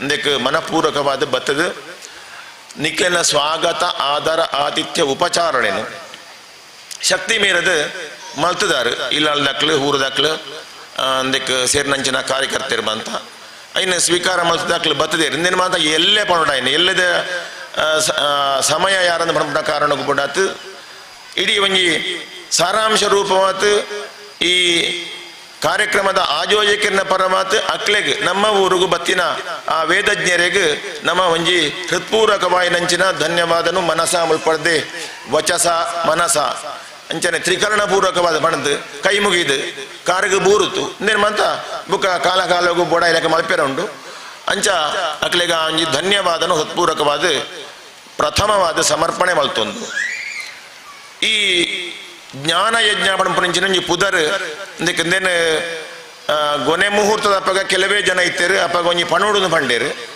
ಅಪ್ಪಗ ಇಂಚಿನ ಪಣ್ತೇನ ಇನ್ನೇ ಇತ್ತೆ ಪಿರ ಸವಿಸ್ತಾರವಾದ ಪಣಪುನಂಚಿನ ಒಂಜಿ ಪ್ರಯತ್ನ ಮಲ್ಪೊಡುದು ಎಂಕ್ ತೋಜುಂಡು ಅಂಚ ಚೂರು ಸಮಯ ಮೀರಿಂಡಲ್ಲ ಸಾವಧಾನ ಮಾತು ಇಂದೇನು ಕೇನೋಡು ಪಂಪ ವಿನಂತಿದ ಒಟ್ಟಿಗೂ ಜ್ಞಾನ ಪಂಡ ಜ್ಞಾ ಅವಬೋಧನೆ ಎಂದು ಸಂಸ್ಕೃತಡು ಆ ಶಬ್ದಗೂ ವ್ಯುತ್ಪತ್ತಿ ಸಂಸ್ಕೃತದ ಒವೇ ಶಬ್ದ ಅಂಡಲ ಆ ಶಬ್ದ ಐಕ್ ಅರ್ಥನು ಕೊರುಡು ಉಂಡ ವ್ಯಾಘ್ರ ಅಂದ ವ್ಯಾಜಿಘ್ರತಿ ಇತಿ ವ್ಯಾಘ್ರಹ ಅಂಡ ಆ ಶಬ್ದೋಡು ಐತ ಅರ್ಥ ಗೊತ್ತಾವಡು ಅವು ಒಂಜಿ ಬಾಯಿನ ಗರ್ಜನೆ ಮಲ್ಪುನಂಚಿನ ರೀತಿ ಐನು ತೂತು ಐಕ್ ವ್ಯಾಘ್ರ ಅಂದ ಪಂಪನ ಪುದಾರು ಆ ಶಬ್ದ ಉತ್ಪತ್ತಿ ಏರೇನ ವಾ ಋಷಿನ ಮೋನೆಡ್ದ ಅಂಡ ಅಪಗ ಉತ್ಪತ್ತಿ ಅನ್ನಾಗ ಬತ್ತಿನ ಅರ್ಥ ಅವು ಐಕ್ ಧಾತು ಅಂದು ಬುದಾರು ಅಂಚ ಜ್ಞಾ ಅವಬೋಧನೆ ಪಣಪುನ ಧಾತು ಹೊಡೆದು ಉತ್ಪನ್ನವಾಯಿನಂಚಿನ ಶಬ್ದ ಜ್ಞಾನ ಜ್ಞಾ ಅವಬೋಧನೆ ಪಣಪ ಇಟ್ಟು ಅರ್ಥ ಎಂಚಿನ ಮಂಡ ಇಟ್ಟು ಬೋಧೆ ಆವಡು ಒಂದು ಬುದ್ಧಿಗೆ ಸ್ಫುರಣೆ ಆವಡು ನಮ್ಮ ಮಸ್ತಿಷ್ಕಡು ಅವು ಕರಗತ ಆವಡು ತಿಳುವಳಿಕೆ ಆವಡು ಅರ್ಥ ಆವಡು ಅರ್ಥ ಆಗಿಂದ ಅಂಡ ಅವು ಗೋರ್ಕಲ್ಲ ಮೇಲೆ ನೀರ ಸುರಿದಂತೆ ಪಣಪಿಲ್ಲೆ ಕೊಡು ಕಲ್ಲದ ಮಿತ್ತು ನೀರು ಪಾಡಿದಾನೆ ಹಾಕೊಂಡು ಅವು ಜತ್ತದ ಪೋಪುಂಡು ಅವೇ ನೀರು ಒಯ್ತುಂಡು ಐಕ ಪಾಂಡ ಒಯ್ತುಂಡು ಅಂಚನೆ ಜ್ಞಾನಾದ ಪಣಪು ನಾವು ನಮ್ಮ ಬುದ್ಧಿಗೆ ಮನಸ್ಸಿಗೆ ಗ್ರಹಣ ಆತು ಅಲ್ಪ ಒಂಜಿ ಆತು ಒಂಜಿ ಪೊಸತ್ತಿನ ಉತ್ಪಾದನೆ ಮಲ್ತಿಂದ ಅಂಡ ಅವು ಅವಬೋಧ ಅಂಡು ಲೆಕ್ಕ ಅಂಚ ಇಂದು ಜ್ಞಾನ ಯಜ್ಞ ಪಂಡ ನೆಕ್ ನಮ್ಮ ಮನಸ್ಸು ಇಂದ್ರಿಯ ಬುದ್ಧಿ ಇಂದೇನು ಮಾತ ವಿನಿಯೋಗ ಮಲ್ತದು ಕೇಣ್ಣಂಚಿನವು ಕಿಬಿಟ್ಟು ಕೇಣ್ಣೆ ಕಣ್ಣಿಡು ತೂಪುನೆ ಮನಸ್ಸಡು ಬುದ್ಧಿಡು ಐನ ತರ್ಕ ಮಲ್ತೊಂಡೆ ಬುದ್ಧಿಡು ಒವು ಎಡ್ಡೆ ಒವು ಹಾಳು ಪಣ್ಪುನೆನ್ನು ವಿಚಾರ ಮಲ್ತದ್ದು ಎಡ್ಡೆಂದು ನೇನು ದೆತ್ತೊಂಡೆ ಹಾಳನ್ನು ಬುಡ್ಪುನೆ ಇಂಚೆ ಮಲ್ಪುನಂಚಿನ ಪ್ರಕ್ರಿಯೆನೇ ಈ ಜ್ಞಾನಯಜ್ಞೋಡ ಆಪುಡು ಅಂಚಿನ ಐಟು ಭಾಗವತ ಸಪ್ತಾಹ ಅಂದ್ ಪಂಡ ಶ್ರೀಮದ್ ಭಾಗವತ ವೇದವ್ಯಾಸರಿಡ್ದು ರಚನೆಯಾಂಡು ಮತ್ಸ್ಯಾಶ್ವ ಕಚ್ಚಪ ನರಸಿಂಹ ವರಾಹ ಹಂಸ ಇತ್ಯಾದಿ ಮತ್ಸ್ಯಾವತಾರ ಕೂರ್ಮಾವತಾರ ಇತ್ಯಾದಿ ಭಗವಂತನ ಅವತಾರೊಳೆನ ವರ್ಣನೆ ಮಲ್ಪುನಂಚಿನ ಅನೇಕ ಭಗವಂತನ ಲೀಲೆನ ವರ್ಣನೆ ಮಲ್ಪುನಂಚಿನ ಇಡೀ ಒಂಜಿ ಪ್ರಸಂಗನು ದಾಯಬೋಡದು ಅವು ಸೃಷ್ಟಿಯಾಂಡು ಮಲ್ಪುನೈನ ಅರ ಕಥೆ ಇಟ್ಟು ತುಂಬೆ ಪಣ್ತೇರು ಪನ್ನೆಂಡ ಮುಖ್ಯ ಉದ್ದೇಶ ದುಂಬು ಮಾತ ಯುಗಾಂತರುಡು ಈ ಭಾಗವತ ರಚನೆ ಆತು ಬಹುಶಃ 5,000 ವರ್ಷ ಕರೀಂಡ್ ಕಲಿಯುಗ ಆರಂಭ ಆತ 5,000 ವರ್ಷ ಅಂಡ್ ಕಲಿಯುಗ ದ್ವಾಪರ ಯುಗ ಅಂತ್ಯ ಆನಾಗ ಭಾಗವತ ರಚನೆ ಅಂಡ್ ಐಕ್ ದುಂಬೆ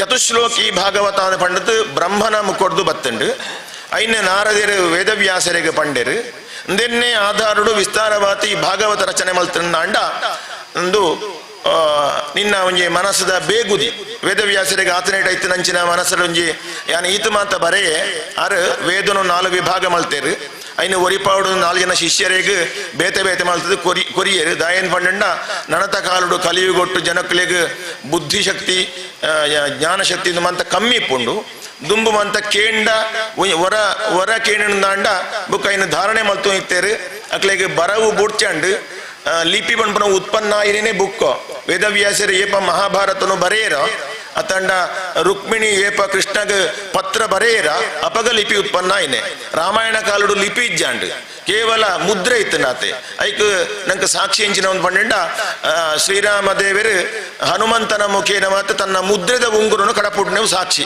ಇನ್ನ ಪತ್ರ ಕೊರುಡಾಂಡು ಕೊರುಡಾಂಡು ಬರೆತ್ತಿಜೇರು ದಾಯಂದು ಪಂಡ ಅಪಗದ ಮಸ್ತಿಷ್ಕ ಶಕ್ತಿ ಧಾರಣಾ ಶಕ್ತಿ ಒರ ಪಂಡ ಇನ್ನು ಪೆರಪ ಪಣಪುನಾತ್ ನರಮಾನ್ಯಾಗ ಇತ್ತಂಡು ಪಶು ಪಕ್ಷಿ ಪ್ರಾಣಿಲ್ಲ ಪಾತೆರೊಂದು ಇತ್ತೇರೆಂದು ಪಣಪುನಂಚಿನವು ನಮ ಅವು ದೇವೇರ್ನ ಸೃಷ್ಟಿ ಬ್ರಹ್ಮಡ್ದು ಈ ಭೂಮಿ ಸೃಷ್ಟಿಯಾಂಡು ಐದು ಬುಕ್ಕ ನಮ್ಮ ಮಾತ ಸೃಷ್ಟಿಯ ಒಂದು ಬತ್ತಾನು ಪಣಪುನಂಚಿನ ಈ ಪುರಾಣ ಇತಿಹಾಸದ ಪ್ರಕಾರವಾತ್ ನಂಬಿಕೆ ನಂಬುಂಡ ಅವು ನಡತನವು ಇಜ್ಜಿಂಡ ಡಾರ್ವಿನ್ ವಿಕಾಸವಾದ ಒಂದು ವಿಜ್ಞಾನಡು ಪಣ್ಪೇರು ಮಂಗೆ ಇತ್ತು ನಾವು ನರಮಾನಿಯಾತ್ ಪರಿವರ್ತನೆ ಒಂದು ಬತ್ತೆ ಎಂದು ಅಂಡ ಇತ್ತೆ ಇಪ್ಪುನ ಮಂಗೆರ ದಾಯ ಬುಕ್ಕ ನರಮಾನಿ ಆಯ್ಜ ಪ್ರಶ್ನೆಗೆ ಉತ್ತರ ಇಜ್ಜಿ ಈ ನರಮಾನ್ಯ ಆಯ್ನಕ್ಲು ದುಂಬು ಮಂಗೆ ಆದಿತ್ತೇರಿಂದ ಅಂಡ ಇತ್ತೆ ಮಂಗೆ ಆದಿ ಪುನೋದಾಯೆ ನರಮಾನ್ಯ ಆಯ್ಜಿ ಪುನಃ ಪ್ರಶ್ನೆಗೆ ಉತ್ತರ ಇಜ್ಜಿ ಅಂಚಾತ ವಿಕಾಸವಾದ ಹತ್ತು ಬ್ರಹ್ಮಣದ ಸೃಷ್ಟಿ ಆತಂಡು ಅವು ಮಾತಾ ಭಗತ್ತ ಜೀವರಾಶಿಲ ಬೇತೆಯಾದ ಇಂಚಿಂಚಿನವು ಇಂಚಿಂಚನೆ ಇಪ್ಪೋಡು ಇಂಚಿಂಚಿನ ಕರ್ಮನೆ ಮಲ್ಪೋಡು ಇಂಚನೆ ಬುಳೆಯೋಡು ಕಾಯರ್ದ ಮರ ಕೈಪ್ಯಾದೆ ಇಪ್ಪೋಡು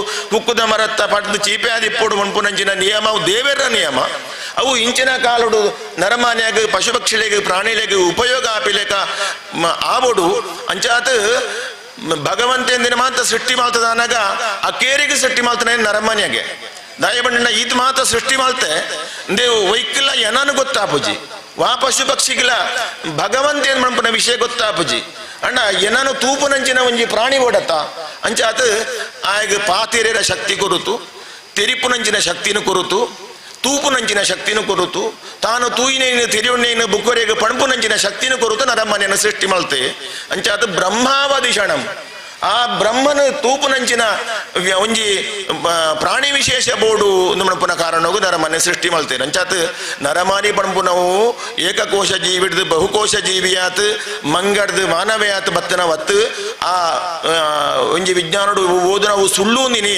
ತೀರ್ಮಾನ ಆತಂಡು ನರಮನೆಯ ಸೃಷ್ಟಿ ಭಗವಂತನದಾಯಿನವು ಆ ಭಗವಂತನ ನಮ್ಮ ತಿರುವಣಿಯರ ತೀರಂದೆ ಕೆಲವು ಜನ ದಾನವಲ್ಪಿರಮಂಡ ಐನು ಸರ್ತಿ ಬೊಬ್ಬೆ ಬಾಡಂಡ ಕೆಬಿ ಜನ ದೇವರಿಗೆ ಕೇನುಂಡು ಒಂದು ಬೊಬ್ಬೆ ಬಾಡ್ಬೇರು ಅತ್ತಂಡ ಆ ಭಗವಂತೆ ರಡ್ ಆಣ್ ಪುಣ್ಣನ ಸೃಷ್ಟಿ ಮಾಡ್ತೇರೆ ಅಕ್ಲೇಡ್ದೇ ನಮ್ಮನ ಸೃಷ್ಟಿ ಆಂಡ್ ಎಂದು ಕೆಲವು ಜನ ತಿರುವಣ ಪೇರು ಅವು ಮಾತ ಧರ್ಮ ಅಂದು ಪಂಡ ಈ ಇಡೀ ಪ್ರಪಂಚಡು ಸಪ್ತದ್ವೀಪ ವಸುಂಧರ ಪಣಪುನ 7 ದ್ವೀಪ ಇತ್ತಿನಂಚಿನ ಈ ಭೂಮಿಡು ಜಂಬೂ ದ್ವೀಪ ಪುನಃ ಈ ಭಾರತ ದೇಶ ಇಪ್ಪುನಂಚಿನ ದ್ವೀಪ ಈ ಭಾರತ ದೇಶ ಒಂದು ಕರ್ಮಭೂಮಿ ಪುಣ್ಯಭೂಮಿ ಆತುಂಡು ಮುಲ್ಪ ಪುಟ್ಟಿನಂಚಿನ ನರಮಾನಿ ಅನೇಕ ಜನ್ಮಡು ಪುಣ್ಯ ಸಂಗ್ರಹ ಮಲ್ತದು ನರಮಾನಿ ಆತ ಬುಟ್ಟುಬೆ ಮನುಷ್ಯ ಅದು ಬುಟ್ಟುಬೆ ಅನೇಕ ಜನ್ಮದ ಪುಣ್ಯ ಪಾಪದ ಕರ್ಮ ರಡ್ಲ ಇಪ್ಪುಂಡು ಅಂಡ ಪುಣ್ಯಾಧಿಕ್ಯ ಇತ್ತಿನಂದ ಆಯ ನರಮಾನಿ ಆಪೆ ಅಂಚ ಪಡೆಯಿನಂಚಿನ ಜನ್ಮನು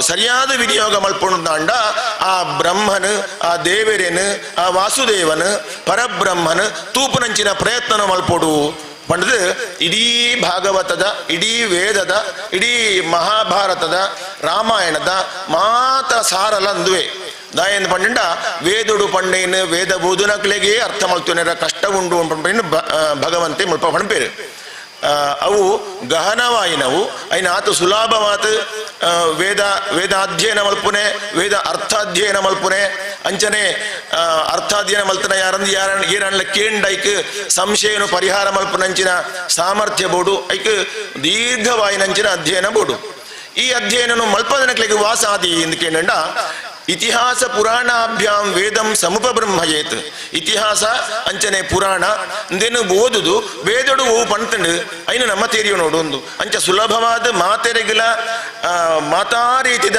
ಜನಕ್ಲೆಗಳ ಅರ್ಥ ಆಯರ ಇಪ್ಪುರಂಚಿನವು ಇತಿಹಾಸ ಪುರಾಣ ಇತಿಹಾಸ ಅಂತ ಪಂಡ ರಾಮಾಯಣ ಮಹಾಭಾರತ ಅಂಚನೆ ಪುರಾಣ ಅಂತ ಪಂಡ ಅಷ್ಟಾದಶ ಪುರಾಣಗಳು ಐಟ್ ಪರಮ ಪವಿತ್ರವಾಯಿನಂಚಿನ ಭಾಗವತ ಪುರಾಣನು ಅಧ್ಯಯನ ಮಲ್ತಂಡ ಇಡೀ ದೇವರನ ಅವತಾರದ ವರ್ಣನೆಂದ ಒಟ್ಟಿಗೂ ಮನುಷ್ಯ ಸೃಷ್ಟಿದ ಈ ಜಗತ್ತದ ಸೃಷ್ಟಿದ ರಹಸ್ಯ ನಂಗೆ ಗೊತ್ತಾಪುಂಡು ನಮ್ಮ ಉದ್ದೇಶ ನಂಗೆ ಗೊತ್ತಾಪುಂಡು ಅಂಚ ಉದ್ದೇಶ ಗೊತ್ತಾದ ದಾನೆ ಮಲ್ಪೊಡು ಒಂದು ಕೇಂಡ ಮಾತೆರೆಗಳ ಉದ್ದೇಶ ಇಪ್ಪುನವು ಇಪ್ಪೋಡಾಯಿನವು ಒಂದು ಪಂಡ ದೇವರನ್ನು ತೂಪುನವು ಅವು ದೇವರನ ಸಂಕಲ್ಪ ಆ ದೇವರನ್ನು ತೂವೋಡು ಒಂದು ಪಣಪುನವು ದೇವರನ ಸಂಕಲ್ಪ ಅಂಡ ದೇವರನ್ನು ತುಯರ ನಂಗೆ ಮನಸ್ಸಿಗೆ ನಮ್ಮ ಬುದ್ಧಿಗೆ ಅಡೆತಡೆ ಹೂ ಬರ್ಪುಂಡು ಒಂದು ಕೇಂಡ ನಮ್ಮ ಸಂಸಾರದ ಜೀವನ ಪಣವು ಅಡೆತಡೆಯಾದ ಏ ಪೊಲ ಇಪ್ಪುಂಡು ಐನು ಮಾಯೆಯಿಂದ ನಮ್ಮ ಪಣಪ ಅವು ಮಾಯೆಲ್ಲ ಭಗವಂತನ ಸೃಷ್ಟಿಯೇ ದಾಯನ್ ಪಂಡ ಮಾಯಾವೃತವಾಯಿನಂಚಿನವು ಒಂಜಿ ಅವಸ್ಥೆಯಿಂದ ಇಜ್ಜಿಂಡ ತನ್ನ ಸಂಸಾರ ತನ್ನ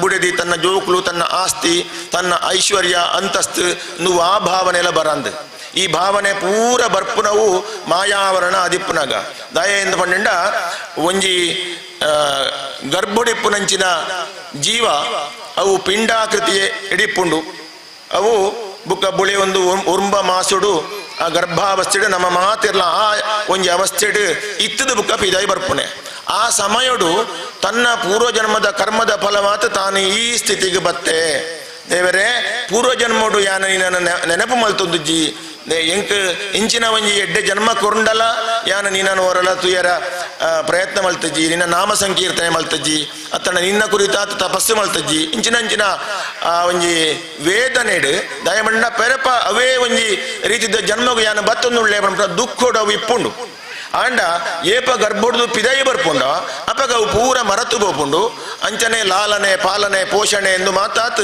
ಬುಳಿಯೊಂದು ಬತ್ತಿಲೆ ಕೊನೆ ತನ್ನ ಅಮ್ಮಿರು ತನ್ನ ಅಪ್ಪೆ ತನ್ನ ಅಕ್ಕ ಸಂಗಡಿ ಅತಂಡ ತನ್ನ ಪುದರು ಇಂಚಿನ ಒಂಜಿ ಭಾವನೆಡು ಅವು ವ್ಯವಹಾರ ಮಲ್ಪುಂಡು ಮಾತಿಲ್ಲ ನಮ್ಮ ಮಾತಿಲ್ಲ ಅಂಚನೆ ವ್ಯವಹಾರ ಮಲ್ಪುನೆ ಅಂಚಾತ್ ಒಂದು ಈ ದೇಹ ಅಂಚನೆ ಈ ನಾಮ ನಂಗೆ ದೀಣ್ಣಂಚಿನ ಪುದರು ನಮ್ಮ ಸಂಸಾರ ಇಂದೆಟ್ಟು ನಮ್ಮ ಐನೇ ಸತ್ಯ ಅಂದ್ರೆ ನಮ್ಮೊಂದಿಪ್ಪ ಅಂಡ ಅವು ಸತ್ಯತ್ ನಮ್ಮ ಉಳೈಪುರ ಅಂಚಿನ ಚೈತನ್ಯ ಆತ್ಮ ಅಂತ ಪಣಪುನ ಮಾತ್ರ ನಿತ್ಯ ಅವು ಸತ್ಯ ಬಾಕಿ ಇದು ಪೂರ ಮಿಥ್ಯ ಅಂದ್ ಪಣಪುನಂಚಿನ ಅರಿವು ಗೊತ್ತಾಪುನೆ ಇಂಚಿನ ವೇದ ಪುರಾಣೋಡು ಪಣ್ಣಂಚಿನ ಇತಿಹಾಸ ಪುರಾಣಾಭ್ಯಾಂ ವೇದೋಡು ಪಣ್ಣಂಚಿನ ಸತ್ಯನು ಇತಿಹಾಸ ಪುರಾಣೋಡ್ದು ತೆರಿಯೊಂದು ಆ ಕಥೆಕ್ಲೇನ ತೆರಿಯೊಂದು ಐತಿ ಎಂಚ ಇಪ್ಪೊಡು ಪಣಿರಬೋಡಾದ ಕೆಲವು ಕಥೆಗಳು ಇತ್ತ ಸುಧಾಮನ ಕಥೆ ಬತ್ತುಂಡು ಸುಧಾಮನ ಕಥೆ ಬಂದಾಗ ಇಡೀ ಕೆಲವು ಒಂಜಿ ಭಾಗವತದ ವಿಶೇಷ ಅಂತ ಪಂಡವು ಏಪ ಭಾಗವತ ಸಪ್ತಾಹ ಆಪುಂಡ ಅಲ್ಪ ಭಗವಂತನ ಆ ಗುಣಕರ್ಮ ಎಂಚ ಇತ್ತುಂಡ ವರ್ಣನೆ ಎಂಚ ಇತ್ತುಂಡ ಅವೇ ರೀತಿ ಪ್ರಸಂಗ ಬರ್ಪುಂಡು ಬಂಡ ವಿಶ್ವನಾಥರ್ನ ಸಹಪಾಠಿಯವರು ಇಡೇ ಬತ್ತೇರು ಏರು ಪದ್ಮನಾಭ ಶಬರಾಯರು ಅಂಚ ಕೃಷ್ಣನಾಡೆ ಸುಧಾಮೆ ಬತ್ತಿಲೇಕ ಆರ ಆಯ್ನ ಕಥೆನೆ ಪಣ್ಣ ನಿಕ್ಲು ತಗೊಂಡಾರು ನಮ್ಮ ಬಾಲ್ಯೋಡು ಗೊಬ್ಬಂದಿತ್ತ ಅಂದ್ಮನೆಯನ್ನು ಅವನಂಡ ಆ ಒಂಜಿ ಕಥೆಗೆ ಅನುಗುಣವಾಯಿನಂಚಿನ ವರ್ತನೆ ಮೂಳು ಅಥವಾ ಸಾಪೇಕ್ಷವಾಯಿನಂಚಿನ ಒಂಜಿ ಉದಾಹರಣೆ నువ్వంత ಬರ್ಪುರ ಒಂದಂತ ಭಾಗವತದ ಮಹಿಮೆ ಎಂದು ಅಂಚನೆ ಇಡೀ ಒಂಜಿ ಸುರುಕೆ ಪಂಡಿತ ಇಂಚಿನ ಒಂಜಿ ಇಂದೇನು ಆಯೋಜನೆ ಮಲ್ಪನಾಗ ಅಲ್ಪ ಮಾತ ಕೂಡುದು ಬರ್ಪುಂಡು ಅವು ಐಕ ಬೋಡಾಯಿನ ದ್ರವ್ಯ ಐಕ ಬೋಡಾಯಿನ ಸಹಕಾರ ಕೊಡಾಯಿನ ವ್ಯಕ್ತಿಗಳು ಇನ್ನು ಮಾತ ಸೇರೋಂದು ಬರ್ಪುಂಡು ಒಂದು ಭಗವತ್ ಸಂಕಲ್ಪ ಅಂಚ ಆ ಭಗವಂತನ ಸಂಕಲ್ಪ ಎಂಚಿನ ಒಂದು ಪಂಡ ಎನನು ತೆರೆಯೊಳ್ಳೆ ನಾವು ಆ ಸಂಕಲ್ಪಗೆ ಈ ಪ್ರವಚನ ಆಪುನೆ, ಆ ಸಂಕಲ್ಪಗೆ ಈ ಪಾರಾಯಣ ಆಪುನೆ. ಉಲ್ಪ ಆ ಸ್ಥಳೊಟ್ಟಿತ್ತಿನಂಚಿನ ವಿಪ್ರಶಾಪ ನಾಗದೋಷ ನಾಗದೋಷ ಇಜ್ಜಿನ ಮಣಪನ ಇನ್ನು ಆರು ಪಂಡೇರು ಅವೇ ರೀತಿ ಓವು ಶಾಪ ಉಂಡ ಆ ಶಾಪನು ಎಂಚ ಪರಿಹಾರ ಆವಡಂಪನೆಗೆ ಭಗೀರಥನ ಕತೆ ಬತ್ತಂಡು. ಭಗೀರಥನ ಹಿರಿಯಕ್ಕಳಿಗೆ ನಿವೃತ್ತಿ ಆವಡುಂದಾಂಡ ಭಗೀರಥ ತಪಸ್ಸು ಮಲ್ತದು ಗಂಗೆನ ಕೊಣತ್ತು ಬತ್ತ ನೆಡ್ತಾ ಅವರ ಮಾತನ ಅಕ್ಳಿಗೆ ನಿವೃತ್ತಿ ಆಂಡ ಅಕ್ಳಿಗೆ ಆ ಒಂಜಿ ಶಾಪ ನಿವೃತ್ತಿ ಒಂದು ಮೋಕ್ಷ ಆಂಡು ಪಣ್ಬುನವು ಅಕ್ಲೇನ ಈ ಆರು ಒಂಜಿ ಶಬ್ದ ಪಣ್ಣು ಹೋಯ್ತಾರೆ ಆತಿವಾಹಿಕ ಶರೀರ ಅಂದ ಪಂಡ ಪ್ರೇತಾತ್ಮ ಇಪ್ಪುನಂಚಿನ ಅವಸ್ಥೆ, ಸದ್ಗತಿ ಯಾವಂದಿನಂಚಿನ ಅವಸ್ಥೆ. ಸದ್ಗತಿ ಯಾವಂದಿನ ಅವಸ್ಥೆಗೆ ಸದ್ಗತಿ ಮಲ್ಪ್ಯರ ಭಗೀರಥೆ ಗಂಗೆ ಕೊಣತಿಲೇಕ ಇಡೆಗೆ ಭಾಗವತ ಗಂಗೆ ಬತ್ತಂಡು. ಅಂಚನೆ ಭಾಗವತ ಗಂಗೆ ಬರ್ಪುಣು ಬಣ್ಪುನೇಕ್ ಸಪ್ತ ನದಿಕ್ಲನ್ನ ತೀರ್ಥ ಬತ್ತಂಡು ಅವ ನಿರೀಕ್ಷಿತ ಅಪಗ ಒಂದು ಮಾತ ಒಂದೊಂಜಿ ವಿಶೇಷವಾಯಿನಂಚಿನ ಒಂದು ನಡಪುಣು ಬಣ್ಪುನೇಕ್ ವಿಶೇಷವಾಯಿನ ಸಂದರ್ಭ ಆತಣ್ಣು ಬಣ್ಪುನೇಕ್ ಕೆಲವು ದೂತ ಲಕ್ಷಣದ ಲೆಕ್ಕ ನಂಗೆ ತೋಜದು ಬರ್ಪುಣು. ಅಂಜನೆ ಈ ಭೂಮಿಗೆ ವಿಪ್ರಶಾಪ ಇತ್ತುಂಡು ನೋಡ್ಪುನೇಕ್ ಪಣ್ಣಾಗ ಆರು ಪದ್ಮನಾಭರುಂಜೆಡ್ಡೆ ಪಾತ್ರ ಬಂಡೇರು ದಯ ಬಂದು ಬಂಡ ಓವು ಎಂಚಿನವು ಆವೋಡ ಅವು ಆಪುನ ಕಾಲಗೂ ಅವು ಕುಡಿದು ಬರ್ಪುಂಡು ಐ ಕೊಂಚ ಕಾಲ ಒಂತೆ ಸಮಯ ಕಾಪೋಡ ಆಪುಂಡು ಒಂದು ದಯಂದು ಬಂಡ ಇತ್ತೆ ಶಾಪ ಕುರ್ನಕ್ಳಿಗೆಲ್ಲ ತೊಂದರೆ ಇಪ್ಪುಂಡು ಐಟು. ಶಾಪ ಅಂದ್ರೆ ಶಾಪ ಪಡೆಯನಕ್ಳಿಗೆ ಮಾತ್ರ ಶಾಪ ಕುರ್ನಕ್ಳಿಗೆ ತೊಂದರೆ ಇಪ್ಪುಂಡು ಸದ್ಗತಿ ಆದಿ ಪೂಜಿ ಅಕ್ಳಿಗೆಲ್ಲ ಸದ್ಗತಿ ಆಪುಂಡು ಅತನ ಶಾಪ ಪಡೆಯನಕ್ಳಿಗೆ ಸದ್ಗತಿ ಆಪುಂಡು ಐಕ್ ಪೂರ ಕಾರಣ ಒಂದು ಪಂಡಿಂಡ ನಂಗೆ ಧನದ ದೃಷ್ಟಿ ಇದಾರೆ ಪಂಡೇರು ಪಂಡಿಂಡ ಆಸ್ತಿ ಪಾಸ್ತಿ ದುಂಬದ ಕಾಲಡು ಜೀವನಗೆ ಕಷ್ಟ ಇತ್ತಂಡು ಜೀವನಗೂ ಬುಡಾತ್ ಬುಳೆ ಭಾಗ್ಯ ಐನೆ ಪಡೆಯೋಣೊಂದು ಬೇಸಾಯ ಮಲ್ಪುನೆ ದನಿಕ್ಳಿಗೊಂತೆ ಕುರ್ಪುನೆ ದನಿಕ್ಳೆ ಕುರ್ಪುನೆ ಇಟ್ಟು ಚೂರು ಕಮ್ಮಿ ಆಣದಾಂಡ ನಿನ್ನ ಜಾಗಿನ ಎಂಕ್ ಬರೆದು ಕೊರ್ಲಾದ ಮಲ್ಪುನೆ ಐಡ್ದು ಆ ಒಕ್ಕೆಲ್ದಕ್ಳಿಗೆ ಕೋಪ ಬರ್ಪುನೆ ಬುಕ್ಕ ಒಕ್ಕೆಲ್ದಕ್ಳೆ ದನಿಕ್ಳೆ ಲಡಾಯ ಆಪುನೆ ಇಂದು ಆಪನೋ ಕತೆ ಇಂದ್ವೆ ಆಯಿನ ಕತೆ ಇಂದ್ವೆ ಇಂದು ಮಾತ ವೈಕ್ ಮೂಲ ಕಾರಣವೋ ಒಂದು ಪಂಡ ಧನಾಪೇಕ್ಷೆ ನಂಗೆ ಇಪ್ಪುನಂಚಿನ ಸಂಪತ್ತಿನ ಹೆಚ್ಚು ಮಲ್ಪುನಂಚಿನ ಅಪೇಕ್ಷೆ ಮಾತೆರೆಗಲ ಬುಳೆಪುನಾಯಗಲ ಬುಳೆಪಾಯಿನಾಯಗಲ ದೆತೊಣ್ಣಾಯಗಲ ಕುರ್ನಾಯಗಲ ಮಾತೆರೆಗಲ ಇಪ್ಪುನೆ ತನ್ನ ಸಂಪತ್ತು ಕಮ್ಮಿ ಆಗಿರಬಲ್ಲೆ ಎಂದು ನಾವು ಅಂಚ ನಮ್ಮ ಭವಿತವ್ಯದ ನಮ್ಮ ಭವಿಷ್ಯದ ನಮ್ಮ ಜೀವನದ ಕುಟುಂಬದ ಕಾರಣಗೂ ಬೋಡಾತ್ ಧನಾರ್ಜನೆಗೆ ಬೋಡಾತ್ ಪಿದಡ್ನಾಗ ಪಾಪ ಸಂಗ್ರಹ ಆಪುಂಡು ಆ ಪಾಪ ಸಂಗ್ರಹ ಹೊಡೆದವರ ಕೆಲವು ಸರ್ತಿ ಮಿತಿಮೀರಿನ ಪಾಪ ಆಂಡ ಅಪಗ ಅಲ್ಪ ಐಕ್ ಏರು ಕಾರಣಕರ್ತೆರೋ ಏರೈಟ್ ಭಾಗ್ಯ ಐನಕ್ಲೋ ಅಕ್ಲೆಗ್ ಆ ಜೀವನೋಡು ಮೋಕ್ಷ ಇದ್ದಂದೆ ಆ ಜೀವನ ಮುಗಿನೆಡ್ದು ಬುಕ್ಕಲ ಅಕ್ಲೆಗ್ ಸದ್ಗತಿ ಆ ಒಂದೇ ಇಪ್ಪುಂಡು ಪಣಪುನಂಚಿನ ಒಂಜಿ ಸತ್ಯ ಅನೇಕ ದಿಕ್ಕಟ್ಟು ನಂಗೆ ಅನೇಕ ಜಾಗಡಿ ತೋಜಿದು ಬತ್ತನಂಚಿನ ವಂಚಿನವೇ ಮುಲ್ಪ ಸಾಮಾನ್ಯವಾದ ನತ್ತನಂಚಿನವು ಅವು ಮಾತ್ರ ಸದ್ಗತಿ ಆವಡು ನಂಡ ಕಾಲ ಕುಡ್ದು ಬತ್ತಂಡು ನನ್ನ ಸದ್ಗತಿ ಆಪುಂಡು ನನ್ನದ ದಿನಟ್ಟು ಎಡ್ಡೆ ಆಪುಂಡು ಪಣಪುನೈನ್ ನಮ್ಮ ಈ ಭಾಗವತದ ಪ್ರಸಾದಡು ಭಾಗವತದ ಮಹಿಮೆಡು ಶ್ರೀಕೃಷ್ಣ ಶ್ರೀಮದ್ ಭಾಗವತಾಖ್ಯೋಯಂ ಪ್ರತ್ಯಕ್ಷ ಕೃಷ್ಣ ಏವಹಿ ಸ್ವೀಕೃತೋಸಿ ಮಯಾನಾಥ ಮುಕ್ತ್ಯರ್ಥಂ ಭವಸಾಗರೆ ಭವಸಾಗರ ಬಣ್ಣ ಸಂಸಾರ ಸಾಗರ ಈ ಸಂಸಾರ ಸಾಗರದ್ದು ಮುಕ್ತಿಯಾವಡು ಪಣ್ಪುನ ಕಾರಣಗೂ ಬೋಡಾತ್ ಪ್ರತ್ಯಕ್ಷ ಕೃಷ್ಣ ಸ್ವರೂಪಿ ಪಣ್ಪುನ ದೃಷ್ಟಿಡು ಭಾಗವತನು ಇಡೀ ಒಣತದು ಮುಲ್ಪ ಐನ ಪ್ರವಚನ ದೇವ ಸಂಕಲ್ಪಡು ದೇವೇರೆ ಪಣ್ಣಂಚಿನ ದೇವೇರೆ ಪ್ರೇರಣೆ ಕೊನ್ನಂಚಿನ ಪಾತೆರುಳೆನ್ನು ಮುಲ್ಪ ಪ್ರವಚನ ರೂಪವಾತ್ ಪಾತೆರು ಪಾತ್ ಈತ ಜನ ತೆರಿಯೊಂದು ನಣದ ದಿನೊಟ್ಟು ಐಟ ಐನಾಥ ನಮ್ಮ ಜೀವನೋಡು ಪಾಪ ಹಿಂಸೆ ಅನ್ಯಾಯ ಅನಾಚಾರ ಇಂದು ಮಾತ್ರ ಆ ಬಂದಿಲೇಕ ಸತ್ಯ ಧರ್ಮ ನ್ಯಾಯ ನಿಷ್ಠೆಡು ಜೀವನ ಮಲ್ಪಿಲೇಕ ಜೀವನಗೂ ಬೋಡಾದ ಕೆಲವು ಸರ್ತಿ ಪಾಪ ಸಂಗ್ರಹ ಆಪುಂಡು ಪ್ರತಿಯೊಂಜಿಗೆ ಕೆಲಸ ಒಡ್ಲ ಪಾಪ ಇಪ್ಪುಂಡು ನಮ್ಮ ಉಣ್ಪು ಬೈಪ ಪುನಾಗ ಐಗೆ ದಿಕ್ಕೇಲಿಗೆ ಸೂಪಾಡ್ಪ ಆ ದಿಕ್ಕೇಲಿಗೆ ಪಾಡ್ನಂಚಿನ ಕಣಕ್ಕಡು ಒಂಜಿ ಎಳ್ಳೆ ಕ್ರಿಮಿಕೀಟ ಇತ್ತಂಡ ಅವು ಸಹಿತಂಡಲ್ಲ ಆ ಪಾಪ ಆ ಉಣ್ಪು ಬೈಪ ಅದು ಉಣ್ಪುನಾಗೆ ಬರ್ಪುಂಡು ಅಂಚಾದ ನಮ್ಮ ಪಾಪದ ವಿಶ್ಲೇಷಣೆಯನ್ನು ಈ ಶಾಸ್ತ್ರಡು ಅತ್ಯಂತ ಸೂಕ್ಷ್ಮವಾದ ಮಲ್ತದೇರು ಅತ್ಯಂತ ಘೋರವಾಯಿನ ಪಾಪ ಇಂಚಿನ ಒಂದು ಪಣ್ಪುಣ ಇಲ್ಲ ಪಣ್ತೇರು ಅಂಡ ಪಾಪದ ಭೀತಿಡು ಜೀವನನೇ ಮಲ್ಪಂದೆ ಇರ್ಲ ಕುಳ್ಳುಜೇರು ಪಾಪಡು ಆಯ್ನಾತ್ ಕಮ್ಮಿ ಪಾಪಾರ್ಜನೆ ಆಪುನಂಚಿನ ಓವು ಪಣಪುನ ಸಾಧಿನ ಒರಿ ಒರಿ ಒಂಜೊಂಜಿನ ಆಯ್ಕೆ ಮಲ್ತೊನ್ ಪೇರು ಅಂಚ ಆಯ್ಕೆ ಮಲ್ತೊಂಚಿನ ಜೀವನನೇ ಮಲ್ತನಕ್ಲೆ ಸಜ್ಜನೆರೆ ಎಂದು ಪಣಪೇರು ಆ ಸಜ್ಜನೆರೆಯನ್ನು ಸತ್ಸಂಗ ಮಲ್ತಂಡ ಆ ಪಾಪ ಪರಿಹಾರ ಆಪುಂಡು ಏರೇರು ನಮ್ಮ ಜೀವನೋಡು ನಂಗೆ ಈ ಪ್ರಪಂಚಡು ನಂಗೆ ಅಗ್ರ ಜನ್ಮರೇ ಆತು ಎಡ್ಡೆ ಮಲ್ತಂಡ ಎಡ್ಡೆ ಪುಣ್ಯ ಮಂತಿರಾತ ಏರು ಬತ್ತದೇರೋ ಎಡ್ಡೆ ಕರ್ಮನು ಏರು ಮಲ್ತೊಂದು ಪೋತೇರ ಅಕ್ಲೇನು ಮಾಂತ ಅನುಸರಣೆ ಮಲ್ತೊಂದು ಪೋಡು ಪಣಪುನೇನು ಈ ಭಾರತ ದೇಶದ ಪರಂಪರೆನೇ ಪಣಪುಂಡು ಅಂಚಾತ ಇತ್ತೆ ಕಲಿಯುಗಟ್ಟು ಪಾಪಾಚರಣೆ ಸಹಜ ಅವು ಸ್ವಾಭಾವಿಕವಾದ ಅದು ಪೋಪುಂಡು ಅಂಡ್ ಐನ ನಿವೃತ್ತಿ ಮಲ್ತುನೆಲ್ಲ ಬಹಳ ಸುಲಭ ಅವೆಂಚಾದ ಪಂಡ ನಾಮ ಸಂಕೀರ್ತನೆ ಮಲ್ತಂಡ ಭಗವಂತನ ನಾಮಸ್ಮರಣೆ ಮಲ್ತಂಡ ಕರ್ಮ ಅಂದ್ ಪಣಪುನವು ಕಷ್ಟ ಕರ್ಮ ಜ್ಞಾನ ಭಕ್ತಿ ಪಣಪುನವು ಮೂಜಿ ಉಂಡು ಕರ್ಮ ಅಂದ್ ಪಂಡ ಯಜ್ಞಾದಿ ಕರ್ಮೊಳಿನ ಮಲ್ಪೋಡು ಅವು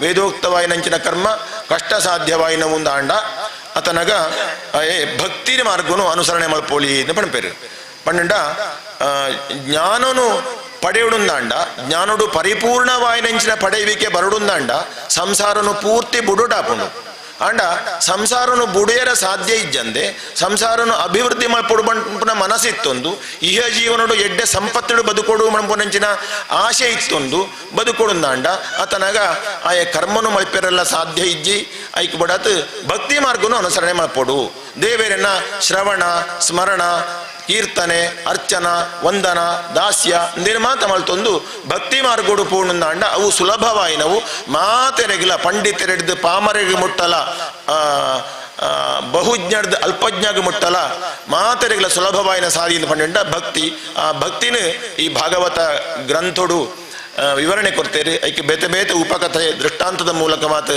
ವಿವರಣೆ ಮಲ್ತಿದ್ದೇರು ಅಂಚಾತ ನಮ್ಮ ಒಂಜಿ ಕರ್ಮಣ ಮನಸಾ ವಾಚ ತ್ರಿವಿಧಂ ಹಿ ನರಸ್ಸದ ಬದ್ಧತೆ ಬಂಧನೈ ಪಾಶೈರ್ ಮುಚ್ಯತೆ ಮುಚ್ಯತೆ ಪ್ಯಥವಾ ಪುನಃ ಒಂಜಿ ಶ್ಲೋಕ ಉಂಟು ಮಹಾಭಾರತೋಡು ಪಂಡ ಕರ್ಮಣ ಮನಸಾ ವಾಚ ನಮ್ಮ ಕೃತಿಡ್ದು ನಮ್ಮ ಮಲ್ಪುನಂಚಿನ ಕೆಲಸ ಹೊಡ್ದು ಅಂಚನೆ ಮನಸ್ಸಿಡು ಮಲ್ಪುನಂಚಿನ ಚಿಂತನೆ ಹಿಡ್ದು ಬಾಯಿಡು ಪಣಪುನಂಚಿನ ಪಾತೆರಡುದು ಈ ಮೂಜೆ ಬಗ್ಗೆ ಹಿಡ್ದಾತ ನಂಗೆ ಕರ್ಮ ಲೇಪ ಪಣಪುನವು ಅಂಟೊಂದು ಪೋಪುಂಡು ಐಟ್ ಪುಣ್ಯಕರ್ಮ ಪಾಪಕರ್ಮ ರಡ್ಲ ದುರ್ವಾಕ್ಯ ದುಷ್ಟವಾಕ್ಯ ಅಂದಿನ ಮಂತ ಪಂಡಿಂಡ ಅವು ವಾಕ್ಯ ವಚಸ ಮಲ್ಪುರಂಚಿನವು ಪಾತೆರಡು ಮಲ್ಪುರಂಚಿನ ಪಾಪ ಅಂಚನೆ ಎಡ್ಡೆ ಪಾತೆರ ಬಲೆ ಕುಳ್ಳೊಲೆ ಬಾಜೆಲೆ ಪರ್ಲೆ ಇಂಚ ಮಾಂತ ಪಂಡಾಂಡ ಇಂಚ ಉಳ್ಳಾರು ಇಂಚ ಮಾಂತ ನಮ್ಮ ಒಂಜಿ ನಯ ವಿನಯವಾಯಿನ ಒಂಚಿನ ಪಾತೆರಂದಾಂಡ ಅವು ವಾಚಿಕವಾಯಿನಂಚಿನ ಸತ್ಕರ್ಮ ಮನಸ್ಸಿಡು ಆಯಗೊಂಜಿ ಪಕ್ಕದ ನಮ್ಮ ಮುಟ್ಟದ ತೋಟದಾಯಗ ಎಡ್ಡೆ ಬಜ್ಜೆ ಆಂಡಿ ಎಂಕ್ ಬಜ್ಜೆ ಆತಜಿ ಎಂದು ಮಾಡದು ಆಯನ ಬಗ್ಗೆ ಅಸೂಯೆ ಪಟ್ಟಿಂದಾಂಡ ಅವು ಮಾನಸಿಕವಾಯಿನಂಚಿನ ಅಂಚನೆ ಮಾನಸಿಕವಾಯಿನ ಪಾಪ ಸುಮಾರು ಉಂಡು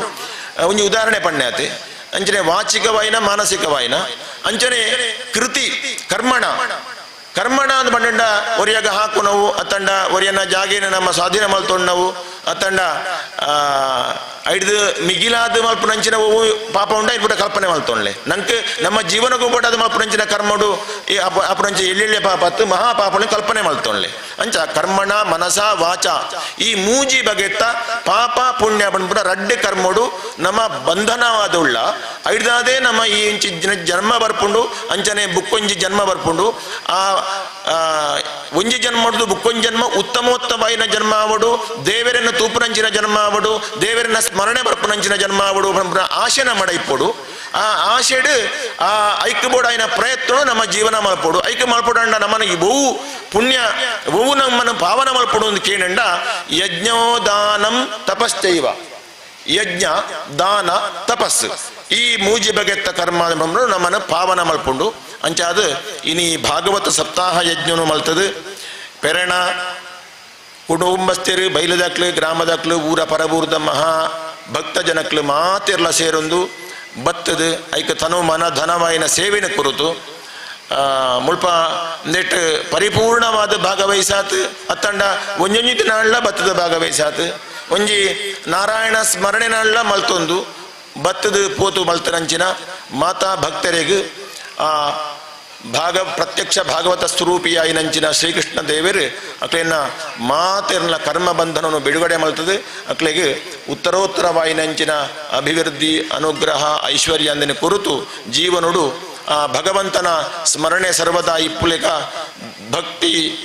ಭಕ್ತಿ ಮಾರ್ಗೋಡು ಧರ್ಮ ಕರ್ಮಡು ನಡತೊಂದು ಪೋಪುನಂಚಿನ ಅಂಚನೆ ಮಾತೆರ್ಲ ಈ ಕರ್ಮದ ಫಲವಾತ್ ಕೇವಲ ಈಡೆಗೆ ಮಾತ್ರ ನಮ್ಮ ರಾಜ್ಯಗೂ ನಮ್ಮ ದೇಶಗೂ ಈಡೆಗೆ ಆಡಳಿತ ಮಲ್ಪುರಂಚಿನ ಧರ್ಮಾತ್ಮೆರೆಗೆ ಮಾತೆರೆಗಳ ಎಡ್ಡೆ ಆತು ಕಾಲ ಕಾಲಗೂ ಬರಸ ಬತ್ತದು ಬುಳೆ ಭಾಗ್ಯ ವೃದ್ಧಿ ಆತು ದೇಶಡು ರೋಗ ರುಜಿನ ನಿರ್ಮೂಲನೆ ಆತು ಉತ್ತರೋತ್ತರವಾಯಿ ನಂಚಿನ ಅಭಿವೃದ್ಧಿ ಆವುಡು ಪಂಪುನ ಪ್ರಾರ್ಥನೆಯನ್ನು ಆ ಶ್ರೀಕೃಷ್ಣ ಸ್ವಾಮಿನ ಪದತಲೊಟ್ಟು ಸಮರ್ಪಣೆ ಮಲ್ತೊಂದು ಮಾತೆರೆಗಳ ಎಡ್ಡೆ ಆವಡು. ಓಂ ಸ್ವಸ್ತಿ.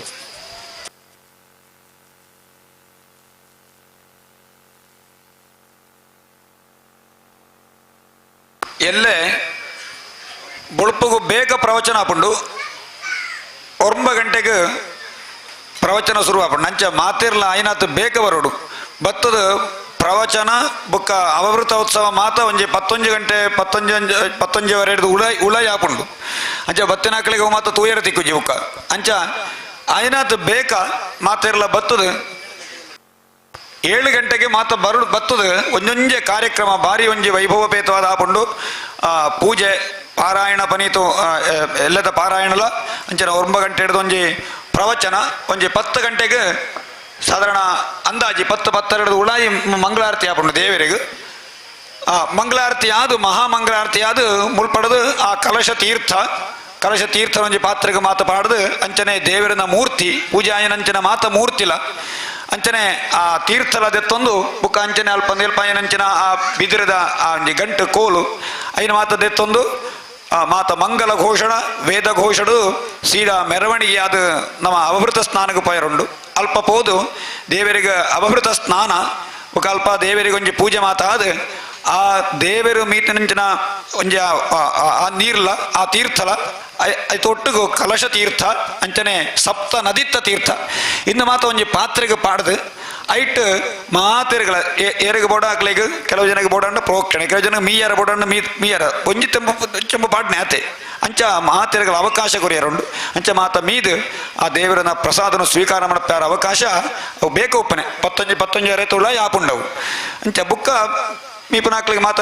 ಒಂದು 10 ಜನ ಮಾತ ಕಾರ್ಯಕರ್ತರು ಉಳ್ಳಿರು ಅక్కడ ಮಾತ ಸಹಕಾರಡು ಮಾತ ಮೀಯರ ವ್ಯವಸ್ಥೆ ಹಾಪುಂಡು ಅಂಚನೆ ವೈಭವಪೇತವಾದ ಆ ಮೆರವಣಿಗೆ ಇಡಿಗೆ ಬತ್ತದು ದೇವರಿಗೊಂಜಿ ಪುನಃ ಪೂಜೆ ಆದ ಆ ದೇವರಿನ ಪ್ರಸಾದ ಕೊರದು ಒಂಜಿ ಮಂತ್ರಾಕ್ಷತೆಯನ್ನು ಪಣಪುನ ಅಂಜಿ ಬಂಡ ಒಂಜಿ ದಕ್ಷಿಣೆ ಮಾತ ಕೊರದು ಮಾತ ಆಶೀರ್ವಾದ ಪಂಚನ ಒಂಜಿ ಸಮಯ ಅಂಚ ಐನಾತ್ ಬೇಕಾವುಡು ಈತ ಮಾತ ಕಾರ್ಯ ಅನಾಗ ಬುಕ್ಕ ಬಾರಿ ಸಮಯ ಅಂಡ ಬಾರಿ ಭಂಗಾವು ಬುಕ್ಕ ಏರ್ಲ ಇಜ್ಜಂದ ಇಂಚಿಂದ ಒಂಜಿ ವೈಭವ ಉತ್ಸವ ಮಾಡ್ತಾರೆ ಆಪುಜಿ ಮಾತೆರ್ಲ ಬತ್ತುಂಡೇನೆ ಆಪನೆ ಅಂಚ ಏಪಲ ಮಾತೆರ್ಲ ಒಟ್ಟು ಆಯ್ನಾತ್ ಬೇಕ ಬತ್ತದು ಈ ಮಾತ ಕಾರ್ಯಕ್ರಮ ಭಾಗಿಯಾವಡು ಮಾತೆರೆಗಳ ದೇವರನ ತೀರ್ಥ ಪ್ರಸಾದ ಸಪ್ತ ನದಿತ್ತ ತೀರ್ಥ ಅಂಚನೆ ಈ ಅಭಿಮಂತ್ರಣೆ ಪೂಜೆ ಮಾಡ್ತಾನಂಚನ ಕಲಶ ತೀರ್ಥ ಪ್ರಸಾದ ಮಾತ ಎಲ್ಲೆ ಕೊರಿಯಾರುಂಡು ಮಾತೆರ್ಲ ಏನು ಮಾತ ಸ್ವೀಕಾರ ಮನತರು ಆ ಕೃಷ್ಣದೇವನ ಅನುಗ್ರಹ ಪಾತ್ರ ಆವಡ ಪಂಪನ ಮಂಕಳ ಮಾತ್ರ ಕೊರ್ಪಂಚನ ಸೂಚನೆ.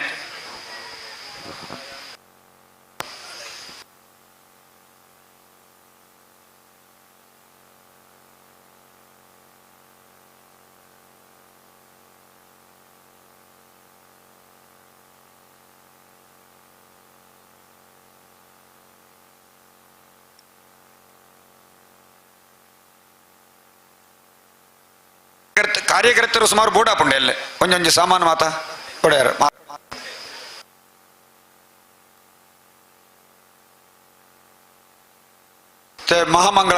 ಮಹಾಮಂಗಳಾರತಿ ಆದ ಪುಸ್ತಕ ಆರತಿ ಬುಕ್ಕ ದೇವರಿಗೆ ಆರತಿ ಆದ ಪ್ರಸಾದ ವಿತರಣೆ.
ಸದಾ ಶೃಣ್ವನ್ನೋತಿಭಿಸ್ಸೀತ ಸಾಧನಂ.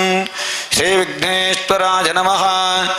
ಓಂ ವಿಷ್ಣೋರ್ನುಕಂ ವೀರ್ಯಾಣಿ ಪ್ರವೋಚಂಜಃ ಪಾರ್ಥಿವಾನಿ ಮಮೇರಜಾಗಂ ಶಿಜೋ ಅಸ್ಕವಾಚರುತ್ತರಗಂ ಸರಸ್ಥಂ ವಿಚಕ್ರಮಾಣಸ್ತ್ರೇಧೋರುಗಾಯ ತರಶ್ಚ ಪ್ರಿಯಮವಿಬಾಧೋ ಅಶ್ಚಾಮ್ನರೋಜತ್ರತೆ ಭಜಮೋ ವದಂತಿ ಗುರುಕ್ರಮಸ್ತದೇವಂತು ರಿತ್ಥಾ ವಿಷ್ಣೋ ಪದೇ ಪರಮೇ ಮಧ್ಯ ಉತ್ಸಹ ಪ್ರತದ್ವಿಷ್ಣಸ್ತಮತೆ ವೀರ್ಯಾಯ ಮೃಗೋನ ಭೀಮಃ ಕುಚರೋ ಗಿರಿಷ್ಠಾಃ ಯಸ್ಯೋರುಷು ತ್ರಿಷು ವಿಕ್ರಮಣೇಶ್ವಧಿಕ್ಷಯಂತಿ ಭುವನಾನಿ ವಿಶ್ವಾ ಪರೋ ಮಾತ್ರಜಾ ತನುವಾಮೃದಾನದತೆ ಮುಹಿತ್ಮವನ್ನಶ್ಚುಮಂತಿ ಉಭೇತೆ ವಿದ್ನರಜಸೀ ಪೃಥಿವ್ಯಾ ವಿಷ್ಣೋ ದೇವತ್ವಂ ವರಮಶ್ಚ ವಿತ್ಸೆ ವಿಚಕ್ರಮೇ ಪೃಥಿವೀಮೇಷ ಏತಾಂ ಕ್ಷೇತ್ರಾಜ ವಿಷ್ಣುಂ ವರುಷೇ ಜುರಶ್ಚನ್ ಧ್ರುವಾಸೋ ಅಶ್ಚ ಕೀರಜೋ ಜನಾಸಃ ಉರುಕ್ಷಿತಿಕಂ ಶುಚನಿವಾಚಕಾರ ತದ್ದೇವ ಪೃಥಿವೀಮೇಷ ಏತಾಂ ವಿಚಕ್ರಮೇ ಶತಚ್ಚ ಸಂಮಹಿತ್ವಾ ಪ್ರವಿಷ್ಣುರಸ್ತು ತವ ಸತ್ತಬೀಜಾನ್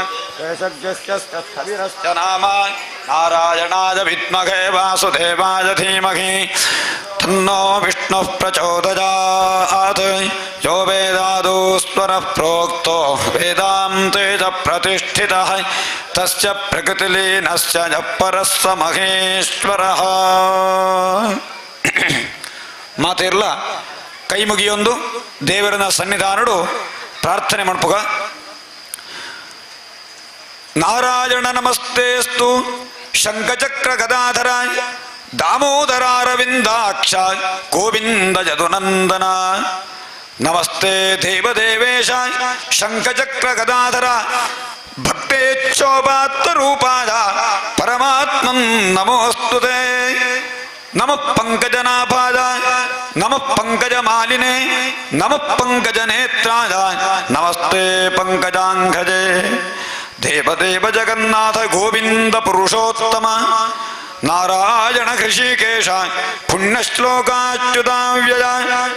ನಮಸ್ತೆ ಸರ್ವಭೂತಾತ್ಮಂ ಸರ್ವಶಕ್ತಿಧರಾವ್ಯಯ ವಿಶ್ವಕರ್ಮನ್ ನಮಸ್ತೇಸ್ತು ತ್ವಾಂ ವಯಂ ಶರಣಂ ಗತಾಃ.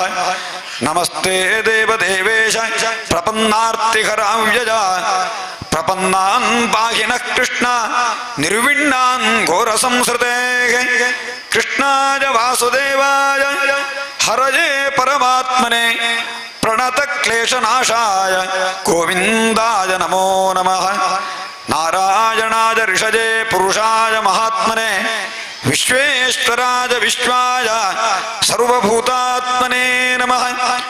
ಗೋಪಾಲರತ್ನಂ ಭುವನೈಕರತ್ನಂ ಗೋಪಾಂಗನಾ ಯೌವನ ಭಾಗ್ಯರತ್ನಂ ಶ್ರೀಕೃಷ್ಣರತ್ನಂ ಸುರಸೇವ್ಯರತ್ನಂ ಭಜಾಮಹೇ ಯಾದವ ವಂಶರತ್ನಂ.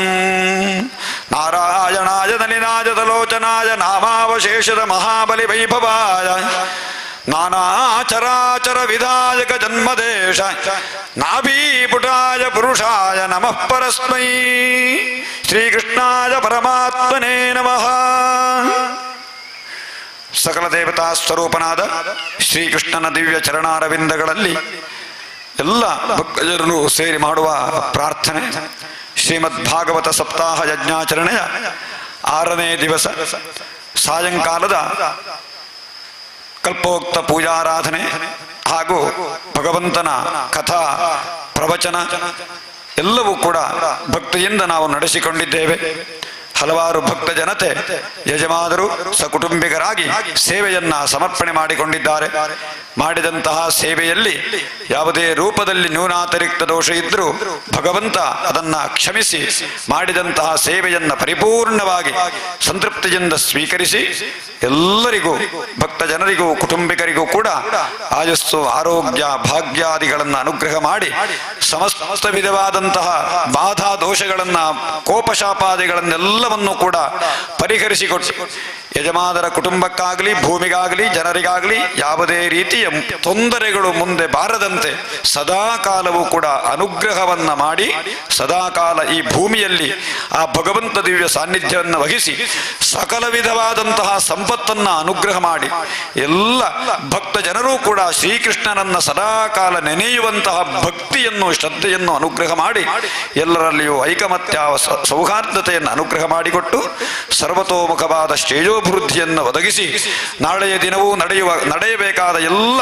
ಕಾರ್ಯಕ್ರಮವನ್ನು ನಿರ್ವಿಘ್ನವಾಗಿ ನೆರವೇರಿಸಿ ಎಲ್ಲರಲ್ಲಿಯೂ ಸದಾಕಾಲ ಭಕ್ತಿ ಜಾಗೃತವಾಗುವಂತೆ ಭಗವಂತ ಅನುಗ್ರಹ ಮಾಡಿ ಎಲ್ಲರನ್ನೂ ರಕ್ಷಿಸುವಂತಹ ಭಾರ ಆರಾಧಿಸಿದಂತಹ ಸಕಲ ದೇವತಾ ಸ್ವರೂಪನಾದ ಶ್ರೀಕೃಷ್ಣನ ದಿವ್ಯ ಪಾದಾರವಿಂದಕ್ಕೆ ಸೇರಿದ್ದು ಅಂತೇಳಿ ನಾವೆಲ್ಲರೂ ಸೇರಿ ಭಕ್ತಿಯಲ್ಲಿ ಮಾಡುವಂತಹ ಪ್ರಾರ್ಥನೆ. ಶ್ರದ್ಧಾಂ ಮೇಧಾಂ ಯಶಃ ಪ್ರಜ್ಞಾಂ ವಿದ್ಯಾಂ ಬುದ್ಧಿಂ ಶ್ರಿಯಂ ಬಲಂ ಆಯುಷ್ಯಂ ತೇಜಃ ಆರೋಗ್ಯಂ ದೇಹಿ ಮೇ ಪುರುಷೋತ್ತಮ ಅನ್ಯಥಾ ಶರಣಂ ನಾಸ್ತಿ ತ್ವಮೇವ ಶರಣಂ ಮಮ ತಸ್ಮಾತ್ ಕಾರುಣ್ಯ ಭಾವೇನ ರಕ್ಷ ಮಾಂ ಪುರುಷೋತ್ತಮ. ಶ್ರೀಕೃಷ್ಣದೇವರ ಪಾದಾರವಿಂದಕ್ಕೆ ಗೋವಿಂದಾನ್ನಿ ಗೋವಿಂದ, ಗೋವಿಂದಾನ್ನಿ ಗೋವಿಂದ, ಗೋವಿಂದಾನ್ನಿ ಗೋವಿಂದ. ಎಲ್ಲರೂ ಕೂಡ ಅಕ್ಷತೆಯನ್ನು ಹರಿವಾಣಕ್ಕೆ ಒಂದು ಹರಿವಾಣವನ್ನು ತಕೊಂಡು ಬರ್ತಾರೆ. ಎಲ್ಲರೂ ಕೂಡ ಅಕ್ಷತೆಯನ್ನು ಹರಿವಾಣಕ್ಕೆ ಹಾಕಿ 3 ಸುತ್ತು ಬಂದು ನಮಸ್ಕಾರ ಮಾಡಿ. ಶ್ರೀಕೃಷ್ಣಾಯ ಪರಬ್ರಹ್ಮಣೇ ನಮಃ. ಯಾನಿ ಕಾನಿ ಚ ಪಾಪಾನಿ ಜನ್ಮಾಂತರಕೃತಾನಿ ಚ ತಾನಿ ತಾನಿ ವಿನಶ್ಯಂತಿ ಪ್ರದಕ್ಷಿಣ ಪದೇ ಪದೇ. ಕೃಷ್ಣಾಯ ವಾಸುದೇವಾಯ ಹರಜೇ ಪರಮಾತ್ಮನೆ ಪ್ರಣತಕ್ಲೇಶನಾಶಾಯ ಗೋವಿಂದಾಯ ನಮೋ ನಮಃ. ಶ್ರೀಕೃಷ್ಣ ಗೋವಿಂದ ಹರೇ ಮುರಾರೇ, ಶ್ರೀಕೃಷ್ಣ ಗೋವಿಂದ ಹರೇ ಮುರಾರೇ. ಹೇ ನಾಥ ನಾರಾಯಣ ವಾಸುದೇವ, ಹೇ ನಾಥ ನಾರಾಯಣ ವಾಸುದೇವ. ಪ್ರದ್ಯುಮ್ನ ದಾಮೋದರ ವಿಶ್ವಮೂರ್ತೆ, ಪ್ರದ್ಯುಮ್ನ ದಾಮೋದರ ವಿಶ್ವಮೂರ್ತೆ. ಮುಕುಂದ ವಿಷ್ಣೋ ಭಗವನ್ ನಮಸ್ತೆ, ಮುಕುಂದ ವಿಷ್ಣೋ ಭಗವನ್ ನಮಸ್ತೆ.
ಸರಿ, ಎಲ್ಲ ಎಲ್ಲ ಭಕ್ತ ಜನರ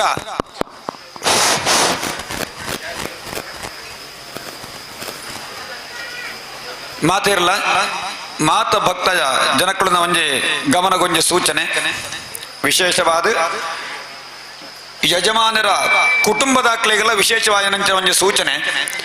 ಈ ಭಾಗವತ ಸಪ್ತಾಹ ಯಜ್ಞ ದಾನೋ ಜನ್ಮಾಂತರೀಯ ಪುಣ್ಯ ವಿಶೇಷಡು ದೈವ ಸಂಕಲ್ಪಡು ಈ ಒಂಜಿ ಭೂಮಿಡ್ ನಡೀತದುಂಡು. ಅಂಚನೆ ಸಪ್ತಾಹ 7 ದಿನ ಪರ್ಯಂತವಾದ ದಿನೋಲ ಪಾರಾಯಣ, ಪ್ರವಚನ, ಭಜನೆ, ನಾಮ ಸಂಕೀರ್ತನೆ ಇಂದು ಮಾತ ನಡತದು. ಆ ಕೃಷ್ಣದೇವರಿನ ಸ್ಮರಣೆ ಮಾತಿರಿಗಲ ಇತ್ತೆ ಬತ್ತದುಂಡು. ಅಂಚನೆ ಈ ಒಂಜಿ ಯಜ್ಞಗ ಬೋಡಾದು ಏತೋ ಸಮಯದ ನಿಕ್ಕಳೊಂಜಿ ವ್ರತತ್ತಲು ಉಂತಾರು ವ್ರತೊಟ್ಟು ಅವೊಂಜಿ ಬಾರಿ ಒಂಜಿ ಈ ಒಂಜಿ ಮಾತ ಕಾರ್ಯಗ ಒಂಜಿ ಸಿದ್ಧಿಗ ಬಾರಿ ಒಂಜಿ ಪ್ರಧಾನವಾದಂಚಿನ ಕರ್ಮ. ಅಂಚನೆ ಈ ಶ್ರೀಕೃಷ್ಣ ಈ ಭಾಗವತ ಸಪ್ತಾಹ ಯಜ್ಞದ ಅಂಗವಾದ ನನ ಒಂಜಾತ ದಿನ ನಿಕ್ಕಳೊಂಜಿ ದೇವರನ್ನ ಒಂಜಿ ನಾಮಸ್ಮರಣೆ ಮಾಡ್ಪ್ಯಾರುಂಡು. ದಾಯಿಗೆಂದು ಬಂಡ ಈತಿ ದಿನ ಕೇಳಿನಂಚಿನ ಕಥೆ, ಆ ಕಥಾವಸ್ತು ಅಂಚನೆ ದೇವರಿನ ಸ್ಮರಣೆ ಸಪ್ತಾಹ ಮುಗಿಬೆಟ್ಟಿಗೆ ಅವು ಮನಸ್ಸು ಪೋಯರಬಲ್ಲಿ ಅವು ಏಪಲ ಉಂತೋಡು. ಶಾಶ್ವತವಾದ ಕೃಷ್ಣದೇವರಿನ ಆ ಸ್ಮರಣೆ ನಿಕ್ಕಳನ ಇಲ್ಲಿಡು ನಿಕ್ಕಳನ ಮನಸ್ಸುಡು ಉಂತೋಡು. ಐಕಾದ ಎಲ್ಲೇ ಸುಮುಹೂರ್ತಡು ಒಂಜಿ ನಾಮ ಮಂತ್ರ ಅವು ಎಲ್ಲೇ ಐನ ಉಪದೇಶ ಮಾಡ್ಪುವ ಆ ಮಂತ್ರನು ನಿಕ್ಕಳು ವಿಶೇಷವಾದ ಕುಟುಂಬದಾಕ್ಲು ಒಂಜಿ 14 ದಿನ ಇಂಚನೆ ಒಂಜಿ ವ್ರತನ ಮುಂದುವರಸಾದ ಆ ನಾಮ ಜಪ ಮಾಡ್ಪೋಡು. ಬೊಳ್ಪುಗು ಬುಕ್ಕ ಬೈಯಾಡು ಒಂಜಿ ಕುಟುಂಬದ ಒರಿಯತ್ತು ಜಪ ಮಾಡ್ಪನೆ ಮಾತ ಪೊಣ್ಜೋಕ್ಳು ಜೋಕ್ಳು ಮಾತಿರಲ್ಲ. ಆ ಒಂಜಿ ಜಪ ಮಾಡ್ತದ ಮರ್ತಿನ ಸಪ್ತಾಹದ ಆ ಸಂಪೂರ್ಣ ನೆನಪು ನಿಕ್ಕಳಿಗೆ ಆ ದೇವರ ನಿಕ್ಕಳನ ಮನಸ್ಸು ಇಲ್ಲಿಡು ಮಾತ ಉಂತೋಡು ಪಂಚನ ಸಂಕಲ್ಪ. ಆ ಸಂಕಲ್ಪಡು ಒಂಜಿ 14 ದಿನತ್ತ ಆ ಜಪ ಹೆಚ್ಚು ಪೊರ್ತು ಕುಳ್ಳಿಯಾರೆ ಬುಳ್ಪುಗೊಂಜಿ 180 ಜಪ ಬೊಕ ಸಾಯಂಕಾಲ ಒಂಜಿ 180 ಜಪ ಹೆಚ್ಚು ಪೊರ್ತು ಬೊಡ್ಚಿಕ್ ಒಂಜಿ 10 ನಿಮಿಷ ಬೋಡಾಯಿನ ಒಂಜಿ ಶ್ರದ್ಧೆಟ್ ಐನ ಮಾತ ನಿಕ್ಕಳು ಮಣಪ್ಯಾರ ಒಂಜಿ ಸಂಕಲ್ಪ ಮಾಡ್ಪಡು. ಅಂಚ ಮಾತಿರ್ಲ ಆ ಜಪ ಮಣತದು ಆ ದೇವರನ ಶಾಶ್ವತವಾದ ನಿಕ್ಕಳಿನ ಈ ಮಣ್ಣಡು ಈ ಜಾಗಿಡು ಈ ನಿಕ್ಕಳಿನ ಮಾತಿರನ ಹೃದಯ ಮಧ್ಯಡು ಆ ದೇವರನ ಸ್ಥಾಪನೆ ಮಾಡ್ಪೊಲೆ. ಮಾತಿರಿಗಲ ಸಂಪೂರ್ಣವಾದ ನಿಸ್ಸಂಶಯವಾದ ಸಂಶಯ ಇಜ್ಜಂದೆ ಸಂಪೂರ್ಣ ಫಲ ಐತ ಪ್ರಾಪ್ತಿಯಾಪುಂಡು. ನಿಕ್ಕಳ ಗೈತಿನಂಚನ ಫಲ ಆ ದೇವರ ನಿಕ್ಕಳಿಗೆ ಅನುಗ್ರಹ ಮಾತ ಅನುಗ್ರಹ ಮಣಪೇರು ಅಂಚಿತ್ತಿನ ದೃಢವಾಯಿನಂಚನ ಸಂಕಲ್ಪಡು ಮಾತೆಲ್ಲ ಜಪ ಮಣಪೊಲೆ ಅನುಷ್ಠಾನ ಮಣಪೊಲೆ ನಿಕ್ಕಲ ಮಾತೆರಿಗಳ ದೇವರ ಅನುಗ್ರಹ ಮಾಡ್ಪಡು ಪಡೆದು ದೇವರನ್ನ ಸನ್ನಿಧಾನಡು ಪ್ರಾರ್ಥನೆ ಮಾಡ್ಪೋ.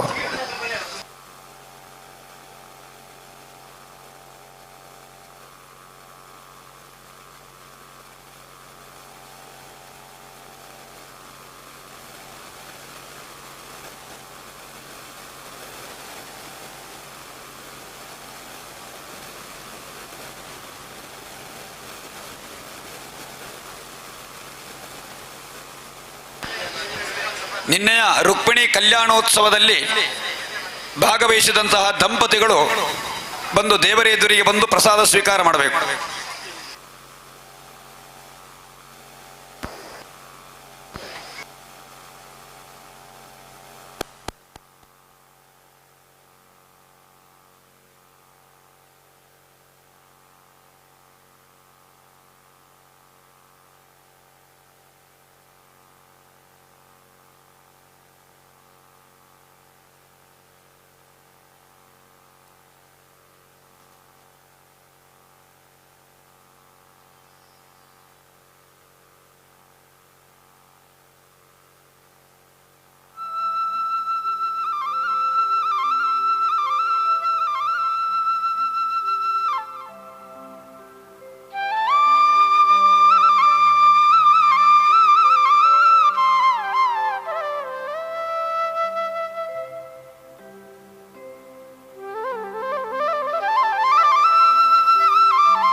ಭಗವದ್ಭಕ್ತರ ವಿನಂತಿ ಒಂಜಿ ಸಾಲಡೆ ಸೇವಾ ರಾಶಿ ದೀಪತ್ತೊಂದು ಸೇವೆದ ಪ್ರಸಾದ ಸ್ವೀಕಾರ ಮಲ್ಪಲೆ ಮುಕ್ಕೊಂಜಿ ಸಾಲಡೆ ತೀರ್ಥ ಪ್ರಸಾದ ಕೊರೊಂದುಲ್ಲೇರು ಅಲ್ಪ ತೀರ್ಥ ಪ್ರಸಾದ ಸ್ವೀಕಾರ ಮಲ್ತದೆ ಉಪಹಾರದ ವ್ಯವಸ್ಥೆ ಉಂಡು ಅನ್ನಛತ್ರಡೆ ಉಪಹಾರದ ವ್ಯವಸ್ಥೆ ಉಂಡು ಅನ್ನು ಸ್ವೀಕಾರ ಮಲ್ಪಡೋದು ನಿಕಟ ವಿನಂತಿ ಮಲ್ತದಲ್ಲ. ಭಾಗವತ ಸಪ್ತಾಹದ ಅಕೇರಿದ ದಿನ ಎಲ್ಲೆ ಕಾಂಡೆ 6 ಗಂಟೆಗೆ ಕಾರ್ಯಕ್ರಮ ಪ್ರಾರಂಭ ಆಪುಡು. ಈ ಕಾರ್ಯಕ್ರಮ ನಿಖಲ ಮಾತೆಲ್ಲ ಭಾಗವಹಿಸಿಕೊಂಡು ಸಮಿತಿಯ ಪರವಾದ ನಿಕಟ ವಿನಂತಿ ಮಲ್ತದಲ್ಲ.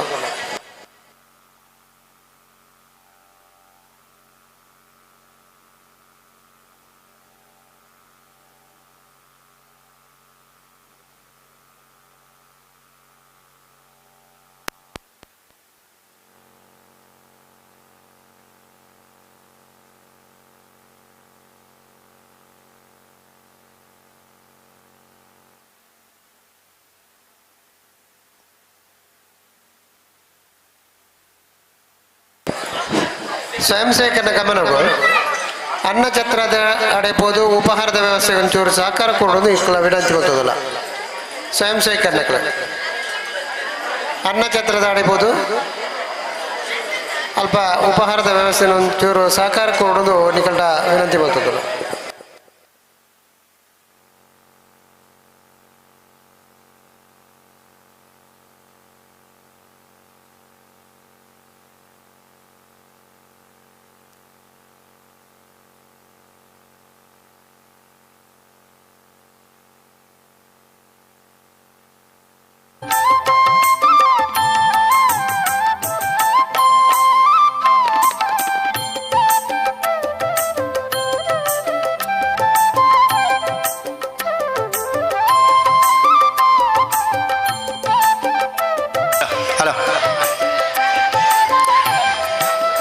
ರಾಮಲಾಲಿ ಮೇಘ